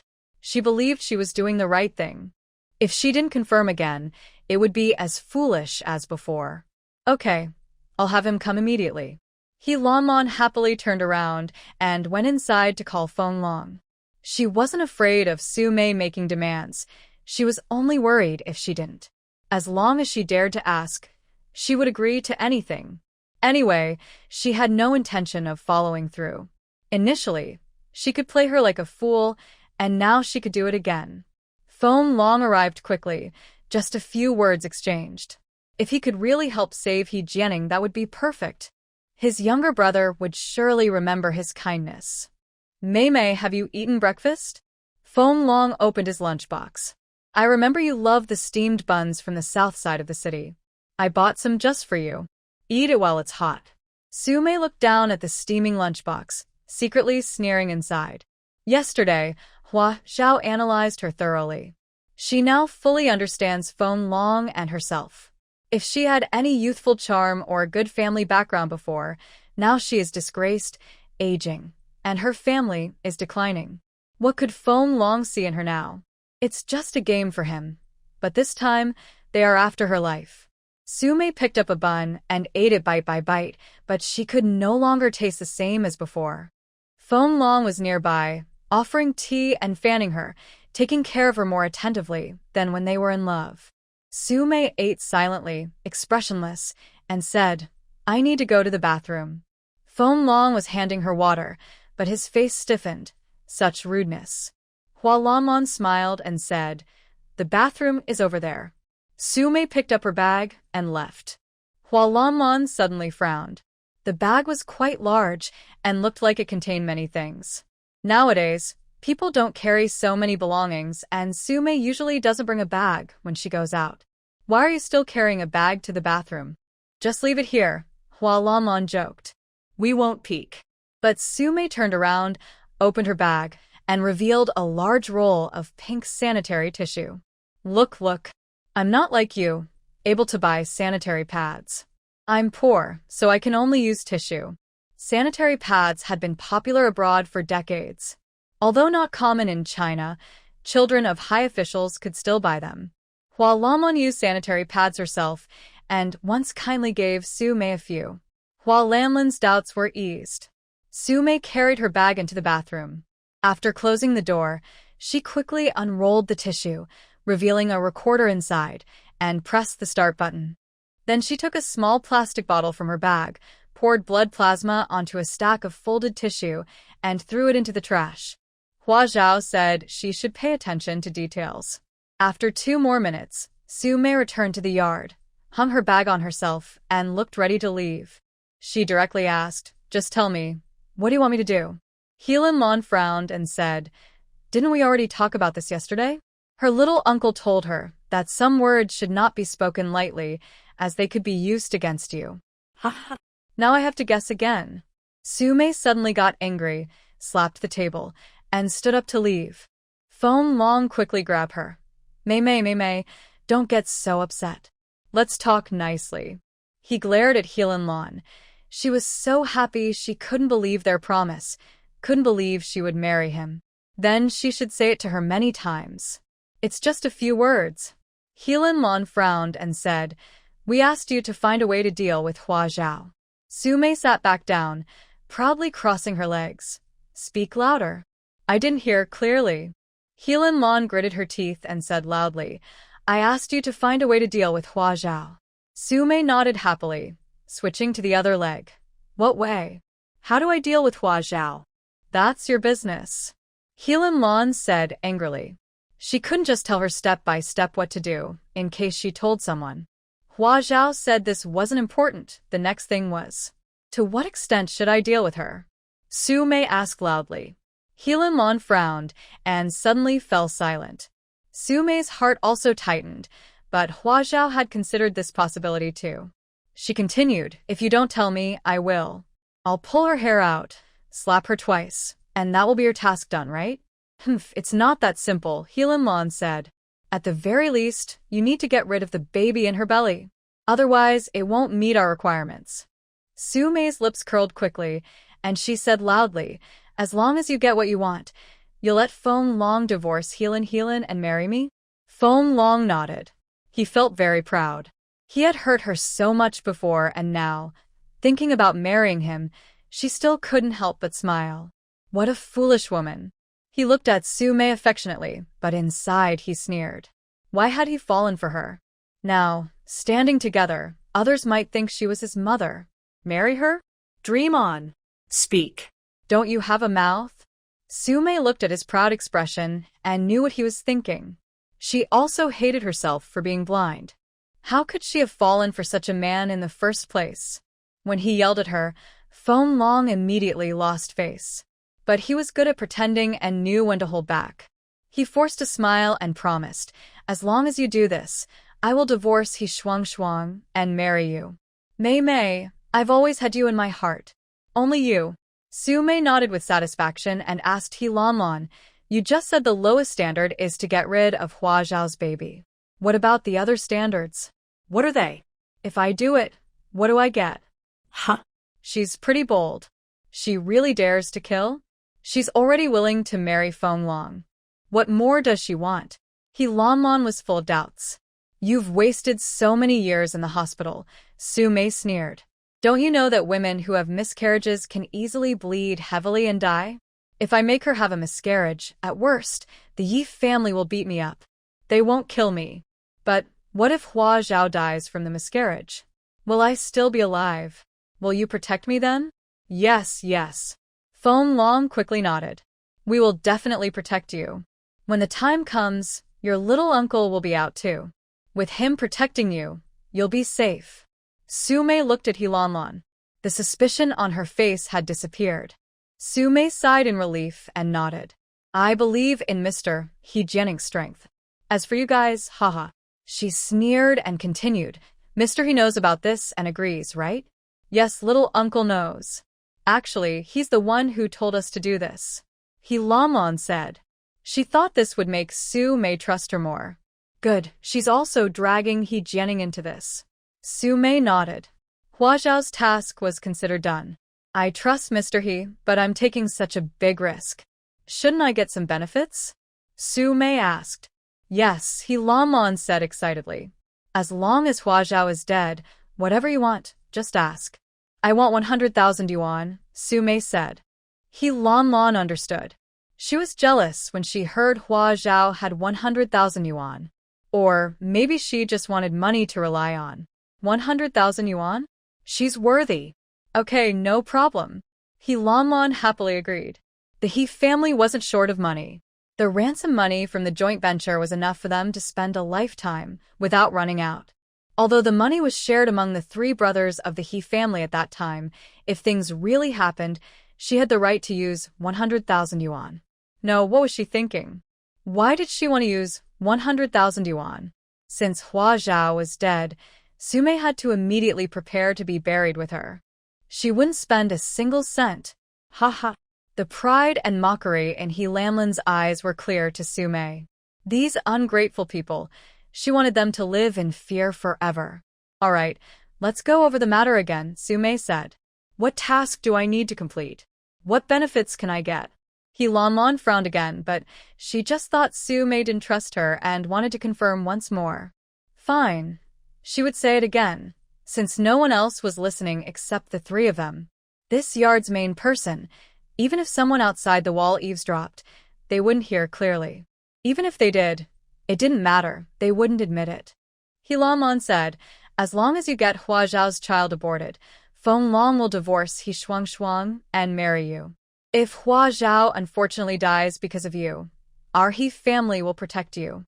Afterwards, not only can you marry Feng Long, but our family will also give you 100,000 yuan. Su Mei was very pleased, nodding repeatedly and smiling happily. He Lamon and Feng Long both looked at her with contempt. Their greedy faces were really ugly. Feng Long, repeat what He Lamon just said, Su Mei ordered. Feng Long was stunned, feeling a bit nervous, and said, Is that necessary? Su Mei immediately got angry and shouted, That was He Lamlin's promise. She can only represent the He family. Are your divorce and marriage decisions all up to her? Who is she to you? Your mother? Feng Long was furious inside, his face twisted, but after taking a few breaths, he forced a smile and said, After things are done. Done? Be specific. Su Mei yelled. Feng Long's face twitched, and he said again, After you deal with Hua Zhao and abort her baby. Once that's done, I will divorce He Shuang and marry you. As for killing Hua Zhao and giving her 100,000 yuan, he wouldn't promise that. His family didn't even have 10,000 yuan, not even 1,000. Not every family was like the He family, coming from a capitalist background, still able to keep so much money and live freely now. All right, it's settled then. I'm leaving. Su Mei was satisfied and stood up to go. The tape recorder only had 20 minutes of recording time. When it reached the end, it would make a loud click sound, eject the tape, and she needed to leave quickly. You must complete the task within 3 days.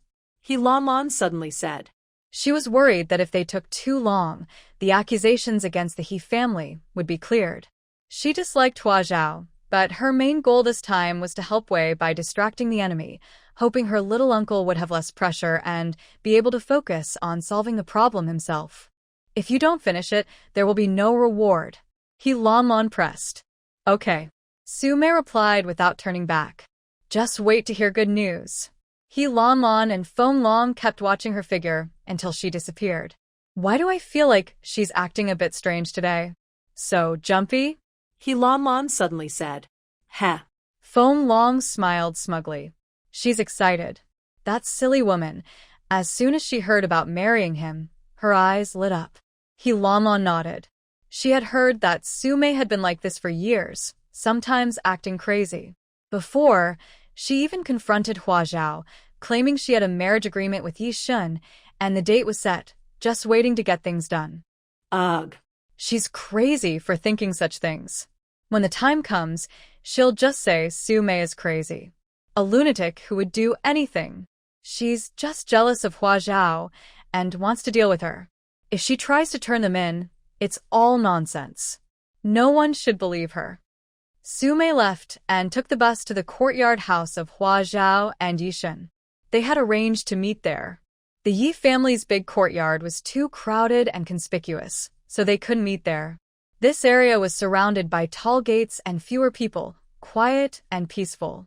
Earlier, when the He family's trouble happened, the Yi family was busy with that.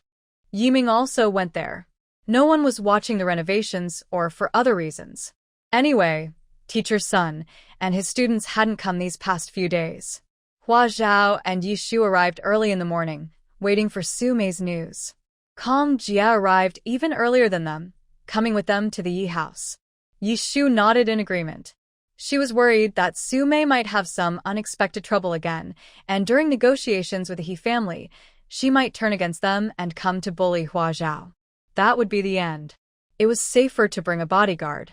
Yishu looked at Kong Jia again and suddenly said, "After so many years of marriage, you finally have some use." Kong Jia immediately felt both amused and helpless, but the more he thought about this remark, the more uncomfortable he felt inside. Hua Zhao was inspecting her home.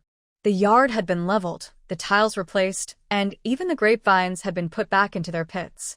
Now they looked healthy and green. From outside, it looked the same as before, but the floor tiles inside the house hadn't been finished yet, so no one could live there. The backyard of the Chiao family was still in ruins, with only the wall rebuilt to block the view from passers-by. Very good. Teacher's son and his students were very active.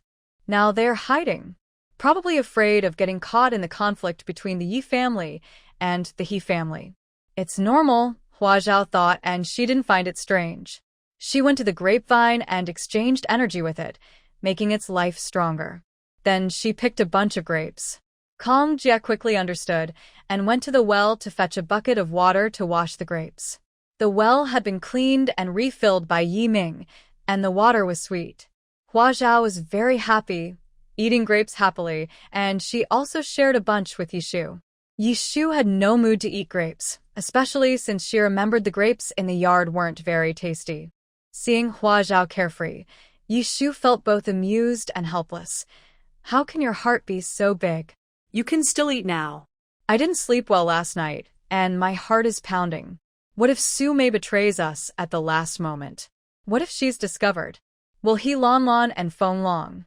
They might kill to silence her. Hua Zhao shook her head. First, betrayal at this point is impossible. What can I give Sume? I can give her a new life. What can He Lanlan give her? Her life.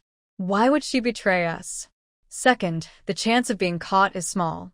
Few people have seen the small recorder, and even if they have, they might not buy it. According to your words, He Lanlan's family might have the means, but Feng Long probably doesn't. Even if they do, they might not know it has recording functions. Even if they do, they might not think someone would use it for recording. This is espionage, and ordinary people wouldn't think of it. This was 1976, not 1996 or 2006. Everyone was very straightforward. Future generations will immediately think about whether their secret conversations are being listened to or recorded. Now, people definitely don't think that way. Yishu nods, realizing that unless she occasionally needs to use the recording function on her device, she wouldn't even know it could record. Kong Jia probably doesn't know, nor do He Lanlan and Feng Long. The plan has a high chance of success.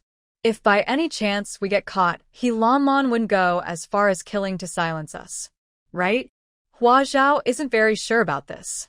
Analysis is just analysis, and there are always unexpected situations. What if Sume accidentally drops the recorder in front of He Lanlan? That kind of thing isn't impossible. If she causes He Lanlan and Feng Long to become furious, they might do something reckless. Actually, Hua Zhao is a bit worried too. If that happens, she might not kill Bo Run, but he could die because of her. She can't even enjoy her grapes anymore. She exchanges a glance with Yishu, and they both look at Kong Jia. You can't do it now. Before she finishes, the door suddenly knocks. Kong Jia quickly goes to check and sees it's Sume. He breathes a sigh of relief. Sume excitedly rushes over and hands Hua Zhao her backpack. Quick, open it and listen. I haven't listened yet and I didn't have a chance on the way. I don't know if it recorded clearly or not. If it didn't work, next time it won't be so easy. Repeating the same words over and over might make He Lan Lan suspicious. Hua Zhao nods, takes out the recorder, and presses rewind in front of everyone's excited eyes, needing to rewind the tape to the beginning before playing. He Lan Lan and Feng Long's voices come out clearly, with almost no distortion, and those who know them can recognize their voices immediately. Su Mei perfectly completes all the key points Hua Zhao asked for. Great, you're amazing. Hua Zhao sincerely praises Su Mei. From Su Mei's tone, you can tell she was very calm, rational, and acted naturally. Even if she was just playing herself, holding such a bomb in her pocket, she didn't break down. That's already very good. Su Mei looks at Hua Zhao, and her eyes suddenly turn red. How long has it been since someone praised her? It seems like a long, long time ago. Everyone's eyes on her were full of mockery and disdain, including her family. No one looked down on her except Hua Zhao. Su Mei suddenly remembered that Hua Zhao's gaze sometimes carried annoyance, but that was because she truly disliked what she did. However, Hua Zhao's eyes never held mockery or contempt. Su Mei relaxed completely and asked, "What should we do next?" Suddenly, a man's voice came from behind the group, asking, "What do you want to do?" Su Mei's scalp tensed instantly. Hua Zhao turned around happily and saw Yishan jump down from the wall. "You jumped over the wall again. Isn't the front door easier?" Hua Zhao laughed and rushed over. "You guys locked the door," Yishan said, reaching out to catch the little girl rushing toward him.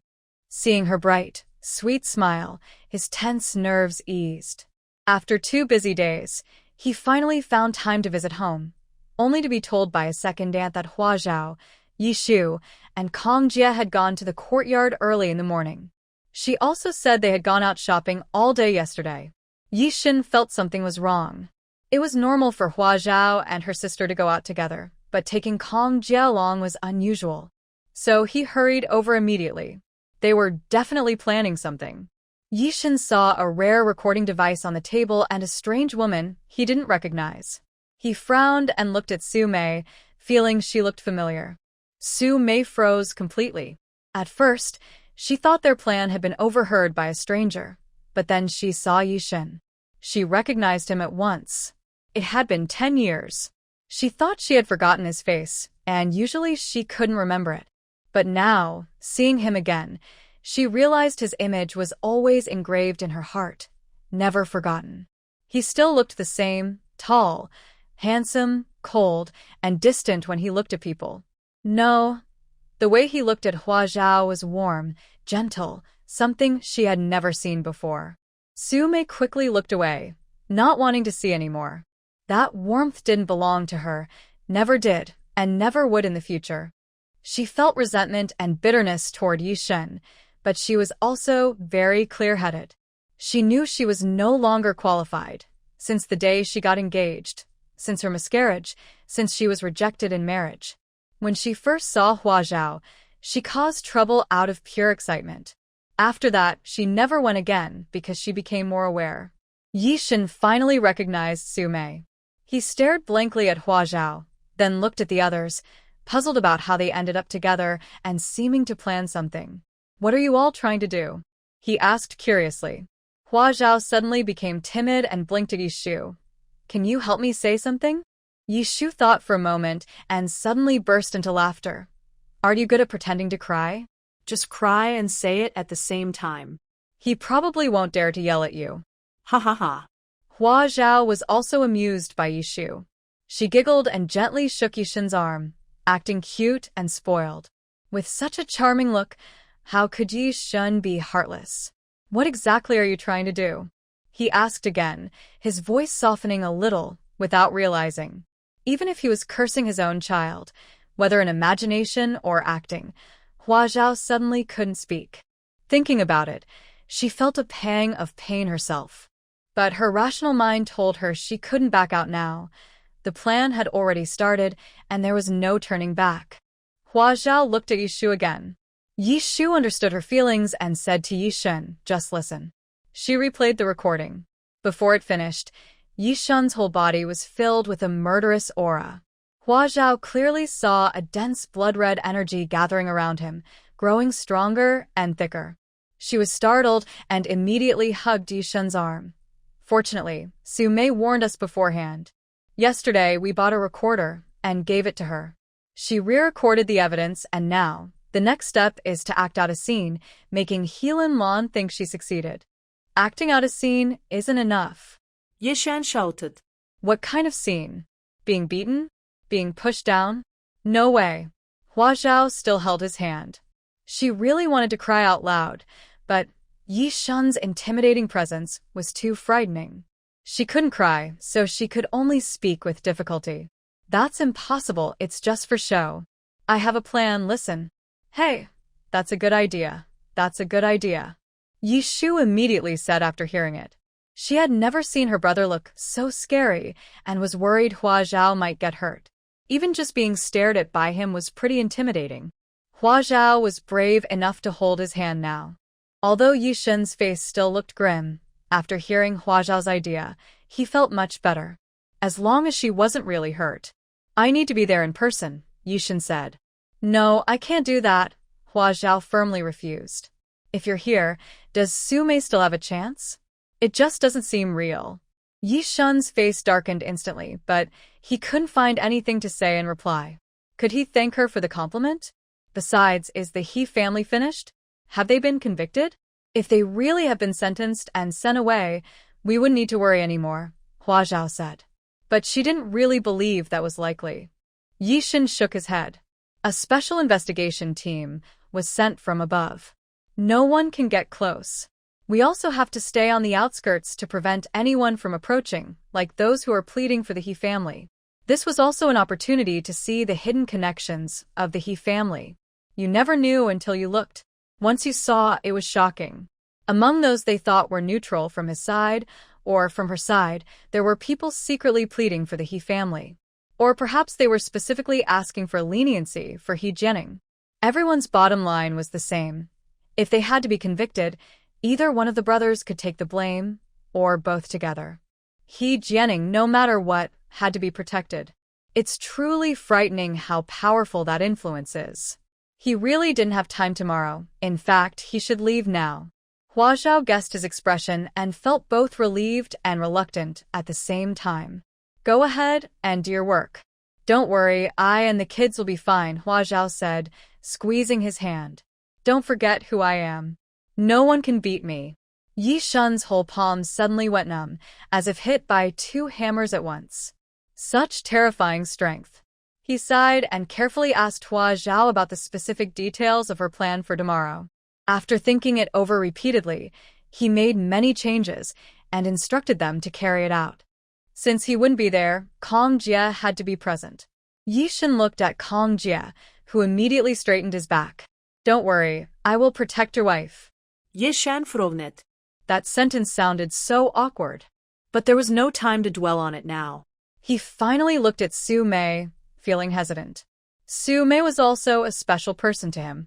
She was the first girl to show him kindness, though at first her friendliness confused and annoyed him. But after what she had gone through today, he had to admit he bore some responsibility.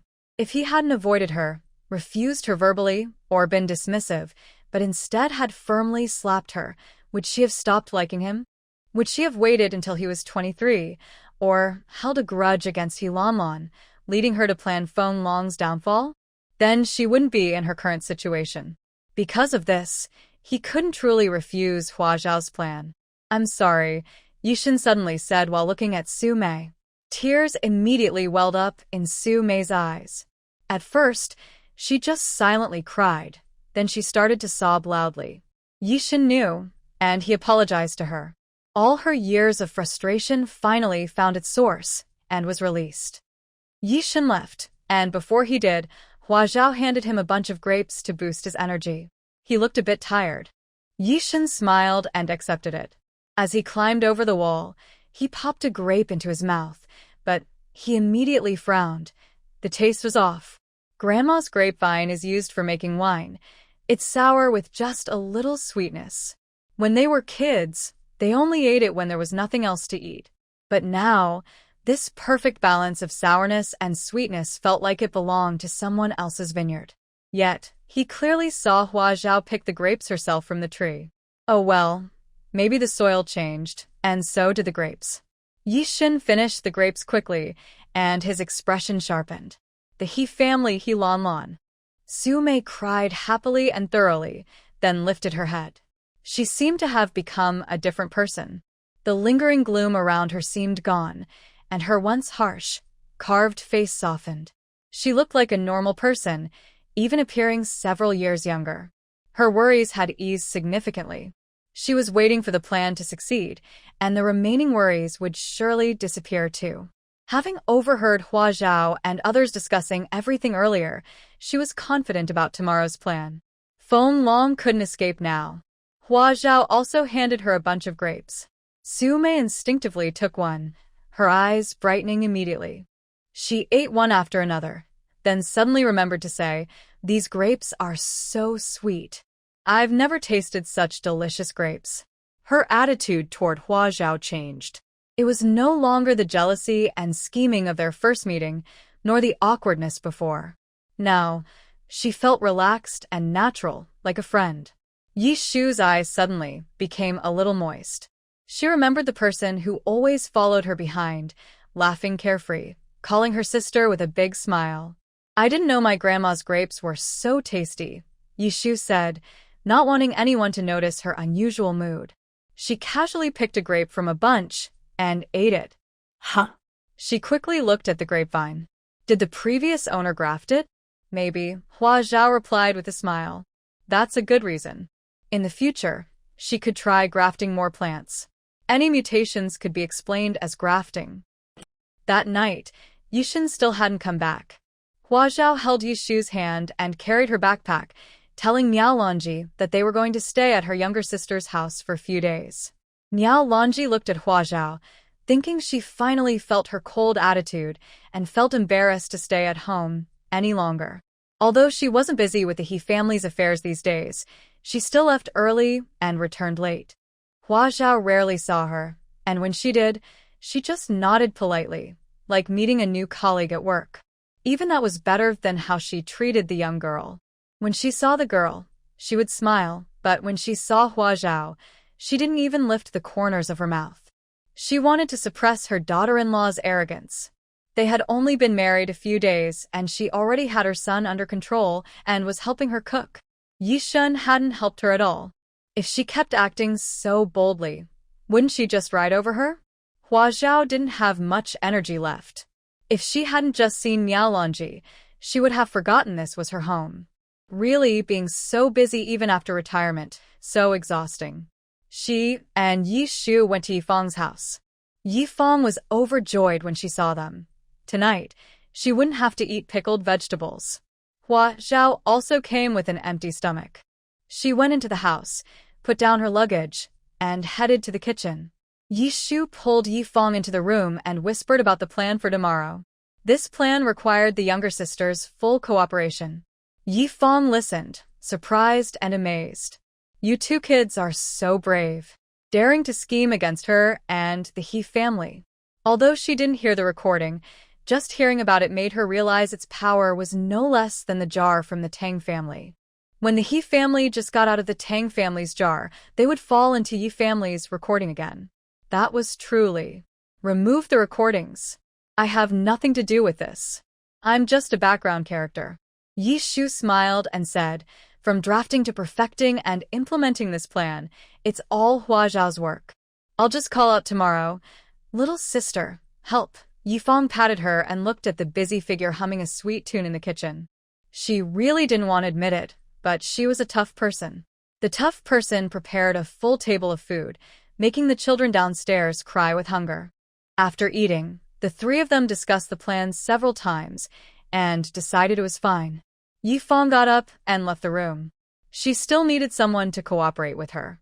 She couldn't handle tomorrow's task alone. The next morning, at work time, Hua Zhao and Yi Shu followed Yifang out. On the way, they met many colleagues. Hey, Yishan's wife is here?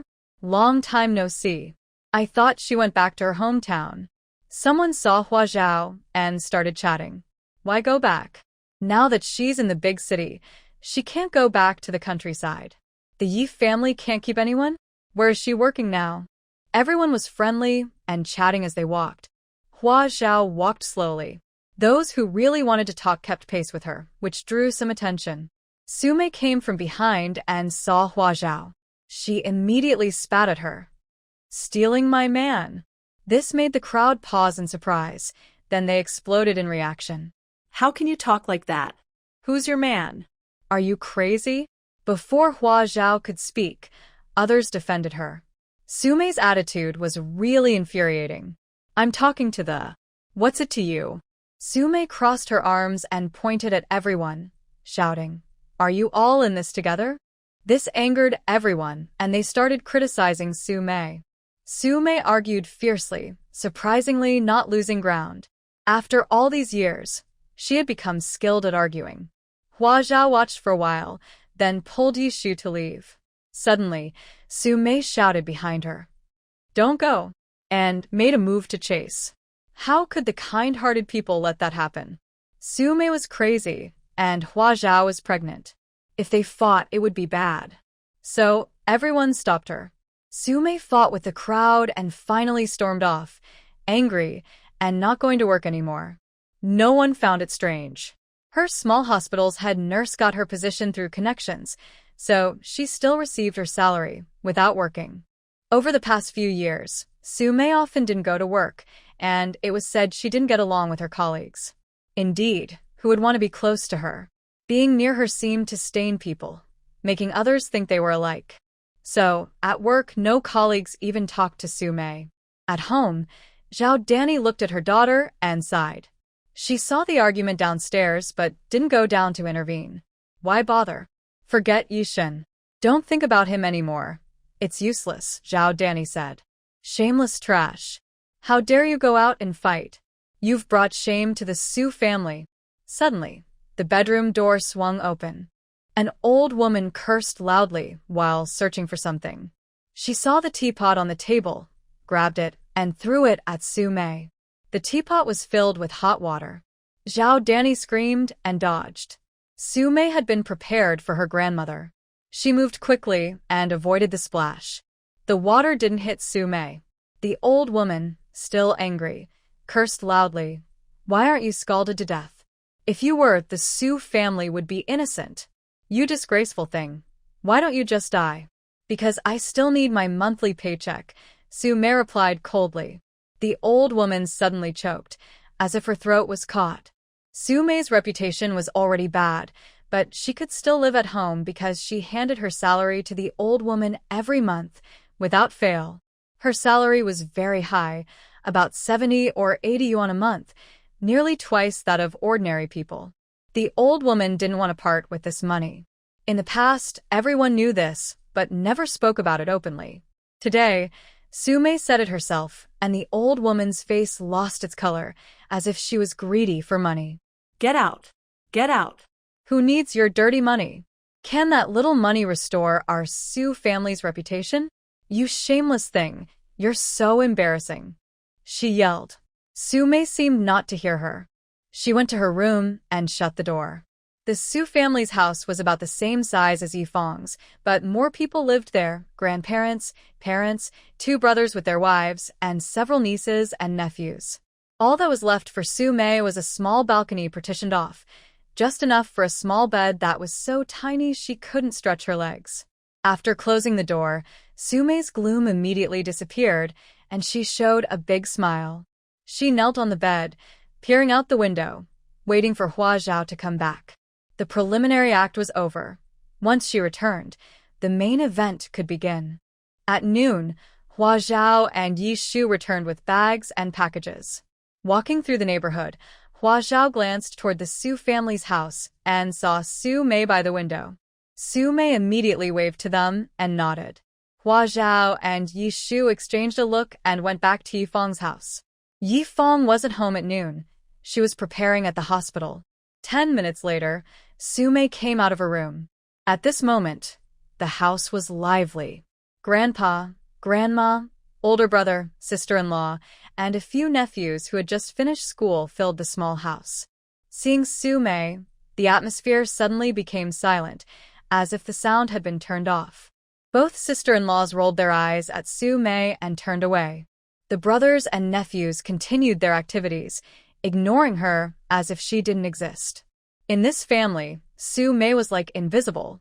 Outsiders looked down on her, and family members did the same. Sume looked at the table full of food her mother had prepared and suddenly snorted coldly. Eating my food, drinking my drinks, and still looking down on me. What a bunch of ungrateful people. Everyone was stunned, looking at her in disbelief. What did you say? Grandma Sue's temper flared in the morning. She slammed the table and shouted, "Isn't the household expenses paid with my salary? If not, then what is it if not me eating and drinking here?" Sume said, "Bah. It's as if we want to eat your food." The eldest sister-in-law of the Su family said, "That's because you owe the family. The shame you brought us can't be fixed with just a few dollars." Sume nodded. "Yes, I owe you. But starting today, I don't owe anything anymore." After saying that, she walked out, leaving everyone confused. Suddenly, sister-in-law Su said she might be thinking of doing something drastic. Everyone instantly fell silent. Grandma Su spoke up. She should have thought of that long ago.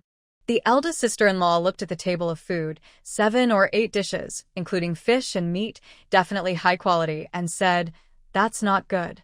She's a human life, after all. Someone should go talk to her. Go if you want. I have to go back to work after I finish eating." Su Laoda finished serving himself a bowl of rice and immediately started eating. The others naturally couldn't fall behind. If they did, they would have nothing left. Everyone quickly began to eat eagerly. In the kitchen, Zhao Danny closed the door and silently cried with her hand over her mouth. It's okay to die, then she wouldn't have to live such a hard life.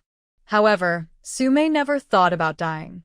She happily ran toward Yifang's house. Look, as long as she was alive, she didn't know what the future might bring. Surprises could be waiting for her ahead. She rushed into Yifang's house like a gust of wind. Some people who saw her felt uneasy and called out behind her, Hey, where are you going?" Everyone look at Sume. What is she doing? She's going to Yifang's house. People chased after her, but it was already too late. Sume pushed open the door of Yifang's house and went inside. Suddenly, loud shouting and the sound of things breaking came from inside. Hua Zhao pointed at things and smashed them. She pointed at the refrigerator. Sume shouted loudly and frantically waved her hands. No. I can't afford to pay." Hua Zhao then pointed at the dining table. Sume took down the rice cooker from the table, then gritted her teeth and overturned the table. She could pay for a table and some bowls and chopsticks. Yishu watched with a smile but felt like crying. Suddenly, the front door was knocked loudly. "Sume. What are you doing?" Someone shouted outside. Hua Zhao. Yeshu Sudani yellet. Hua Zhao tidied her clothes, found a clean spot on the floor and lay down. Sume stepped forward and kicked away a piece of glass near her head. "Don't stay there. It looks scary." Then she took out a bag of plasma from her bag, ready to pour it on Hua Zhao's pants. "Have you checked this plasma? What's the blood type? Is it type O?" Details. Hua Zhao whispered. When the original owner was a child, she was hospitalized once and had her blood type tested. It was type O. "Don't worry, it's type O," Sume said. "Just pour it on the ground." "I can wipe a little, but don't get it on me." "Who knows if it's clean," Hua Zhao said. She didn't trust current blood tests much. In the 1990s, there were many accidents involving blood-borne diseases from transfusions, so she preferred to be cautious now. Too cautious. Sume spoke softly and obediently spilled blood on the ground. Then she packed up the empty bag. Help! Yeshu Sudani shouted, "Stretegizing her neck." Outside the door, Kong Jie received the signal and kicked the door open. A neighbor nearby suddenly complained, Why are you so slow? Why didn't you kick the door open earlier? You took so long. If Hua Zhao had any problem. Oh no. Everyone inside gasped in shock when they saw the scene. Hua Zhao was lying unconscious on the ground, covered in blood. Quick, save her. Yishu shouted.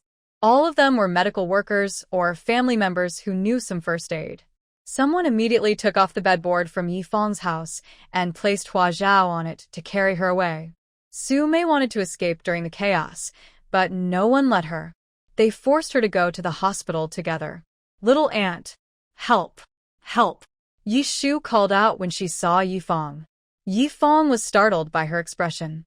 Her face looked so real. She hurriedly ran over and held Hua Zhao's hand. Hua Zhao scratched her palm. Only then did Yifang relax. She glared at Yishu, who was acting so dramatically, scaring everyone to death. Quick, into the operating room. Yifang's acting also became natural as she shouted to everyone. Hua Zhao was immediately taken into the operating room. Lu Xueli, passing by, saw them and followed with 2 students. Then everyone else was pushed out. Family members, bystanders, and other medical staff left, leaving only the people involved inside the operating room. Her face is so pale, like she's really hurt. Is she okay?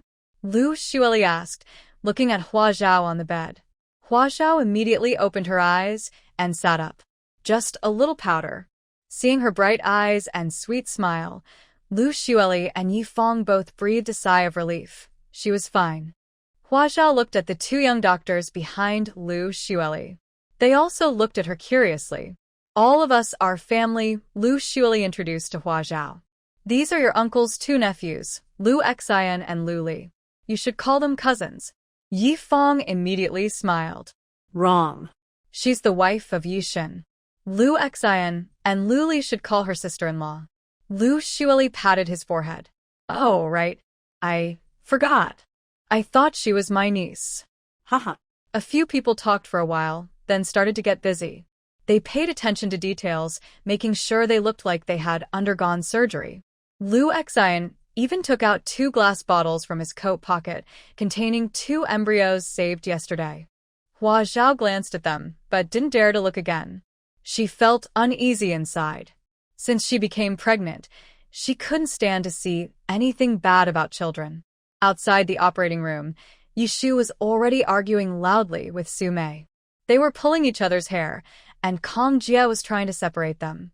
This big incident quickly reached He Lanlin's ears. She had been paying attention to Su Mei. In the morning, when Su Mei failed to attack Hua Zhao, she found out immediately.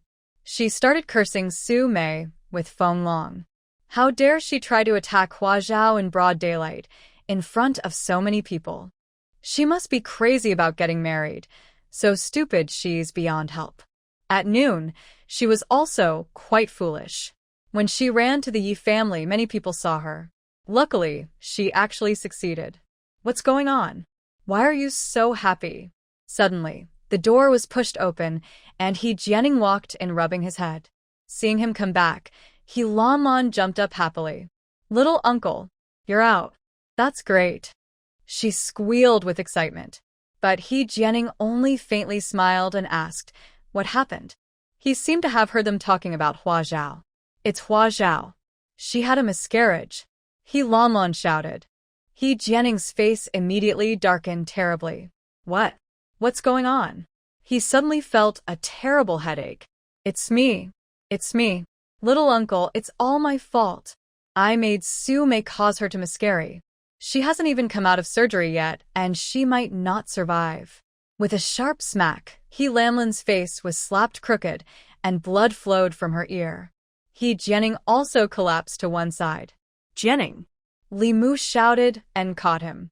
Feng Long, who hadn't had a chance to take credit earlier, shrank his shoulders and hid behind a pillar, wishing he could crawl into a vase. Jianing! Li Mu kept shouting as he laid Jianing on the bed, then took a small bottle from his pocket, poured out a pill, and put it into his mouth. This was a special emergency pill made from ginseng bought from Hua Zhao. It was a family secret pill, designed for urgent rescue. The effect was several times stronger than before. The medicine dissolved as soon as it was taken, and Jianing's face looked much better. Go, save her. Jianing pushed Li Mu and looked at the bottle in his hand.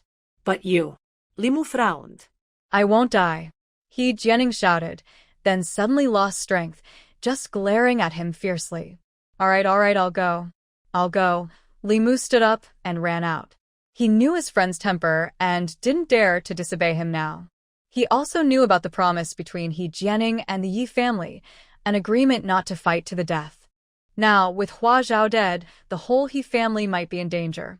This time, Li Mu was working hard outside for Jianing and saw the power of the Yi family.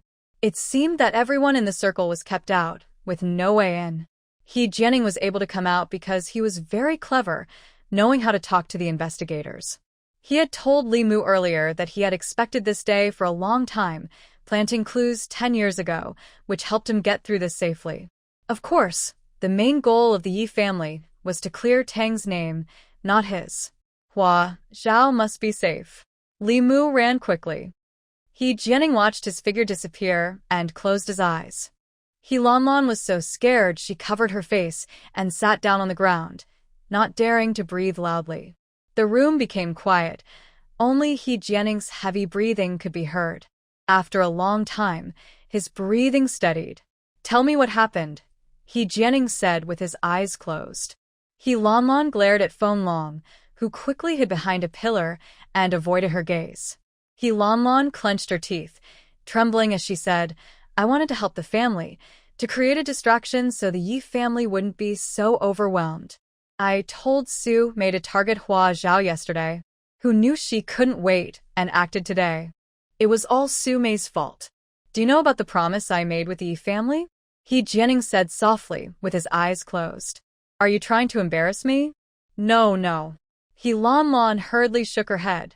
She's just a woman who just joined the family a few months ago. Not worth fighting to the death. Besides, she whispered, our goal was to get rid of Hua Zhao so that Yishan would marry me. Actually, she's been upset about her uncle changing the previous plan. She was secretly seeing Yishan and Hua Zhao, and it didn't interfere with anything. She could have done both at the same time, but her uncle didn't agree. Could it be that he has his eye on Hua Zhao? Lanlan was startled and immediately looked at Jianing in bed. She saw his pale face with large beads of sweat sliding down. This look really doesn't seem like someone who will live long. Because of this, her uncle has been pure and reserved since childhood, not interested in any women. To him, women are just decorations and the world belongs to men. She must have overthought it.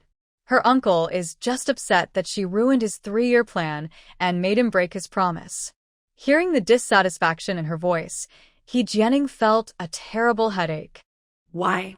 Why are the next generation of the He family all so stupid? First, they picked the tallest among the short ones, choosing Lanlan. Now it seems short is just short. Did Su Mei die on the spot? Jianing suddenly asked. Lanlan was stunned for a moment and shook her head. No. Then did all the people from the Yi family die? Did they pressure Su Mei? Did Su Mei say you ordered her? Jianing gasped as he asked.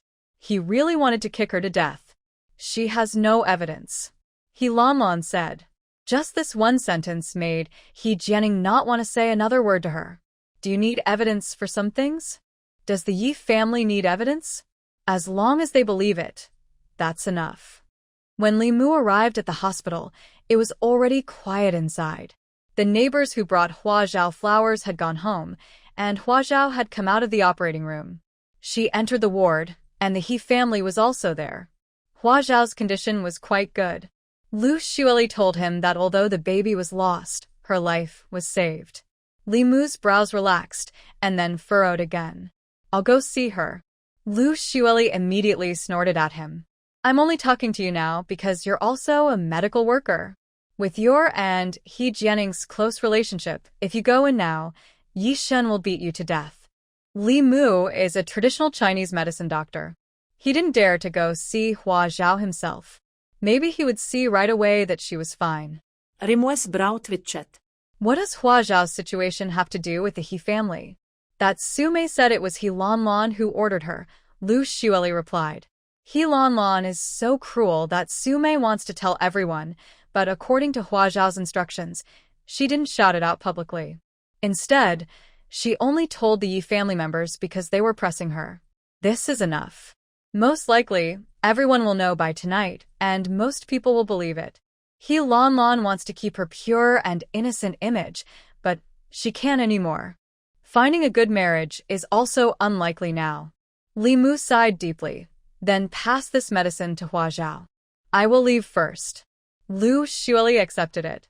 It's a secret recipe from the Li family, famous and definitely valuable. He took the item and went to Hua Zhao's hospital room. In the room, the Yi family was gathered.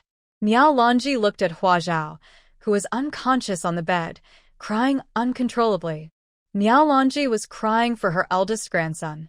Although she didn't like Hua Zhao, she loved her 2 unborn grandsons. She had secretly bought lots of fabric, planning to make clothes for her grandsons herself.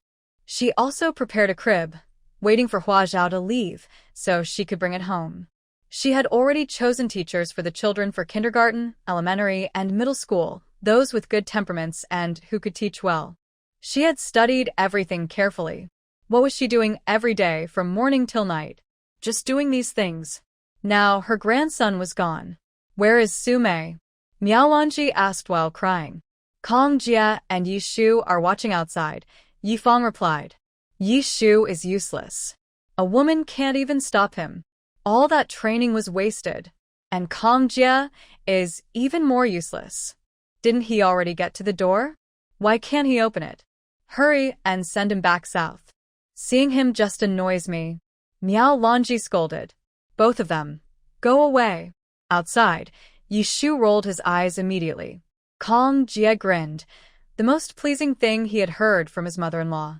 Hua Zhao's pretending to be unconscious was no longer convincing. She quietly opened her eyes slightly, looking at Miao Lanji.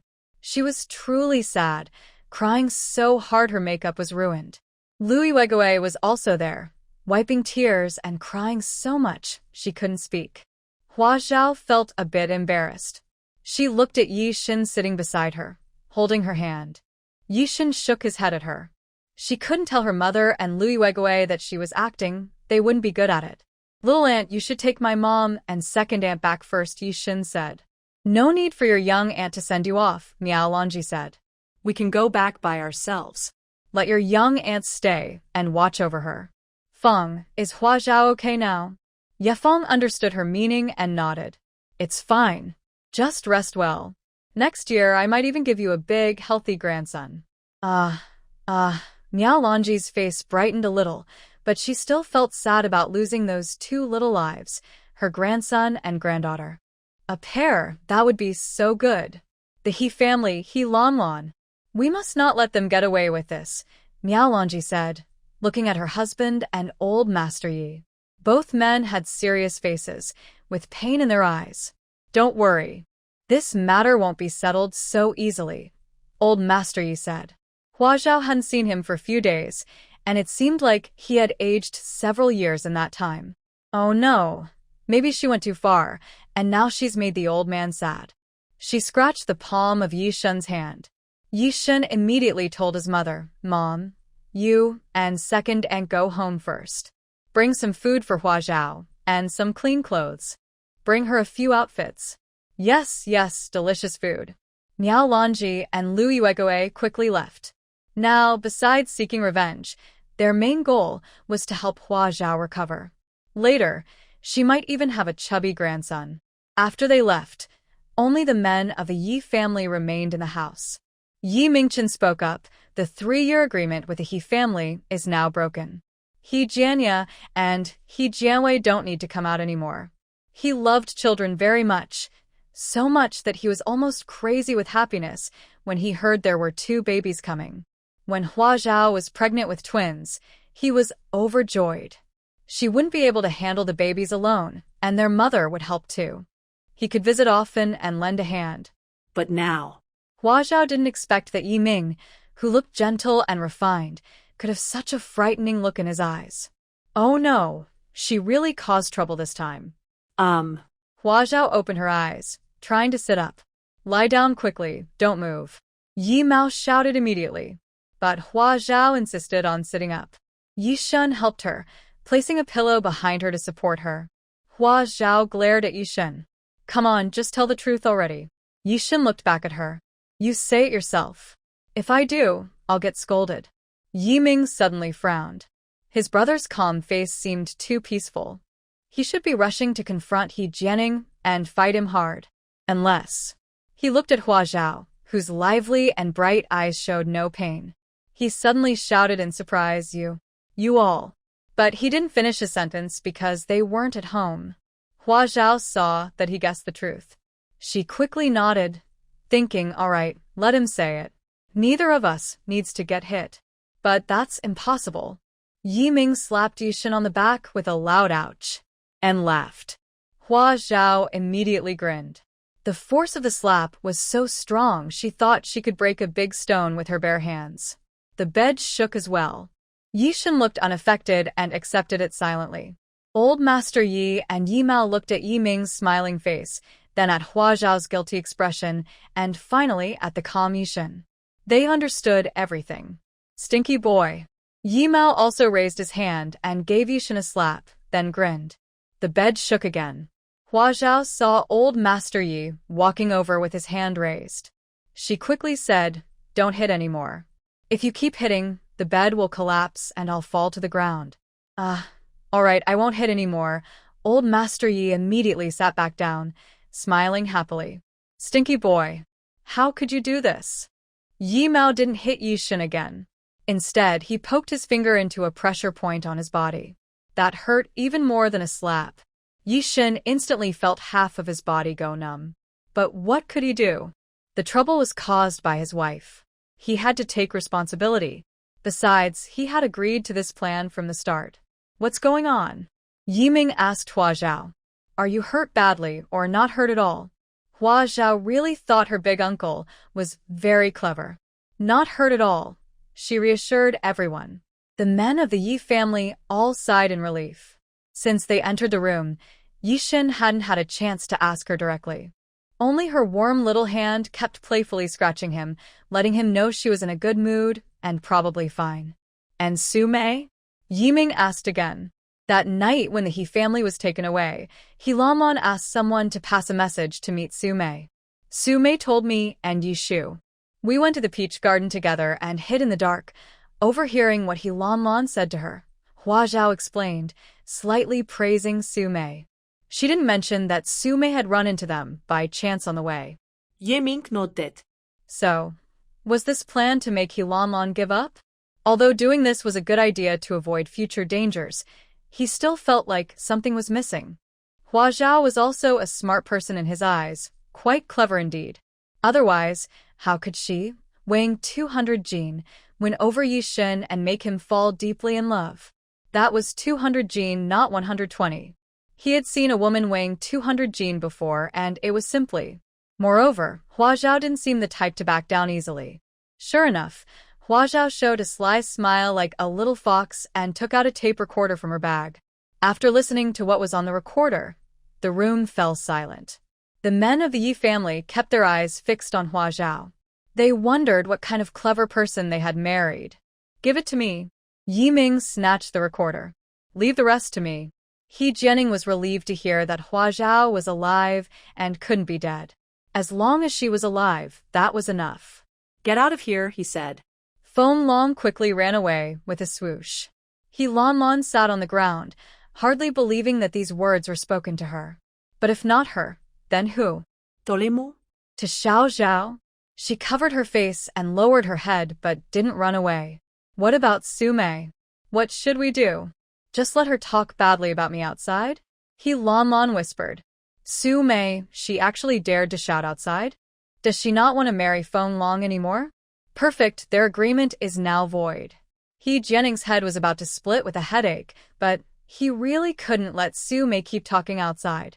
Especially now his older brother and second brother were still inside and hadn't come out. He was just pretending to be sick to come back and rest. Bring that Su Mei out and send her away, Jianing said. Xiao Zhao nodded and stepped back. The Yi family naturally wouldn't let her go. The person who hurt Hua Zhao, though someone was behind it, couldn't be forgiven. But Sume refused to admit guilt, claiming Hua Zhao had fallen by herself. Yishan, who believed in fairness and truth, didn't accuse her either. Hua Zhao was startled at the time. She had fallen, and Sume hadn't touched her physically. Being startled isn't enough to convict someone. Sume was left unpunished and not detained. But she was not taken away by the people sent by the He family. Instead, she escaped by pretending to be in pain. While the He family members frantically searched for her, she met her mother, who also came looking for her. Zhao Danny saw her and was so excited that she immediately raised her hand to hit her. Why didn't you die outside? Why didn't you quietly die yourself? Why did you cause trouble for Hua Zhao? Why did you cause trouble for the whole family? Are you willing to ruin the entire family? Sume held her hand, and her words made her quiet down. Mom, I want to marry Feng Long. Zhao Danny's eyes widened instantly. Her daughter, finally, has lost her mind.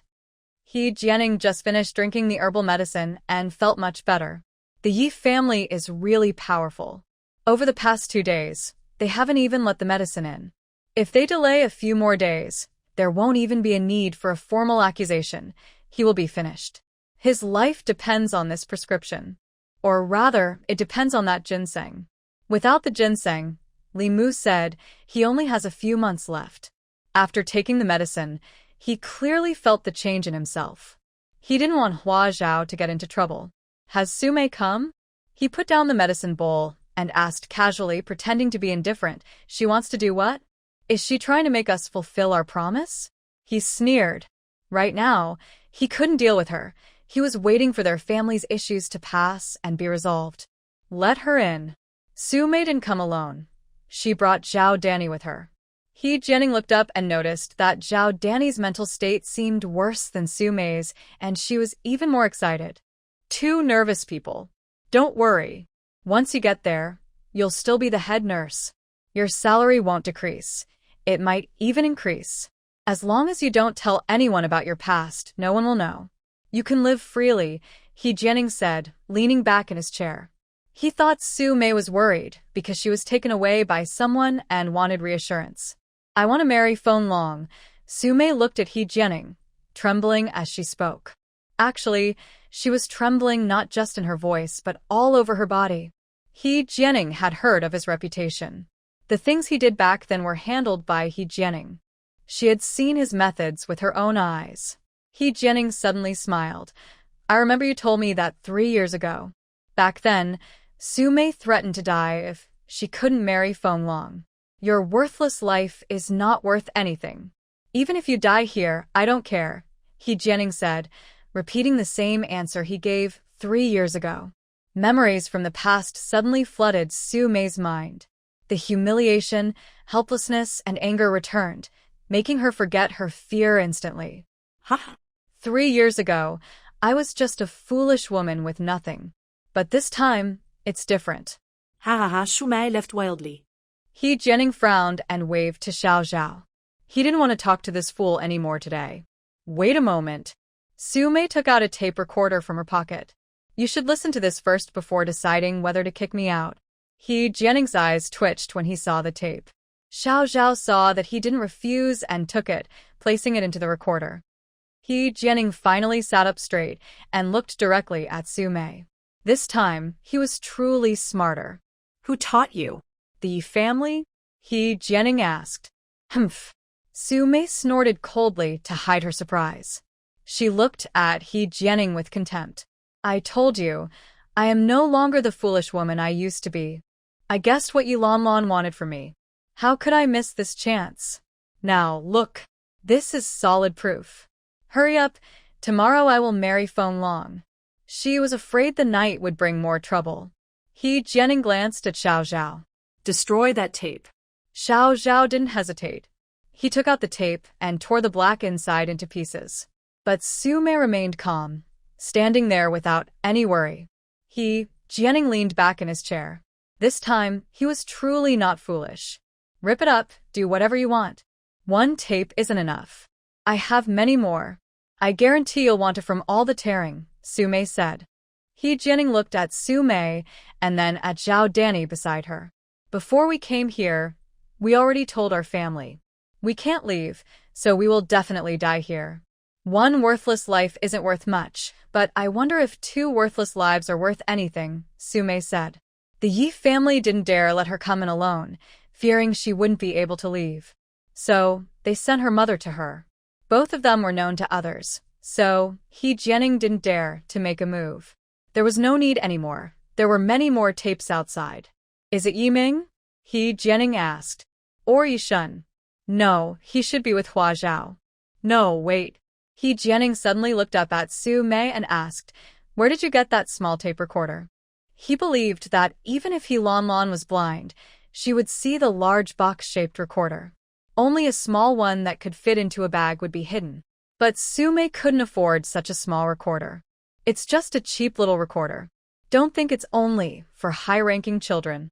I borrowed it from a neighbor for 10 yuan, Su Mei said.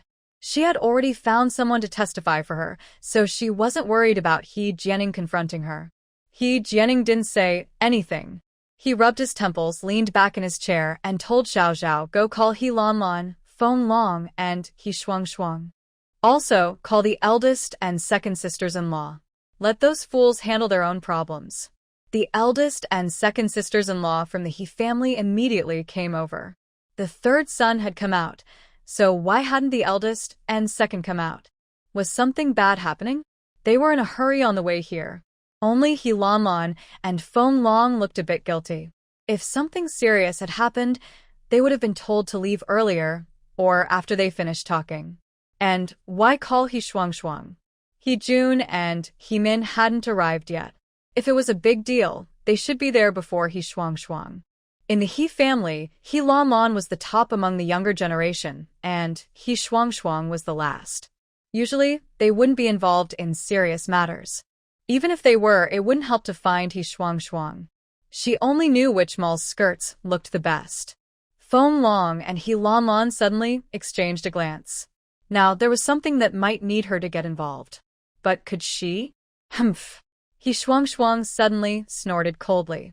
Have you 2 finished looking? There's such a big thing happening at home, and you still have time to flirt.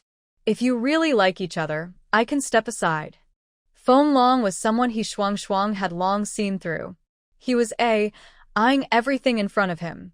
Outside, he was flirting with several female colleagues. At home, he was also interested in her sister.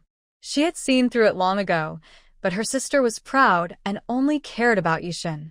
She understood that, so she wasn't worried. But now, what's going on? Did her sister give up after Yishan got married? Or did she like Feng Long? They've been together these days, acting secretively. What nonsense are you talking about? Feng Long turned around angrily and glared at Shuang. Shuang wasn't afraid of him. She just looked at Lan with a sad expression. She has a very good relationship with Lan, treating her like a sister. She does whatever she asks. In the past, she obediently took Feng Long's side, which made Su Mei feel embarrassed. We are discussing family matters. Don't overthink, Lan said. But her expression looked a bit distracted, which made Shuang suspicious. Earlier, she had only mentioned it casually and didn't take it seriously. They had already arrived at Taoyuan. Everyone hurriedly moved forward, and Shuang decided to hold back her thoughts and ask about it later. As soon as they entered the house, she saw Su Mei standing in the middle. Lan and Feng Long immediately tensed up, but they quickly realized it was okay. After all, they were in her uncle's house. Maybe her uncle had brought her here? But why was Zhao Danny also here? The He family all knew Su Mei, and she had been quite lively before. Third brother. Why did you call them over? Asked Jianing's older sister-in-law. Jianing rubbed his temples and looked at Su Mei. Suddenly, Su Mei took out a tape recorder from her pocket and handed it to Xiao Zhao. Xiao Zhao glanced at Jianing, took it, and put it into the tape recorder. That was enough. No need to say more. When Feng Long and Lan heard the first words, their faces turned pale. Shuang listened more and more pale. After the recording finished, Su Mei immediately said, "Tomorrow, I will marry Feng Long, dream on." He Shuang screamed. Then wait for this recording to be handed over to the Yi family and the investigation team, Sume said.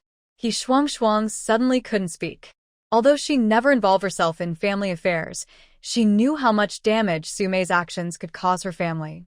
Especially Feng Long and her sister. They might even be taken away.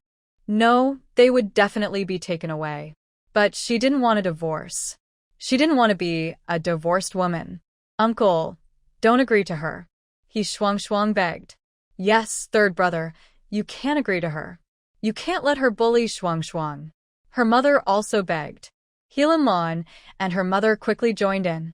The room suddenly became chaotic. Jianing's face turned pale. This was so noisy. He waved his hand, and the room instantly quieted down. I'll give you 200,000 yuan and a new identity. You can go somewhere else to start over. Change your job if you want, Jianing offered. 200,000 yuan.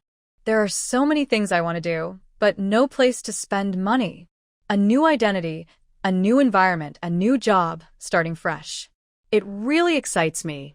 But Sume only felt a moment of excitement before shaking her head. She couldn't forget the humiliation she suffered over the past few years.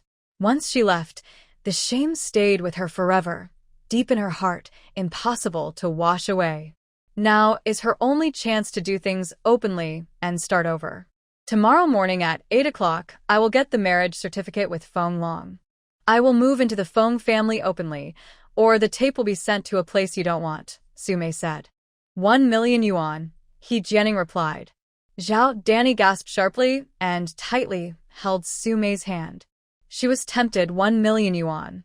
Mom, do you forget how Grandma scolded you all these years? What do the neighbors think of you now? Sume asked. Zhao Danny's hand loosened. I can introduce you to a man who will love you sincerely, Jianing added. Sume's face immediately turned red. This Jianing dares to say and do anything. Can she even arrange people's hearts? Sume didn't believe it. She knew what she looked like now and her temper. How could anyone love her wholeheartedly?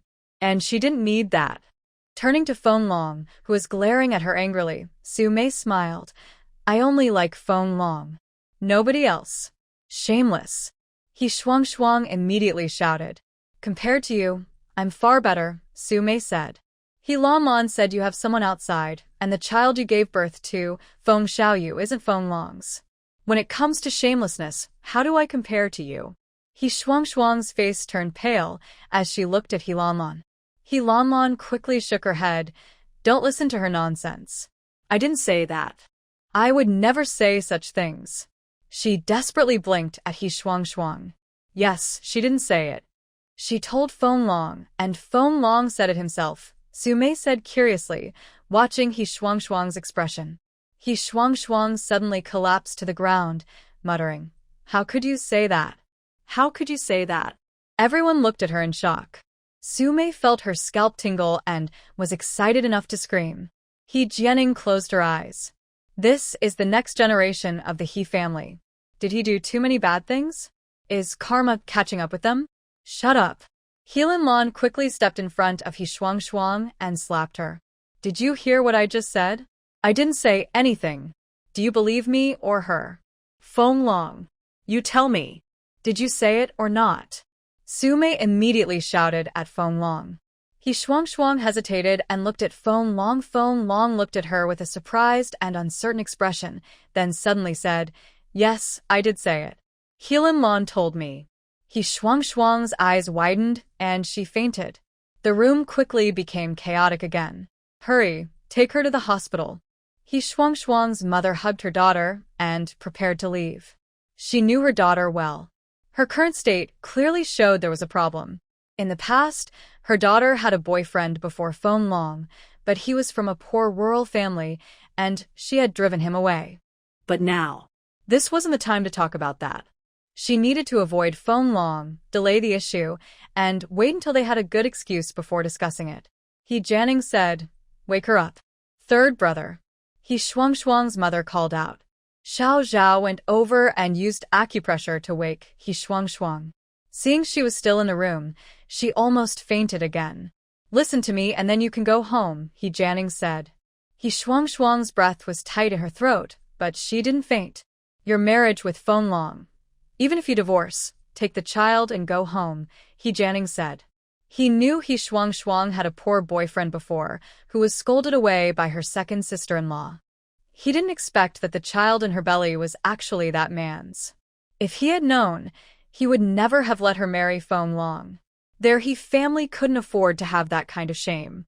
He didn't want to see He Shuang anymore. If she wasn't a he would have thrown her out long ago. All right, second sister-in-law, take her and go, He Jianing said.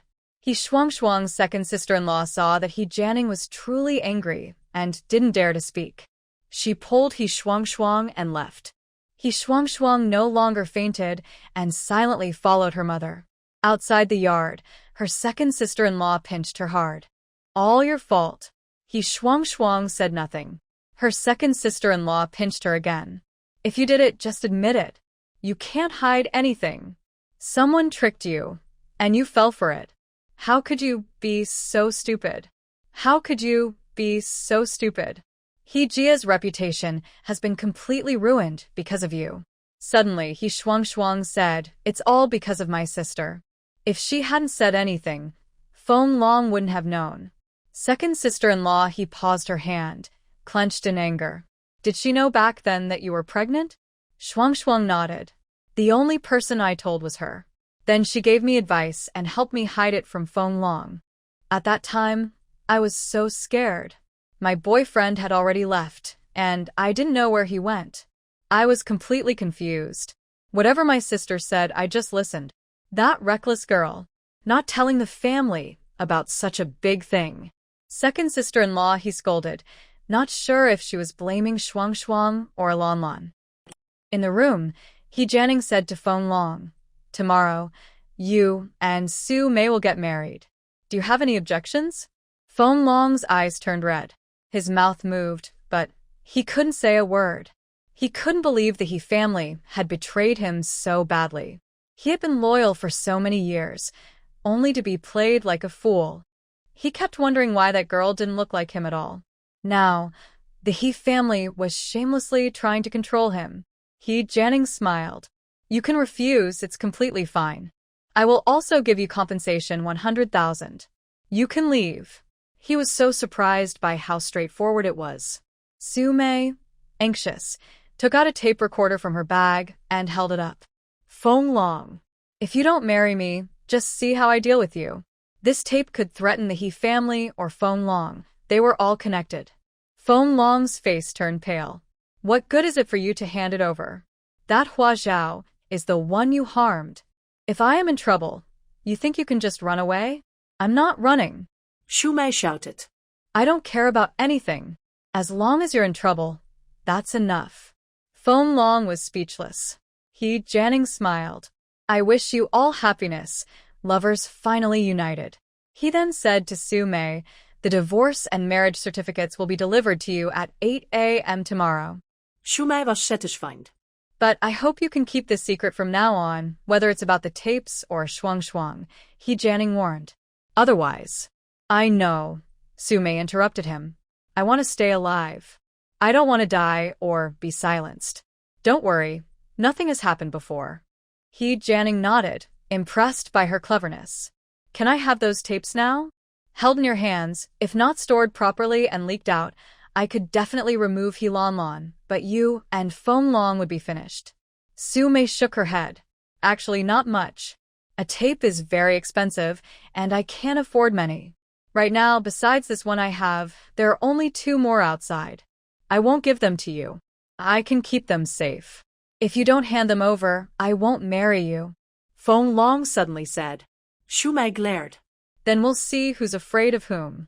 They argued again. He Jianing finally couldn't take it anymore and told Xiao Zhao let them go. Xiao Zhao understood. He was asked to make them leave, but not to let them go easily. Feng Long dared to shout and show dissatisfaction in front of the boss. How bold! Xiao Zhao kicked Feng Long down and kept kicking him out of the yard. Su Mei held her mother's hand and followed closely. He Lan looked at her brother-in-law's face and also pulled her mother, feeling embarrassed, and left quietly. After leaving the yard, She changed direction and didn't walk with Feng Long. Finally, Feng Long was forced out of the yard and came to his senses. He stood up, smiled politely, and asked Zhao, "Brother Zhao, go ask my brother-in-law about that compensation he mentioned." Zhao looked at him. "Okay, I'll pass on your message. Now you can leave. Also, from now on, don't call him brother-in-law, call him sir." Since he Shuang had divorced him, what right did Feng Long have to call him sir or brother-in-law? Feng Long couldn't smile anymore. Zhao closed the door and ignored the three outside. Feng Long slowly turned around, looked at Su Mei, and clenched his fists. Su Mei pet step back. "My family knows I came here. They still have 2 tapes. You can shoot me now if you want. I'm not afraid of death." Feng Long's fists tightened and loosened repeatedly. "Come to my house at 8 a.m. tomorrow to pick me up. Remember to wear new clothes and bring some wedding candies. As for everything else, time is tight, so I won't ask for more," Su Mei said. "If you don't come, or if you're even a minute late, just listen for the small loudspeaker in our neighborhood playing repeatedly." After saying that, she turned and pulled her mother away. At this moment, both mother and daughter noticed that the other's palms were sweaty, cold, and trembling a little. They had truly survived and come out of that door, and things were almost settled. Back at Sue's house, they said nothing and quietly went to sleep. But at 8 o'clock the next day, Feng Long really arrived. He brought wedding candies, wore red clothes, and even brought a few friends, saying he was here to marry Su Mei. The entire family compound was in an uproar. They desperately asked Feng Long what was going on, but no one could get close because Feng Long's friends blocked the way. Feng Long pulled Su Mei onto his bicycle and sped off.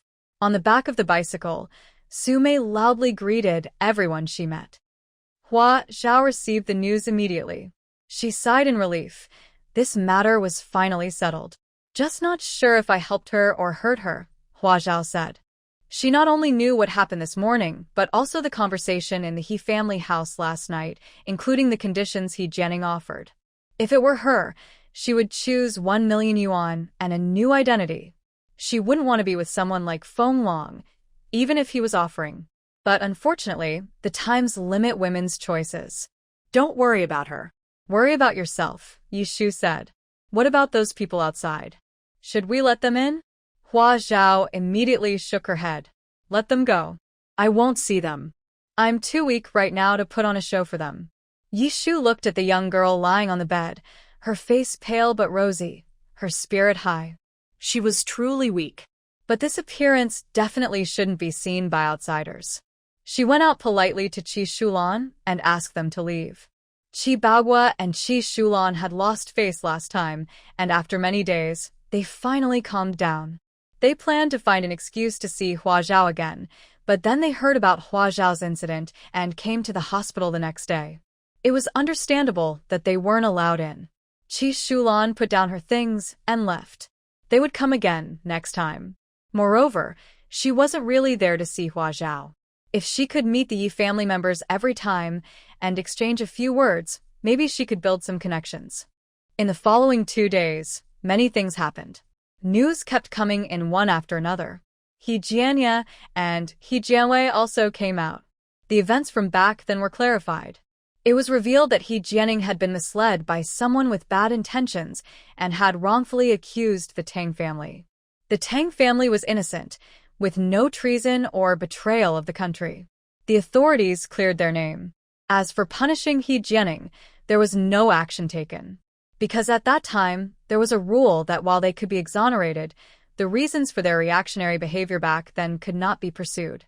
It is indeed not possible to pursue the matter further. If we did, most people would end up involved, and then they would try to clear their names, leading to more conflicts. It would never end. The archaeological site at the He family's place has stopped digging. Apparently, He Jianya and He Jianwei look very upset. He Jianwei even asked angrily where the people digging had hidden their family's belongings. They all know how much stuff was buried in that yard. The 3 brothers are aware of everything. Now, except for the jars buried underground, nothing else remains. Most likely, someone stole the items.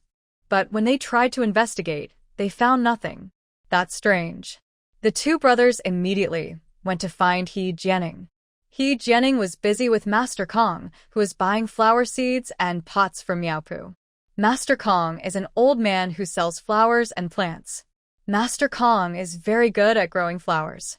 About 1/3 of the flowers that die in his hands can be saved. But Master Kong rarely visits, and when he does, it's usually to give money. Last time, someone bought the flower pots you had. I sold them for 8 yuan each without asking you. Master Kong thought about it and decided he couldn't keep the money. Since he sold the flowers for 1 yuan each, that's fine. But for the pots, he should return the money to the original owner. He didn't care much about a few dozen yuan. He just asked casually who bought them. It was a pretty young girl who said she was very good at caring for flowers. Master Kong said, getting a bit angry. She said she'd come back the next day to show me the flowers. I wonder where she went. A pretty young girl. How pretty is she? Jianing asked. Huh? Mister, he is starting to care about the pretty girl? That's a pity. She's pregnant, so she's definitely married, Master Kong replied. Jianing's eyes lit up. A beautiful pregnant woman? He had only seen one before. Is it Hua Zhao? He asked. Master Kong thought for a moment and said uncertainly, she came twice. The second time, she came with a woman. I vaguely heard that woman call her by name. I think her last name is Hua, but I don't remember her first name. Did she only buy the pots? Or did she also buy the flowers for my pot? Jianing asked again. Master Kong recalled and honestly said her companion wanted to clear out the pots, but she didn't agree. She said the soil in the pots was also good. Jianing nodded and smiled slightly. When Jianye and Jianwei arrived, Master Kong took the opportunity to leave. Third brother, what about the things underground? Jianye asked. I don't know, Ning replied. How can you not know? Wei asked, sounding a little accusing. Ning's smile disappeared. He looked up at his brothers and said, you two have lived in that yard almost all your lives, never leaving. I moved out a long time ago. Now the things are gone, and I didn't go to find you. Instead, you came to find me? Are you the ones who started the trouble? No, Wei hurriedly said. That's not what we meant. We really didn't move anything. We don't have that ability. Because I have that ability, does that mean I did it? Ning sneered. For the first time, the three brothers argued. The thing underground wasn't very strange. Ning knew there was something beneath his house. When he went inside, he was worried and had someone watch the area all the time, waiting for the thing to be dug up. He had already thought about what to say. But in the end, nothing was found. It wasn't secretly hidden by the Yi family, and it really wasn't dug up. His people watched 24 hours a day. Things don't fly by themselves, so the most suspicious are of course his two brothers. After all, he didn't live in that yard, and he didn't have anyone watching it. If something happened, he might not even know. The two brothers felt wrong too. They knew whether they did it or not. They hadn't done anything. The only one who could have done it, knowing there was something underground and having the ability, was Ning. All three looked unhappy. They were angry inside but couldn't show it. In the end, they parted on bad terms. Hua Zhao didn't expect her careless action to have such an unexpected result. The younger one was tricked, and surprisingly, the older one was too. She was busy packing her bags because she needed to go home. A month passed quickly. If she didn't go back soon, her grandfather would worry. She was also worried about him. Although she called the village a few times to report her safety, she felt uneasy not seeing her grandfather. She didn't know if the vegetables in the field had enough energy, or if her grandfather's health had improved after eating. And it wasn't convenient for her to pretend to be sick here. Big sister, what will you do about your matter? Hua Zhao asked Yishu. Kong Jie finished the meeting and took Kong and I back to the south. Before leaving, Yiming called him out for a serious talk. After the talk, they both got on the train with their heads bowed. I am not in a hurry, Yishu said with a smile. I find that as long as I stay away from that home and those troublesome people, my mood improves a lot. The paperwork can wait until he comes home, makes a fuss with his mother, and then we handle it. Wouldn't that be better? For this reason, Yishu specifically went to the train station to see off Kong Jia. She repeatedly told him that if he didn't want a divorce, he should send his mother and sister away, get back the money owed to her, and also settle the TV expenses for her aunt. Kong Jia is no longer stubborn about being the eldest and needing to take care of everyone. This time, he said he would try to go back and see. Big sister, I trust you to take care of our house, including the grapevines, fruit trees, and those few pots of flowers in the yard, Hua Zhao said. When she mentioned the flowers, Yishu was surprised. She had actually managed to keep them alive. It seemed she was quite good at growing flowers. Don't worry, I promise to help you. Yishu quickly corrected herself, but I can't guarantee that. I'm not very good at caring for flowers. If they die, don't blame me. Then I'll ask my older brother for help, Hua Zhao said. She noticed that the only plant in the Yi family that wasn't easily killed was Yi Ming. Their plants didn't need frequent care, and sometimes even bloomed. Yishan came in carrying his luggage. His holiday still had a few days left, so he could take Hua Zhao back. Hurry up and get ready. Mom and second aunt are coming over, Yishan said. Hua Zhao quickly slipped into bed, took out a homemade powder compact from under her pillow, and started patting her face. This powder had no scent and a natural color, so it wouldn't reveal anything. Yishu had already used up a whole box. Just as she was settling in, Miao Longji and Lu Yuegui came in with a big bag of food. Your complexion looks much better than yesterday. Young people recover quickly, Lu Yuegui praised. Miao Longji didn't say anything, but most of the things in the bag were made by her. They weren't very tasty, but they showed her good intentions. Hua Zhao now found this mother-in-law much more agreeable. She was just an old princess, and she wouldn't argue with her. Hua Zhao weakly smiled at Miao Longji. Her soft, pale smile immediately made people feel sorry for her. Miao Longji quickly sat by the bed, took her hand, and said, "Why don't we just stay here? Send someone to bring your grandfather over. He can stay at home for a few days. The courtyard is being repaired, and it won't be long before you can move in. You're still sick, traveling so far. Don't overexert yourself." Flower Zhao felt a little guilty about hiding the truth from her. But at this moment, she couldn't tell her the real situation, or Miao Longji might rush over and splash all the food on her face. I'm fine. I was lying on the train too. I just want to go home, Flower Zhao said weakly. Miao Longji thought she was upset because she had been too cold to her earlier, which made her refuse to stay. She wanted to apologize but couldn't find the words. Yishan said, "It's time to go, or we'll miss the train." He immediately called a group of medical staff, and they pushed Flower Zhao and her bed out onto the ambulance. Although the hospital's emergency services weren't officially open yet, they did have an ambulance. Flower Zhao was carried onto the train by everyone. Take good care of her on the way, don't let her touch cold water, and don't let her eat cold food, Miao Longji carefully instructed Yishan. As the train was about to depart, she reluctantly got off and then stood outside, leaning on the window to keep giving instructions to Yishan. At that moment, Yishan finally felt like his mother, truly a mother. The train's whistle sounded, and it slowly started moving. Mom, goodbye, he said. Mom, when I get home, I will send you some delicious food. Flower Zhao smiled at Miao Longji. Oh yes, that's good. Seeing Flower Zhao smiling so sweetly, not at all like she was upset with her, and even saying she would send her tasty food, Miao Longji finally smiled too. The train had been moving for a while when Flower Zhao finally sat up, feeling guilty. Mom seems to be starting to like me.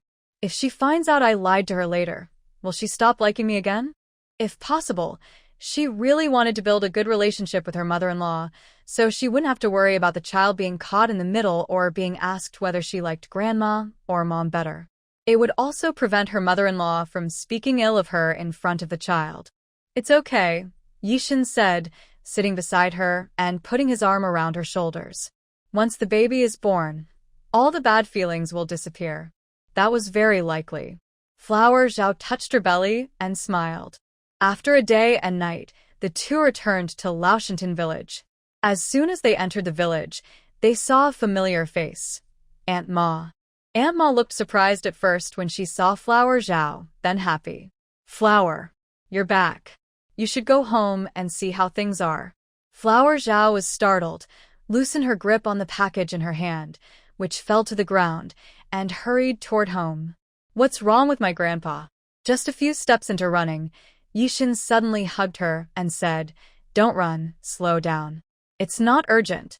Aunt Ma finally saw Yishan beside Hua Zhao. Seeing his military uniform and handsome look, she guessed he was Hua Zhao's boyfriend. He's not your grandpa. Don't worry. Your grandpa is fine, Aunt Ma said. Hua Zhao breathed a sigh of relief. As long as he wasn't her grandpa, it was okay. But her heart quickly tightened again. In this village, besides her grandpa, her mother and 4 younger siblings were also there. Who is that? She asked nervously.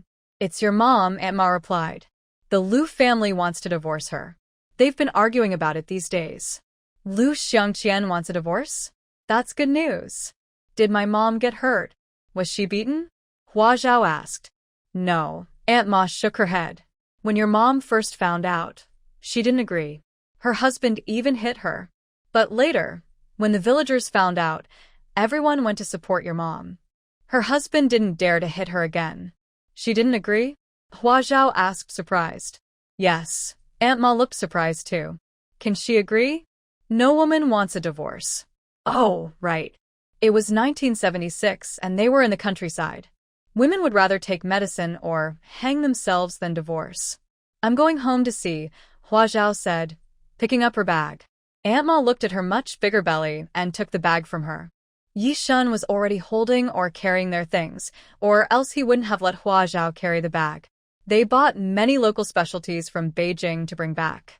Hua Zhao quickly returned home, put her luggage inside, and then came out. Her grandpa wasn't home. He was probably at Zhang Guilan's house nearby. From afar, she saw the yard of Zhang Guilan's house full of people, very lively. She also heard Aunt Ma's story. Liu Xiangqian was determined to divorce, or just wanted money. Since she left, he kept coming to cause trouble. Zhang Guilan didn't want a divorce, but she had to give him money. No more than 10 or 8 yuan, or even 3 or 5 yuan if he didn't mind. Recently, it got worse. Giving money no longer worked. They had to divorce, no matter what. Hua Zhao pushed through the crowd and saw Zhang Guilan sitting on the ground, crying so hard she was gasping. Behind her stood De Wei, Xiao Wei, De Qin, and Xiao Qin, all looking tense. The lively energy she had just gained from bringing her back was gone again. Hua Zhao first spotted her grandfather's figure among the crowd and walked over. Seeing that her grandfather still looked healthy and rosy, she finally smiled. Hu Chong saw her immediately, and his face lit up with happiness. My little Hua is back. Grandpa, are you okay? Hua Zhao asked. I'm fine. Ukyang nodded repeatedly. Hearing their conversation, Da Qin, Xiao Qin, Da Wei, and Xiao Wei looked up happily. When they saw Hua Zhao, they burst into tears. Sister, you're finally back. Zhang Guilan, overwhelmed by her tears, was awakened. She looked up at Hua Zhao and suddenly stopped crying. Hua Zhao only looked at the 3 people in front of Zhang Guilan, Grandma Liu, Liu Xiangqian, and Liu Kong. What are you all here for again? Hua Zhao asked. Elder Liu saw Hua Zhao, rolled her eyes, and turned away.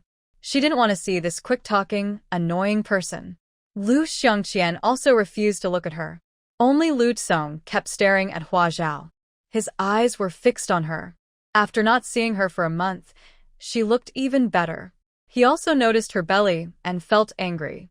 Both of them were pregnant women, but why did his wife look uglier the more she was pregnant? It had only been a few months, but she was already hard to look at. With the 500 yuan buyout money Hua Zhao had given before, Liu Tsong finally married Sun Xiaofeng. Grandma Liu's mood improved. At least she didn't have to do housework anymore, and since there were no longer 4 children at home to take care of, she could enjoy a comfortable life. She no longer thought about bringing Zhang Guilan back. Liu Xiangqian cared even less about that. He was thinking about Widow Zhu. Just a few days ago, Widow Zhu had given him a taste of something sweet. That feeling, that visual effect, was definitely not something Zhang Guilin, this half-old woman, could compare to. He was eager to marry her and enjoy the real sweetness. He knew Zhang Guilin wouldn't agree easily, but he thought a few more beatings would make her agree. If beating her didn't work, he would just beat the 4 children. Surely that would do the trick. But he was surprised that the people in Koshan village were so united and cared about Zhang Guilin's affairs.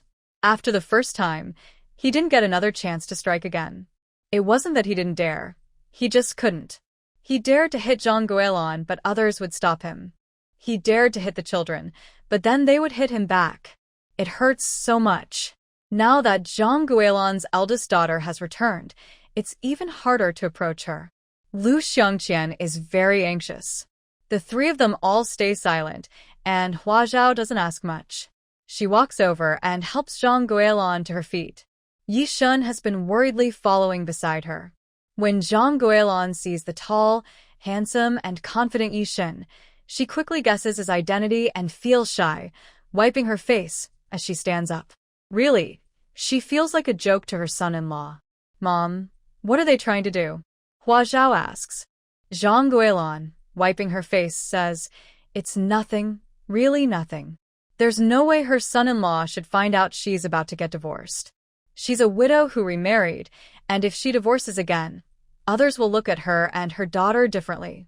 I want to divorce your mom." Lu Xiangqian suddenly shouts. Why? Hua Zhao asks. There's no reason. Lu Xiangqian stiffens his neck. She's a country girl, not good enough for me. But she was also a country girl when you married her. Why did you pay a high bride price then? Hua Zhao asks. Lu Xiangqian openly says, "What did she look like back then?" Now? "She looks like an old lady. I'm too embarrassed to go out with her. Now she's back in the countryside, can't take care of me or the family. Why should I keep her?" Every word is the truth. Hua Zhao is speechless, not knowing what to say. If marriage is like a business deal, his reason for wanting to leave now actually makes sense. "I have money. I give you money every month." Zhang Guilin, no longer caring about losing face in front of her son-in-law, cries and shouts, "I sell mountain goods and bean sprouts, and I give you all the money. The vegetables from the land, I will give you those too. I am useful. Don't divorce me." In the past, Lu Xiangqian might have been tempted because she had some money. But in the last month, the mountain village can't produce good bean sprouts anymore. Zhang Guilin can only secretly sell some at the black market, but she can't go often. She has to work, and the mountain goods are the same. No time to go up the mountain, so she can't harvest much. In a month, she can't even give him 20 yuan, much less the 45 yuan that widow Zhu gets. "I don't care." Lu Xiangqian waves his hand. Divorce. "The law says marriage is free. If I want to leave, I will. If you don't agree, I'll sue you. It will take a few months, and then it's done." He seems to understand the law well, probably having consulted about it. Zhang Guilin saw that he was determined and clenched her teeth. She said, "I think you've already fallen for widow Zhu, haven't you? Why are you in such a hurry? Is she about to have her baby and can't wait? Be careful, or you'll end up being a stepfather to someone else." They all worked in the same factory. As for the rumors about widow Zhu and Lu Xiangqian, she couldn't be unaware. She just chose not to see it, and her colleagues would also tell her about it at every chance. "Stop talking nonsense." Lu Xiangqian rolled his eyes and replied defensively, "Let's see what happens, whether widow Zhu has her baby or not." Zhang Guilin refused to agree to a divorce. "Get lost," Hua Zhao suddenly shouted at Lu Xiangqian. Lu Xiangqian was stunned, then he hardened his heart. How dare his stepdaughter yell at him in front of so many people? Where would he put his face? He was about to shout back when he saw that a tall man was blocking the young girl. He couldn't see the man's face clearly, only his cold eyes, which made him shiver and lower his head. Then he noticed the man's military uniform.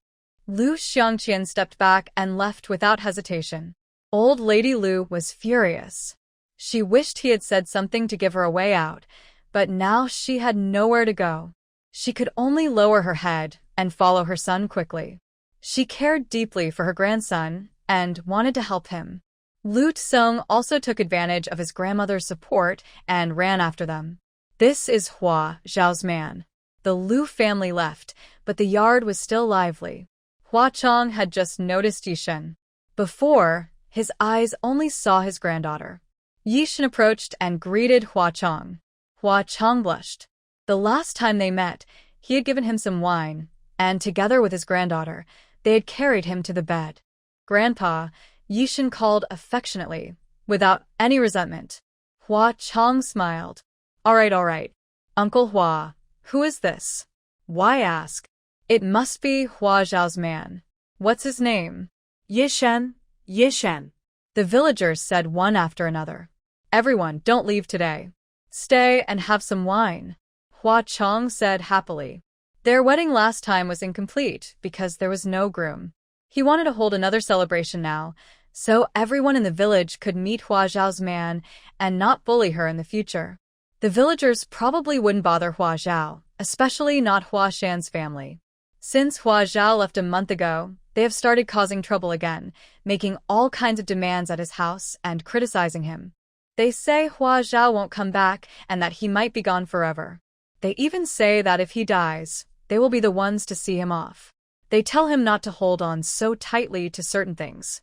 They definitely don't have good intentions. Yishan was pulled away by Hua Chong to get to know the villagers better. Meanwhile, Hua Zhao, Zhang Guilan, and a few close aunts from the village were busy cooking.